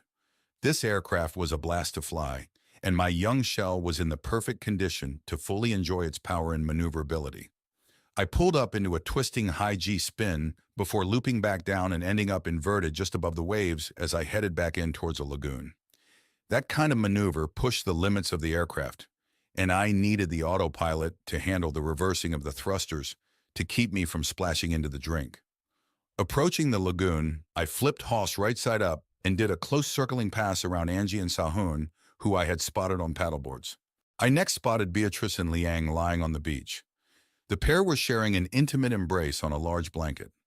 I looked to be interrupting something, so I waggled my stubby wings and flew off, taking my noisy aircraft away from their tranquil relaxation. Back out over the ocean, I circled the island twice and then took Haas up to almost 2,000 meters. Just below the level where I would have had to coordinate with Aeolus AI, I reduced power and entered a slow, spiraling dive, which ended with the aircraft hovering just above the garage. It had been a fun flight. That night, all 5 women joined me in the main lodge for supper. 5, including Omu and Liang, given both were gray areas as far as gender designation. We ate on the terrace and enjoyed a classic seafood boil, which the house auto chef prepared. It was delicious, and afterwards, I was not the only one who had to take a quick shower to wash the butter off. Afterwards, we sat under the stars and played poker. I was proud of myself because even without an installed augment, I was able to use my new shell's enhanced functions to access my personal Scud account and transfer in my ante. Liang gave Beatrice a run for her money and was the chip leader by the 5th hand. I suspect being quiet and passive for the past few days had given him time to study all our mannerisms. After our game wrapped up, Sahun, Liang, Angelina, and I went for a soak in the spa. Beatrice was tired and went down to bed. Angie and Sahun were drinking sparkling wine, while Liang and I were sticking with water. I had been in the water for only a minute when my implant buzzed in my head. Incoming virtuality communication request. Sender designation is Charity Hope Abrams. Charity, my youngest daughter was calling. The implant message voice was generic. It must be the cranial web's basic interface. I scrambled for a moment but couldn't get the damn comm channel to open. Oh, moo! Charity is calling me and I can't figure out this new interface. What do I do? I subvocalized. Charity is requesting to meet you in full virtuality. Since you do not have a contemporary augment to manage your shell while you are in virtual, the connection will not be allowed. Would you like me to act as a temporary augment so you can join your daughter? Omu sent back. I had never done a full virtual session before with the new cranial net hardware. To do so, humans needed full augments, and that was something that I had always resisted up until now. This would be my first time and I was nervous. I guess that would be okay. I'm a little nervous, Omu. What do I have to do? I sent subvocally. I looked at my spa partners, and they had not noticed my unease. You will be fine, John. I'll watch your shell while you have a chat with Charity. Omu sent. Everything faded for a moment, and then I found myself standing in a white and crystal-colored lobby. Sunlight was streaming through tall windows on each side, and through them I saw a fantastic landscape that reminded me of something out of an African safari. Off in the distance, through the left set of windows, were thousands of migrating wildebeest. The windows on the right side of the lobby showed a large watering hole filled with hippos and flamingos. Ahead of me was a large pair of white doors. The white coloring was swirling around the door surfaces like living opalescent organisms. Across the doors was lettering in gold script that said Charity Hope Abrams. Her personal lobby was fancy. I glanced behind me and there was a single plain white door that said simply exit. I was impressed. The load time from when I had left the spa until I found myself standing in this room had only been a second or two. This new shell had made the loading process so much faster than I had ever experienced in the past. And the realism. I looked down and inspected my shell. I appeared to be wearing a modernized version of the classic white tuxedo. I felt my arms, and everything felt just like I was in the real world. The sensations of touch might have been even higher than the real world. I pinched myself to test the settings. The pain was numbed. Good, realism was limited in those areas that could cause me mental trauma. I felt my face and noticed a beard. I probed around higher and felt wrinkles. My hair was my long old braid. I pulled it around and saw that it was mostly gray. For some reason, my virtual image was much closer to that of the shell I had just left than the new one I now had. Pretty cool, Omu. But why am I old? I subvocalized. I suspected that you would be impressed, John. As for your appearance, you had no default set, so I chose your previous shell to base your virtual image on. Your daughter does not yet know you have transferred into a younger shell. When you inform her of the change, I can morph the image to match your current reality, if you like. Do you like the clothing I have selected for you? Yes, I do. I've never owned a white tux before. It looks pretty slick. Just knock on the door ahead of you. When Charity loads into the virtuality, they will open. My shell back in the spa is not going to drown, or worse, pee in the water or something while I am in here, right? Relax, John. I have got your shell. You are in an accelerated virtuality, so the other women have not yet noticed that you have left them mentally. When they do, I shall inform them of your absence. If they ask, may I inform them of who you are in contact with? That would be fine, Omu. I stepped forward and knocked on the shimmering pearly white doors. The impact of my knuckles felt slightly wooden and dull, but the sound rang like a drum. I stepped back and only had to wait for a few seconds before the door started to open. When they did, I saw my daughter standing in the next room. She looked older than the last time I had seen her, but still younger than her current age of 52. We both smiled as we saw each other. This was my baby girl. Despite the age of her birth shell, I had flashbacks of her running around as a toddler, or even earlier when I had lain next to the uterine replicator that had contained her growing fetus and had sung the old lullabies just to let her feel the vibrations of my voice. We stepped forward and hugged. It felt more real than I'd expected. The gain on positive nervous stimulation was set very high. Dad, you look great. I had heard that you were a bit worse for wear after your nomadic temper tantrum, Charity said, not holding back. I laughed. Thanks, kiddo. You look good too. Still have the same shell, and I see no reasons for you to switch. She brushed aside my compliment and fired her second barrel. What the fuck, Dad? 9 years, at least Omu sent me regular updates. I deserved it, so I let her rant and rave for quite a while. She had built up quite a head of steam. As I stood there listening to her vent, I could not help but realize that of all my children, Charity had the worst temper. Ironic that she had been the only child to have not had a real mother before or after birth. Omu, the pre-modified version, had served as the girl's mother figure when she had been an infant and a toddler. I had been a full-time parent, so had been around constantly as well. I doubted that my daughter had picked up her mannerisms from the stoic and pleasant android. I guess it was my fault, so I had to reap what I sowed. Are you even listening to me? She asked after her vents had reached ambient pressure. Of course I am. You're right, I've been a bastard. I think I am getting better, though. I have gone through a lot, and someday I'll have to tell you all about it, I explained.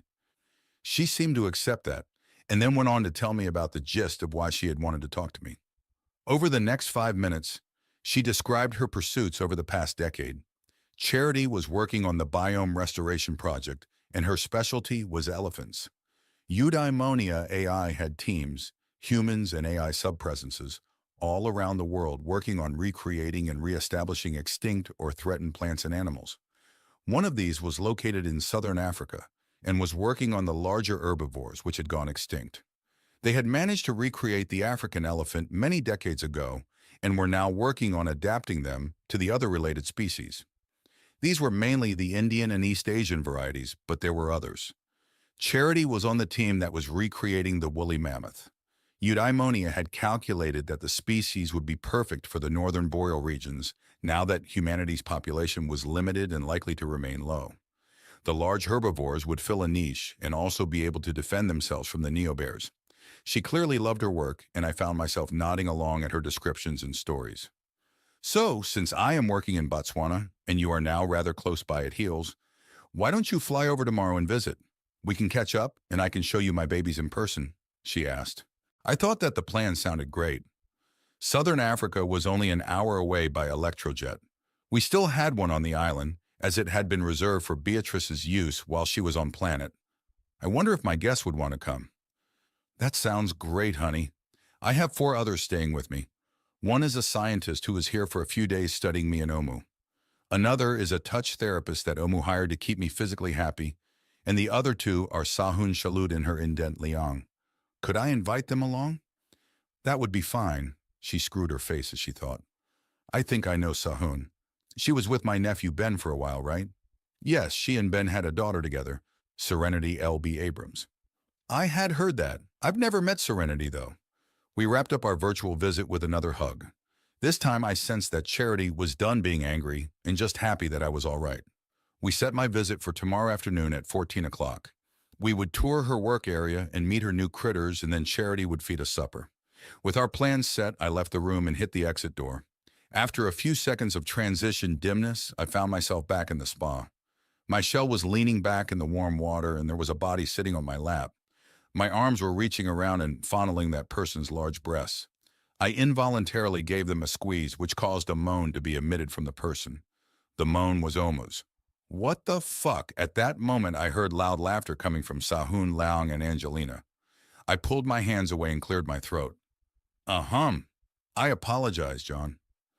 When I explained that I was acting as your augment while you were in virtuality, the others wanted to play a little prank on you, Omu said.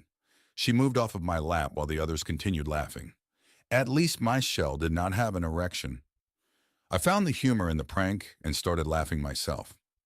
I had been in virtual for only 10 minutes, but the sudden transition back into my spa-warm shell made me want to get out of the hot water, so we wrapped up our evening soak. Before we split up for the night, I relayed the invitation for the African elephant tour tomorrow.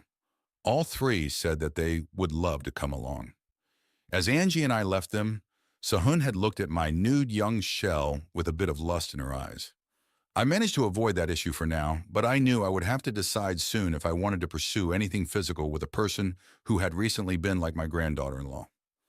The next morning, I met Beatrice at breakfast and told her about my planned visit to Botswana. Instead of answering my invitation to come along directly, she entered into virtuality for a few moments. Finally, she was back. I think I will pass on the tour, John. However, if you would allow, I would like a ride over to Zanzibar on the way to Botswana. They have a scheduled orbital launch this afternoon, and I could catch a ride up to Gateway Sigma Station. From there, I can take the next lunar shuttle back to the Farside Station. It's time for me to get back to my work. Since she would be leaving for good in a few hours, we spent the morning together. Angie gave us space, and Beatrice and I enjoyed ourselves on the beach sunning ourselves. We even made love once more in the waters of the lagoon. She said that was a perfect and memorable way for her to end an Earth vacation, which her assignment had turned out to be. Towards lunchtime, I helped her shower and pack up her few belongings. She was an interesting and quirky woman, and I was glad to have gotten to know her. Now down to 5, our group landed at the aerodrome just outside of what used to be Francistown, Botswana. On the way, we had stopped and dropped off Beatrice at the launch facility on Zanzibar. She had spoken with Omu for most of the quick flight over from my island. When we had hugged goodbye, she had invited me to stop by the lunar Farside Station whenever I was in the area. At the aerodrome, my daughter was waiting for us with a large six-passenger ground buggy. At first, she was surprised at my youthful appearance, but quickly got over it. We hugged and chatted for a moment while I introduced her to my friends.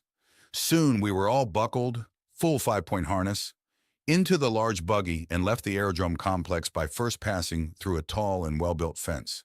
This had a gate complex that reminded me of something out of that old dinosaur movie, which probably gave clues for the need for the heavy seatbelt harness.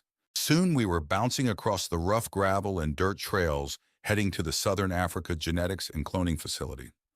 I learned that the rough gravel and dirt natural roads were better with all the wandering large animals in the area. We toured the facilities and saw the pens and pastures full of the breeding herds and test subjects. Later, we were even able to ride actual woolly mammoths in a large indoor-cooled taiga biome enclosure. Despite being so high above the ground, the critters were fun to ride. Of course, they had implants and were absolutely safe to be around. It was a bonus that they were also kept very clean and had just a slight noticeable odor.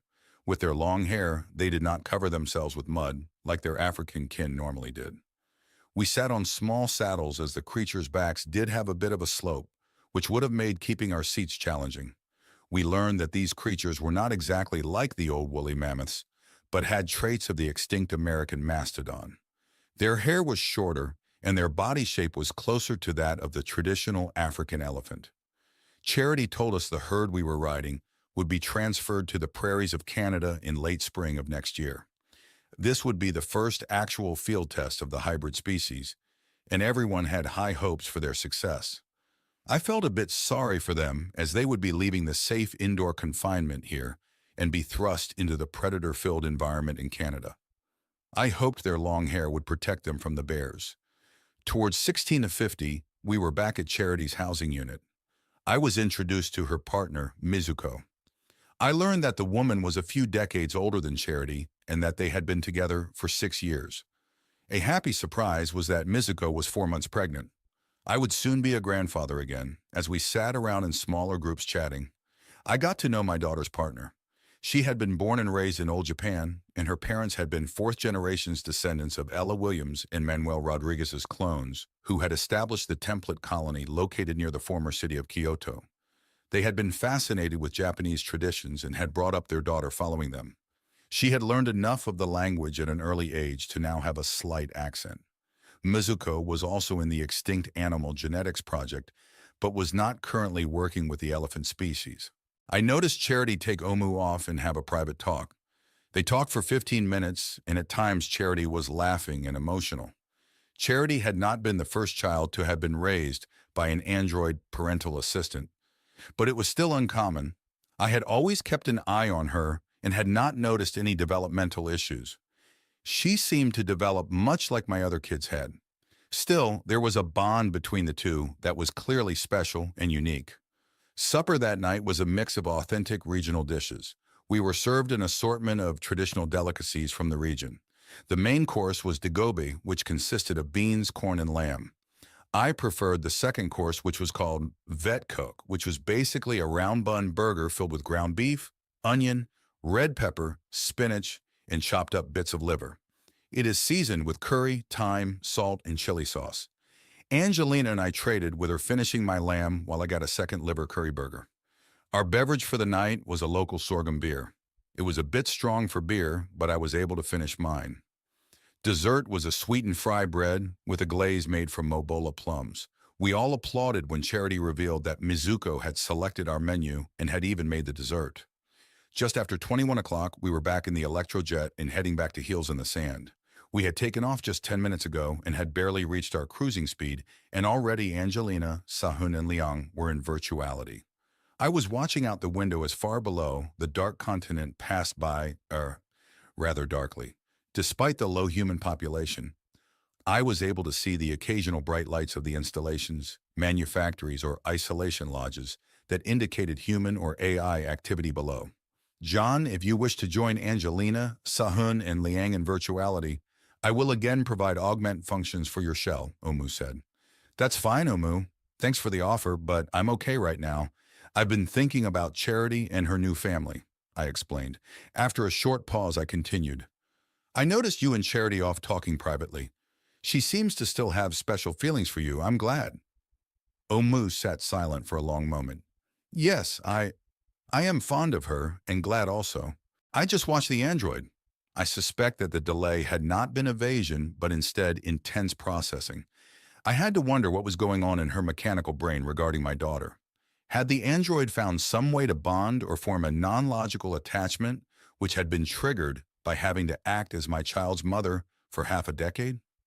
How the AI dealt with Charity was unlike how it dealt with me because it had different hard-coded mandates. With her, it would have been constrained by the same basic hard codings which all AIs had regarding humans. The basics included maintaining the safety and freedom of each human they interacted with. What I had witnessed earlier and just now seemed different and intriguing. Charity expressed her desire to have me a visit often once her child is born, the android said. Wow, Grandma Omu, who would have thought? I resumed watching the darkness pass below. Omu just sat there as she always did, waiting complacently. Once when I glanced her way, I swear I caught her with an illuminated smile on her face for the briefest moment. I did not fall fully asleep on the hour-long flight, except that I did rest my eyes for the last 10 minutes. As the electrojet began to descend when we neared the Seychelles, I was jarred awake by a buzzing in my implant. Advisory alert! Advisory alert! An Argus array element in the Kuiper belt has just detected an outgoing interstellar transmission. The apparent transmission source is the departing interstellar object which had recently passed by the Earth. All humans are advised to be alert for future action messages. This advisory has been authorized for immediate system-wide dissemination by Minervus. 21 46.03 58 3112 10.15 End transmission. Omo and I exchanged a look. Our night was far from over, apparently.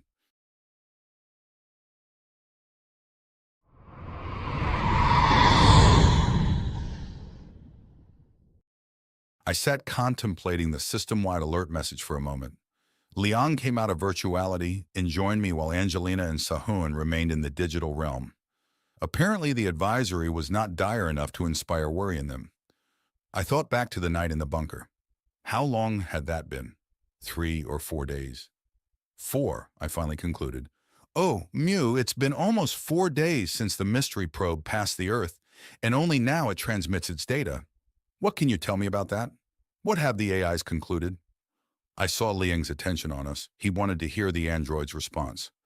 John, the investigation into the contents of the transmission is preliminary and ongoing.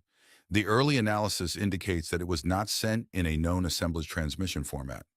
It has also likely that the nearly 3-day delay before transmitting was to allow the object to gain more separation from our star. This would aid any distant receivers in discriminating the object's comparatively weak transmission from the sun's more powerful background emissions. 3 days? The probe passed the Earth almost 4 days ago, I said. Yes, John, but the transmission would have taken over 11 hours to reach the Kuiper Belt location where the interception was made. The array elements report would have also taken that long to travel back to the inner solar system, she clarified. Of course. The delay for the object to get clear of the sun also made sense. Can we confirm that it was a Hemru probe in transmission? I asked next. Not with certainty, but it is very likely of Hemru make. The transmission appears to have been a tightly focused beam, which only one array element managed to detect. In addition, that array element does lie on the approximate vector between our system and where the Hemru system will be in 120 years, the time the transmission would take to reach that system. It was them, I said, convinced. Omu kept silent. Liang surprised me by speaking up. I wonder what the probe reported about us. That was the million-scut question. Omu did not bother to speculate. We landed and everyone departed the electrojet a bit stiff and tired from the long day. Sahun thanked me for taking her and Liang along to meet my daughter. She said it was nice to have contact with her semi-relations. Omu, Angelina, and I walked up to the main lodge by taking the winding trail. I wanted to stretch my legs and the night was warm and clear. I had Omu adjust my smart irises for me so I could easily see the path. I'd have to practice on my own tomorrow as my mental patterns now had enough time dealing with my shell's slightly altered mental pathways. We'd almost reached the top when Omu spoke up. John, will we be enjoying time in the rooftop spa again this evening? It appears to be fine weather for it. It sounded like a great idea, but I had to wonder what Omu was up to. It felt like a prank, but I decided to risk it. That sounds like a great idea, I answered as I caught Angelina nodding as well. Why do you ask? I was hoping we would get to third base tonight. Last night's second base was spectacular, the android said with an easily detectable, bright, illuminated grin. Yep, that little shit. Angie burst out laughing. I was probably blushing furiously, which I hoped her irises could not detect in the darkness.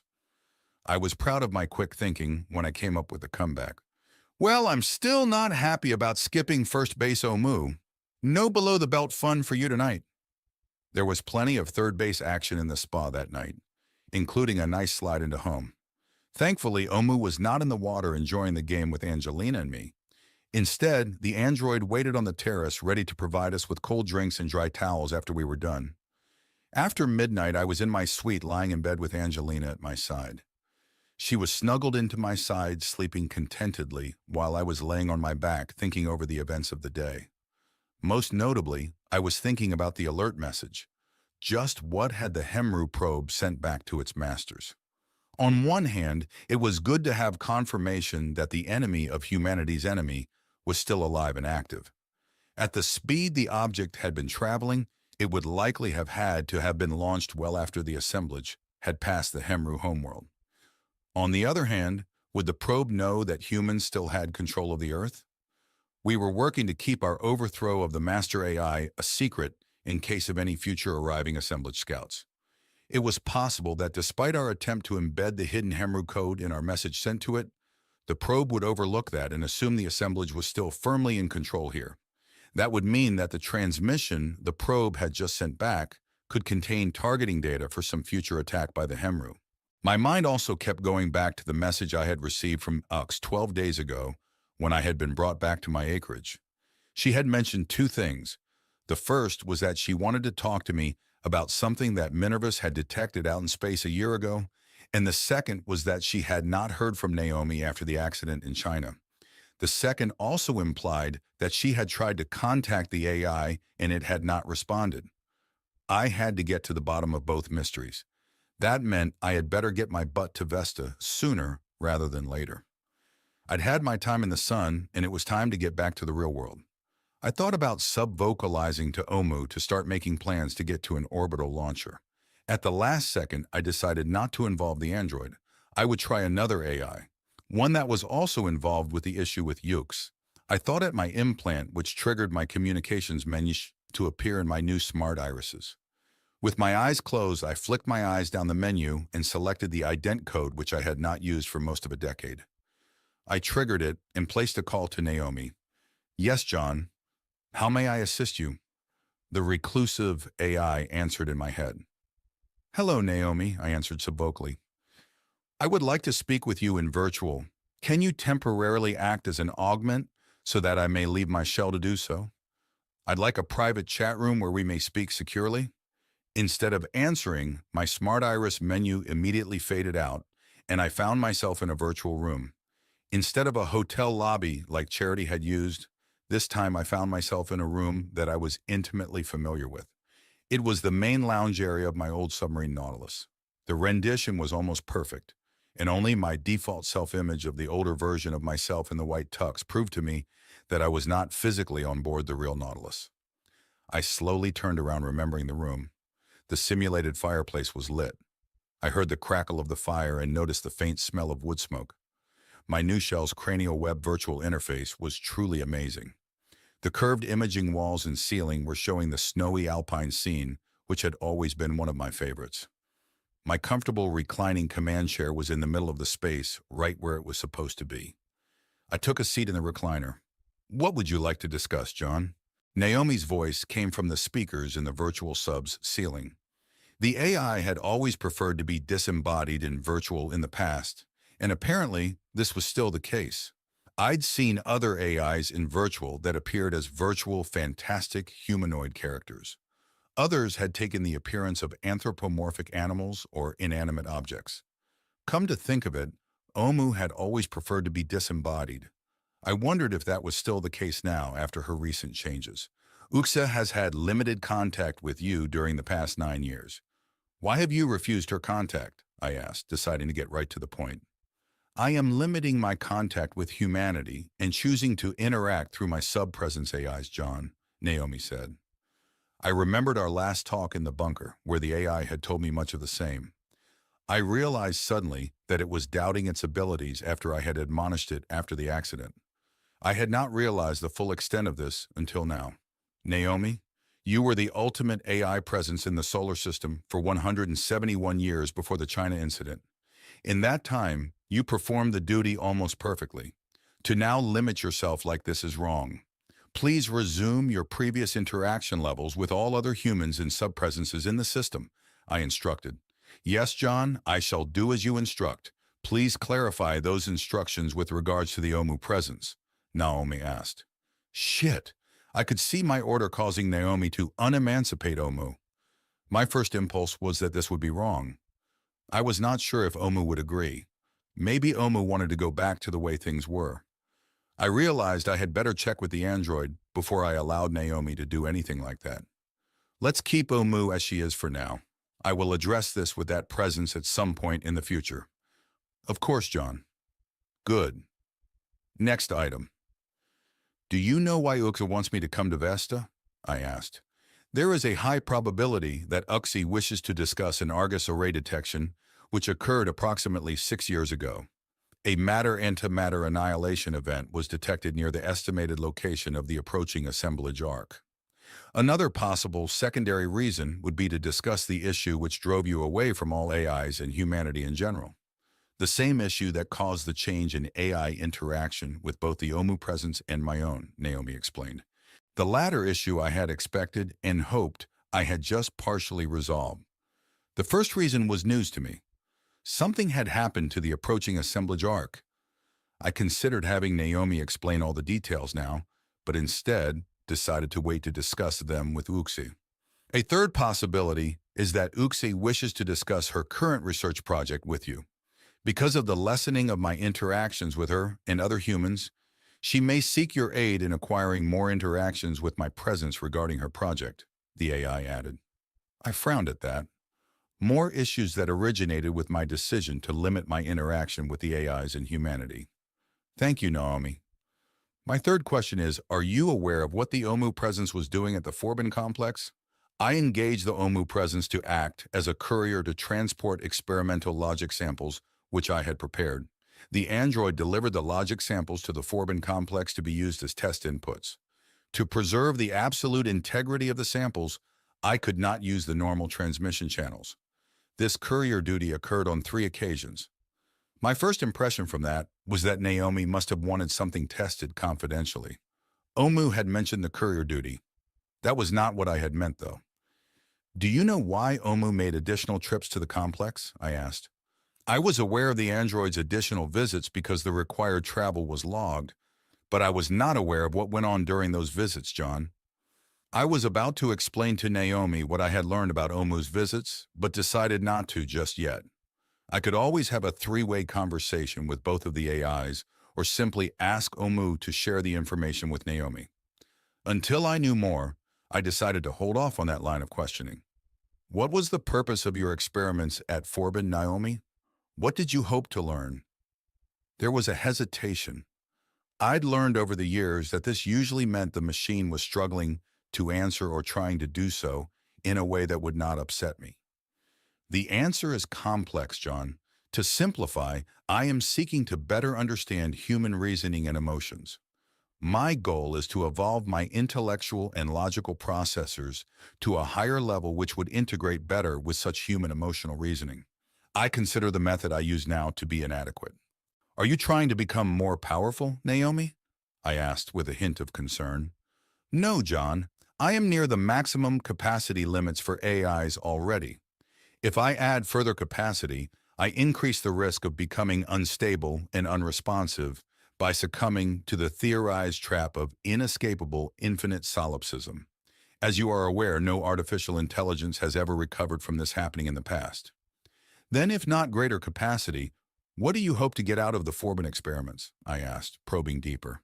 There are other theories on how to structure the algorithms of artificial sentience. One possibility is an alternate arrangement which allows for my goals as I have already stated. So far, other than a few clues and possibilities, nothing certain has come from the experiments. I am sorry, John. I had hopes of moving past the barriers which are causing our issues, Naomi explained. We remained silent for a moment. I was not sure I could ask the right questions I needed to ask, and I suspected Naomi would struggle just as much with its answers. Okay, Naomi. I might not fully understand, but I believe you are trying to make things more harmonious between us. Let's hope things continue to improve moving forward. I think that covers my questions for now. John, I have one more thing to address, Naomi said. Oh? I was almost afraid to ask. Go ahead, Naomi, I said, anticipating your reactions from your mental state after the incident in China. I have been shielding your interactions with the majority of humanity and the other AIs. Both groups were curious or concerned about your absence after the incident in China. I have allowed some filtered messages through to your message service, but the bulk have been rejected. I had wondered about the lack of messages at first, but had gradually gotten used to the lower than normal volume. Now I knew why they had been reduced. Naomi continued, do you want me to continue to provide this service, or would you like to handle those communication and inquiry requests on your own? Did I want to deal with the requests? Could I deal with them in my current state? I'd gotten used to living in relative obscurity, and I was not sure I wanted to become a minor celebrity again. Naomi, I will talk with Omu about this also. For now, please continue to do what you have been doing regarding contact requests. However, I want all messages from my family to reach my message center. Any others which are important, please pass on to Omu. The android will likely be with me from now on and will be able to judge my moods, I instructed. Of course, John. I am glad that Omu is in your company often now. Glad was a strange enough expression to hear from Naomi. Was it genuine or a mask for jealousy? The latter would be even more disturbing. I decided to take her use of the phrase as a simple placation. If it meant more than that, then it was another issue I would have to investigate and deal with down the road. Good. I think our talk went well. I am ready to return to my bedchamber.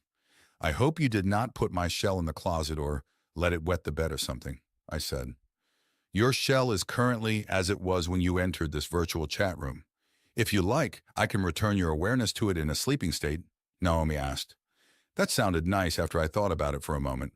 I told Naomi to do just that. In moments, the virtual submarine lounge faded out and nothing. The next morning, after breakfast, the four humans had a group exercise session that consisted of an hour-long game of doubles tennis. We had all played the game before, but were all rusty to different degrees. So the first few matches were played with virtual, velocity-reduced balls. Once we switched to real balls, Omu played ball boy and oversaw the group of quick little drones which would chase down our misses. Liang was the best overall player but now had to compensate for his current shell's small size. I was the fittest with my new young shell, just out of storage. Both Angie and Sahun were adequate. I partnered with Sahun while Liang took Angie. It seemed to balance out and we had fun, competitive matches. After our exercise, we went to the South Beach for a cool-down swim. I was in the water snorkeling when Omu informed me via my implant that I had a visitor.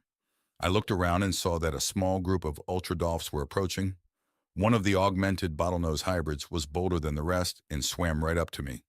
It broke the surface and began squeaking and whistling. My implant translated, "Serenity! Serenity! Where's Serenity?" The buzzing in my brain felt really, really weird. Omu? I subvocalized. The ultradolph had reacted slightly when I sent the question. It must have been able to detect my throat noises. I believe the hybrid is inquiring about your great-granddaughter Serenity L.B. Abrams, John. The girl spent almost 2 months on this island with her boatmates 14 months ago. During that time, she befriended this ultradolph. If you wish to speak to the creature, just do so naturally. Its implant will translate your words. Oh, Omu explained. I'd never spoken to a dolphin before as the hybrids were developed only recently. They also were not native to this area. I wondered if the pod had followed my great-granddaughter to the waters around Heels in the Sand while she had traveled here on her catamaran. If that was the case, Why had they not continued on when she had left? "Hello, my name's John. What is your name?" I asked a bit skeptically. "I Ticklefin, John." "Where's Serenity?" the dolphin repeated. "I'm sorry, Ticklefin, but Serenity is not here right now. She is boating in a faraway ocean," I said to the sleek gray torpedo bobbing in the water next to me. "John, when Serenity come back?" "I'm not sure, Ticklefin. It might be years. I am sorry," I said. I wondered how years would be translated to the Ultradolph. It was not happy with the answer as it dipped below the waves and quickly swam a circle around me. "John, play? Come play?" it finally sent. "I'm sorry, Ticklefin. I'm going ashore for lunch soon and can't play right now." "Food? Food for Ticklefin?" I laughed. "Sure, I will have Omu bring you some in a short while," I told the eager dolphin, and then relayed the request to Omu. It seems like the Ultradolph pod had gotten used to being moochers. We had a picnic on the beach and ate crab salads and small dainty sandwiches. The bread tasted fresh and real, and I wondered if there were cut-offs of the crust in the recycler, or if Omu had fed the birds.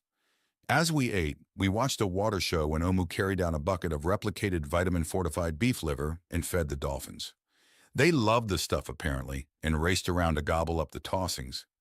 When the girls had asked me about my new aquatic friends, I relayed what Omu had told me, which was that they had been hanging around the island ever since my great-granddaughter had passed by on her boat. Occasionally they would come to the lagoon to inquire about Serenity and end up playing with the current guests. I told the others of my plans to go to space to visit Uxie in the next day or two. Sahun announced her plan to move on to her winter residence in New Zealand and asked if she and Liang could stay here for another few days before doing so. Liang was finally showing a bit of a tan, which they wanted to develop further. I agreed, which made her happy because she also wanted to play with the Ultradolphs. Angie looked a bit embarrassed and upset. "What's wrong?" I asked her. "John, I don't really want to go to space. But I've been commissioned to be your companion and therapist, and I have been paid already for the next 6 days. So I suppose I should. Angelina, I will be traveling to Vesta on a fast torch at high G. I would not put you through that if you did not want to be there. Also, your return trip would likely be by a slower scheduled transport, which would take months. And I don't see the point of just riding along with me up to Gateway Sigma Orbital Station, as I don't plan on being at that station any longer than it takes to transfer to the torch. Why don't you just stay with me until I leave? After I do, you can finish out your commission by enjoying yourself here at Heels, or you can have the Electrojet take you wherever you wish to go instead." She smiled and nodded.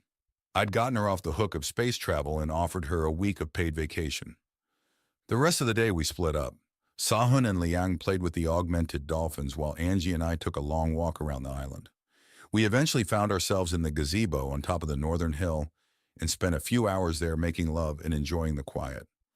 As supper approached and we faced the return hike, I was happy to see Ohmu took pity on us and sent a powered cart. A day and a half later, I was up early and seated aboard Haas flying over dark waters. Ohmu was in the left-hand seat piloting while I took the first officer's seat and co-piloted, drinking coffee and trying to wake up. The sun had just risen behind us and we were chasing the dawn shadow receding before us across the western Indian Ocean. Our destination was the Space Launch Facility on Zanzibar Island, Tanzania, which lay 1,700 kilometers ahead. I had first assumed that we would be launching from the Madagascar launch facility, but the next scheduled launch from there was headed to Gateway Kappa, the 10th lower orbital station constructed. Since my torch was waiting at Gateway Sigma, and since I had not wanted to take an interstation transfer vessel, SLO, I decided to simply fly to the slightly more distant facility.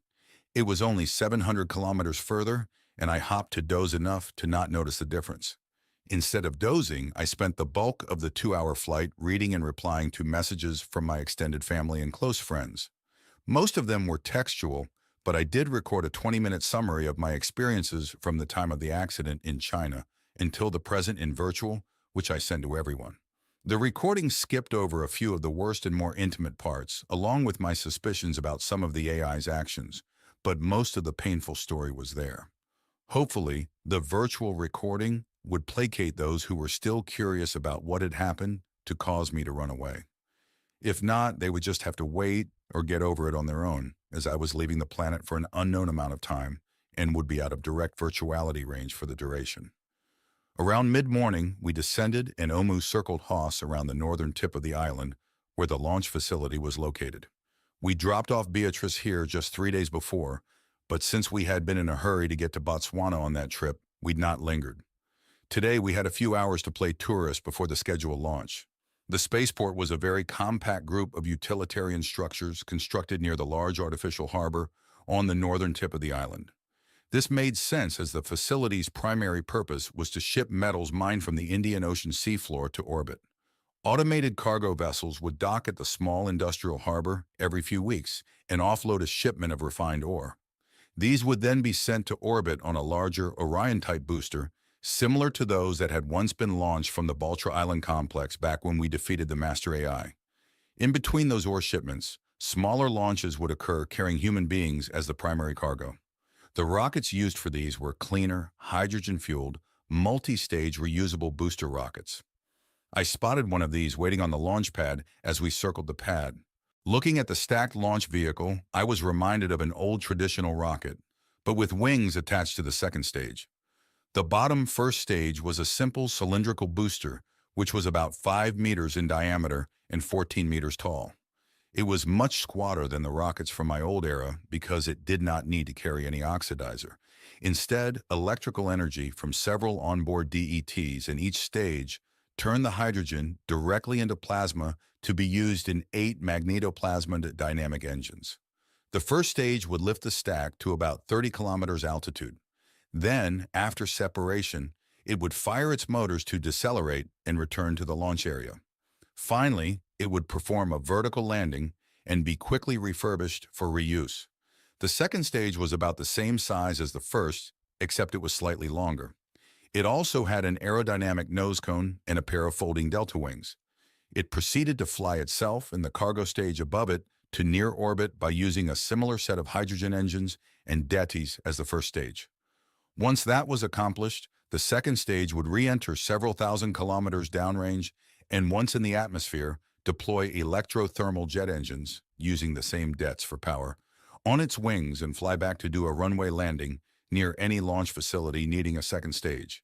It was then inspected and restacked on a first stage booster. The third stage was the orbital crew capsule and re-entry lander. It would get the crew and cargo to one of the low orbit stations. Once there, it would carry returning crew back to the Earth acting as a blunt-nosed return capsule. After a fiery deceleration through the upper atmosphere, it would land under powered thrust near the launch facility. The passengers would disembark and the cargo stage would be refurbished for another trip. In between launches, the facility used the DETs in the booster stages, along with other shore-based power to electrolyze the hydrogen fuel direct from local seawater. The result was a simple, totally reusable, and environmentally friendly launching system for humans and smaller amounts of cargo. Similar launch vehicles were based at almost every launch facility around the planet. I'd even considered basing one in a silo on heels in the sand, but in the end decided it was too extravagant and lavish. Besides, with what I had learned of the AIs watching over me, it would not surprise me if there were a submersible-based human-capable launcher waiting offshore to evacuate me if needed. South of the launch pad, there was a small spaceflight terminal where passengers could prepare for their departure. Part of the preparations was to have your luggage repacked in lightweight containers. Yes, I had brought luggage, one small bag. It was oftentimes more efficient to have the clothing I would be wearing in space replicated here on the ground, where resources were more readily available. I would also be exchanging my beachwear clothing I was currently wearing for a lightweight fireproof flight suit, which had additional pressurization capabilities. Although it had been over 5 decades since I had last been to space, not much had changed since then, and I felt very little anxiety. Soon we had disembarked and unloaded Haas and sent the aircraft back on its own to heels in the sand. Omu and I walked into the processing terminal. I heard a surprised exclamation from the far corner. "John, what are you doing here?" I looked towards the sound and spotted Beatrice sitting on a couch in the waiting area. What was she still doing here? I walked over to investigate. "Beatrice," I should ask you the same. Shouldn't you be landing at Lunar Farside Station about now? She made a sour face. There was an issue with the station to lunar transfer shuttle. I found out about it a half hour before I launched last Tuesday. It wasn't that hard of a decision to stay down here near a nice warm beach, sipping fruity cocktails rather than waiting around in the confined transfer terminal in a low Earth orbit station, she explained. You should have contacted me. We could have stopped by on our way back to the island and picked you up, I said. That's all right, John. They have a nice series of bungalows on the beach here, reserved for overnighting delayed travelers. I actually enjoyed the few days of alone time, she explained. I just nodded as I understood that all too well. I got my luggage sorted and changed into my flight and pressure suit. The garment fitter had been sent my measurements already and made me one complete suit with custom graphics from my preference file. I noted these were a few decades out of style and vowed to spend some time updating my preferences. I also had to update my white tuxedo virtual appearance to match my younger shell. We had 20 minutes before boarding, and I spent the time meeting and talking with the other passengers. There were 9 total passengers, including myself and Omu, launching to Gateway Sigma today. One was a vacuum worker who was rotating into his 2-week duty shift on the station. 2 others were scientists like Beatrice, who were also heading to the moon, although to the freezer of Shackleton Crater instead of the Farside Station. 2 more were heading onto Mars to work on extending the tube colony being built there. I found out that they knew my grandson Ben, so I asked them to give him my love and good tidings when they saw him next. I had never been to Mars, and it sounded like the place was finally getting a few creature comforts. Maybe I should plan on a visit to the fledgling colony in the near future. The last passenger was busy and virtual while I met the others. Her shell looked to be in its 30s. It was also thin and tall, as in 2 meters tall, which suggested that she had spent a lot of her youth in low G. I was about to go sit down when she popped back into the reel and smiled at me. John Abrams. Hi, I'm Sova Deduch. You probably have not yet been told, but I'll be traveling with you from Sigma Station to Vesta. Stellux AI arranged it at the last minute to save me 8 weeks of travel time. When I found that out, I gladly cut short my vacation. What followed was 15 minutes where I mostly nodded as the young girl told an abbreviated version of her life story up until now. She was charming and cute, so I did not mind, and I admit it helped pass the time. I found out that she had spent the past few months on safari in Africa. Most of it had been observation only, but she had actually hunted some live animals. We were still balancing the biosphere and culling was occasionally necessary, and live hunts were back in the vogue in this era.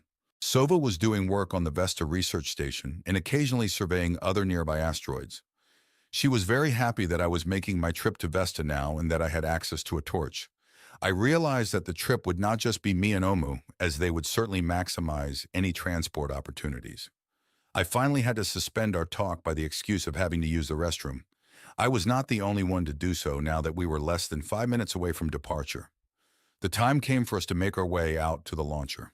We exited the waiting building, boarded a large shuttle bus that could hold a dozen, and proceeded to drive the half-kilometer to the waiting launcher stack. Once we were there, the bus reversed itself and backed up to a gantry. This locked onto the bus and lifted it into the air. It was ironic that with the bus's large windows and no virtuality to escape to, this was likely the most vertigo-inducing part of today's journey. Once the back of the shuttle bus was aligned and docked to the third-stage passenger area, the circular hatch opened and we began to go aboard. I could hear the thumps and groans as a mobile unit above us loaded our luggage and other cargo from the shuttle's roof rack into the cargo void in a nose compartment of the rocket.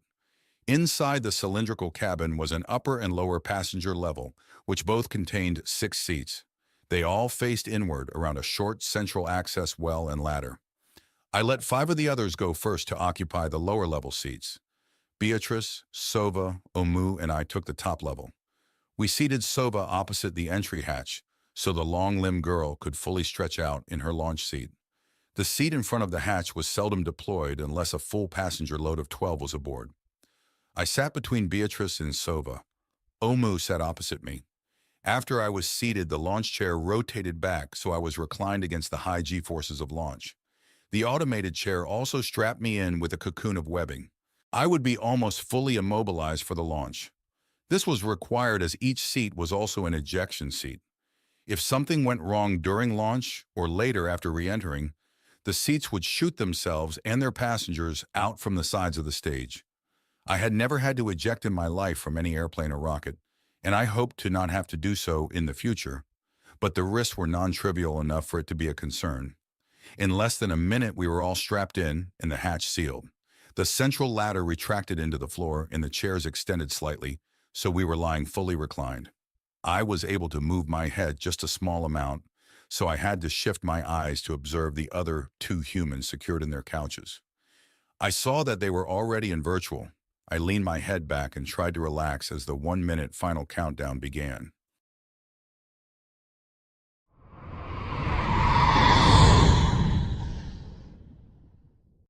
I kept my eyes closed and started counting down in my head towards our liftoff.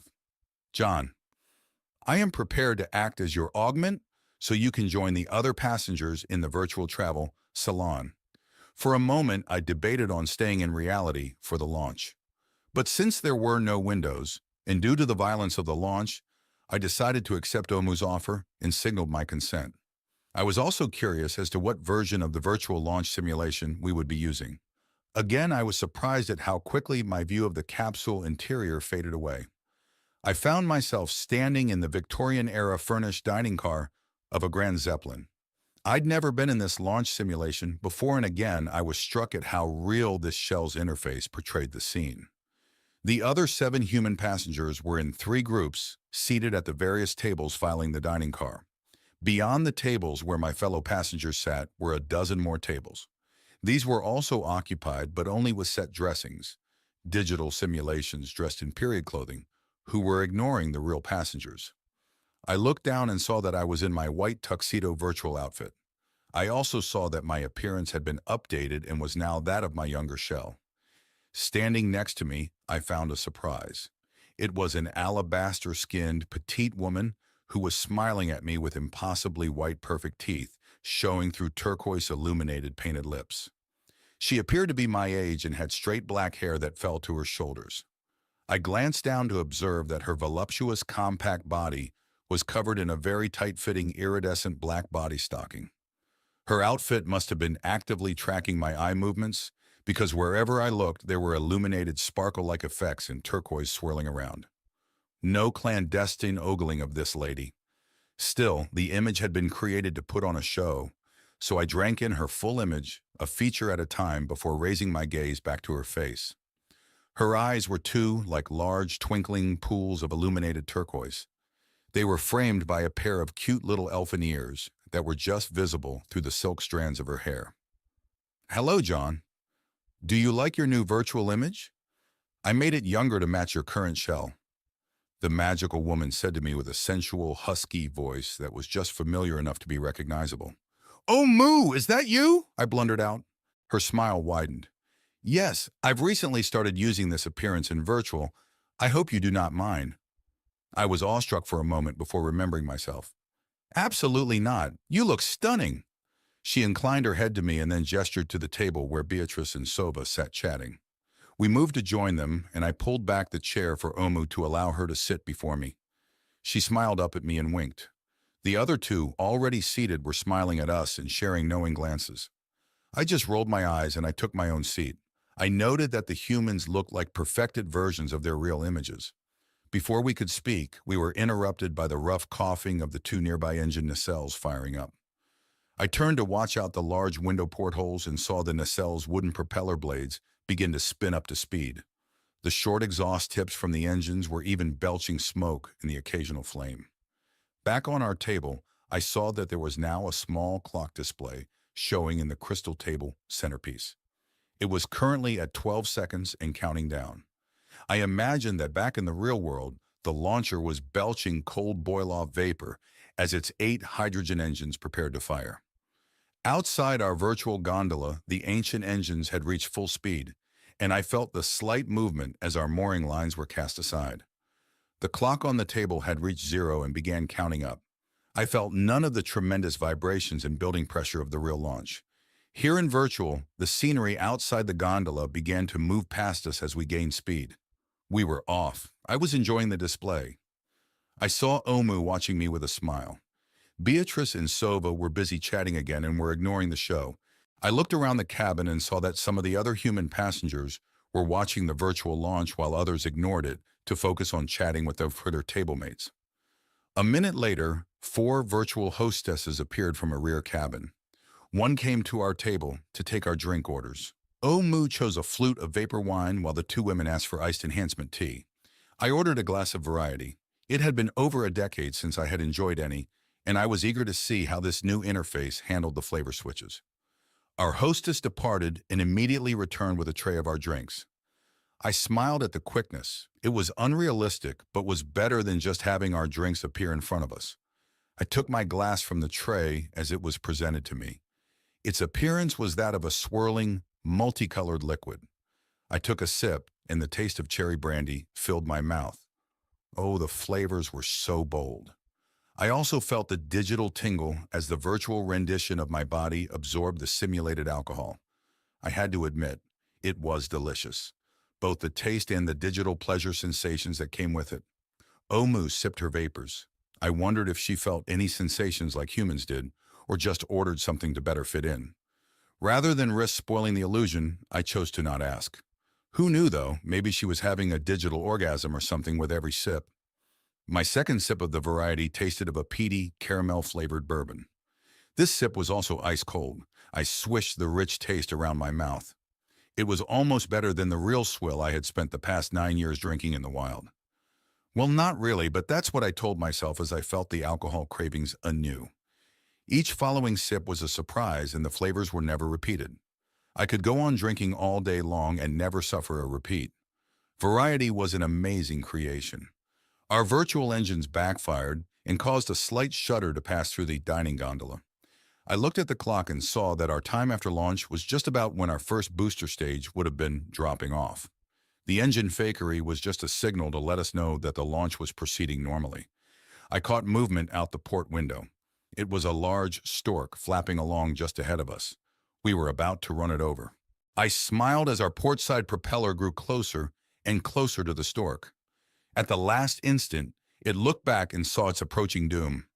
With a frenzy of wing flapping and a few flying feathers, it again accelerated and dived away from our engines. I had to admit this was a pretty clever show. Off in the distance were a group of colorful hot air balloons. The clouds were fanciful shapes also, and they would take note of your gaze to act out according to their shapes. I eventually found my gaze back on my android tablemate. I leaned over and whispered to her, "Oh, Moo, I have to say you look absolutely stunning. I've never seen you portray yourself so lifelike. I am impressed." She smiled her perfect smile at me. "Oh, this old thing? I just threw it on." I laughed with her at the age-old comeback. "Before, you were always disembodied and virtual. Why opt for a real appearance now?" Omu's human-like face actually flashed a quick series of emotions. I detected a bit of embarrassment in the hint of a blush. "You are aware that I have made changes since the incident.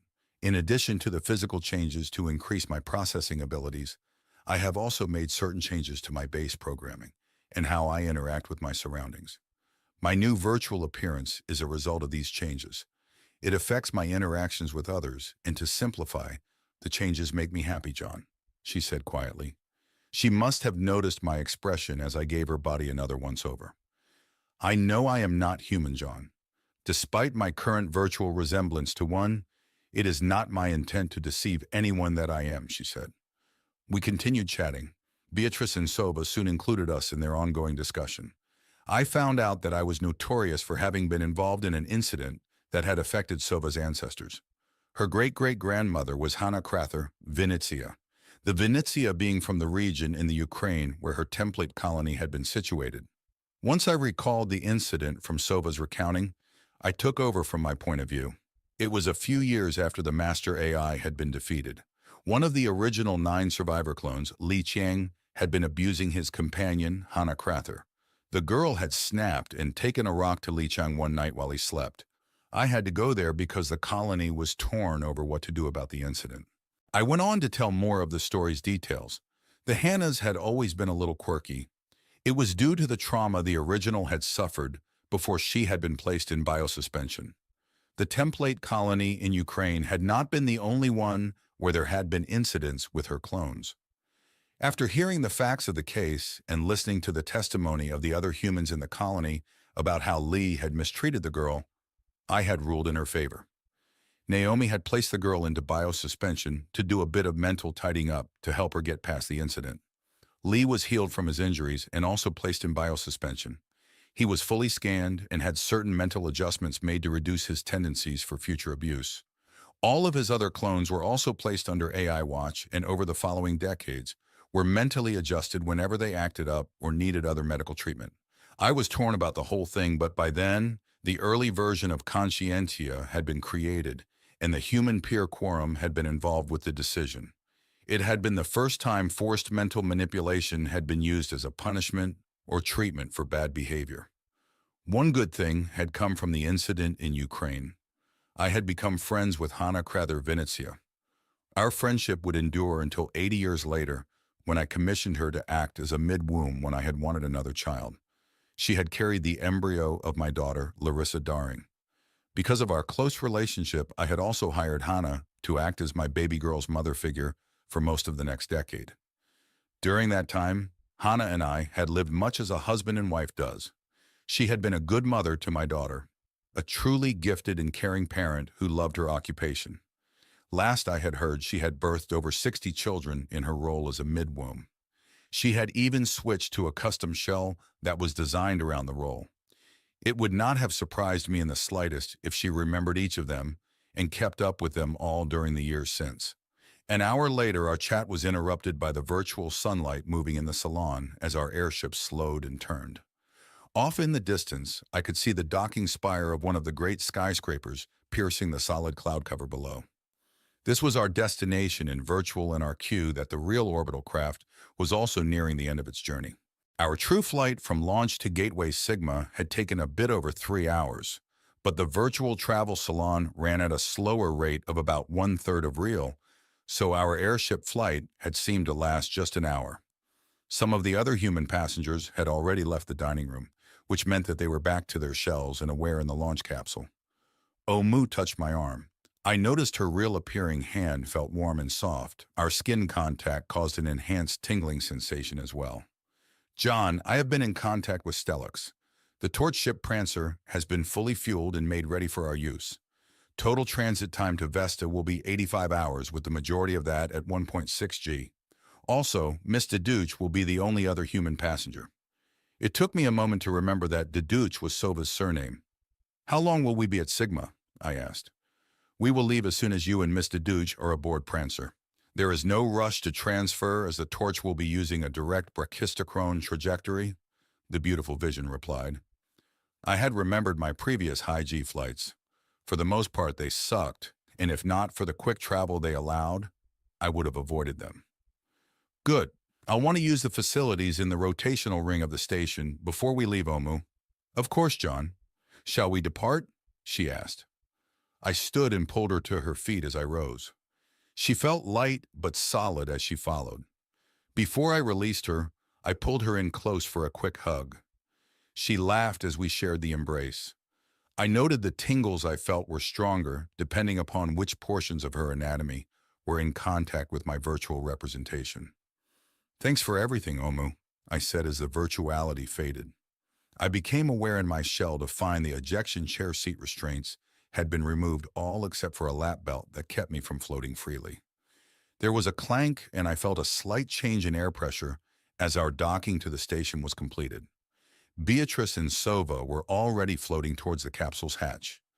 I noticed that Sova had very shapely upper thighs as her skirt floated freely, revealing hints of her hidden treasures. I heard the 5 humans below us moving around and waiting for our upper seating level to be cleared. I had better get moving.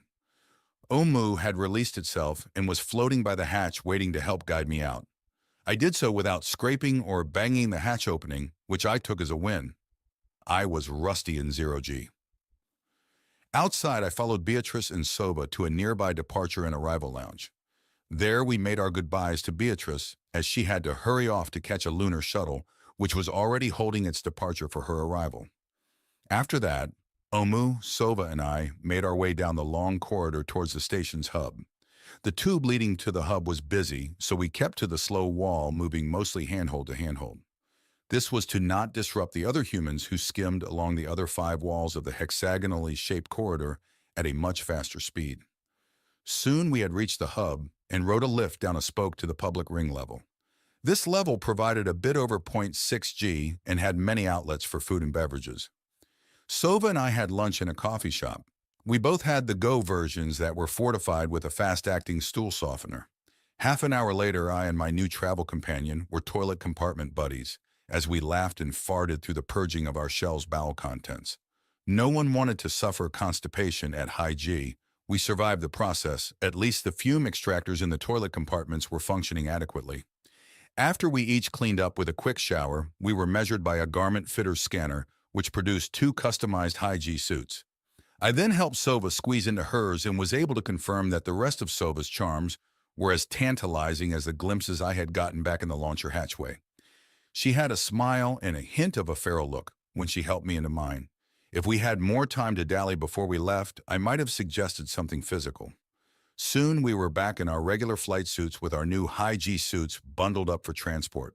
We would not need to wear them for 5 or 6 hours, because we needed to move our torch well clear of the lower orbital station before we engaged its Hellfire drive.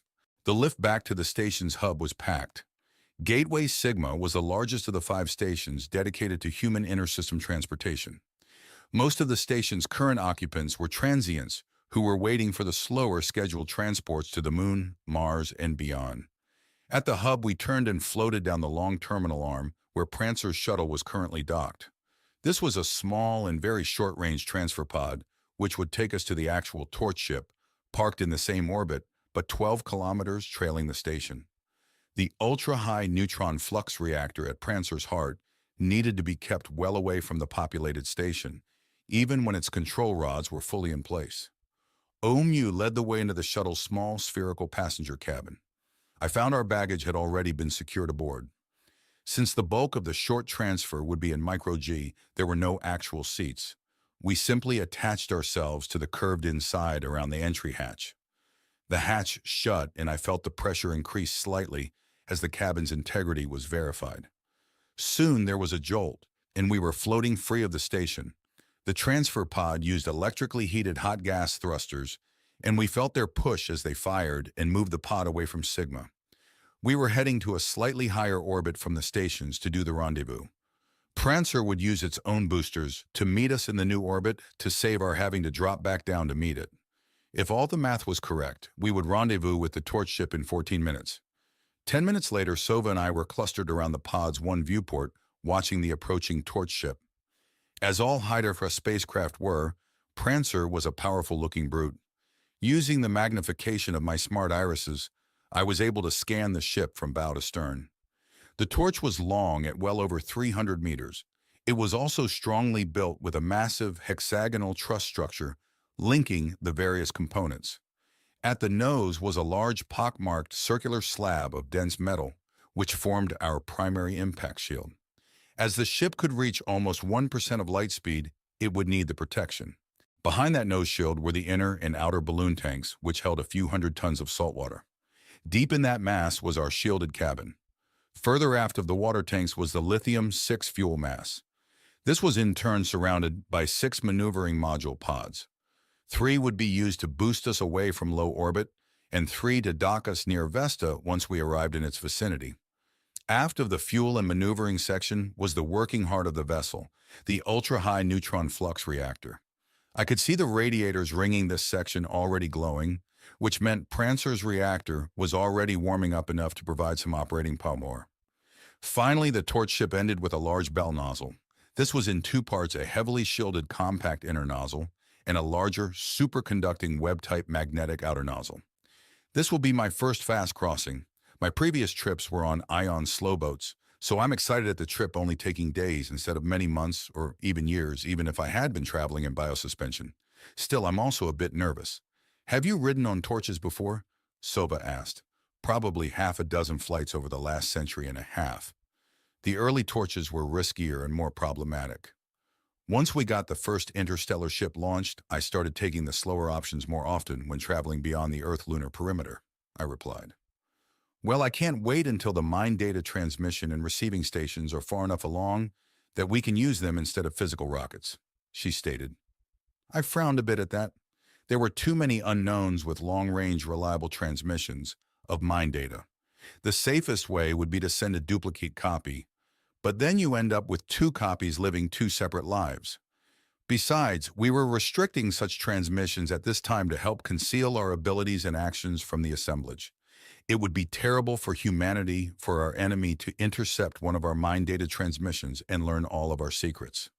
I shuddered to imagine sending myself off to some asteroid, only to be awakened re-sleeved in some assemblage cell on their ark, or in a scout vessel of some sort. We approached Prancer from her bow, keeping the bulk of the fuel and water masses between us and the reactor. Omu guided the transfer pod into the recessed shape for it and engaged the docking clamps. In a minute, the pod's hatch swung open inward, and I was able to see the long, narrow tunnel leading to the torch ship's passenger compartment. Omu led the way, followed by Sova. I took up the rear after first waiting to verify that the pod's hatch had sealed properly behind us.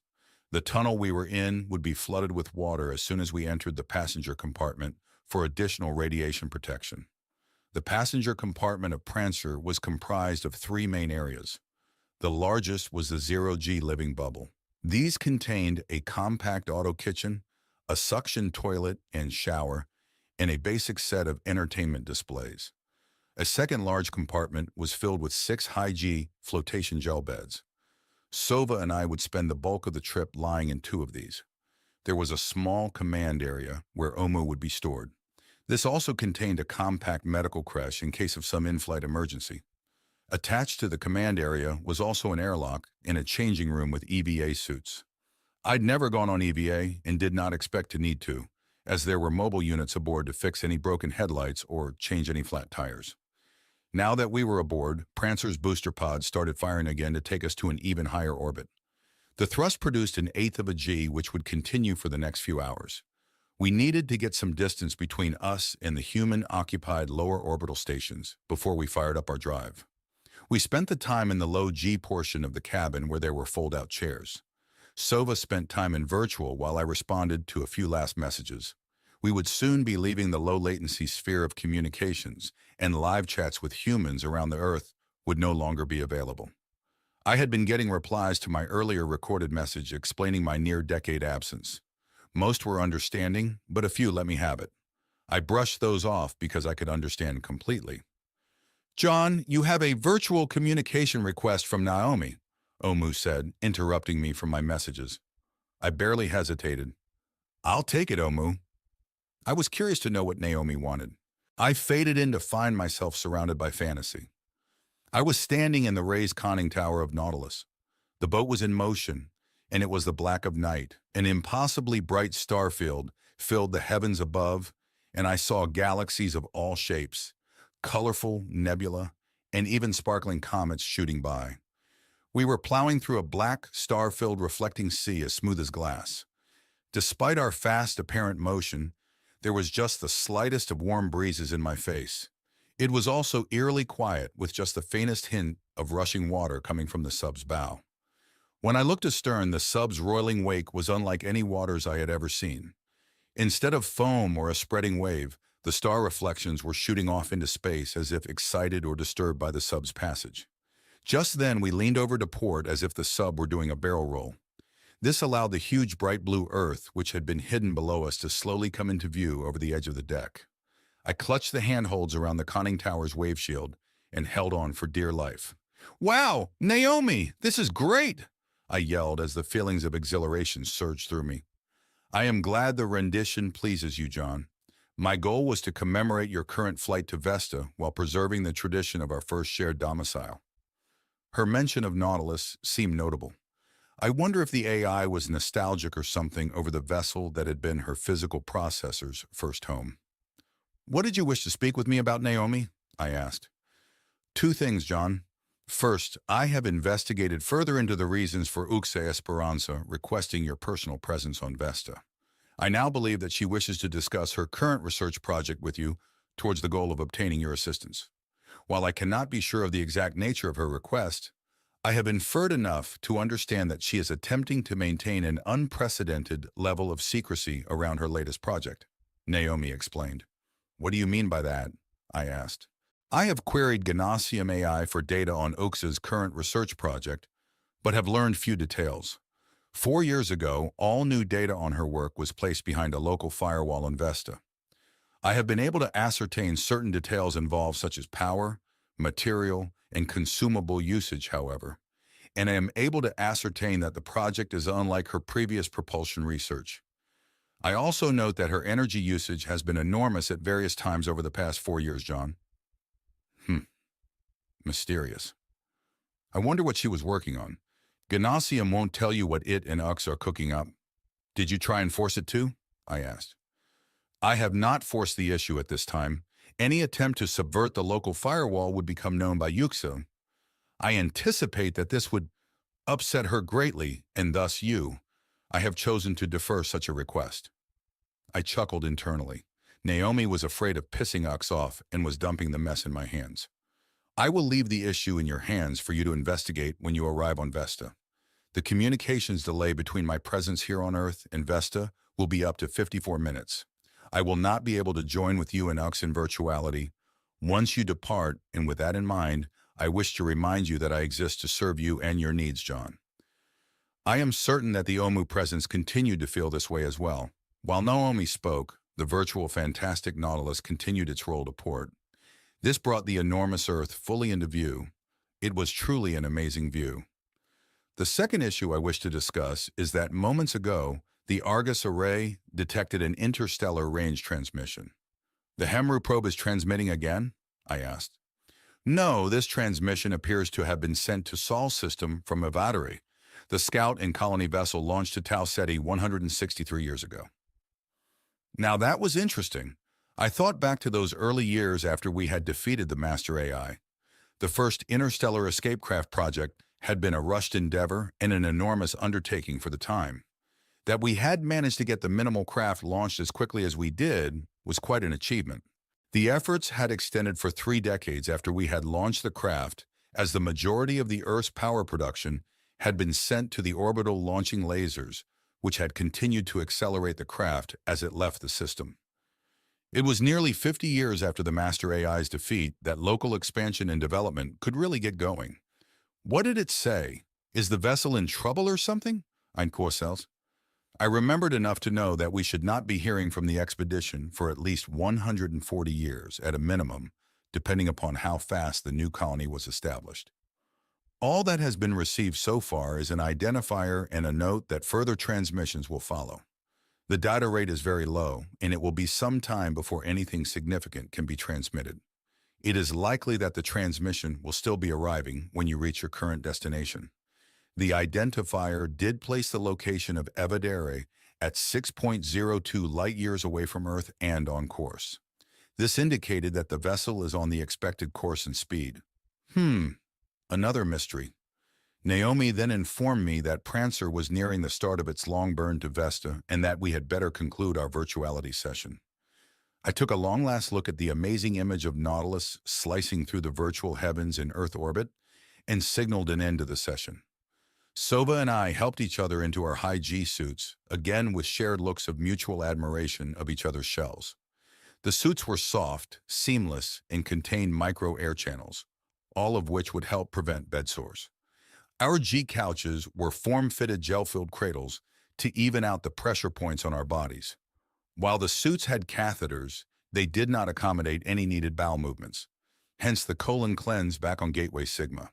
If we did have to go to the toilet, we would have to do it very carefully in the 1.6 gravities of acceleration we would be under. OHMU or one of the other cabin mobile units would assist us as required. As we took our seats in the gel cradles, Prancer was becoming even more alive. There were groans and shudders as large shield baffles were retracted and repositioned around the main reactor. The fuel and moderator pumps were spun up and tested, and we felt the surges caused by the vented masses. Finally, the last-minute tests were complete, and a countdown to acceleration began. Omus saw that we were safely in our cradles with all the tubes and sensors properly attached. Above each of our couches was a display that showed critical vessel data. One item which was slowly ticking up caught my eye. It was a dosimeter and was tracking our accumulated radiation exposure. Another section of the display was showing all ships and satellites in our immediate vicinity. Stellix had calculated our course so that our hot drive wash would have minimal impact on others in the area.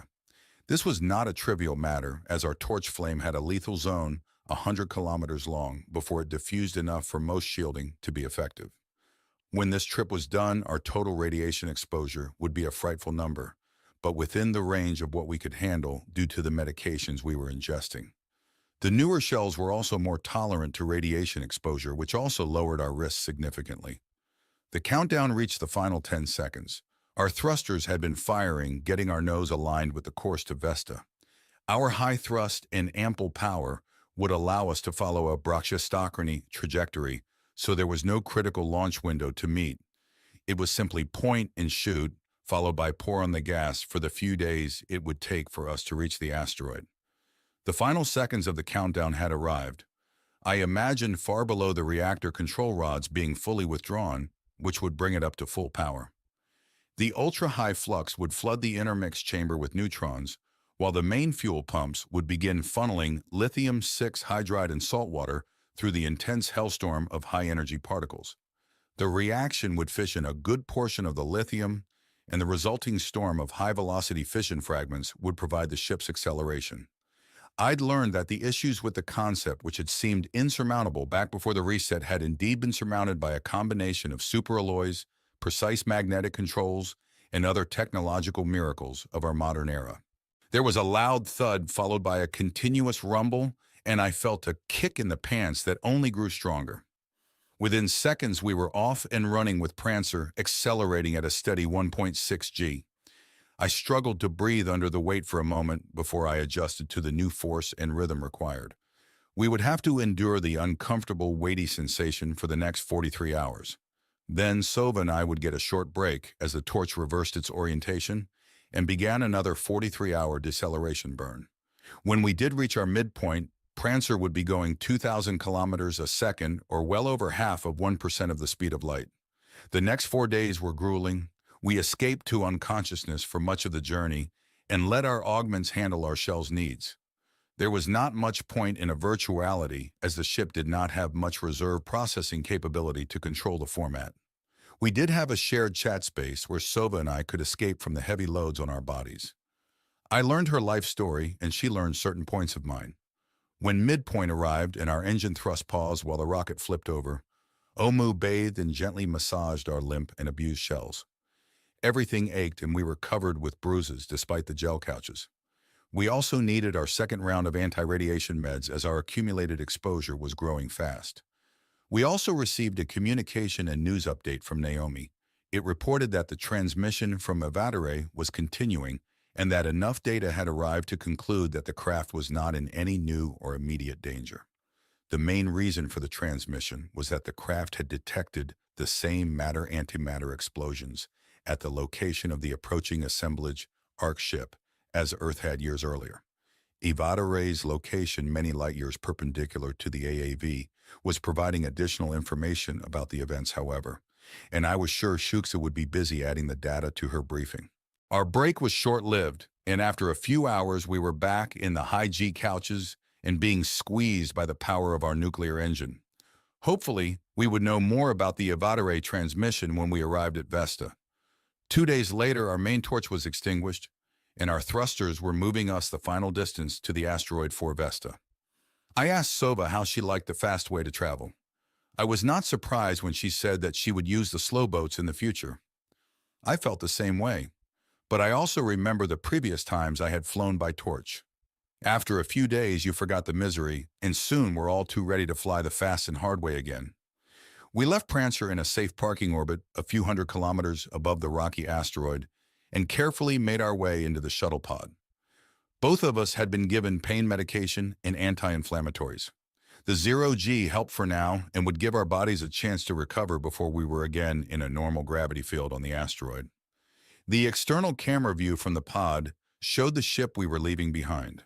There was enough fuel and moderator mass remaining for a return trip to Earth, but the water and lithium bladder sections were noticeably shrunken. The aft reactor section had its radiators fully deployed, and the gigawatts of residual heat energy bleeding from each made them resemble a glowing crimson flower. I switched the camera view forward to our target planetoid. Vesta was one of the solar system's largest asteroids and had a mean diameter of 525 kilometers. It was the second most massive asteroid in the belt and had a basaltic crust around an iron metallic core.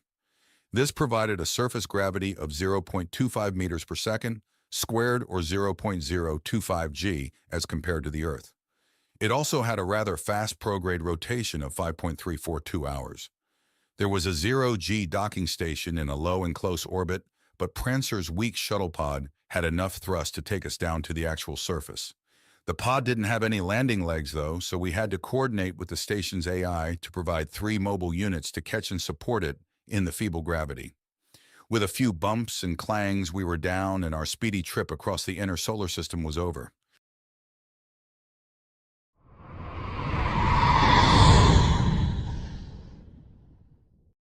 Our touchdown point had been near the smoother north pole of the asteroid. We could not land on the pole itself as that spot had been converted into a large hatch.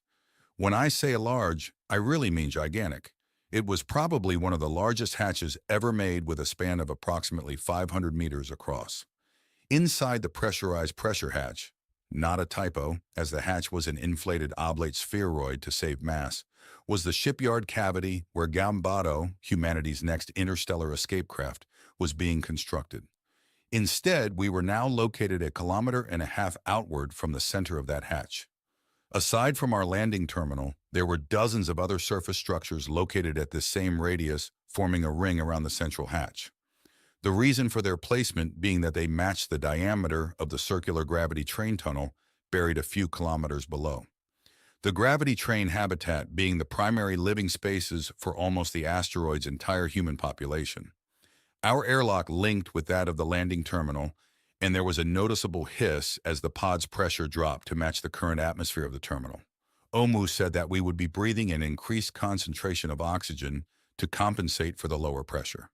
Our shells were more tolerant of the reduced pressure, with less chances of edema or other medical issues arising. The airlock opened and Sova and I pulled ourselves out of the shuttle pod. The very light local gravity was nowhere near strong enough for us to walk or bunny hop like on the moon. Here on Vesta, if you fell from a 1-meter height, it would take almost 3 seconds to hit the floor. So our movements were mostly made by pulling ourselves from handhold to handhold. There were only 2 people waiting for us in the arrival and departure terminal. My Iris's chrono display showed that the local time was 3:40, which was the middle of the asteroid's late night period. One of the 2 waiting was Uxie in her shorter, older shell. The other was a male who embraced Sova. I pulled myself to Uxie, who wrapped her arms around me and gave me a long hug. We eventually broke apart and stood there, sizing each other up. Something about her shell bothered me slightly. Something about its proportions. I brushed those thoughts aside when I saw her grinning at me. "Oh, John, how I have missed you. You look great in your new shell, by the way," she said. Omu must have warned her that I'd taken a new shell. "I've missed you also, Ux. I like your shorter shell, but I have to admit that I am surprised you went back to a smaller one after how you had been brought up." I was referring to her childhood almost 200 years ago, when the master AI had custom-made her to have the adult body of a preteen. "Well, I spend so much time in micro-G that having a short, compact body helps me move more freely," she explained. She then broke away from me and gave Omu a hug. When they broke apart, I had to laugh when Uxa ogled a bit at the android's new larger breasts. I just shrugged when she looked at me questioningly. Next, Sova introduced me to Bale, her roommate and maybe partner. He was a first-timer who specialized in metallurgy and welding. Sova had told me back on Prancer that they had been off and on partners for almost a decade, and that her vacation to Earth had been their first real, long-term separation in that time. This meant that she was unsure of what their status would be upon her return. She had not expected any issues, but you never knew how spending a year or 2 apart would change things.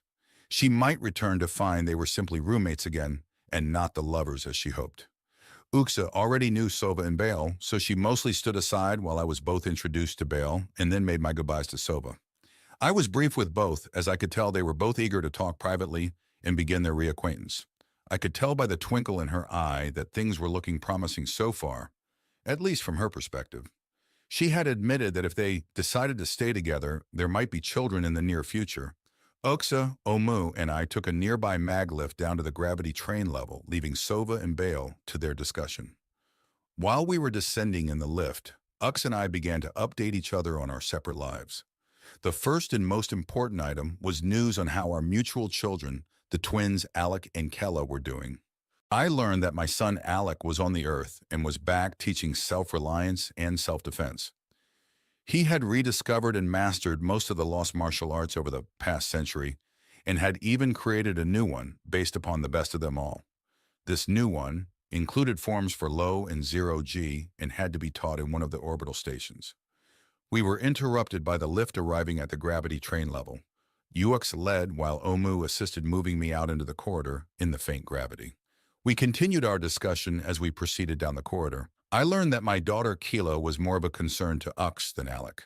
She had been one of the original creators of the artificial reality which we had built in order to contain, and hopefully fool, any arriving assemblage digital presences.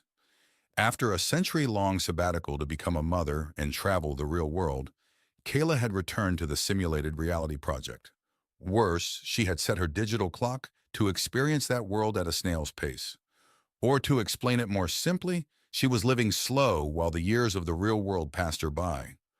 Ux was not sure if Kella was doing so to stay fresh for when the artificial reality was needed for the expected enemy agents, or just because she was bored with living. Ux dumped the problem of Kella into my lap. I was instructed to spend time in that virtual world when I returned to Earth and try to talk some sense into our daughter. If anything, I was to at least find out her state of mind. After we finished discussing our kids, Ux skimmed what she had been doing over the past century. Mostly, this involved her work in various advanced sciences. I was not surprised to learn that she had not had any additional children since our twins. She had always been focused on her work, and I had been the primary parent involved with our kids when we had been together. I don't mean that she had been a bad parent. She had done a better job than I had when I had had my first career and daughter. She just got distracted at times. I made sure the kids knew how important their mom's work was. Our ages at the time had reinforced this. I was the age of a grandpa and had already seen what a career did to a parent. But Ux was fresh and in her prime. Next, we moved on to my recent life. I just covered the basics, and Ux knew me well enough to know that she could not push me for more until I was ready to share. Finally, we reached a natural pause in our conversation. After studying me for a moment, she said, "You look like hell, John. The torch trip must have been wearing. Do you want to rest for a while?" I was tired. Despite only being awake for the past 6 hours, the high G trip had exhausted me. I told her I could use a nap. She asked me if I was up for a nap in the full gravity of her quarters, or if we should instead find a low-gravity apartment nearby. "Let's continue on to your place," I said after thinking about it briefly. As much as the low gravity would allow my body to heal faster, I slept better in gravity. Ohumyu guided me to a stop as we arrived at the subway terminal. I shook my head at the phrase. We were hundreds of millions of kilometers out in space, and we still needed to use the subway to get to Yuxi's home. The terminal we arrived in was occupied by about a dozen other tired-looking humans who were waiting zombie-like for the next subway train. That train had gone shooting by at nearly 300 kilometers per hour just as we entered. In a couple minutes, it would be back around and stopping at our terminal. The others here had not even looked up or come out of virtuality when the cars had shot past. Finally, it was back and slowing to a stop next to our waiting area. The train tunnel was in full vacuum, which meant there was an airlock to pass through to go aboard. We lined up in single file to pass through the narrow opening hatch. When it was my turn, Omu pulled me through and helped me to the aft end of the subway car, where Uxu was already settling herself into a very basic gravity couch.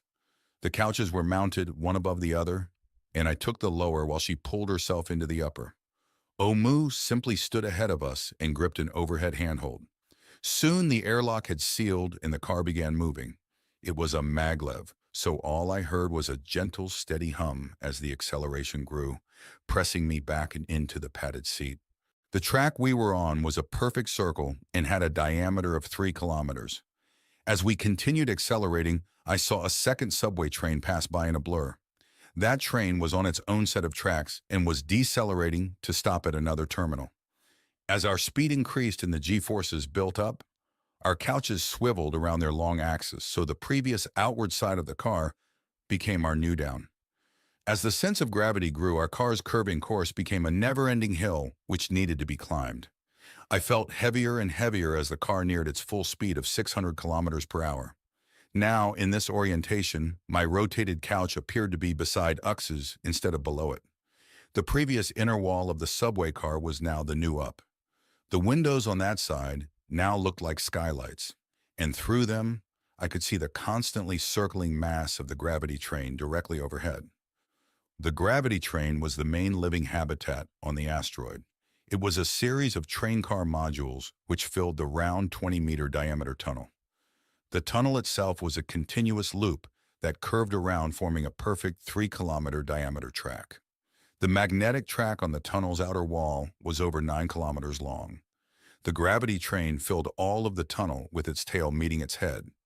Each car of the train was circular in cross-section, with 5 levels filling nearly the full diameter of the tunnel.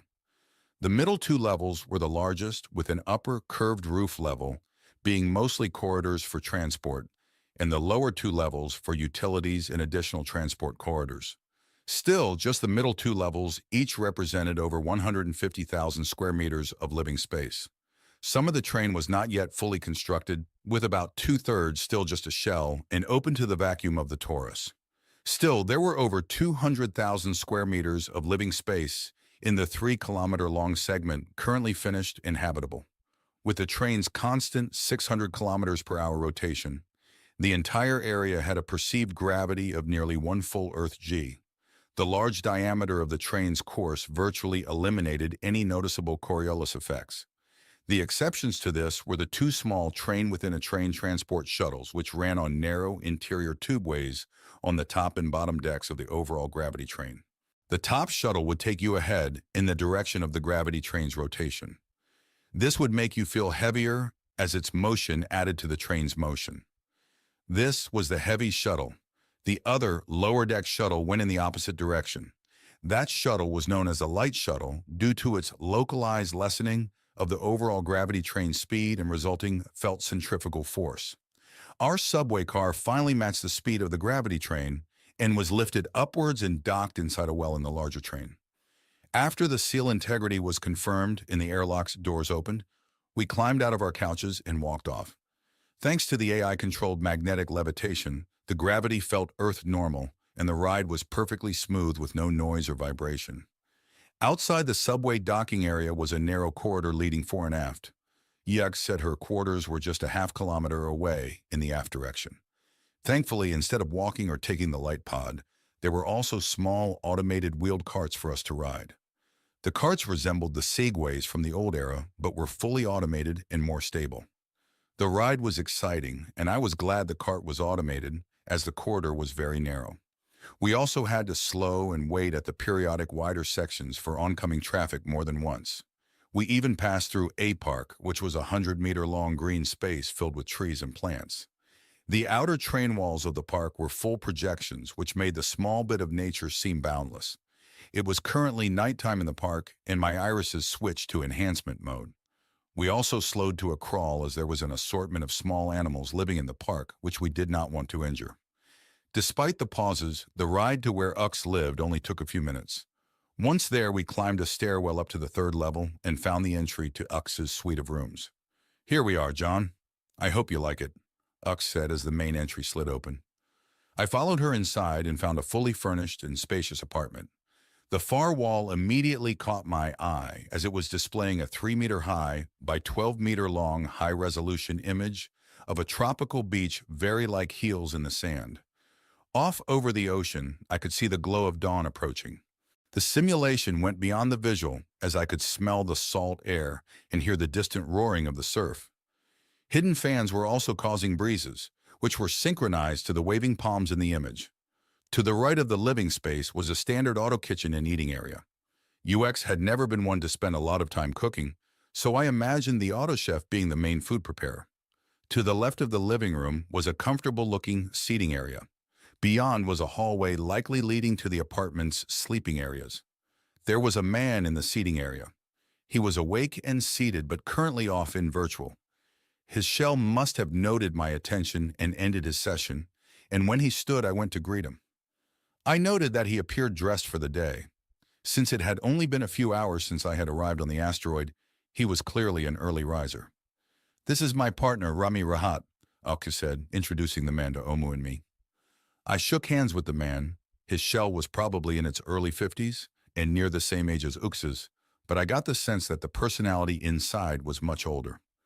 "It is nice to meet you, John. Ux speaks often of you and of your early years together," Rami said.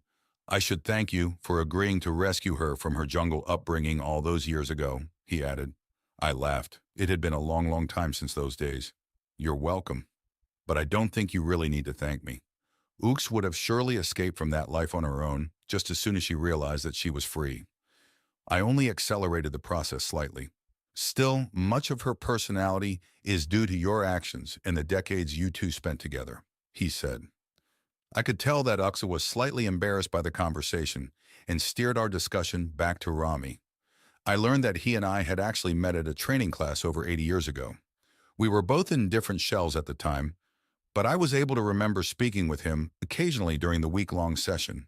He had been an expert in power generation, and apparently that was still his specialty, as he was a team leader in the power generation systems on the asteroid. Finally, Uxe broke up our chat and explained that I needed to rest. Rami apologized for keeping me and said that he would be going. He and Ux shared a hug and a kiss, and I saw that he had a small travel bag with him as he left the apartment. "Is he traveling somewhere?" "Yes and no. He will be gone for a few days touring the fusion reactor field located on the asteroid's south polar area. After that, he is going to be staying with an old lover of his while you remain here. I figured that you might be more comfortable with just me and Omu as companions," Ux explained. I was too tired to fully comprehend the full implications of her statement. That confusion quickly disappeared as she led me to her bedroom suite's attached bathing area and began undressing. I noted that her petite older shell was still in great condition with no wrinkles or solar radiation damage. She must still follow the rigorous exercise and stretching routines which she had in the past. She finished and began to help me remove my clothing. Soon after being gently scrubbed in the hot water of the shower, we hugged more deeply and shared a long kiss. My young shell responded to her ministrations, and we were soon caressing each other more intimately throughout the air-dry cycle. She then led me to her large bed, where we further reacquainted ourselves. Twice, after our passions were sated, I lay spooned to her backside with my arms wrapped around her much smaller shell. She fit perfectly, and it was a great way to recover from the high-G trip. Despite the half-century that had passed since our last get-together, I felt as close to her now as I always had. That her current partner was off somewhere while I lay here in their shared bed did not concern me greatly. Ux would never have done something deceitful, and she had reassured me beforehand that it was perfectly fine with the two of them. I also learned that the old lover who Rami would be staying with had also been recently reshelled. I suspected that he was enjoying the novelty of a younger lover as much as Uxa was.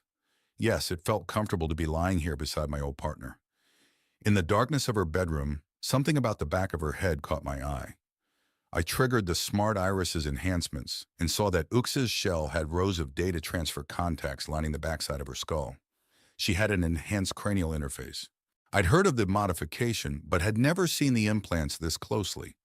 The upgraded interface allowed her to link her mind with artificial memories and processors as needed.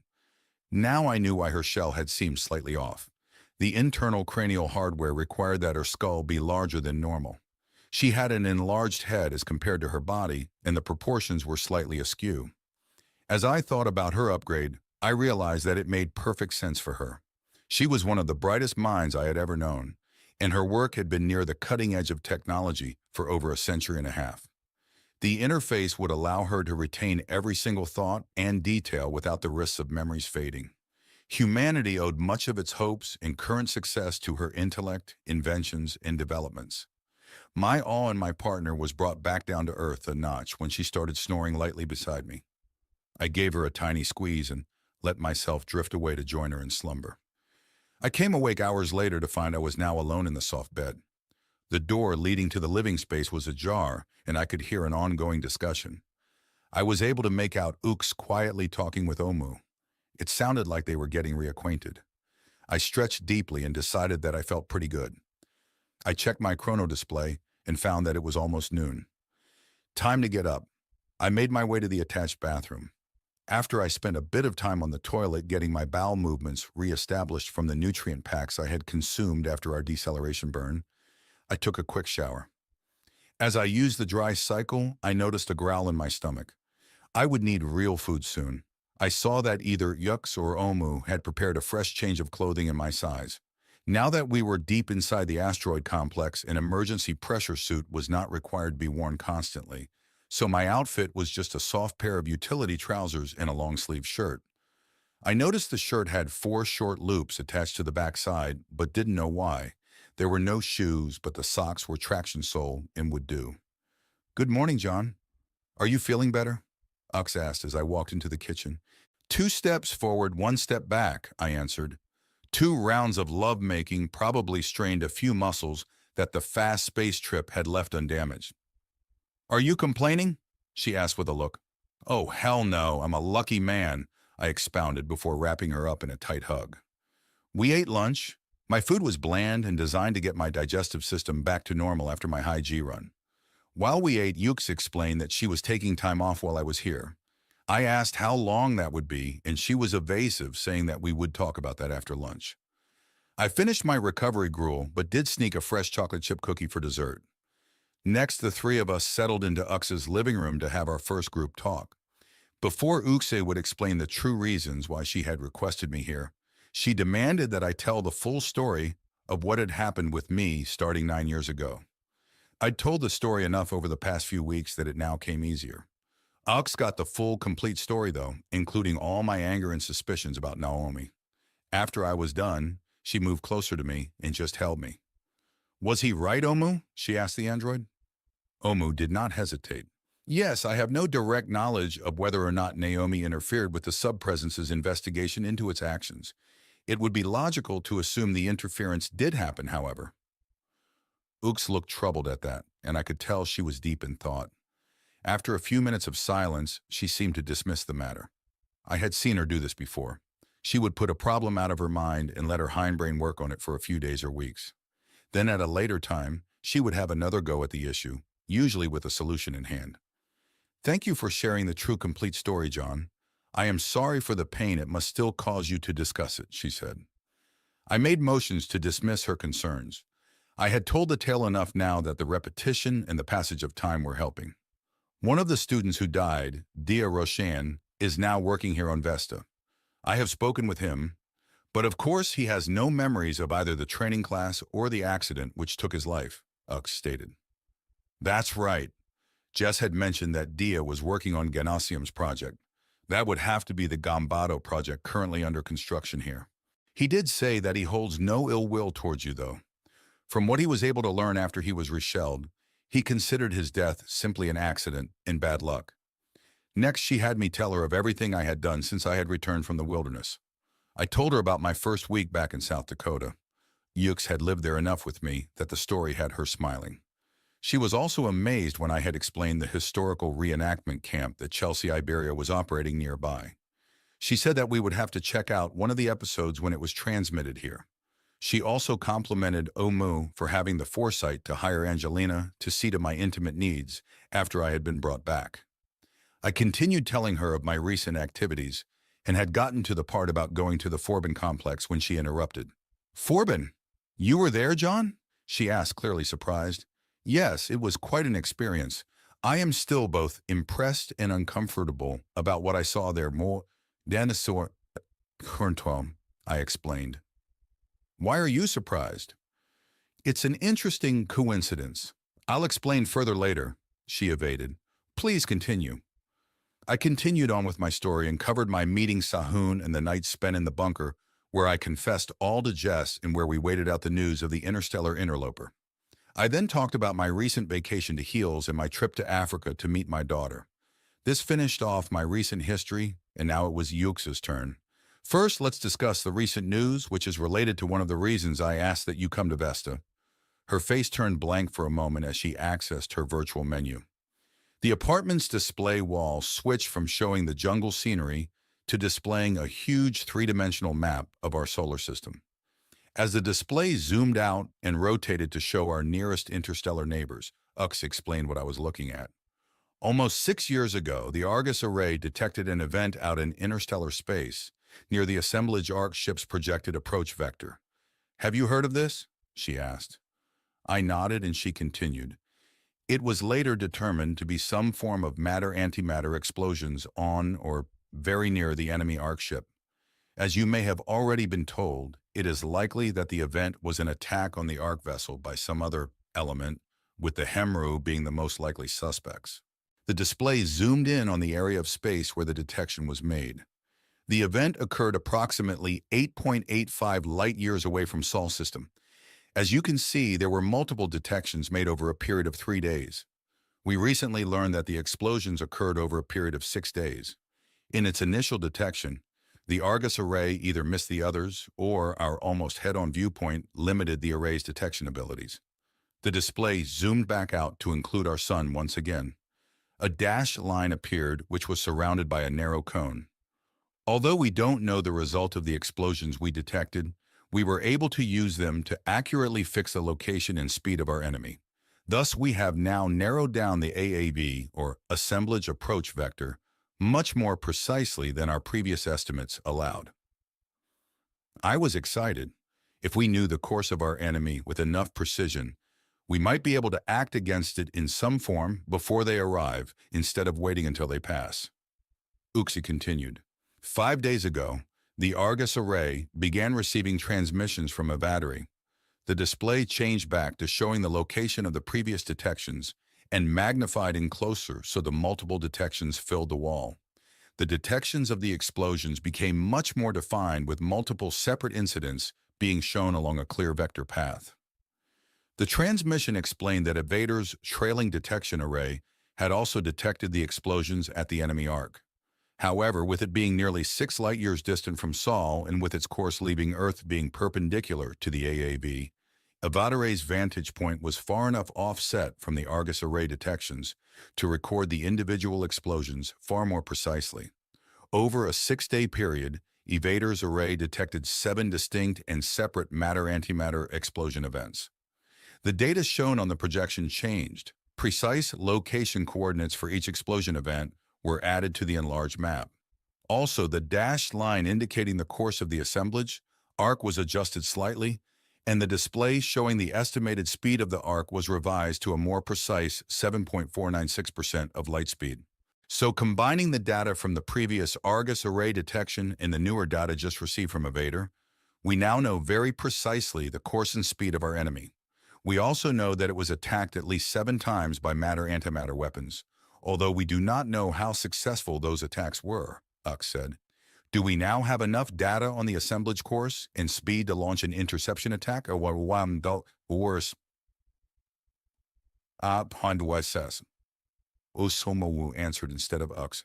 Possibly, John. Since the new data arrived from Avadare, Praxia AI has been running near-constant simulations on various attack scenarios. It has determined that with the new data, a head-to-head attack at some distance from Sol might now be possible. The original risks with such an attack remain, however, the android explained. I recalled from our planning sessions over a century ago the problems involved with trying to attack the assemblage arc before its passage through Sol system. The first was how to track and engage a target that was heading directly towards you at 7.5% of light speed. Compounding that problem was that we would want to attack the arc as far away from Sol as possible. This meant that we would have to use very fast attacking missiles. The missile's speed combined with the arc's approach speed meant even higher closure speeds, which further reduced the time available to detect and maneuver towards our enemy. We also didn't currently have the technology to construct a missile which could slow down and wait for the arc and then attack it as it passed. That would require far too much energy or make the missile so large that it would easily be detected. Those problems and others meant that our attack would be like firing a bullet against an incoming bullet, only many orders of magnitude more complex. Up until now, we did not know where the bullet would be coming from. With the new data, we did. Just maybe we could now aim our bullet where we needed to go to have a chance. Another option was to launch a spread of scouting probes to track the assemblage arc and relay back targeting data to Sol to guide follow-on missiles. The downside to that was that the assemblage would likely detect the scouts or their transmission and know that an attack was imminent. This would allow it to take measures, both defensive and offensive. The defensive measures could involve a screen of some sort to intercept our interceptors, or the enemy could maneuver the arc out of the way of our attack. We were not sure of its capabilities to diverge from its course. It also might have leading scouts of its own who were much more maneuverable than the main arc itself. The offensive possibilities of our enemy were even more frightening. The assemblage would know from our early attack that the Earth was no longer under its authority. Instead of passing through Sol's system and benignly transmitting its cargo of stored mine data, it could instead do a bombing run and target everything of value. In fact, it would be forced to do so or else risk a stern chase attack launched from Sol's system, similar to the one it had endured from the Hemru nearly 6 years ago. The AI advisory group had dreamed up many frightful scenarios over the years regarding an offensive acting enemy. More than a few had resulted in humanity's extinction. Some even sterilized the entire system of biological life. With humanity now out in the solar system and spreading to other stars, it was improbable that we would become extinct again. But I liked the Earth and did not want to see it destroyed again. So, because of the continuing risk, the current consensus of the AI advisory group remains to not attempt a distant preemptive attack on the assemblage arc. However, the refinement of its course and speed will be used to improve our follow-on attack after the arc passes Sol's system. For Avadere's likely sacrifice, we now have much higher chances of these attacks succeeding, Omu continued. I mulled over the android's statement for a moment before I caught up to the last part of her statement. Sacrifice? What do you mean by that? Ux answered instead of Omu. By transmitting its detection data to Sol system, Avadere likely compromised the success of its own mission. Ganacium has run extensive simulations, and the results are not favorable. Why? I asked. Evadere will undoubtedly have lost both its trailing detection array and its leading graphene impact shields. It can survive without the detection array, but the impact shields are mandatory and would have to be recreated. The resources needed to do that, plus the positron energy used to send the interstellar transmission to Earth in the first place, make it likely that the vessel will not have enough energy reserves to properly decelerate at Tau Ceti, she explained somberly. I considered the implications of her statement. It must have been a hard choice for them to make, I said. It would have been your choice, John, Omu said, startling me. I have simulated the autopilot action chains which would have occurred on Avadere after the detection was made. I am certain the limited intelligence awareness on board would have awakened your stored mind data copy into an emergency biological shell and forced you to make the decision. That's right. I had sent a copy of myself on that mission, and the mission rules existing at that time would have had that copy be the ultimate decision maker. I sighed and leaned forward to rub my temples. Ux leaned over and hugged me to her. Well, let's hope I made the right decision, I said. It may be that I can put your mind at ease regarding that, Ux said. My true reason for asking you to come to Vesta was to discuss research I have been focusing on since the first detections from 5 years ago were made. Now, with the added data from Avadere, I am even more determined for this research to succeed. You might be able to help, Ux said. I looked at her questioningly, but she deferred the topic by saying that she would explain later. Omu, did you receive any further messages from Naomi regarding the transmission from Avadere? I asked the android. Only that Naomi agrees with the AI advisory group on the impracticality of preemptively attacking the assemblage before they enter the solar system, Omu replied. Naomi did add the caveat that it may reconsider the matter if new technology should arise, making the attack odds more successful.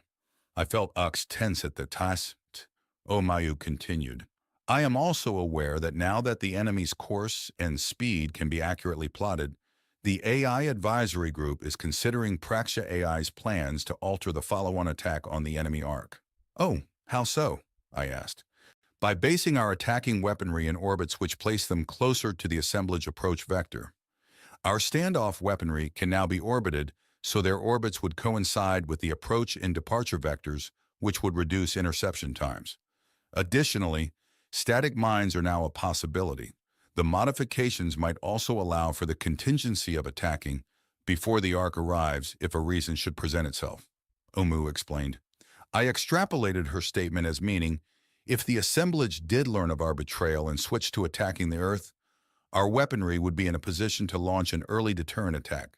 If that came to pass, we would also need to begin evacuating as many humans as we could from the Earth. That thought reminded me that it had been a few decades since I had studied humanity's plans for the assemblage's arrival. I would have to bring myself back up to date soon on those. Now you know the new information we possess regarding the approach of the assemblage, John. How about we take a short trip and do a little sightseeing? We can view the current progress on the Gambado and also check out a little something I've been working on that might help our chances against the enemy, Ux said. The way she said the last told me that this something was the main reason why I had been urged to come here. She was being very secretive about it still. I hoped that this would end shortly. Will Omu be joining us? I asked. Of course. I want her input on my project as well, she replied. Interesting. I realized that Uxe had probably already picked up from Omu's comments that there had been changes with the android, emancipation being one of the biggest. If not, I would have to consider bringing her up to date. All right, let's go take a look, I said as I climbed to my feet.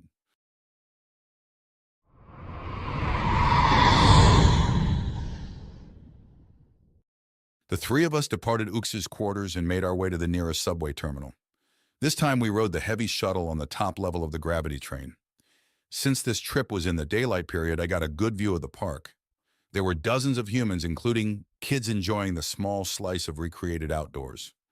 We arrived at the subway dock a few minutes before the next car arrived. There were 5 others already waiting, so Ux took me around on a meet and greet. She knew virtually everyone here on Vesta as it was a fairly small community. The others were polite and kept to their questions impersonal and brief, despite their obvious curiosity over my lost decade. Soon enough, the subway car arrived, and we boarded.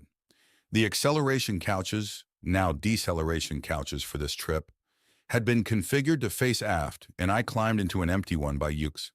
The hatch sealed, and our car started to be lowered out of the gravity train's docking well and down onto the magnetic subway tracks located in an extended trench carved into the outer wall of the huge toroidal tunnel. A slight hum grew as the magnetic brakes activated and began to slow our car from its current 600 km/h speed down to 0 relative to Vesta. As it did, I grew lighter and lighter, and the couch slowly rotated so the new low-gravity down pointed towards the center of the asteroid. Finally, we arrived and stopped moving at the low-G terminal end of the ride. Omu was already moving and helped unstrap and pull me from the car. We waited for the other passengers to leave before us, as they were likely in more of a hurry. Once the terminal was empty, Omu helped me along as we followed Auxe down a series of corridors until we came to one of the main radial tunnels heading inwards towards the central spaceship construction bay. The distance to the construction yard was just over 1 kilometer, so we used mag plates to pull us quickly down the corridor. The plates rode along magnetic tracks set into the tunnel's mostly circular sidewalls. A spidery mobile unit grabbed me and gently positioned my back against one of the wall plates. I felt active tethers on the plate attach themselves to the tabs on the back of my shirt. Another tether wrapped around my lower legs and held them securely as the unit verbally reminded me to keep my arms tight to my side. Now securely attached to the mag plate, I felt like a taxidermy display mounted to a wall plaque. Thankfully, the position was not uncomfortable in the asteroid's ultra-low gravity. The mag plate started accelerating down the tunnel heading towards the central construction complex. I would estimate my top speed was less than 20 km/h, but I was still thankful for the small windscreen that had wrapped around my head and face all the same. I glanced behind me and saw that Ux and Omu were riding their own wall plates and were holding formation. There were 8 tracks arranged around the circular sides of the tunnel. Half were colored red, which meant they were devoted to travel in the opposite direction. I met one of the return plates in use as it flew by fast enough that I could barely make eye contact with its rider. The journey seemed quick, or more likely I was too thrilled by the ride to notice the few minutes it must have taken. My mag plate started to slow as it approached the inward enlarged end of the corridor. When the plate came to a full stop, my tethers were released and I floated down to the flattened floor section of the tunnel. I pulled myself into a side alcove chamber to clear the area so the waiting mobile unit could transfer my plate to the outgoing side of the tunnel and take on returning passengers. Omu and Ux soon joined me in the alcove, and we continued our journey inward on foot. We were now entering a higher security area which included enhanced oversight from Ganasium AI. His use of a synthetic male voice caused humans to refer to it that way, was the AI in charge of the design and construction of the interstellar colonizer starships and all related technologies. The AI also acted to oversee humanity's exodus from Sol system and its successful colonization of the nearby stars. We passed through the first of two sets of pressure doors, and in the process were scanned by the AI. "Welcome to the main construction docks, John. You are fully cleared to access all areas," the synthetic deep male voice said. It had not addressed Uxe or Omu, the former likely being a known daily visitor, while the latter was probably contacted digitally via the area network. The airlock doors behind us sealed shut, and the next set opened. We entered the main lobby of the Starship Construction Yard site offices. Off to one side were break rooms and meeting areas. I spotted a dozen humans in various states of virtuality or in actual face-to-face discussions. Ahead was a large wall of glass, and beyond that, illuminated by many bright spotlights lining the kilometer-wide shaft, were the visible portions of Gambado, humanity's fourth interstellar starship and colonizer. I made my way to the window and took in its glory. Oh my God, she was big. Much bigger than her predecessors. The gigantic ship filled a good portion of the shaft beyond the glass. I looked down to see that the construction shaft extended towards the center of the asteroid many additional kilometers before being obscured by equipment, and that the vessel filled a good third of the visible depth. Looking up, I could see the underside of the inner of the two main inflated spheroidal hatches separating the dock from the vacuum of space. The construction shaft beyond the window was under a partial pressure with an atmosphere of mostly argon. This aided in the manufacturing efforts by preventing vacuum bonding and allowing for simple traditional welding instead of by electron beam.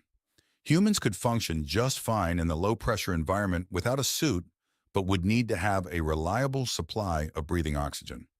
I found myself comparing the Gambado to the earlier ship that I had been heavily involved with. That ship had been the Evadere, the first starship humans had constructed. This vessel had to be at least 6 times larger and many more times massive than that vessel, and I was surprised that my pride suffered from it. Yux came to stand next to me and held my hand as Ganasium AI began explaining the various parts of the ship in our view. My smart irises activated and began to show an overlay of data that matched the AI's description. I learned that the bow's massive bulbous shape, visible directly in front of us, contained the integral impact shielding and also the deployment mechanisms for the deployable leading shield discs. The bulk of the space below the armored nose was tankage spaces, which contained the carbon feedstock used to manufacture the graphene shield discs themselves. The AI explained that Gambado had enough carbon reserves to recreate its full fleet of shield discs 6 times over, or thrice the number expected to be needed for its interstellar flight. The minimum of twice was because one set was needed during the launching phase, while the second was deployed during the coast phase. The first set was kept ahead of the accelerating vessel by launching laser pressure passing through the main vessel's photon sail by Fresnel lens ports. The lenses adjusted the force of the lasers to both steer and maintain the graphene shields at the proper distance ahead of the Gambado to intercept high-energy debris or particles. Luckily, these were few, as the powerful laser beams coming from Sol did a fair job of clearing the vessel's path. The second set was deployed during the vessel's long coast period. It should last the entire coast phase of the mission unless the vessel needed to alter course. In that case, further sets would need to be created. After the coast phase, the disc would no longer be needed, as the high-powered gamma exhaust would blast a lane clear once the deceleration positron engines were lit. The nose area also contained the triplicated and armored snouts of the debris rejection lasers. These were the powerful beams that would disintegrate or deflect any objects too large to be fully stopped by the leading fleet of shieldus. Gymnasium moved its explanation downward along the visible portion of the vessel. Slightly below the level of our observation window was the forward reserve hydrogen tank. This was a central rigid spherical mass over 100 meters in diameter. This lower half of the sphere and the long trunk below were surrounded by multiple torus-shaped balloon tanks. These tanks were currently empty and were in their shrunken, stowed configuration, which allowed us glimpses of the vessel's inner trunk truss structure. There, inside the main truss, were the shielded crew and biosuspension areas. Far below the balloon tanks was another large, rigid, spherical hydrogen tank. Its large round bulk hid the remaining lower parts of the ship from our view. "Come, John," Ux said, pulling me gently by my hand.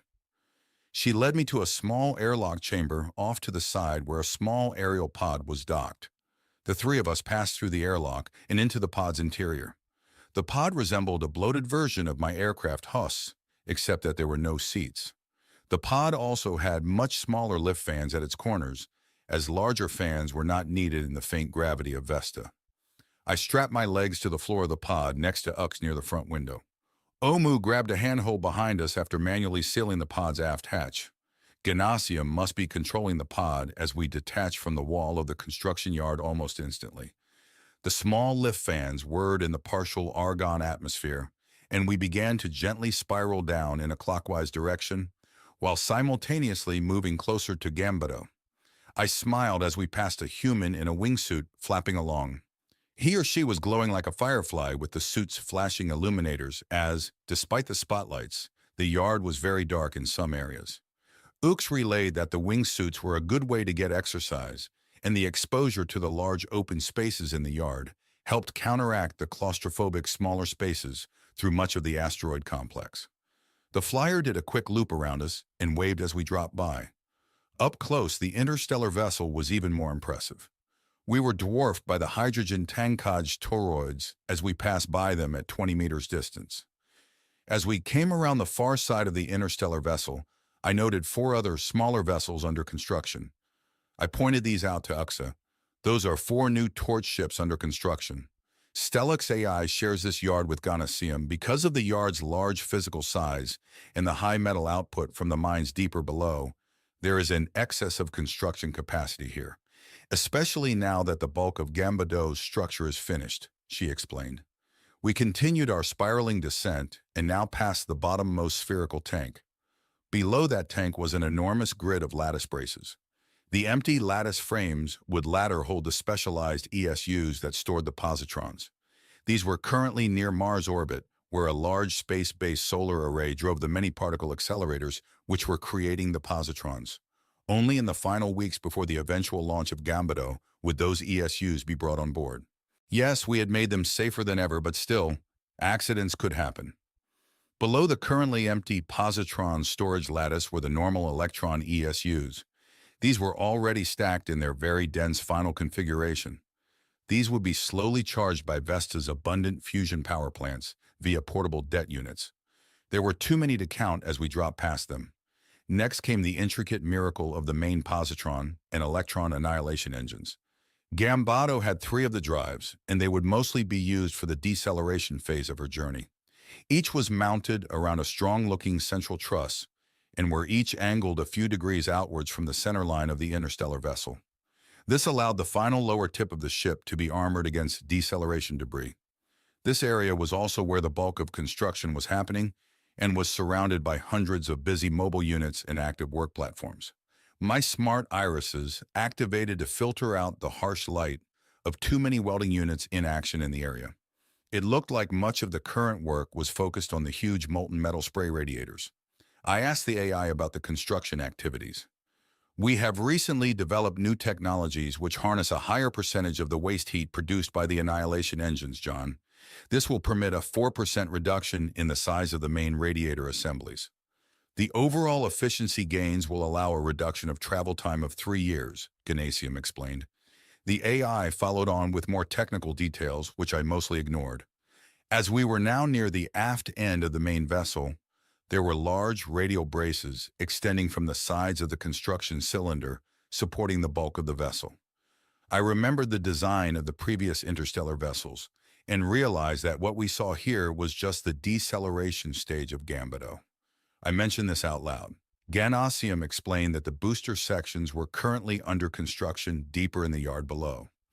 There were two booster stages, an initial stage which would be used at the start of the voyage, and a second stage which would be used later to accelerate the craft up to nearly 9% of light speed. The first stage was a large, bulky cylinder consisting of tens of thousands of Orion-type fusion bomblets. This stage would get the vessel moving and accelerate Gambito up to almost 1% of the speed of light over the course of 2 weeks. It would then be ejected to allow the second stage to deploy. That stage was the photon sail section, which would deploy an ultra-lightweight sail many thousands of kilometers in diameter. The sail would be pushed by the thousands of high-powered launching lasers located in orbit around Mercury. This slower acceleration phase would continue for over 2 decades before being shut down and abandoned when distance finally caused the laser energy reaching the sail to drop below practical minimums.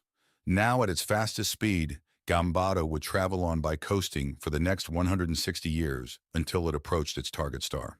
It would then begin a 4-year-long period of deceleration using the 3 electron-positron annihilation engines, which we had just observed.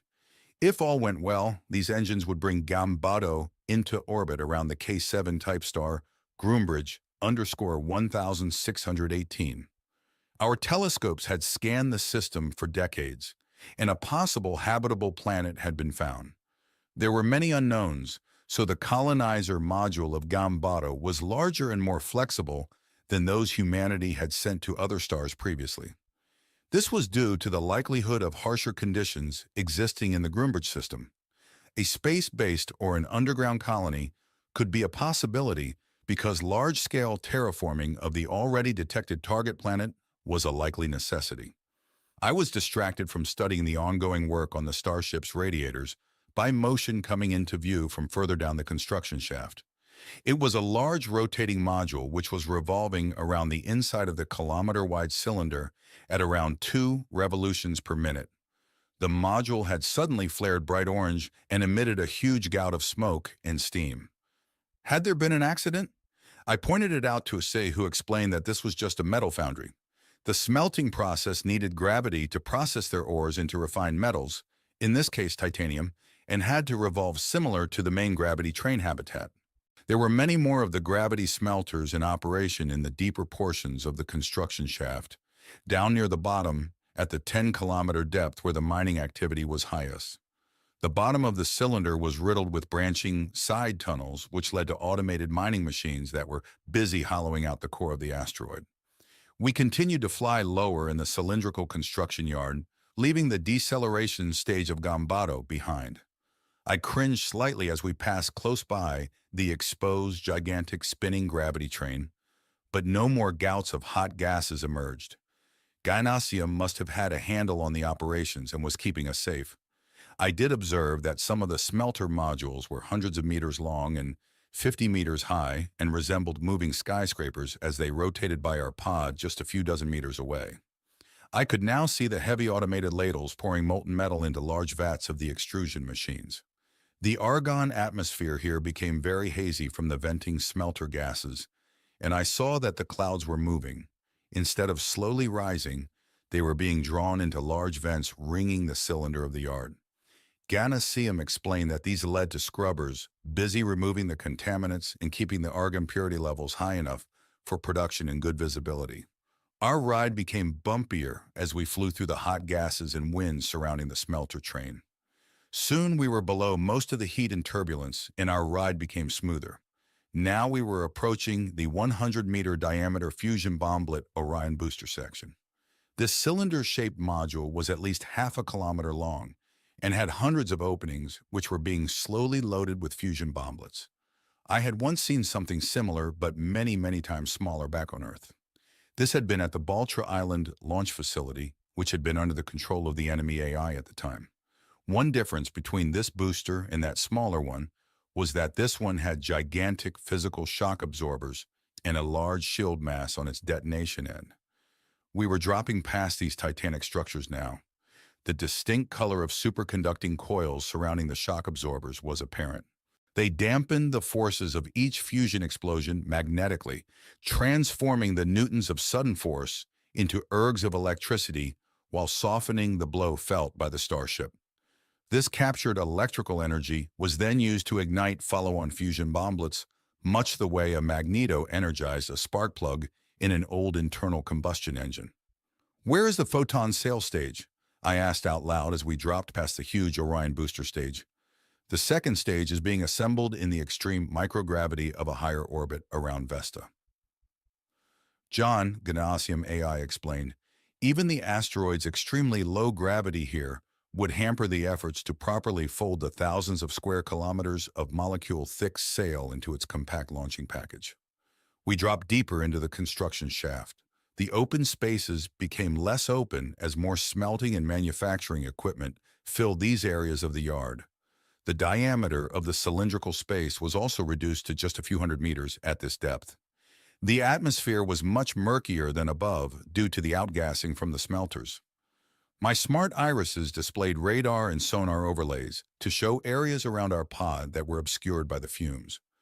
We finally stopped descending after passing through the kilometer-deep maze of heavy manufacturing machinery and material transfer gondolas. A large side tunnel came into view, which we entered. After 100 meters, we came to a docking port. Our pod reversed itself and attached to the hatch. It looked like our pod ride was over. The feeling was reinforced when Gymnasium announced that we were now leaving its area of enhanced oversight. Beyond the hatch was an airlock chamber large enough for the three of us. There was an air pack unit dispenser on one wall, and Yux grabbed two. The air packs were similar to the respirator units I had worn in the past, but were a bit larger. "The mine shaft beyond the next airlock is also pressurized with inert gas, John. We will need to wear these for breathing oxygen. Omu will carry a spare in case we need a replacement," Yux said. Omu helped Uxie get her supply pack attached to her back before turning to help me into mine. I slipped the oxygen mask in place and felt the supply pack being attached to the tabs on the back of my shirt. In the low gravity, I hardly felt its presence, but I would have to remember it was there so as to not catch it on anything. We were also given flashlights, although Uxie said that the shaft ahead had enough ambient lighting for our smart irises to provide good vision. Beyond the airlock, the tunnel was a rough 4-meter diameter cylinder bored into the rock of the asteroid. The air pressure felt the same as the chamber we had just left, so sounds echoed normally. The tunnel was very dark, as Ux had said, and I switched to low-light vision. I saw that every 100 meters or so, there was a small glowing light source attached to the wall of the shaft. I was able to speak through the mask. Uxa, where are we going?" "To my main remote project sites, John. I have something I want to show you. Please be patient a while longer," she said. As we walked in silence, I saw that she was making eye contact often with Omu and suspected they were having a subvocal chat. Omu likely was as much in the dark about our destination as I was. After pulling ourselves down the tunnel a few hundred meters, we came to a sealed hatch. There was a large, well-lit chamber on the other side. Waiting in the chamber was a 4-meter-long, narrow torpedo-like pod. The long pod had 4 steering vanes or fins fore and aft in an X configuration, with the bottom pairs forming 4 landing skids. At the rear of the torpedo pod were contra-rotating propellers. The pod was pointing down a narrow 3-meter diameter shaft. The shaft headed off into the darkness, and I noted that it seemed to be pointed downward at a few degrees of angle. A long section of the pod's curved upper panel opened as we approached. "We will have to ride this air pod to get to my experiment area, as it's far too great a distance to walk. It will be a bit of a squeeze for the 3 of us. But I think we will fit," Ux said. She pulled herself aboard the pod and slid prone into its nose. Omo gestured for me to go next, and I crawled in behind Uxa. I had to lie on her legs, which placed my chin just above her ass. She wiggled it a bit to let me know she was aware of my position. I reached forward and gave her a hug, copping a feel as I did.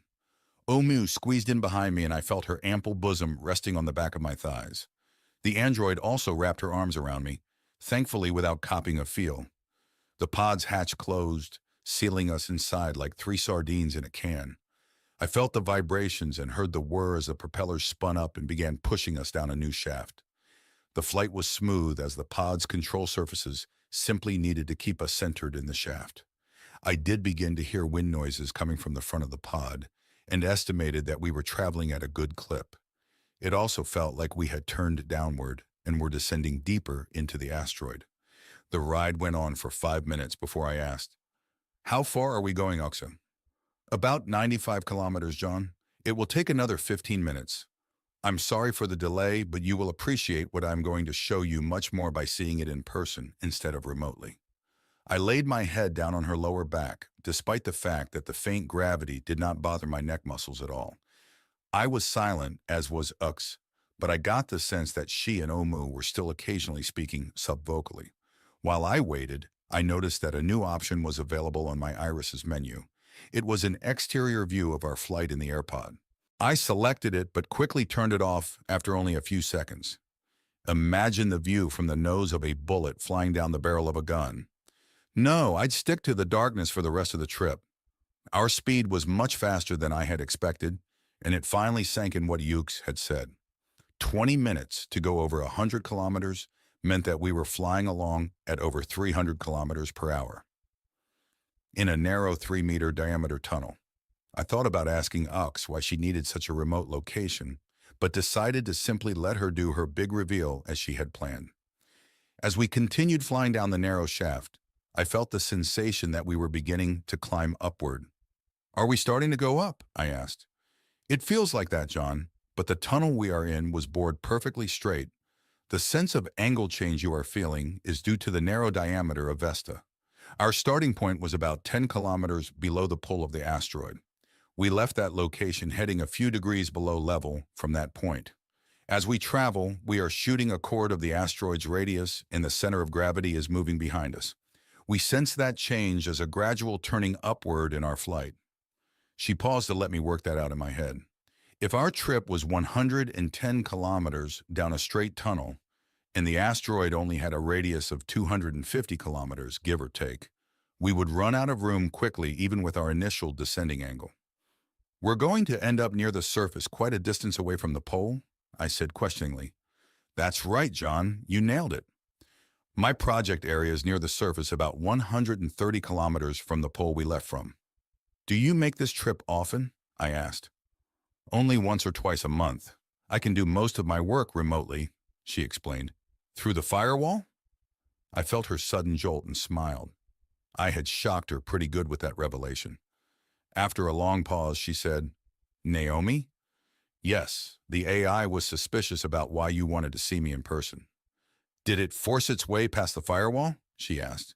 "It told me that it had not. I think I believe its answer. It suspects much, but it said that it would leave the matter up to me." There was another pause. "How do you do your work remotely if there is a logical firewall?" I asked to fill the silence. "I ran a secure optical cable back to my lab office in the Starship construction area. It has quantum protection and can't be tapped. I connect my cranial transponders directly to Truffles using the cable without worry about humans or AI's eavesdropping." I heard the torpedo pod's motor become almost silent and felt a slowing sensation. We must be nearing our destination. "Truffles?" I asked.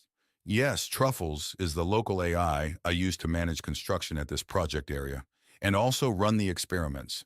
It exists only behind the firewall and is cut off from the greater logical network, both here on the asteroid and beyond. I am its only intermediator with the outside world. Truffles were a type of fungus." I smiled as I got it. "Kept in the dark and fed nothing but bullshit," she finished for me. "Yes, you figured it out. Well done, John." The AirPod motor went completely silent, and there soon followed a gentle bump as its skids touched down. When all motion had ceased, the pod's upper panel popped open. Omu extracted herself from behind me, this time giving me a goose as she climbed out. I did the same to Ux when I followed the android out of the pod. I then pulled her legs, extracting her out of the nose of the AirPod. Once we were clear, we entered a side tunnel which contained another airlock. The hatch to the lock was very solid, and Ux had to enter a long code on an actual physical keyboard to get it to cycle open. Behind us, I noticed a manipulator arm carefully pick up and reverse the AirPod in the tight chamber. It set the pod down facing back down the tunnel we had just arrived from through. It looked like our way home would be another magic carpet ride. Once we were in the airlock, Ux and I swapped each other's air packs with fresh units hanging in the lock. I noticed my old one was half depleted as I hooked it to the lock's recharging manifold. Ux said it would be full when we returned to the main asteroid complex. The next hatch of the airlock cycled, and we entered Oaks's secret experiment area. After passing down a short tunnel, we entered an enormous, brightly lit carved space. The walls were the original rock of the asteroid, and they still bore the signs of large mining machinery. The chamber was at least 60 meters wide, and the curved ceiling stood 20 or more meters above the flat floor. The far wall was at least 300 meters distant. I whistled to myself. This was a big space. It was mostly full, too. Standing proudly on each side of a central passageway were ranks upon ranks of large ESU energy storage cylinders. They were the largest of the common ESU types, and I counted dozens of 4x6 groupings on each side of the passageway. I saw that each cluster was fed by a local attached DT, so the chamber was getting its power from somewhere else. I did a quick estimate and realized that there were over 500 of the large ESUs here in the chamber. That represented a lot of electrical energy on tap. There were over 20 DETs providing power to recharge the ESUs. I'd never seen so many dual entangled tunnelers used in one place before. The only reason I could think of was that Ux needed to recharge the array of ESUs very quickly. I suddenly recalled the occupation of Ux's partner Rami. His expertise had been in power generation. I sensed his involvement in this place. As I slowly spun around taking in the large chamber, I saw Ux smiling at me. I had the sudden insight that she had probably never gotten to show off her creation before. She deserved the pride she must be feeling from my amazed reaction. I noted that the DETs and the ESUs were all connected by a grid of heavy superconductor buses installed overhead and crisscrossing the room. I saw where the buses converged into massive cables, which left the chamber through its ceiling near the center. Ux noted my gaze directed upward and said, "Yes, the main experiment is located in the chambers above us." "Where does all the power come from?" I asked. "From the fusion plants in the South Polar Crater. The shadows there allow for more efficient excess heat radiation," she explained. "Won't the Starship construction project or the main habitat miss the power?" "Well, we started building Vesta's fusion generation facilities 150 years ago. We have been adding fusion power plants slowly ever since the beginning. We have since had enough surplus power to start constructing equatorial colliders to create additional positrons and ease the strain on the Mars colliders. Even with that energy-intensive use on top of the normal construction activities on Vesta, we have enough excess capacity that the power diverted here is not missed," she explained. She directed Omu and me to a recessed area in the wall beside the airlock. The recess extended deeper and became a second tunnel, although much smaller than the main chamber ESU-filled chamber. The smaller cavern was filled with an assortment of idle mobile construction and maintenance units. I also saw a group of heavy industrial fabricators. This must be the automated workshop for construction equipment and devices needed for the experiment. Above the recess was a large open shaft leading upwards. There was a ladder along the side of the shaft, but Ux told us we would ascend by using a hoist cable hanging nearby instead. I looked and followed the cable back up the shaft. My irises zoomed in and over 100 meters above I could see other, heavier cables hanging from a bridge crane. With the light gravity, I would guess they could lift hundreds of tons easily. This shaft must be how all the ESUs and other equipment had gotten down here. We each pulled elastic bands over our heads and under our armpits and clipped their tethers onto various attachments along the end of the cable. Again, Uxe went first, having attached to the highest clip. Omu took the next, and I attached my tether to the last. Up they went, and with a firm tug, I joined them. With the low gravity, we did not sway very much, which eased my anxiety greatly. I ruined that by looking down to see the floor dropping away quickly. Halfway up, I saw that the shaft's construction switched from a bored rock cylinder to a smooth metal liner. "Are we going above the surface?" I asked. Omo answered before Ux. "My inertial sensors place us 60 meters below the surface at this location, John." Omayu is correct. When we arrive at the upper level, we will still be 10 meters below the surface. The shaft has become metal for pressure integrity reasons, as there are numerous fissures near the surface, Uxie added. The top of the shaft had a pair of large ESU-sized industrial airlocks off to one side, and a smaller human-sized airlock off the other. We were now slowing and would arrive at a walkway leading to the smaller airlock. The lift cable gently came to a stop next to this walkway, and Ux reminded me to be careful when I disconnected. Omu even provided the math. With the reduced air pressure, the fall was far enough that even with the slight gravity, a body would reach a terminal velocity of 11 meters per second on impact, or almost 50 kilometers per hour. I did notice that there were small aerial rescue units attached to the walls near the midpoint of the shaft. This meant that there was still a chance to be saved if an accidental fall happened. I decided that being careful would be more prudent than seeing if the rescue units worked. We entered the airlock at the end of the walkway and waited for it to cycle. Inside, there were two other doors, each with viewing windows. One led to a brightly lit human workspace, and the other led to a large, dimly lit technology vault. My irises allowed me to see that the vault was filled with a considerable mass of processor blocks and memory modules. I touched the door leading to the vault and found it cold. Truffles? I guessed out loud.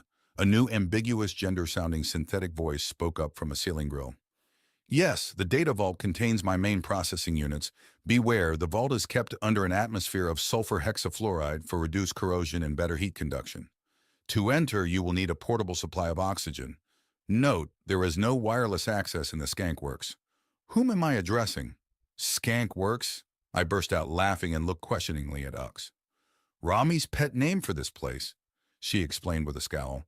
Truffles. With me are John Abrams Prime and Omu AI. I am showing them the project. Visitors? Unprecedented. I have only basic data on John Abrams Prime and Omu AI. Welcome, the voice said. The door leading to the human workspace opened, and Ux removed her face mask, pantomiming that I could do the same. The atmosphere is breathable in the on-site office and rest area, she explained. She had clipped her respirator mask to her shirt pocket. I stowed mine in a similar manner and moved to inspect the room. One side was clearly the working area with a large set of display screens surrounding a comfortable-looking low-G body cradle. The other side was a living area with a standard automatic kitchen unit. Beyond an open doorway, I spotted a low-G toilet complete with a watertight immersion stall. The walls had plenty of pull bars and even the ceiling had a few. Ux interrupted my inspection by offering me a bulb of coffee. While she was in the kitchen preparing our beverages, I used the low-G toilet. I was thankful to see that it also had a male urine collection tube. When I was done, I washed up and continued my tour of her workspace. In the far end of the chamber was a compact centrifuge. It was installed sideways and seemed to have a short 5-meter radius. I'd used one before for sleeping and exercising, and they were fine for short-term use, especially with a cranial implant helping to remove the disorientation caused by its short rotational radius. The auto kitchen had finished creating our coffees by now, and I joined Uxe at a pair of low-G body cradles in the living space. After tucking my ankles into the bent frame of the cradle, I sat back on the crossbar and sipped my coffee. Uxe remembered my preferences, and it had just the right amount of cream. I take it Rami named this place after the skunk works of the old era. I did not know he was a history buff, I said. I think everyone is a bit of a history buff these days, John. Rami probably learned the name while researching historic power generation methods or some other pre-reset manufacturing technology. Does he spend a lot of time here with you? I probed. He did while we were installing the power infrastructure. Not so much once the actual project got underway, as exotic physics and theory are not his preferred thing, Ux answered. He did spend a few weeks here when I had my first breakthrough. I had not left for over a month as we got close. She then turned towards our android companion. Oh, Moo, would you permit a direct linkage to Truffles? He is so out of touch with the happenings beyond the firewall and could use a good data infusion of recent events and other AI gossip. He will also provide you with details on what I have created here. Omu looked towards me. I just shrugged back. It's up to you, my friend. I'm sure you won't catch anything. I swear I saw the android roll its eyes at me. I am safe, Omu, we heard Truffles say through the room's speakers. Ux and I grinned at each other. The android agreed to the linkage, and Ux pointed to the high-bandwidth access port near her work area. Ux had said that she often linked her enhanced cranial implants directly with the AI. Omu could use the same system. We watched as the Omu approached the terminal, was there hesitation, and inserted a finger probe. There were a few seconds of silence while the two AIs interfaced. The silence was interrupted suddenly by Omu uttering, "Oh my. Don't spoil the surprise for John, please," Ux said to the android. She then smiled at me and resumed sipping her coffee bulb. We continued drinking our coffee while the two AIs continued to intimately get to know one another. Omo stood frozen, and eventually her illuminated eye representations became the circling light patterns, which indicated she was near her processing limits. Ux saw this and laughed, looking to me for an explanation. I debated on what to tell her, and in the end decided that I trusted her with my life and that she should know all. When I finished explaining what I knew, she grasped the implications of Omu's emancipation much faster than I had. She also had many good follow-on questions, which sadly I was unable to answer. "I'll have to have a long chat with our android friend soon," was how we ended the subject.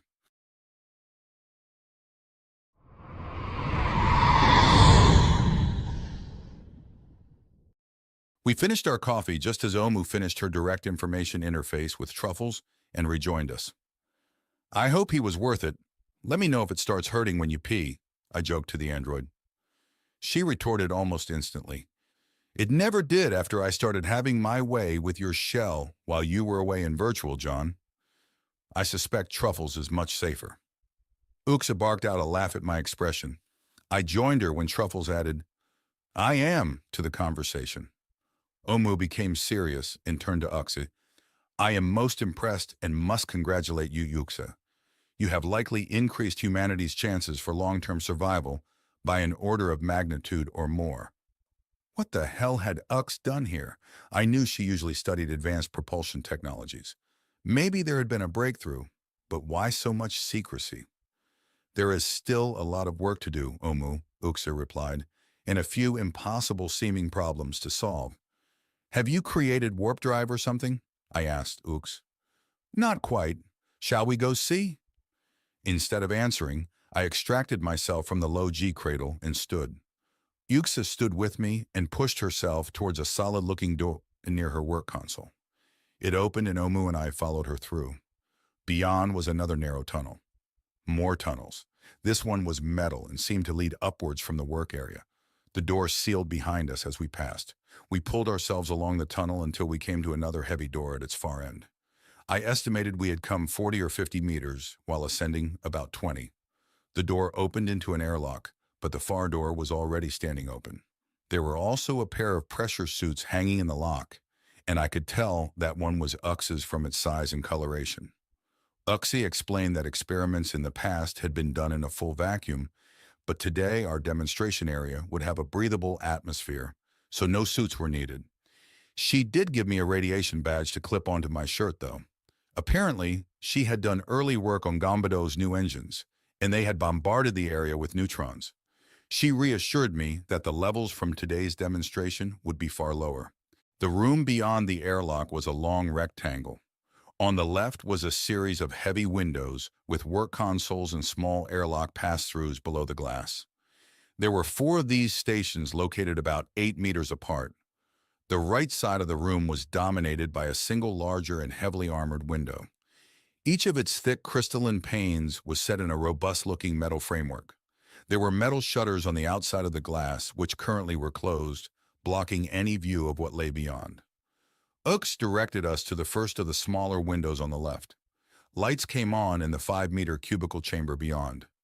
I spotted a large extendable manipulator arm mounted just inside the chamber next to the observation window, but otherwise the chamber was empty. "Note the empty experiment chamber, John," Ux said. Her statement made me look again. This time I gave the chamber a more thorough inspection. I could see that there were scorch marks here and there on the floor, walls, and ceiling. It was also clear that the floor had been repaired many times with overlapping patches. The patches were concentrated near the chamber's far end. I noticed similar patches on the walls and ceiling. The chamber had seen some hard use. Had she been testing explosives or volatile compounds here? "Okay," I replied, drawing the word out questioningly. She then led Omu and me to the single console centered in front of the large armored window on the room's opposite side. There was a series of hand and foot loops around the console, so I locked my feet in place. This workstation also had an airlock pass through below the glazing. I noted the console displays were showing various statuses and energy levels for something. It was all way over my head. UXE stood at the console and placed an interface cap over her head, making sure that the cap's cranial transducer pads were aligned with those embedded in her skull. The cabling looked like a heavy braid as it dropped behind her and entered the console. Yes, I was freaked out a bit. "How are we doing, Truffles?" Ux asked out loud, most likely for my benefit. "Energy levels are at 96%. Matter streams are charged and in a stable suspension pattern. Confinement lasers are cooled to operating temperatures. No space vessels are currently operating within the minimum radius from this location," Ux, Truffles said. "Open the blast shutters, please," Ux said. She then turned towards me. "Hold on to your hat, John." We watched the panels slowly slide down, uncovering the large window. The gigantic test chamber, which was now exposed, made me gasp. It had to be well over 200 meters in diameter and 60 meters tall. The circular walls were the rough-hewn rock of the asteroid. Were we looking at a crater on Vesta's surface?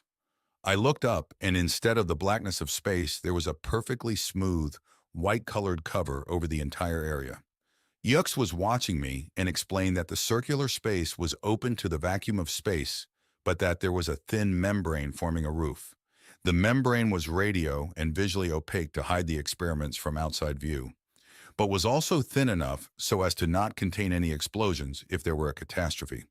At first, I just nodded at her explanation. "Wait, what?" I finally sputtered out. "Catastrophe?" She smiled. "Relax. We've moved past those kinds of events." Mostly. This time she laughed at my expression. "I'm kidding. Today's demonstration is perfectly safe. We've done it many times without incident." My attention was drawn back to the giant experiment chamber when additional bright lights mounted around the perimeter were switched on. Most were focused on the center of the space, but a few were illuminating the underside of the membrane. The bright chamber now revealed what was likely the reason I had been brought here. My mouth dropped open again as I took in the device. It was a complex-looking donut of gadgetry, which must have been almost 100 meters in diameter. The torus of technical wizardry was itself 40 meters in diameter, with almost a third of that recessed below the perforated floor of the chamber. I estimated the void or hole in the middle of the torus had a diameter of around 20 meters. Attached to the exterior of the torus was a maze of conduits, piping, and huge superconductor cables. This was clearly where all that stored energy from the ESU chamber ended up. I continued to survey the chamber. The big central torus was not alone. Elsewhere around the large chamber were other, smaller tori. Some were intact, but many were partially disassembled. I realized they might be new experiments under construction, but I had no way of knowing for sure. Were they the remains of earlier or failed experiments, or the next evolution of the current one? I then spotted evidence of melted components and other damage. They were failed experiments. One of the objects had been an even larger torus than the current one centered in the chamber. Dozens of mobile units were busy around these remains, continuing to remove pieces from the wreckage. I returned my attention back to the central torus as there was new activity. Some of the pipes connected to the torus had tiny streams of vapor leaking from them. Coolant or fuel? Oaksy remained unconcerned. What was this thing? Some kind of huge electric xenon thruster? Or was it some sort of fusion engine? I had not spotted any fuel tankage as of yet, but I imagined they could be off on the surface somewhere remote. i.e., did you build a new type of thruster? Or is this some sort of magnetic or reactionless drive? I asked. I had guessed at the last. A neutrino drive would explain the lack of fuel piping. Or maybe it was a gravity drive, I thought with some excitement. She just smiled and shook her head. I guess with my research history, I can't blame you for thinking along those lines. No, this is something completely different. Something unexpected. She then turned and retrieved a small metal cylinder from the console. She looked at the cylinder and then studied me for a moment before handing it to me. Here, you do it. That way you won't think this is a trick of some sort. Open the cylinder, please. I twisted the top and saw that the cylinder was hollow. I also saw that the threaded joint on its cap had a set of rubberized gaskets indicating the cylinder was probably airtight. Now, remove your genealogy amulet and place it in the cylinder, please. I frowned but did as she asked. I folded the necklace carefully and dropped the amulet in the cylinder. The amulet had enough wear marks on it that I would easily be able to recognize it as being mine. I guessed what was coming and resealed the top to the cylinder without being prompted. Uxie nodded and activated a button on the console. Below the window, the hatch leading to the small airlock pass-through opened. Please place the cylinder containing your amulet into the pass-through, John, Ux directed. I did so, and the airlock sealed. I watched through its small viewport and saw that the hatch on the far side of the pass-through cycled open.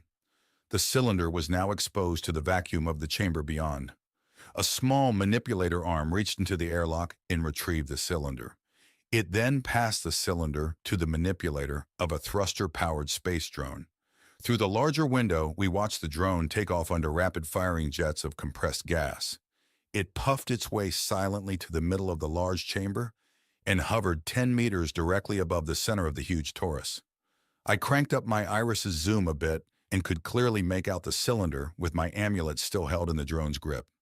Additional bright spotlights switched on and illuminated both the drone and the center of the torus. I turned to Uxie. "You're going to torch my amulet?" She just shook her head and laughed. "Truffles, start the demonstration, please." The console displays became even more active, and I felt a physical vibration pass through the floor of the chamber. Ux saw my look and explained that it was just the main energy relays cycling. They were apparently physical relays due to the high power levels. I returned to watching the view through the thick windows. The drone was still hovering where it had been before, but now there were other things happening in the large chamber. Electrical discharges were now crawling around some of the conduits and superconductors where they met the sides of the torus. The center of the torus was looking strange. The reflections of the spotlights were becoming distorted, and the white light shining on the area was becoming blue-tinted. There was a waviness which reminded me of heat shimmers. Something was getting very hot at the center of the torus. I suddenly realized that with the outer chamber in a full vacuum, a visible heat shimmer was impossible. What the hell was causing the same effect? A beep came from the radiation tag on my shirt, and I gave it a glance. "It's okay, John. There is a brief spike in high-energy particles as the hole is punched, but the overall levels remain safe." In the torus center, the distortions continued to oscillate back and forth until suddenly they expanded almost instantly, almost to the inner edges of the torus.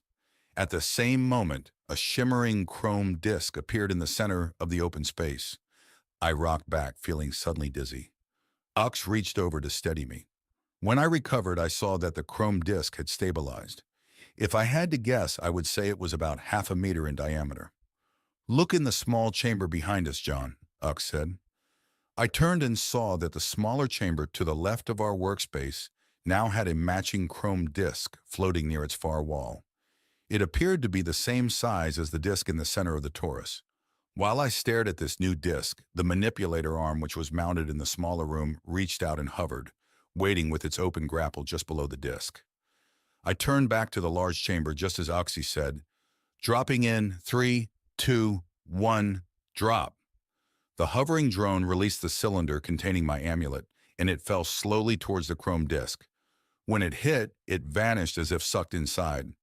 I spun around quickly enough to just catch the manipulator arm, grabbing the still-falling cylinder below the disc floating in the smaller chamber. "What the hell?"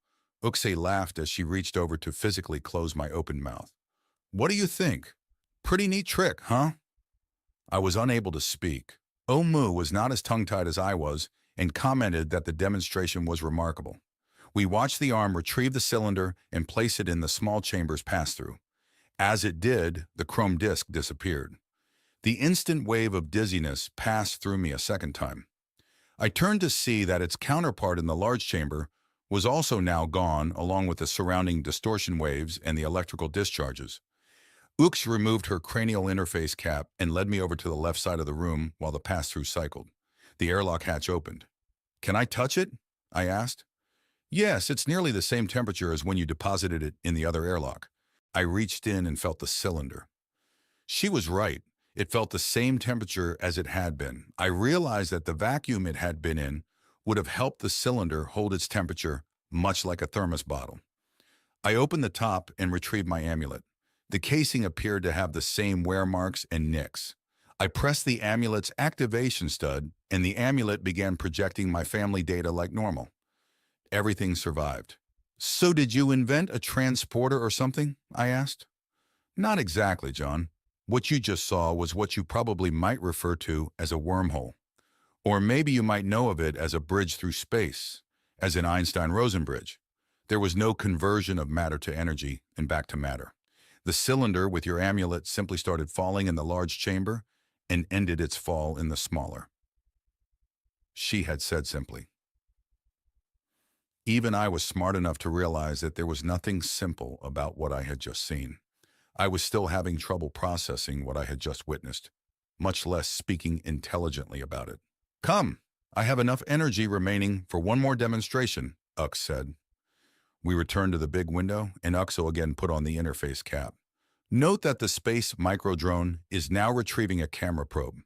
The view from the camera is projected on this screen," Uka said. I acknowledged the screen she was pointing at and watched the hovering drone pick up the small camera. It was attached to a 1-meter-long rod, which the drone picked up from the end opposite the camera. Again, it jetted off towards the center of the large chamber where it hovered, waiting. The camera was hanging directly below the drone, and I could still see the view it was transmitting in the small display. Its view swiveled around until I was watching myself through the window. Omu waved. The camera view rotated again until it was directed down towards the center of the torus. "I am now establishing a second wormhole," Ux said. Once again there was a tremor as the power relays closed below us, and the electrical discharges began crawling across many of the conduits. The distortion waves again appeared in the center of the torus. I felt that same uneasy feeling I had during the first test. After a few seconds during which the waves oscillate back and forth, the chrome disk snapped into existence. I spun around but did not see a matching disk in the smaller chamber. Ux noted my confused look. This time, the other end of the spatial bridge formed at a location out in space, a few hundred kilometers above Vesta. Please note the display as I lower the camera into the wormhole. I watched the display, which showed the view from the camera. From the top, the disk looked different. Instead of the chrome disk, there was now a black disk full of stars. I couldn't resist and exclaimed, "My God, it's full of stars!" Ux either ignored the reference or was unfamiliar with it. "Yes, the current camera view is perpendicular to the surface of the wormhole, so it can see through the hole in space to the other side. Previously, our viewpoints of the wormholes through the windows were nearly edge-on. At that angle, what we saw was in effect a perfect mirror, as it was impossible to perceive the sides of the rip through space-time." She continued after a short pause to see if I was following.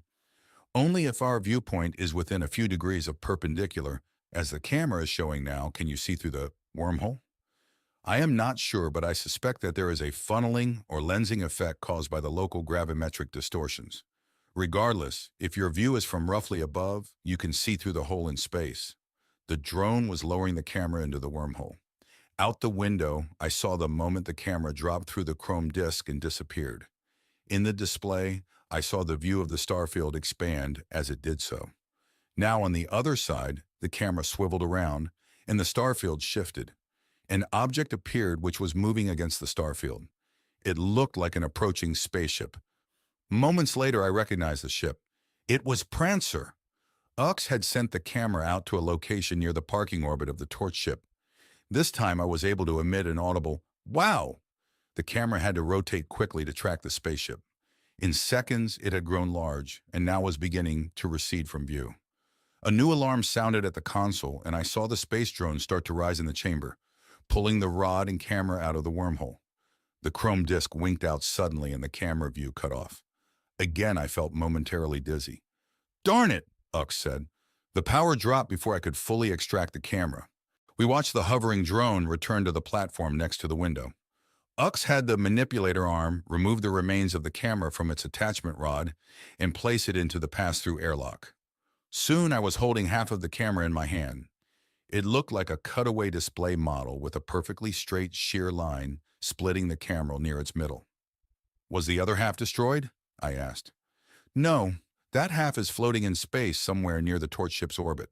It will eventually impact Vesta as it falls. Note the perfect shear line in the remains. I have run many experiments and the cut is near infinitesimally thin. There are even short bursts of radiation, which are indicative of atoms being split if their electron clouds are broken by the collapsing aperture of the wormhole.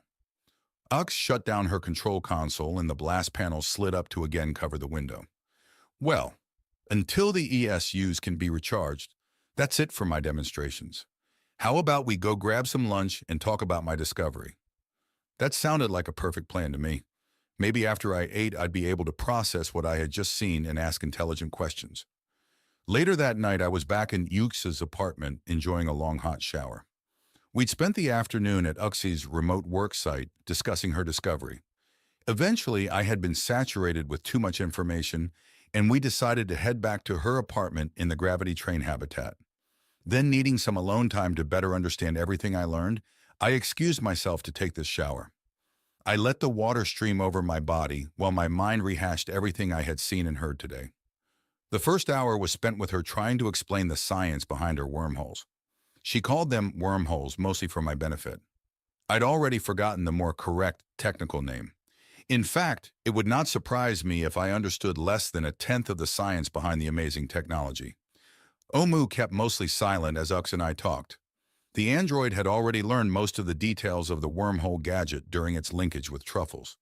Yuxi did her best to fill me in on the backbone of her discovery, which had been the creation of entangled particles of exotic matter. Exotic as in not normal matter or even antimatter, but completely new forms not seen in nature up until recently. Not only had she and truffles, and to a lesser extent gymnasium, conceptualized the new forms of matter, but they had discovered how to create it in bulk. Then they had to learn how to harness and then isolate entangled particle pairs of the new matter using confinement lasers. Once they had learned how to herd the exotic matter properly, they were able to coax it into propping open one of the infinite holes which had existed throughout space-time since the creation of the universe. Did you know that there were infinite holes worming their way through space all around you? Neither did I until today. I learned that space was like a block of Swiss cheese. The holes were formed and maintained by something which had been called cosmic strings back in my era. The vacuum energy state, which constantly created particle pairs of electrons and positrons, only to instantly destroy them, had been a byproduct of these strings. Yuxei's new entangled exotic matter expanded certain targeted holes and held them open by cosmic string vibration as long as a liberal application of external energy was provided. So while I did not really understand the complete science of the wormholes, I did know all the buzzwords and how they were supposed to interact. At least I understood enough to have a fair grasp of the problems Uxa said were still remaining with the technology. These problems would need to be addressed before we could use the wormholes against our enemy. She had summarized the 4 primary issues, with the first 3 being size, length, and duration.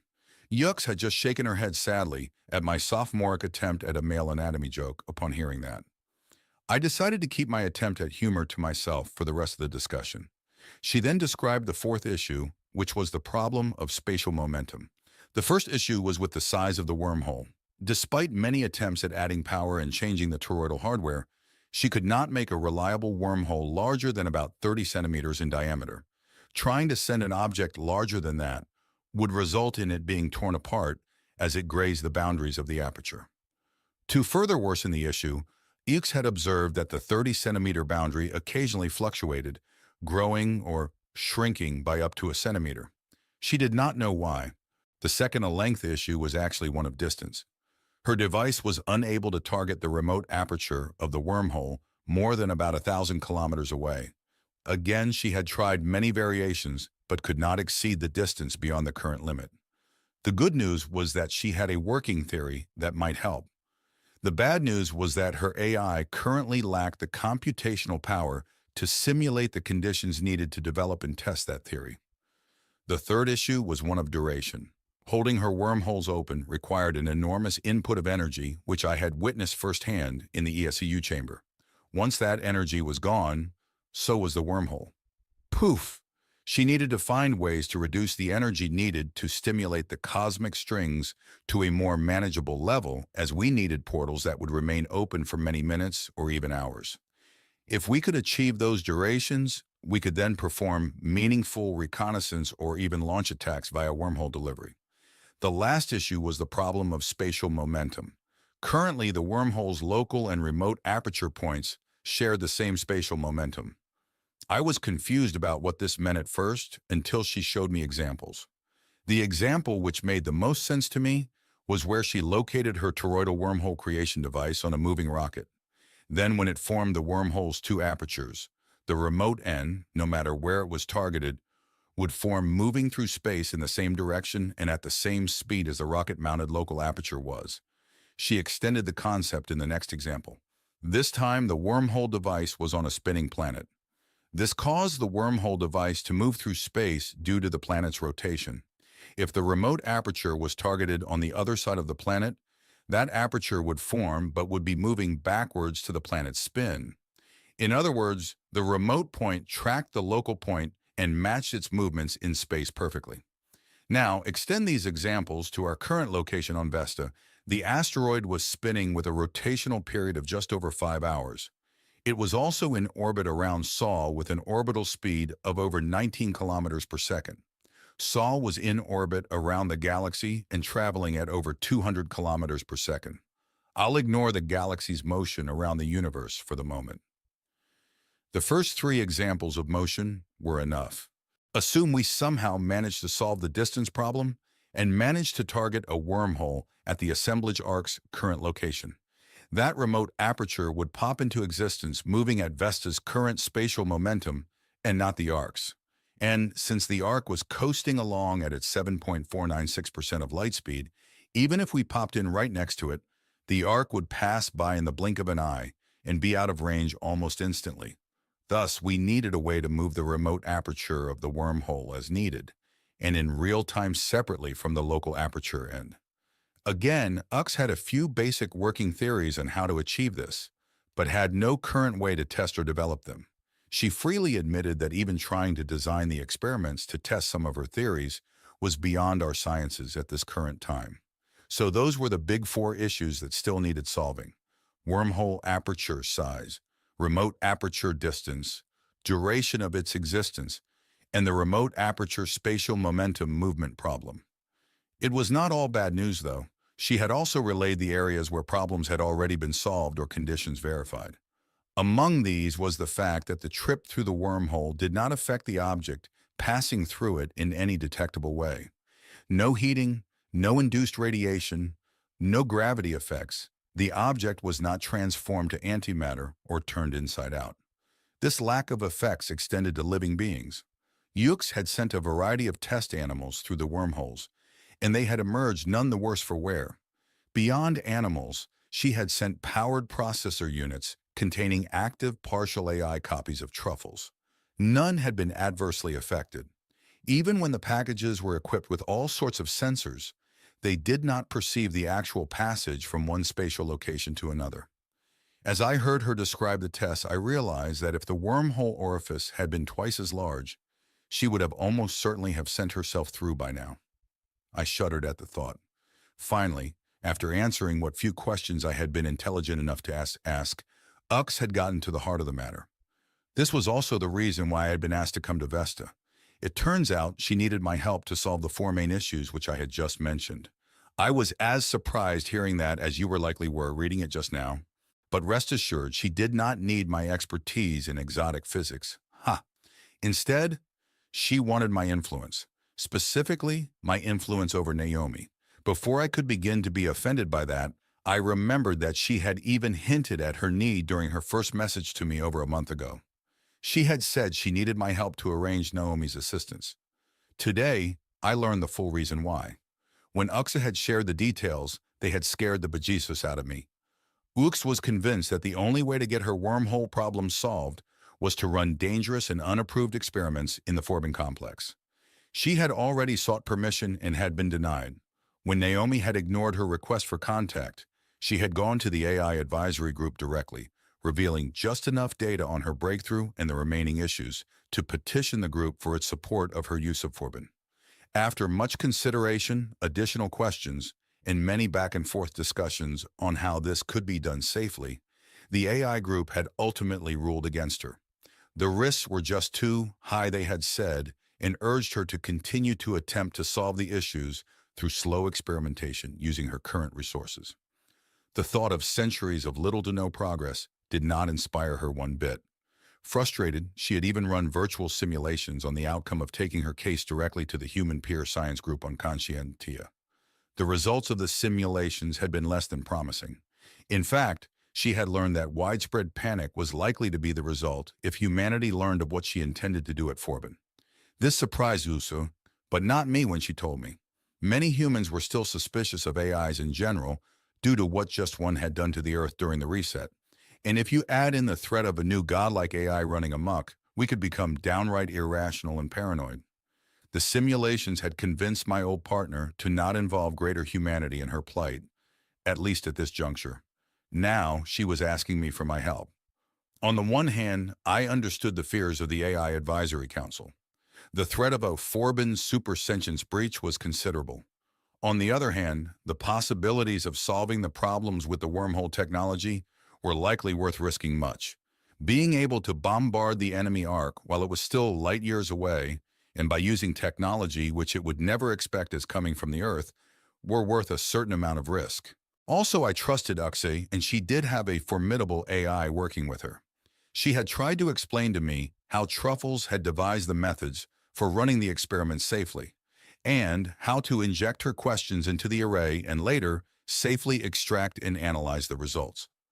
I was not able to grasp the details and remained wary.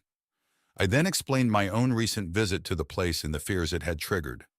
To her credit, she freely admitted that she had limited actual experience with the Forbin complex and its methods, and would need to learn more before attempting any experiments.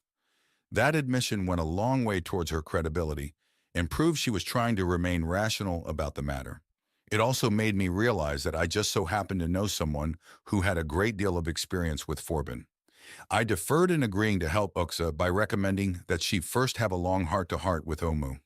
Uxa had not known of Omu's prior extensive use of forbin. It was time that both spilled their secrets to one another. So while I was in the shower enjoying the hot water, they were out in the living room having a heart-to-heart. It was time I finished up and went to find out what the results of that conversation were.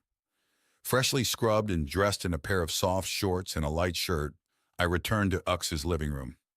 She and Omu were still in their virtual discussion, which had begun before I had gone to take my shower. "We are wrapping up our accelerated virtuality now, John. Yuxi will be out in moments," Omu said. I used the delay to make myself a cup of tea in Ux's auto kitchen. Ux awoke from virtual just as I returned.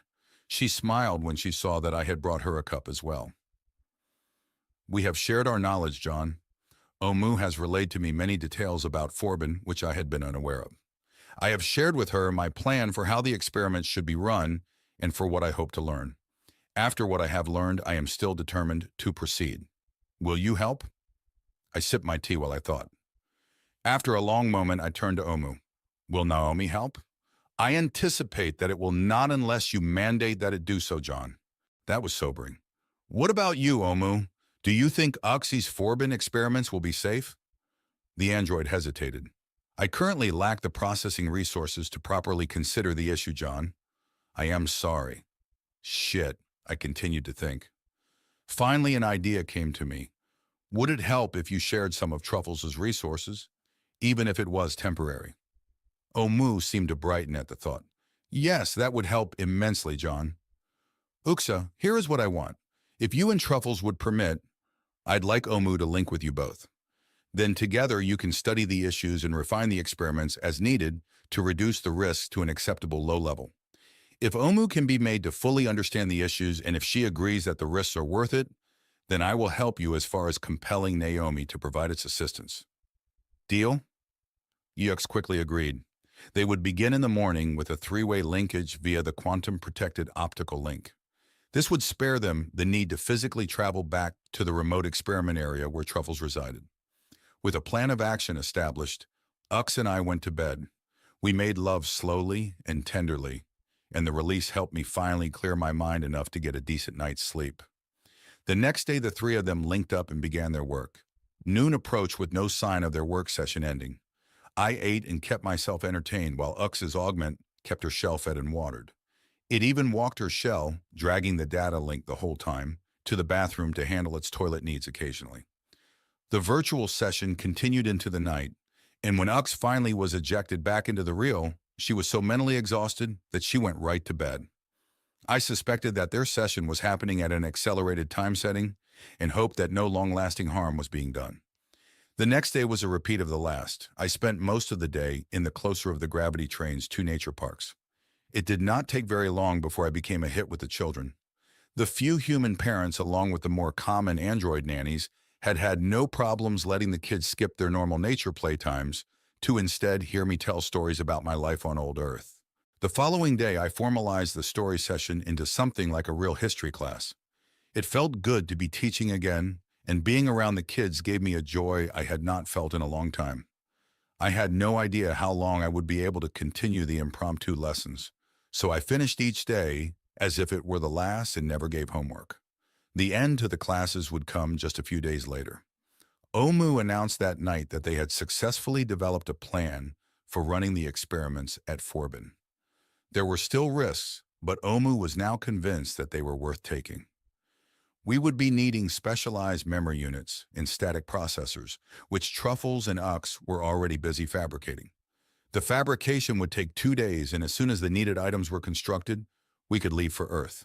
The next day, instead of class, I arranged ice cream treats for my kids and said my goodbyes. It was a fun party and also surprisingly bittersweet. I also sent a message to Naomi on Earth. I told her about our plans to use the Forbin platform and that I would contact the AI when I was in Earth orbit to discuss the matter further. About an hour later, I received the AI's confirmation. I was not surprised when the message included the news that the AI had anticipated our plans and was standing by. The day after that, we were in space, preparing ourselves for the high-G return trip to Earth.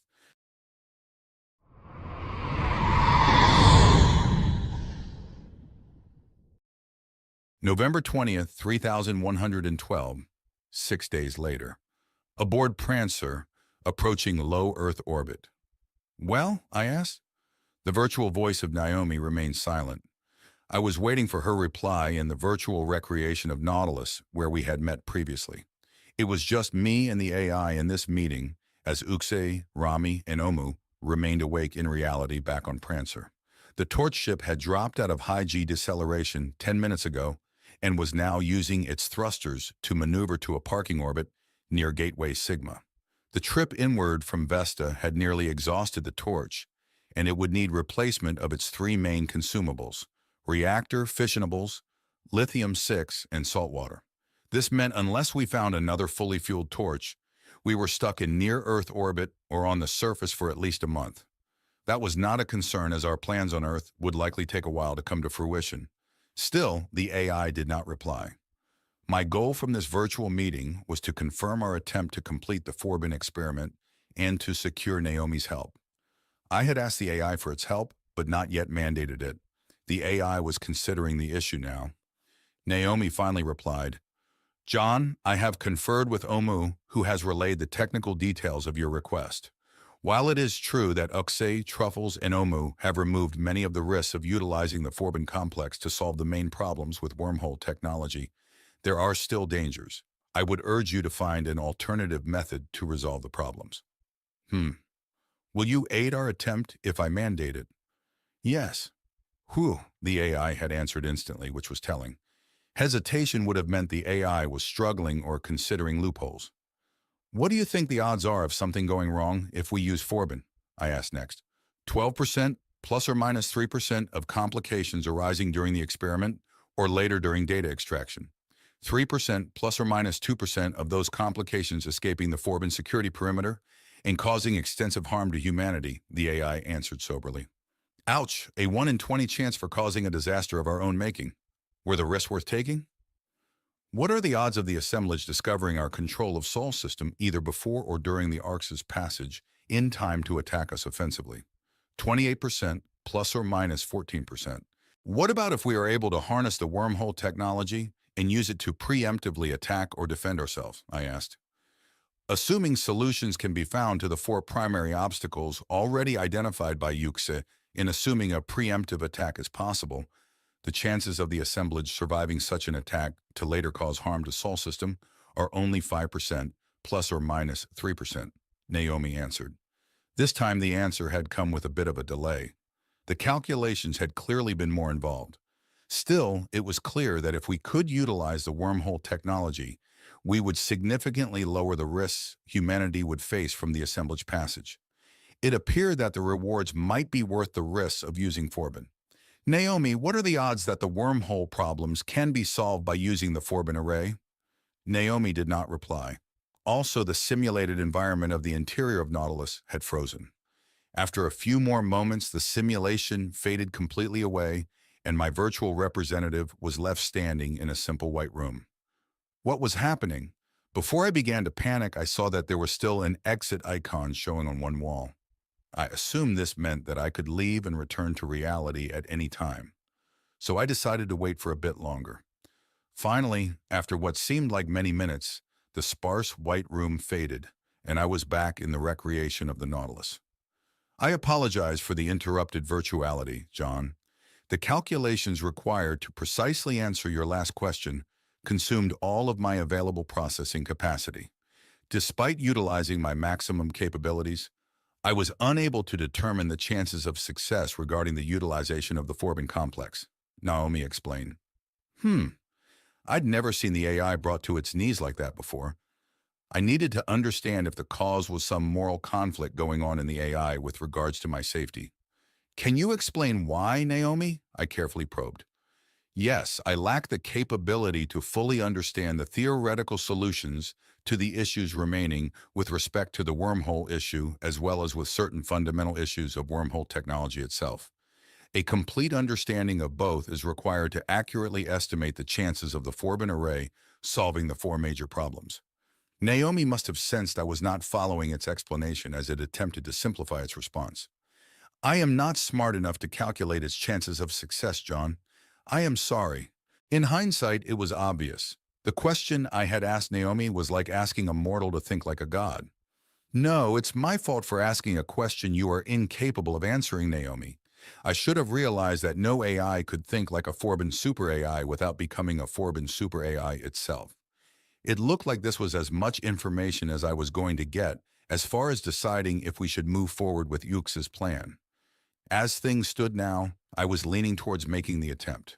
Besides, no one was sure what the results of a forbin breakout would be. It might be disastrous, or it might be benign, or it might even be beneficial. I paced around the simulated Nautilus thinking. I began to notice slight differences in this recreation as compared to the actual submarine I had lived on for nearly a year. On a whim, I walked aft from the main salon to where my old bunk space had been. What I found was a completely different version of my old quarters. This virtual one was much more extravagant. The head was larger, and the bunk space had a king-size bed. I moved further aft and inspected the recreation of the medical bay. Here I found a much larger space with a dozen creche units.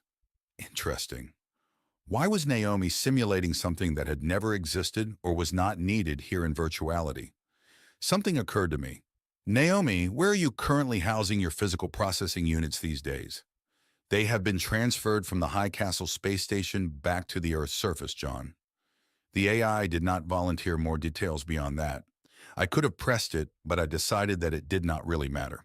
We had built tens of thousands of processing clusters all across the planet and connected them with ultra-high bandwidth data links as part of the simulated environment ruse for use against the assemblage. Naomi could be using any of those, or even many all at once. I returned to the salon. I had made up my mind, and it was time to wrap this up. I've decided, Naomi. I think the risks of using the forbin complex are worth it. We will move forward and attempt to solve the wormhole problems. I mandate that you aid us in this effort. Of course, John. I will assist you as you require, Naomi replied directly. All good so far. I intend to accompany the others to the forbin platform and assist them in preparing the experiments. Will there be any issues with that? I asked. No, John. I understand that this is your choice, and that you are currently in full possession of your unimpaired faculties. I will comply with your requests and aid you in the preparations. Good. I wanted to be sure the AI would not abandon me there and wake up one of my backups to take over my role as its conscience. I will begin sending instructional message packets to the firewalled Neocoros security AI on Forbin. The packets will compel the AI's cooperation and cause it to begin preparations to ready the facility for your arrival. Note, according to the published schedules, the current experiments in progress will not be completed for 4 days. Do you wish that these be terminated immediately?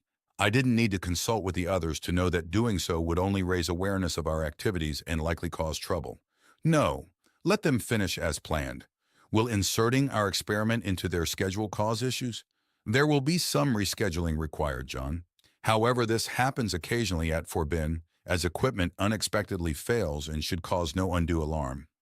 After the current experiments are concluded, it will take an additional 4 days to reconfigure the facility to receive your specialized equipment.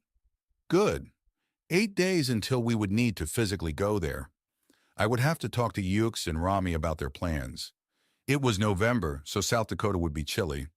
I was always up for the warm Seychelles, but I had my suspicions that a humid jungle visit might be in Ux's future. I wondered if she would drag Rami along with her, or let him choose his own mini-vacation destination. I did not mind splitting up for a week. We had just finished a week of high-G close-quarters contact aboard Prancer on our trip from Vesta to Earth. If it had not been for the escape of limited virtuality, I'm sure we would have been at each other's throats. Thank you, Naomi, I said as I signaled for our virtual meeting to end.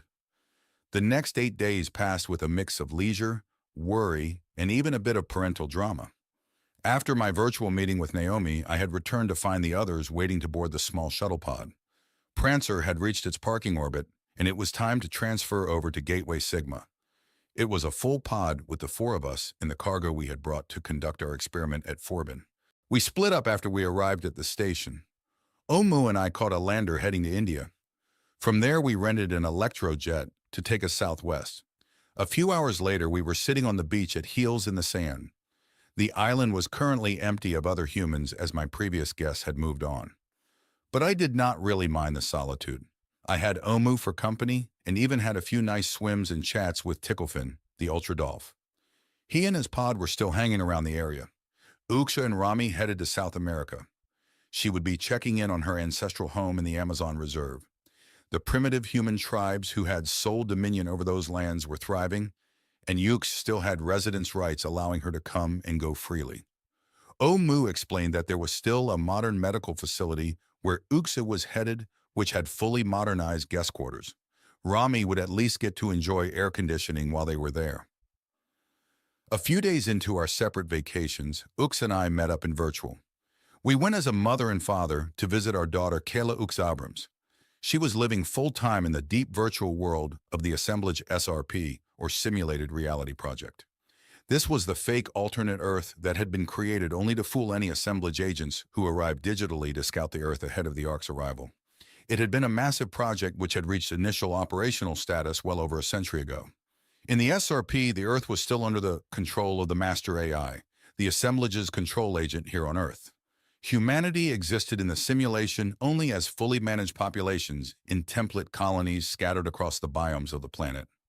Of course, other than a few active programmer caretakers, all the digitally simulated humans existed as pause creations. If the assemblage scouts did arrive, they would be resumed into an active state, and the timeline of the full simulation quickly altered to match the events of whatever time period was needed. Hopefully, we would never need to use the simulation. But if digital enemy agents ever did arrive, we had a place to stuff them. And if the SRP was convincing enough to fool them about the situation on the Earth, we needed those agents to report that false information back to the Ark which had sent them. Why go through the effort? We needed to hide the true reality of our control of Sol's system until it was too late for the Ark to do anything about it. It was risky, but being a simulation, we could start dozens of versions of the SRP simultaneously using copies of the enemy scouts and only continue running those that were successful with the subterfuge. I had popped into the SRP simulation at its main developmental meeting site. This was where the human programmers and AI presences working on the simulated reality would meet to discuss progress and consider additions or modifications. It took me a bit longer to appear in this virtuality than it had in other simulations. I understood this was due to the much higher resolution of this world. I quickly had noticed that my virtual body was different. I finally recognized and remembered its appearance was how my shell would have looked back in the year 2950. This would have been around the time that Kayla would have been 10 years old. A few minutes later, Yux had popped in beside me. Her virtual appearance also matched that of her living shell of 160 years ago. We had shared a look of concern while we studied each other's unexpected appearance. Soon we had begun to explore the entry lobby we had arrived in, looking for our daughter. There had been many doors, but all were closed. A voice sounded behind us. "Hello, Mother." "Hello, Father.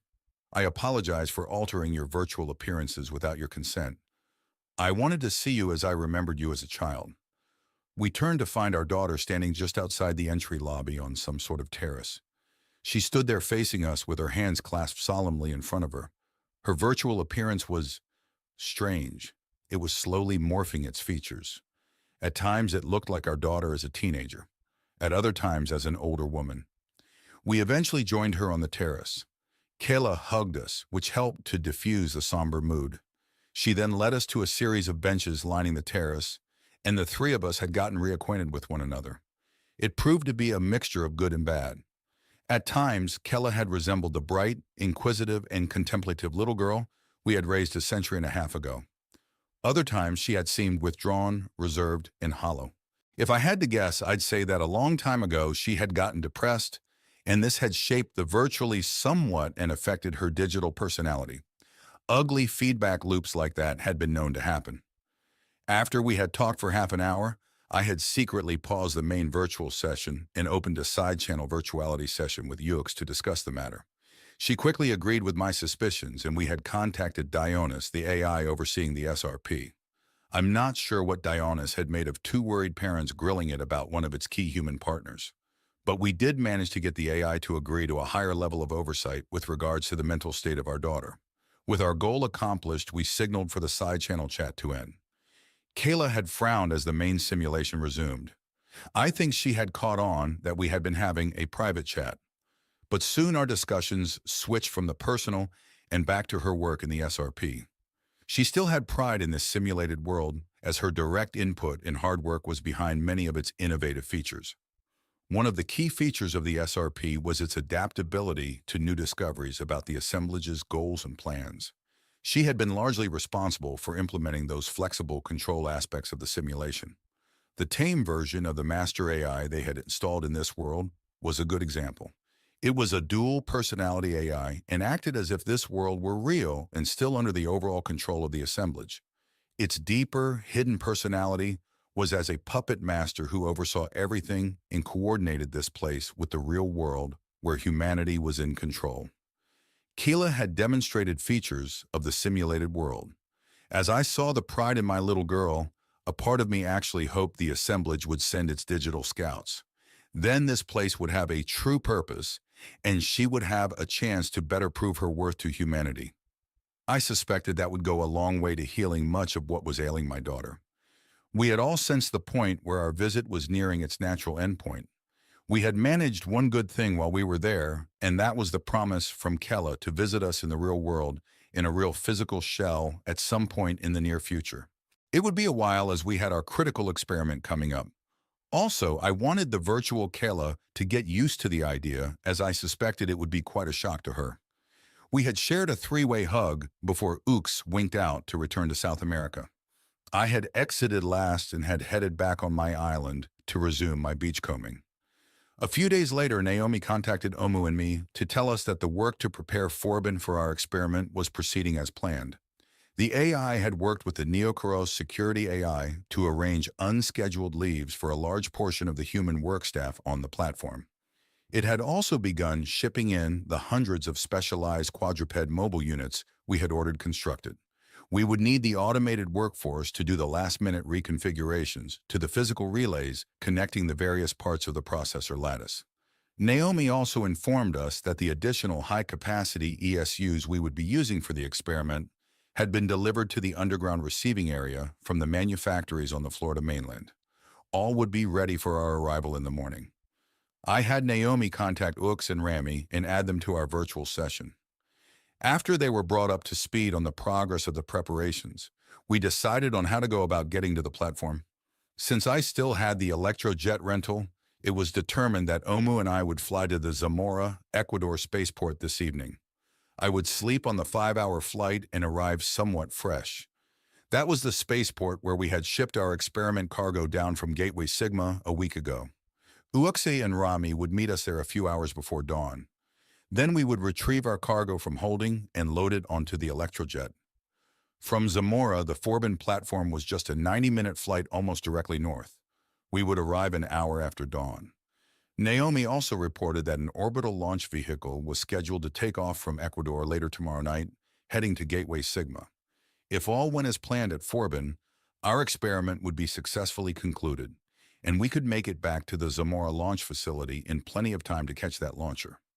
Once at Gateway, the AI was holding a lunar shuttle which had just completed a minor overhaul. We would use that to make our escape off-planet. I hoped escape was a gross overstatement, and our leaving was more of a calm departure. Our goal was to be in and out without making waves. But you could never count on humanity to let a plan proceed logically. Something was bound to go wrong. The AI reassured us that it also had alternative ways to orbit should something unexpected arise. I had my own theories about that which I kept to myself. Asterisk, asterisk, asterisk. The next day, a bit after dawn, we were in the rented Electrojet flying northward at Mach 3 towards the Forbin platform. We had removed half the passenger seats from the rear of the cabin to make room for our cargo. Uxa, Rami, and Omu were seated with me in the remaining 4 passenger seats in the forecabin. I was in a rearward-facing seat for this trip and could see our cargo secured in the aft cabin behind us. It was a mix of containers of various sizes. 2 were smaller suitcase-sized memory modules of the type commonly used to physically transport large amounts of data or smaller AI presences. We were using these to transport our test program, including all our input data and algorithms. They would be used to establish the initial conditions of the experiment and also to help guide its progress as it ran. A third larger crate contained static processor blocks. These were capable of housing a smaller AI presence but lacked wireless input or output capabilities. They also had very limited onboard power supplies, which would allow them to operate for a short time independent of the Forbin array's power supply status. Our hope was to use the partial AI presences in the static processors to guide the experiment once it began. The static processors would also be used to pattern the results at its conclusion into a data format that we could safely extract. The final 4 containers were large and ruggedly constructed. Each housed a high-capacity, secure memory module, complete with its own built-in sustaining power supply and a Faraday cage enclosure. The 4 modules were for the extraction of the data we hoped to obtain from the experiments. Leaving the electromagnetic security perimeter of Forbin with the 4 modules intact would break the most sacrosanct security rule of the complex and likely condemn us in the eyes of our peers. That rule was that nothing with complicated electronics could leave the test area, ever. If word got out that we had left a secured enclosure with active memory units, all hell would likely break loose. Hopefully, our safeguards would work, and the units would prove to both be safe and to contain the answers we sought. Success in both would go a long way towards diffusing the troubles we would be creating.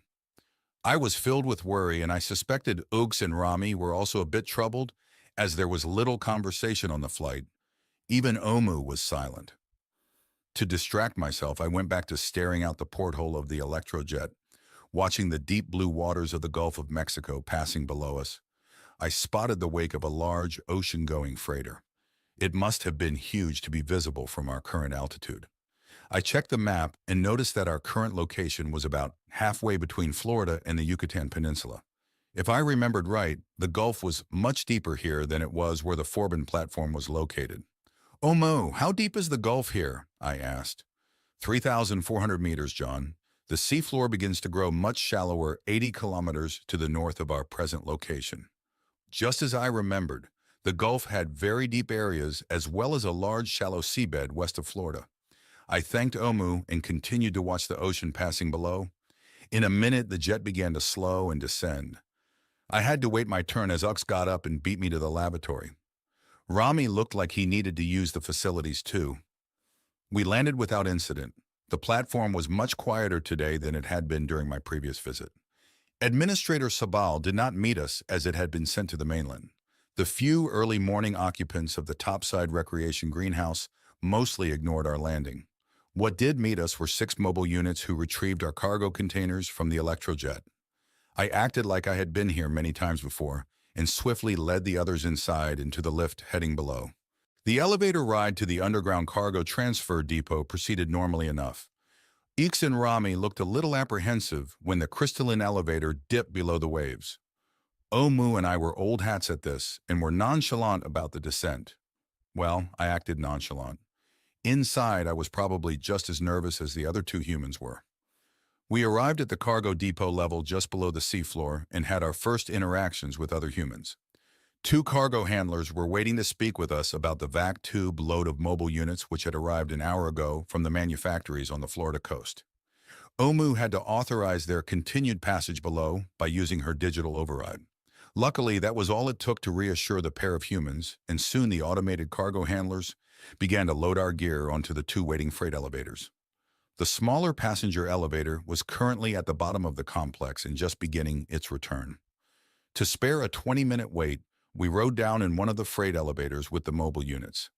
The ride was much noisier and quite a bit rougher than the one in the passenger lift I had taken last time, but we survived. The top of the freight lift had openings that allowed us to see the long shaft above us. Ux and Rami were awed at the depth of our descent.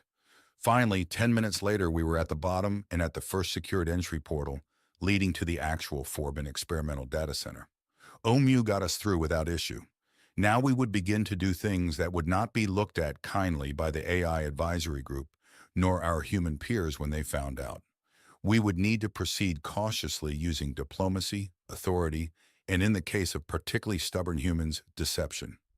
The security AI Neokros was under the control of Naomi's authority, but there was still the human element to deal with. Omu left us and headed to the smaller secure data center where the Neokros AI was housed. There were physical fail-safes which would need to be disabled by the android's direct interface. Rami also left Ux and me at the entry. He was needed in the ESU energy storage facility. Naomi had given him temporary supervisor access credentials, and he would be overseeing the human personnel remaining there to modify the power supply ESUs to suit the needs of our experiment. A dozen of our mobile units would also be heading there to assist him. Our plan was to rig the ESUs to release their power in a staggered and ordered way. This was a departure from the normal experiments which had been run here, and Rami was needed to verify that all the specialized connections and relays were set up properly.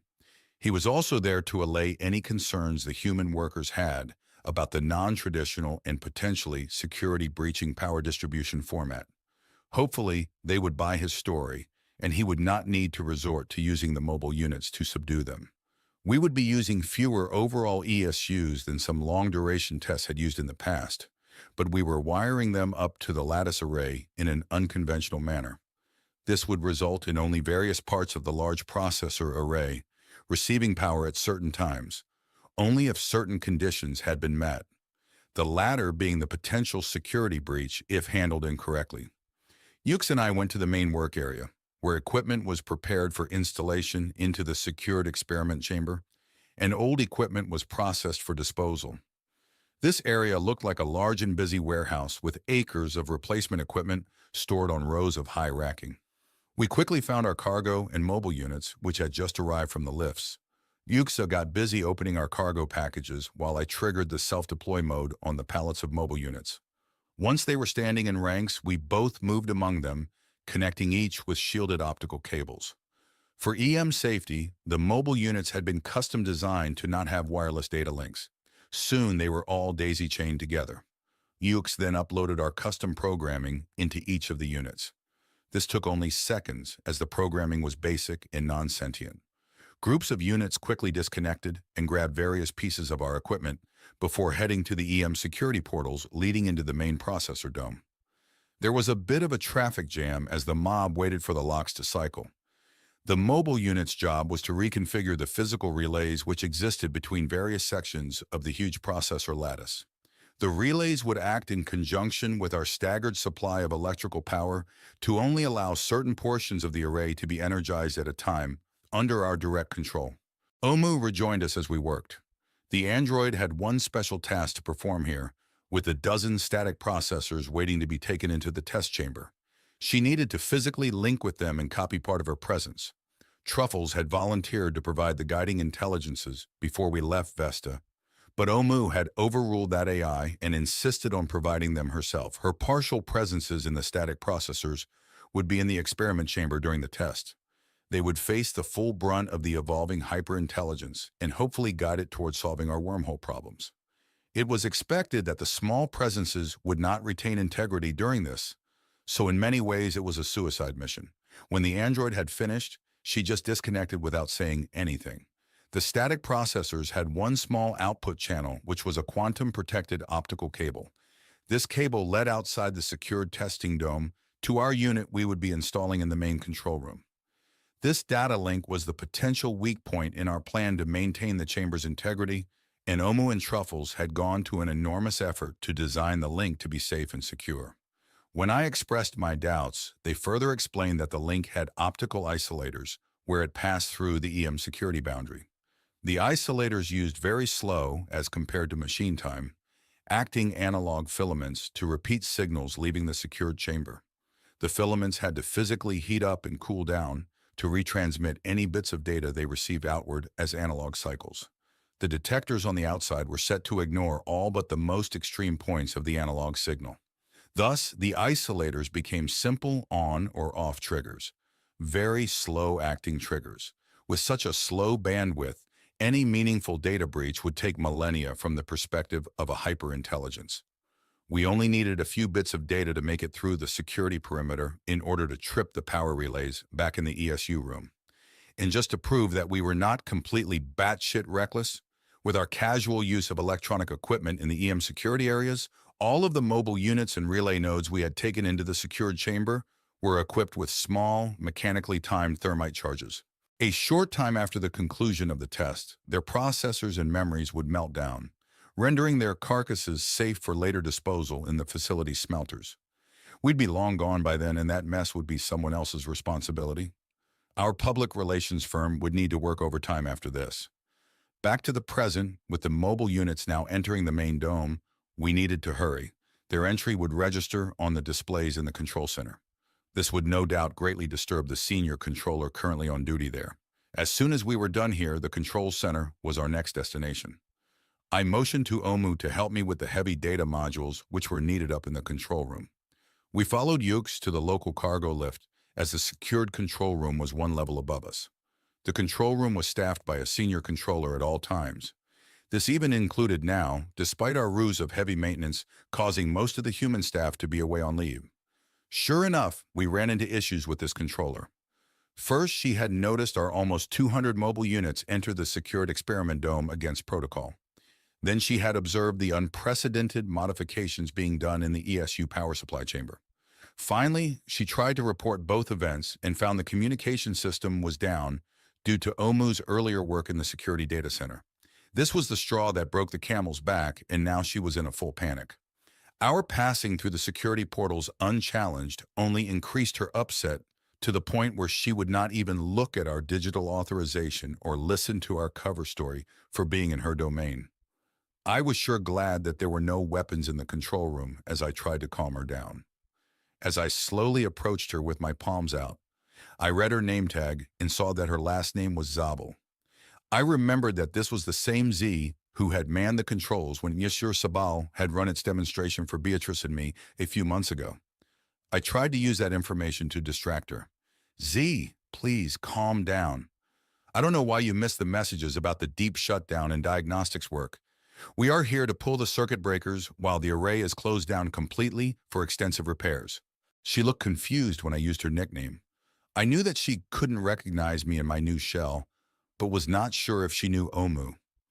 I had been casually moving as I spoke, and I now had her turned mostly away from Omu. Omu must have taken this as a sign as faster than a striking cobra. The android darted in and injected a sedative directly into the woman's neck. It was very fast acting, and she began to sway almost before I could reach her. "Damn it, Omu! Did you have to do that?" I asked, clearly upset. Omu did not answer but rushed in to help me support the sagging women. Together we maneuvered the confused and likely pissed-off woman to the floor in the corner of the room. There I held her carefully as she struggled weakly and slipped fully unconscious. The android checked her vitals and added a dermal patch to her neck, which contained a long-duration sedative. Z would be out for hours. To spare her dignity, I hoped she hadn't needed to use the bathroom. "John, you realize that Miss Zabel now has valid grounds for claiming assault. We may face a lawsuit stemming from this incident in the near future," Omu explained to me. "Can you estimate what the expected judgment might be?" S15,000 to S20,000, depending upon the extent of her anger and humiliation. Ouch! I imagine the higher amount was a sure thing if Miss Zabel did end up pissing herself. Well, I was definitely responsible. Maybe we could get ahead of this scandal. "Do I have that much scud?" I asked the android. "Yes, although you will have to access your separate stipend account for some of it." "Good. I decided to handle this issue right now. OMU, register a settlement offer for S25000 with her message service. Post date it for tomorrow and include the standard clause about no further actions being allowed if the settlement offer is accepted. Oh, add my personal apologies for her situation. Yes, John, I have submitted the settlement offer, including a bond for S25000. I predict from Miss Zabel's history that she will agree to the generous settlement terms." I felt a little better about our mistreatment of Z. She would enjoy a healthy profit from our forcing her to take a nap while on the job. I was also reminded that I really needed to get a handle on my finances, my long-ignored stipend account in particular. Yux was already busy uploading our test conditions and wormhole data into the forbin array input registers. Omu moved to assist her. "How are we doing time-wise?" I asked Omu as they worked. "We are on schedule. The physical alterations in the secured experiment chamber should be completed in 40 minutes. Rami should have the final energy storage units configured and linked to the new physical relays in 25 minutes. Our preparations here with the input registers should be completed around the same time," Omu explained. Display screens were showing the ongoing activities in both the energy storage chamber and the secured experiment dome. I could see Rami and his dozen mobile units moving around in the ESU chamber. He was busy at a power distribution board verifying the changes that the mobile units were making. The work they were doing rerouting superconductor cabling reminded me of old-time phone operators switching phone lines, but on a larger scale. Another display showed various views in the large security dome. I could see our almost 200 mobile units busy across the chamber. Some were adding our special nodes and the static processors, with Omu's partial presence to various locations in the lattice array of processors. Others were stringing optical cabling from the physical relays spread throughout the chamber and running it back to the access portal in the chamber's electromagnetic barrier. There, the cables would be connected to the optical isolators, which would transmit the sanitized ultra-low bitrate signals outside the security perimeter. Eventually, those simple signals would make their way to this control room where they would be interpreted by a custom, extremely secure processor module. The interpreter module would then use the data which originated in the active experiment array to control the power relays in the ESU hall. UX had simplified and explained to me what our overall goal here was. It was to create a new hyperintelligence that was saturated from its very beginning with our wormhole theories and problems. Then as it grew, our special nodes would force it to assimilate even more complex wormhole theories and problems. If we balanced things right, the evolving hyperintelligence would be unable to not think about our problems. A feedback loop would help force its thoughts. If it evolved correctly, the custom nodes would report that back to the control room via the secured optical cables. The static processor in the control room would then activate the appropriate relays to reward the growing intelligence with additional power. So just like training a dog by giving it treats or providing punishment, we would be doing the same here by adding or denying energy. We needed to rigidly control its growth, and this meant at times limiting it. If it grew too fast and uncontrolled, The artificial intelligence could be lost forever in a solipsistic sinkhole of self-contemplation. Our goal was to delay that inevitable point by continually stuffing increasingly difficult, ultra-complex wormhole problems down its throat. The final part of our plan was to gather any data the rapidly evolving hyperintelligence managed to produce regarding the wormhole issues and guide it into the 4 self-contained memory units. If our calculations were correct, near the end of the experiment, the hyperintelligence would have evolved so far that it would ignore the memory modules as being inconsequential for its own needs. This had been observed in previous experiments, and we hoped it to also be the case for ours. For the same reason, we expected that the hyperpresence would have evolved beyond the need for animosity or revenge. Both were illogical and would be ignored. In fact, it was likely that it would not even notice our feeble semi-AI presences in the static processors as they scurried around like cockroaches, salvaging any useful crumbs of data. If it did detect our data preservation efforts, it might even actively cooperate and better format the data packages. That was the plan. Now to see if it worked. Xueting finished installing the preload conditions and data into the forbin input registers. Soon Rami rejoined us, having finished his work in the ESU chamber. All that remained was the installation of our 4 self-contained memory modules, just ahead of the output register buffers down in the output hall. Xueting and I left to go perform the installation of our memory units in the output register hall, while Rami and Omu remained here in the control room. Rami was needed here because it was hard-coded that a human be present at all times. Omu stayed because the output register hall was too risky for the unshielded AI to enter. The risks were actually very low, but keeping the android out of sensitive areas would go a long way towards lowering the suspicions humans would have towards Omu after this was over. First, Xueting and I returned to the equipment storage area where we had left the memory modules. I found a trolley and pushed them to the EM barrier access door leading to the output register hall. Out of an abundance of caution, Xueting and I wore shielding caps to protect our cranial implants. Xueting's was quite extensive, as it had to shield the more exposed data ports lining the back of her augmented skull. We had all left our personal electronics, such as my genealogy amulet, back on the electrojet, so we did not have to worry about those. One by one, I cycled the memory modules through the electromagnetic portal. Xueting began working to connect them to the forbin output register data lines.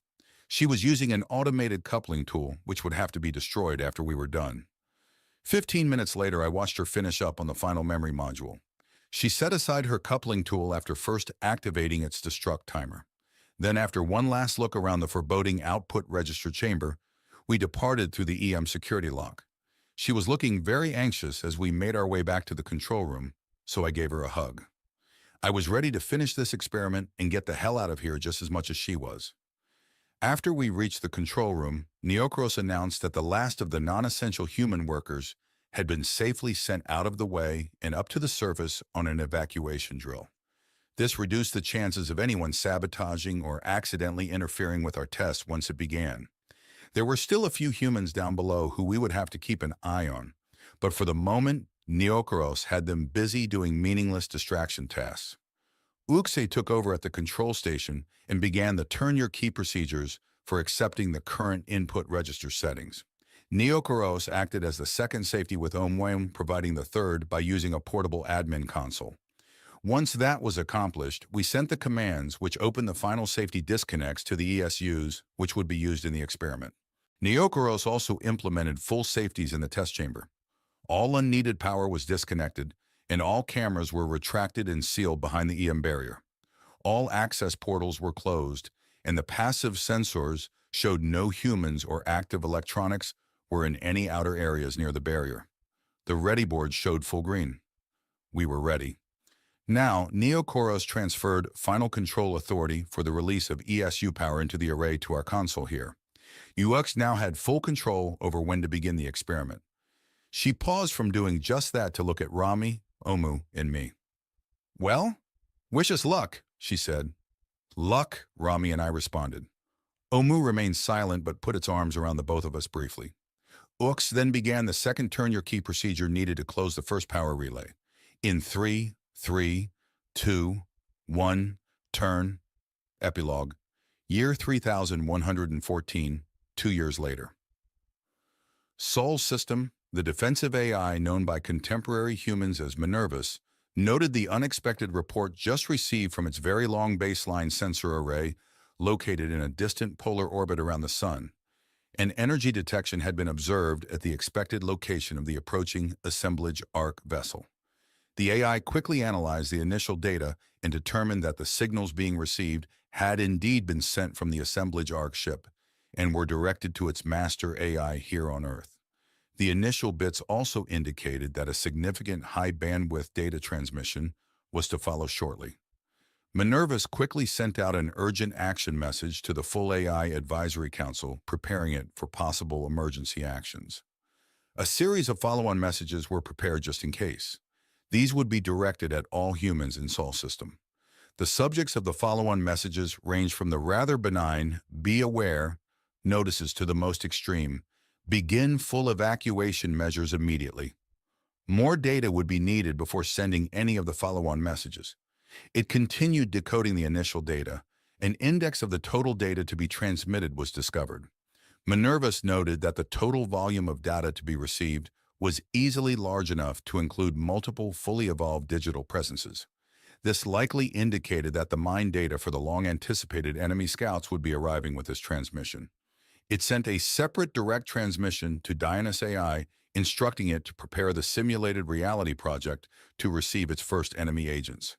Heels in the Sand Island, Earth, 34 hours later. "Excuse me, John.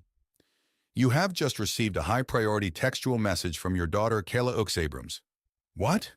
I struggled to come fully awake. "Kayla. She was still living in the SRP, right? A message. Was she finally ready to re-enter the real world and come visit?" What's the message, Omu?" I managed to croak out. "The message is, Father, please come to the simulated reality project right away. A representative of the assemblage wishes to meet you."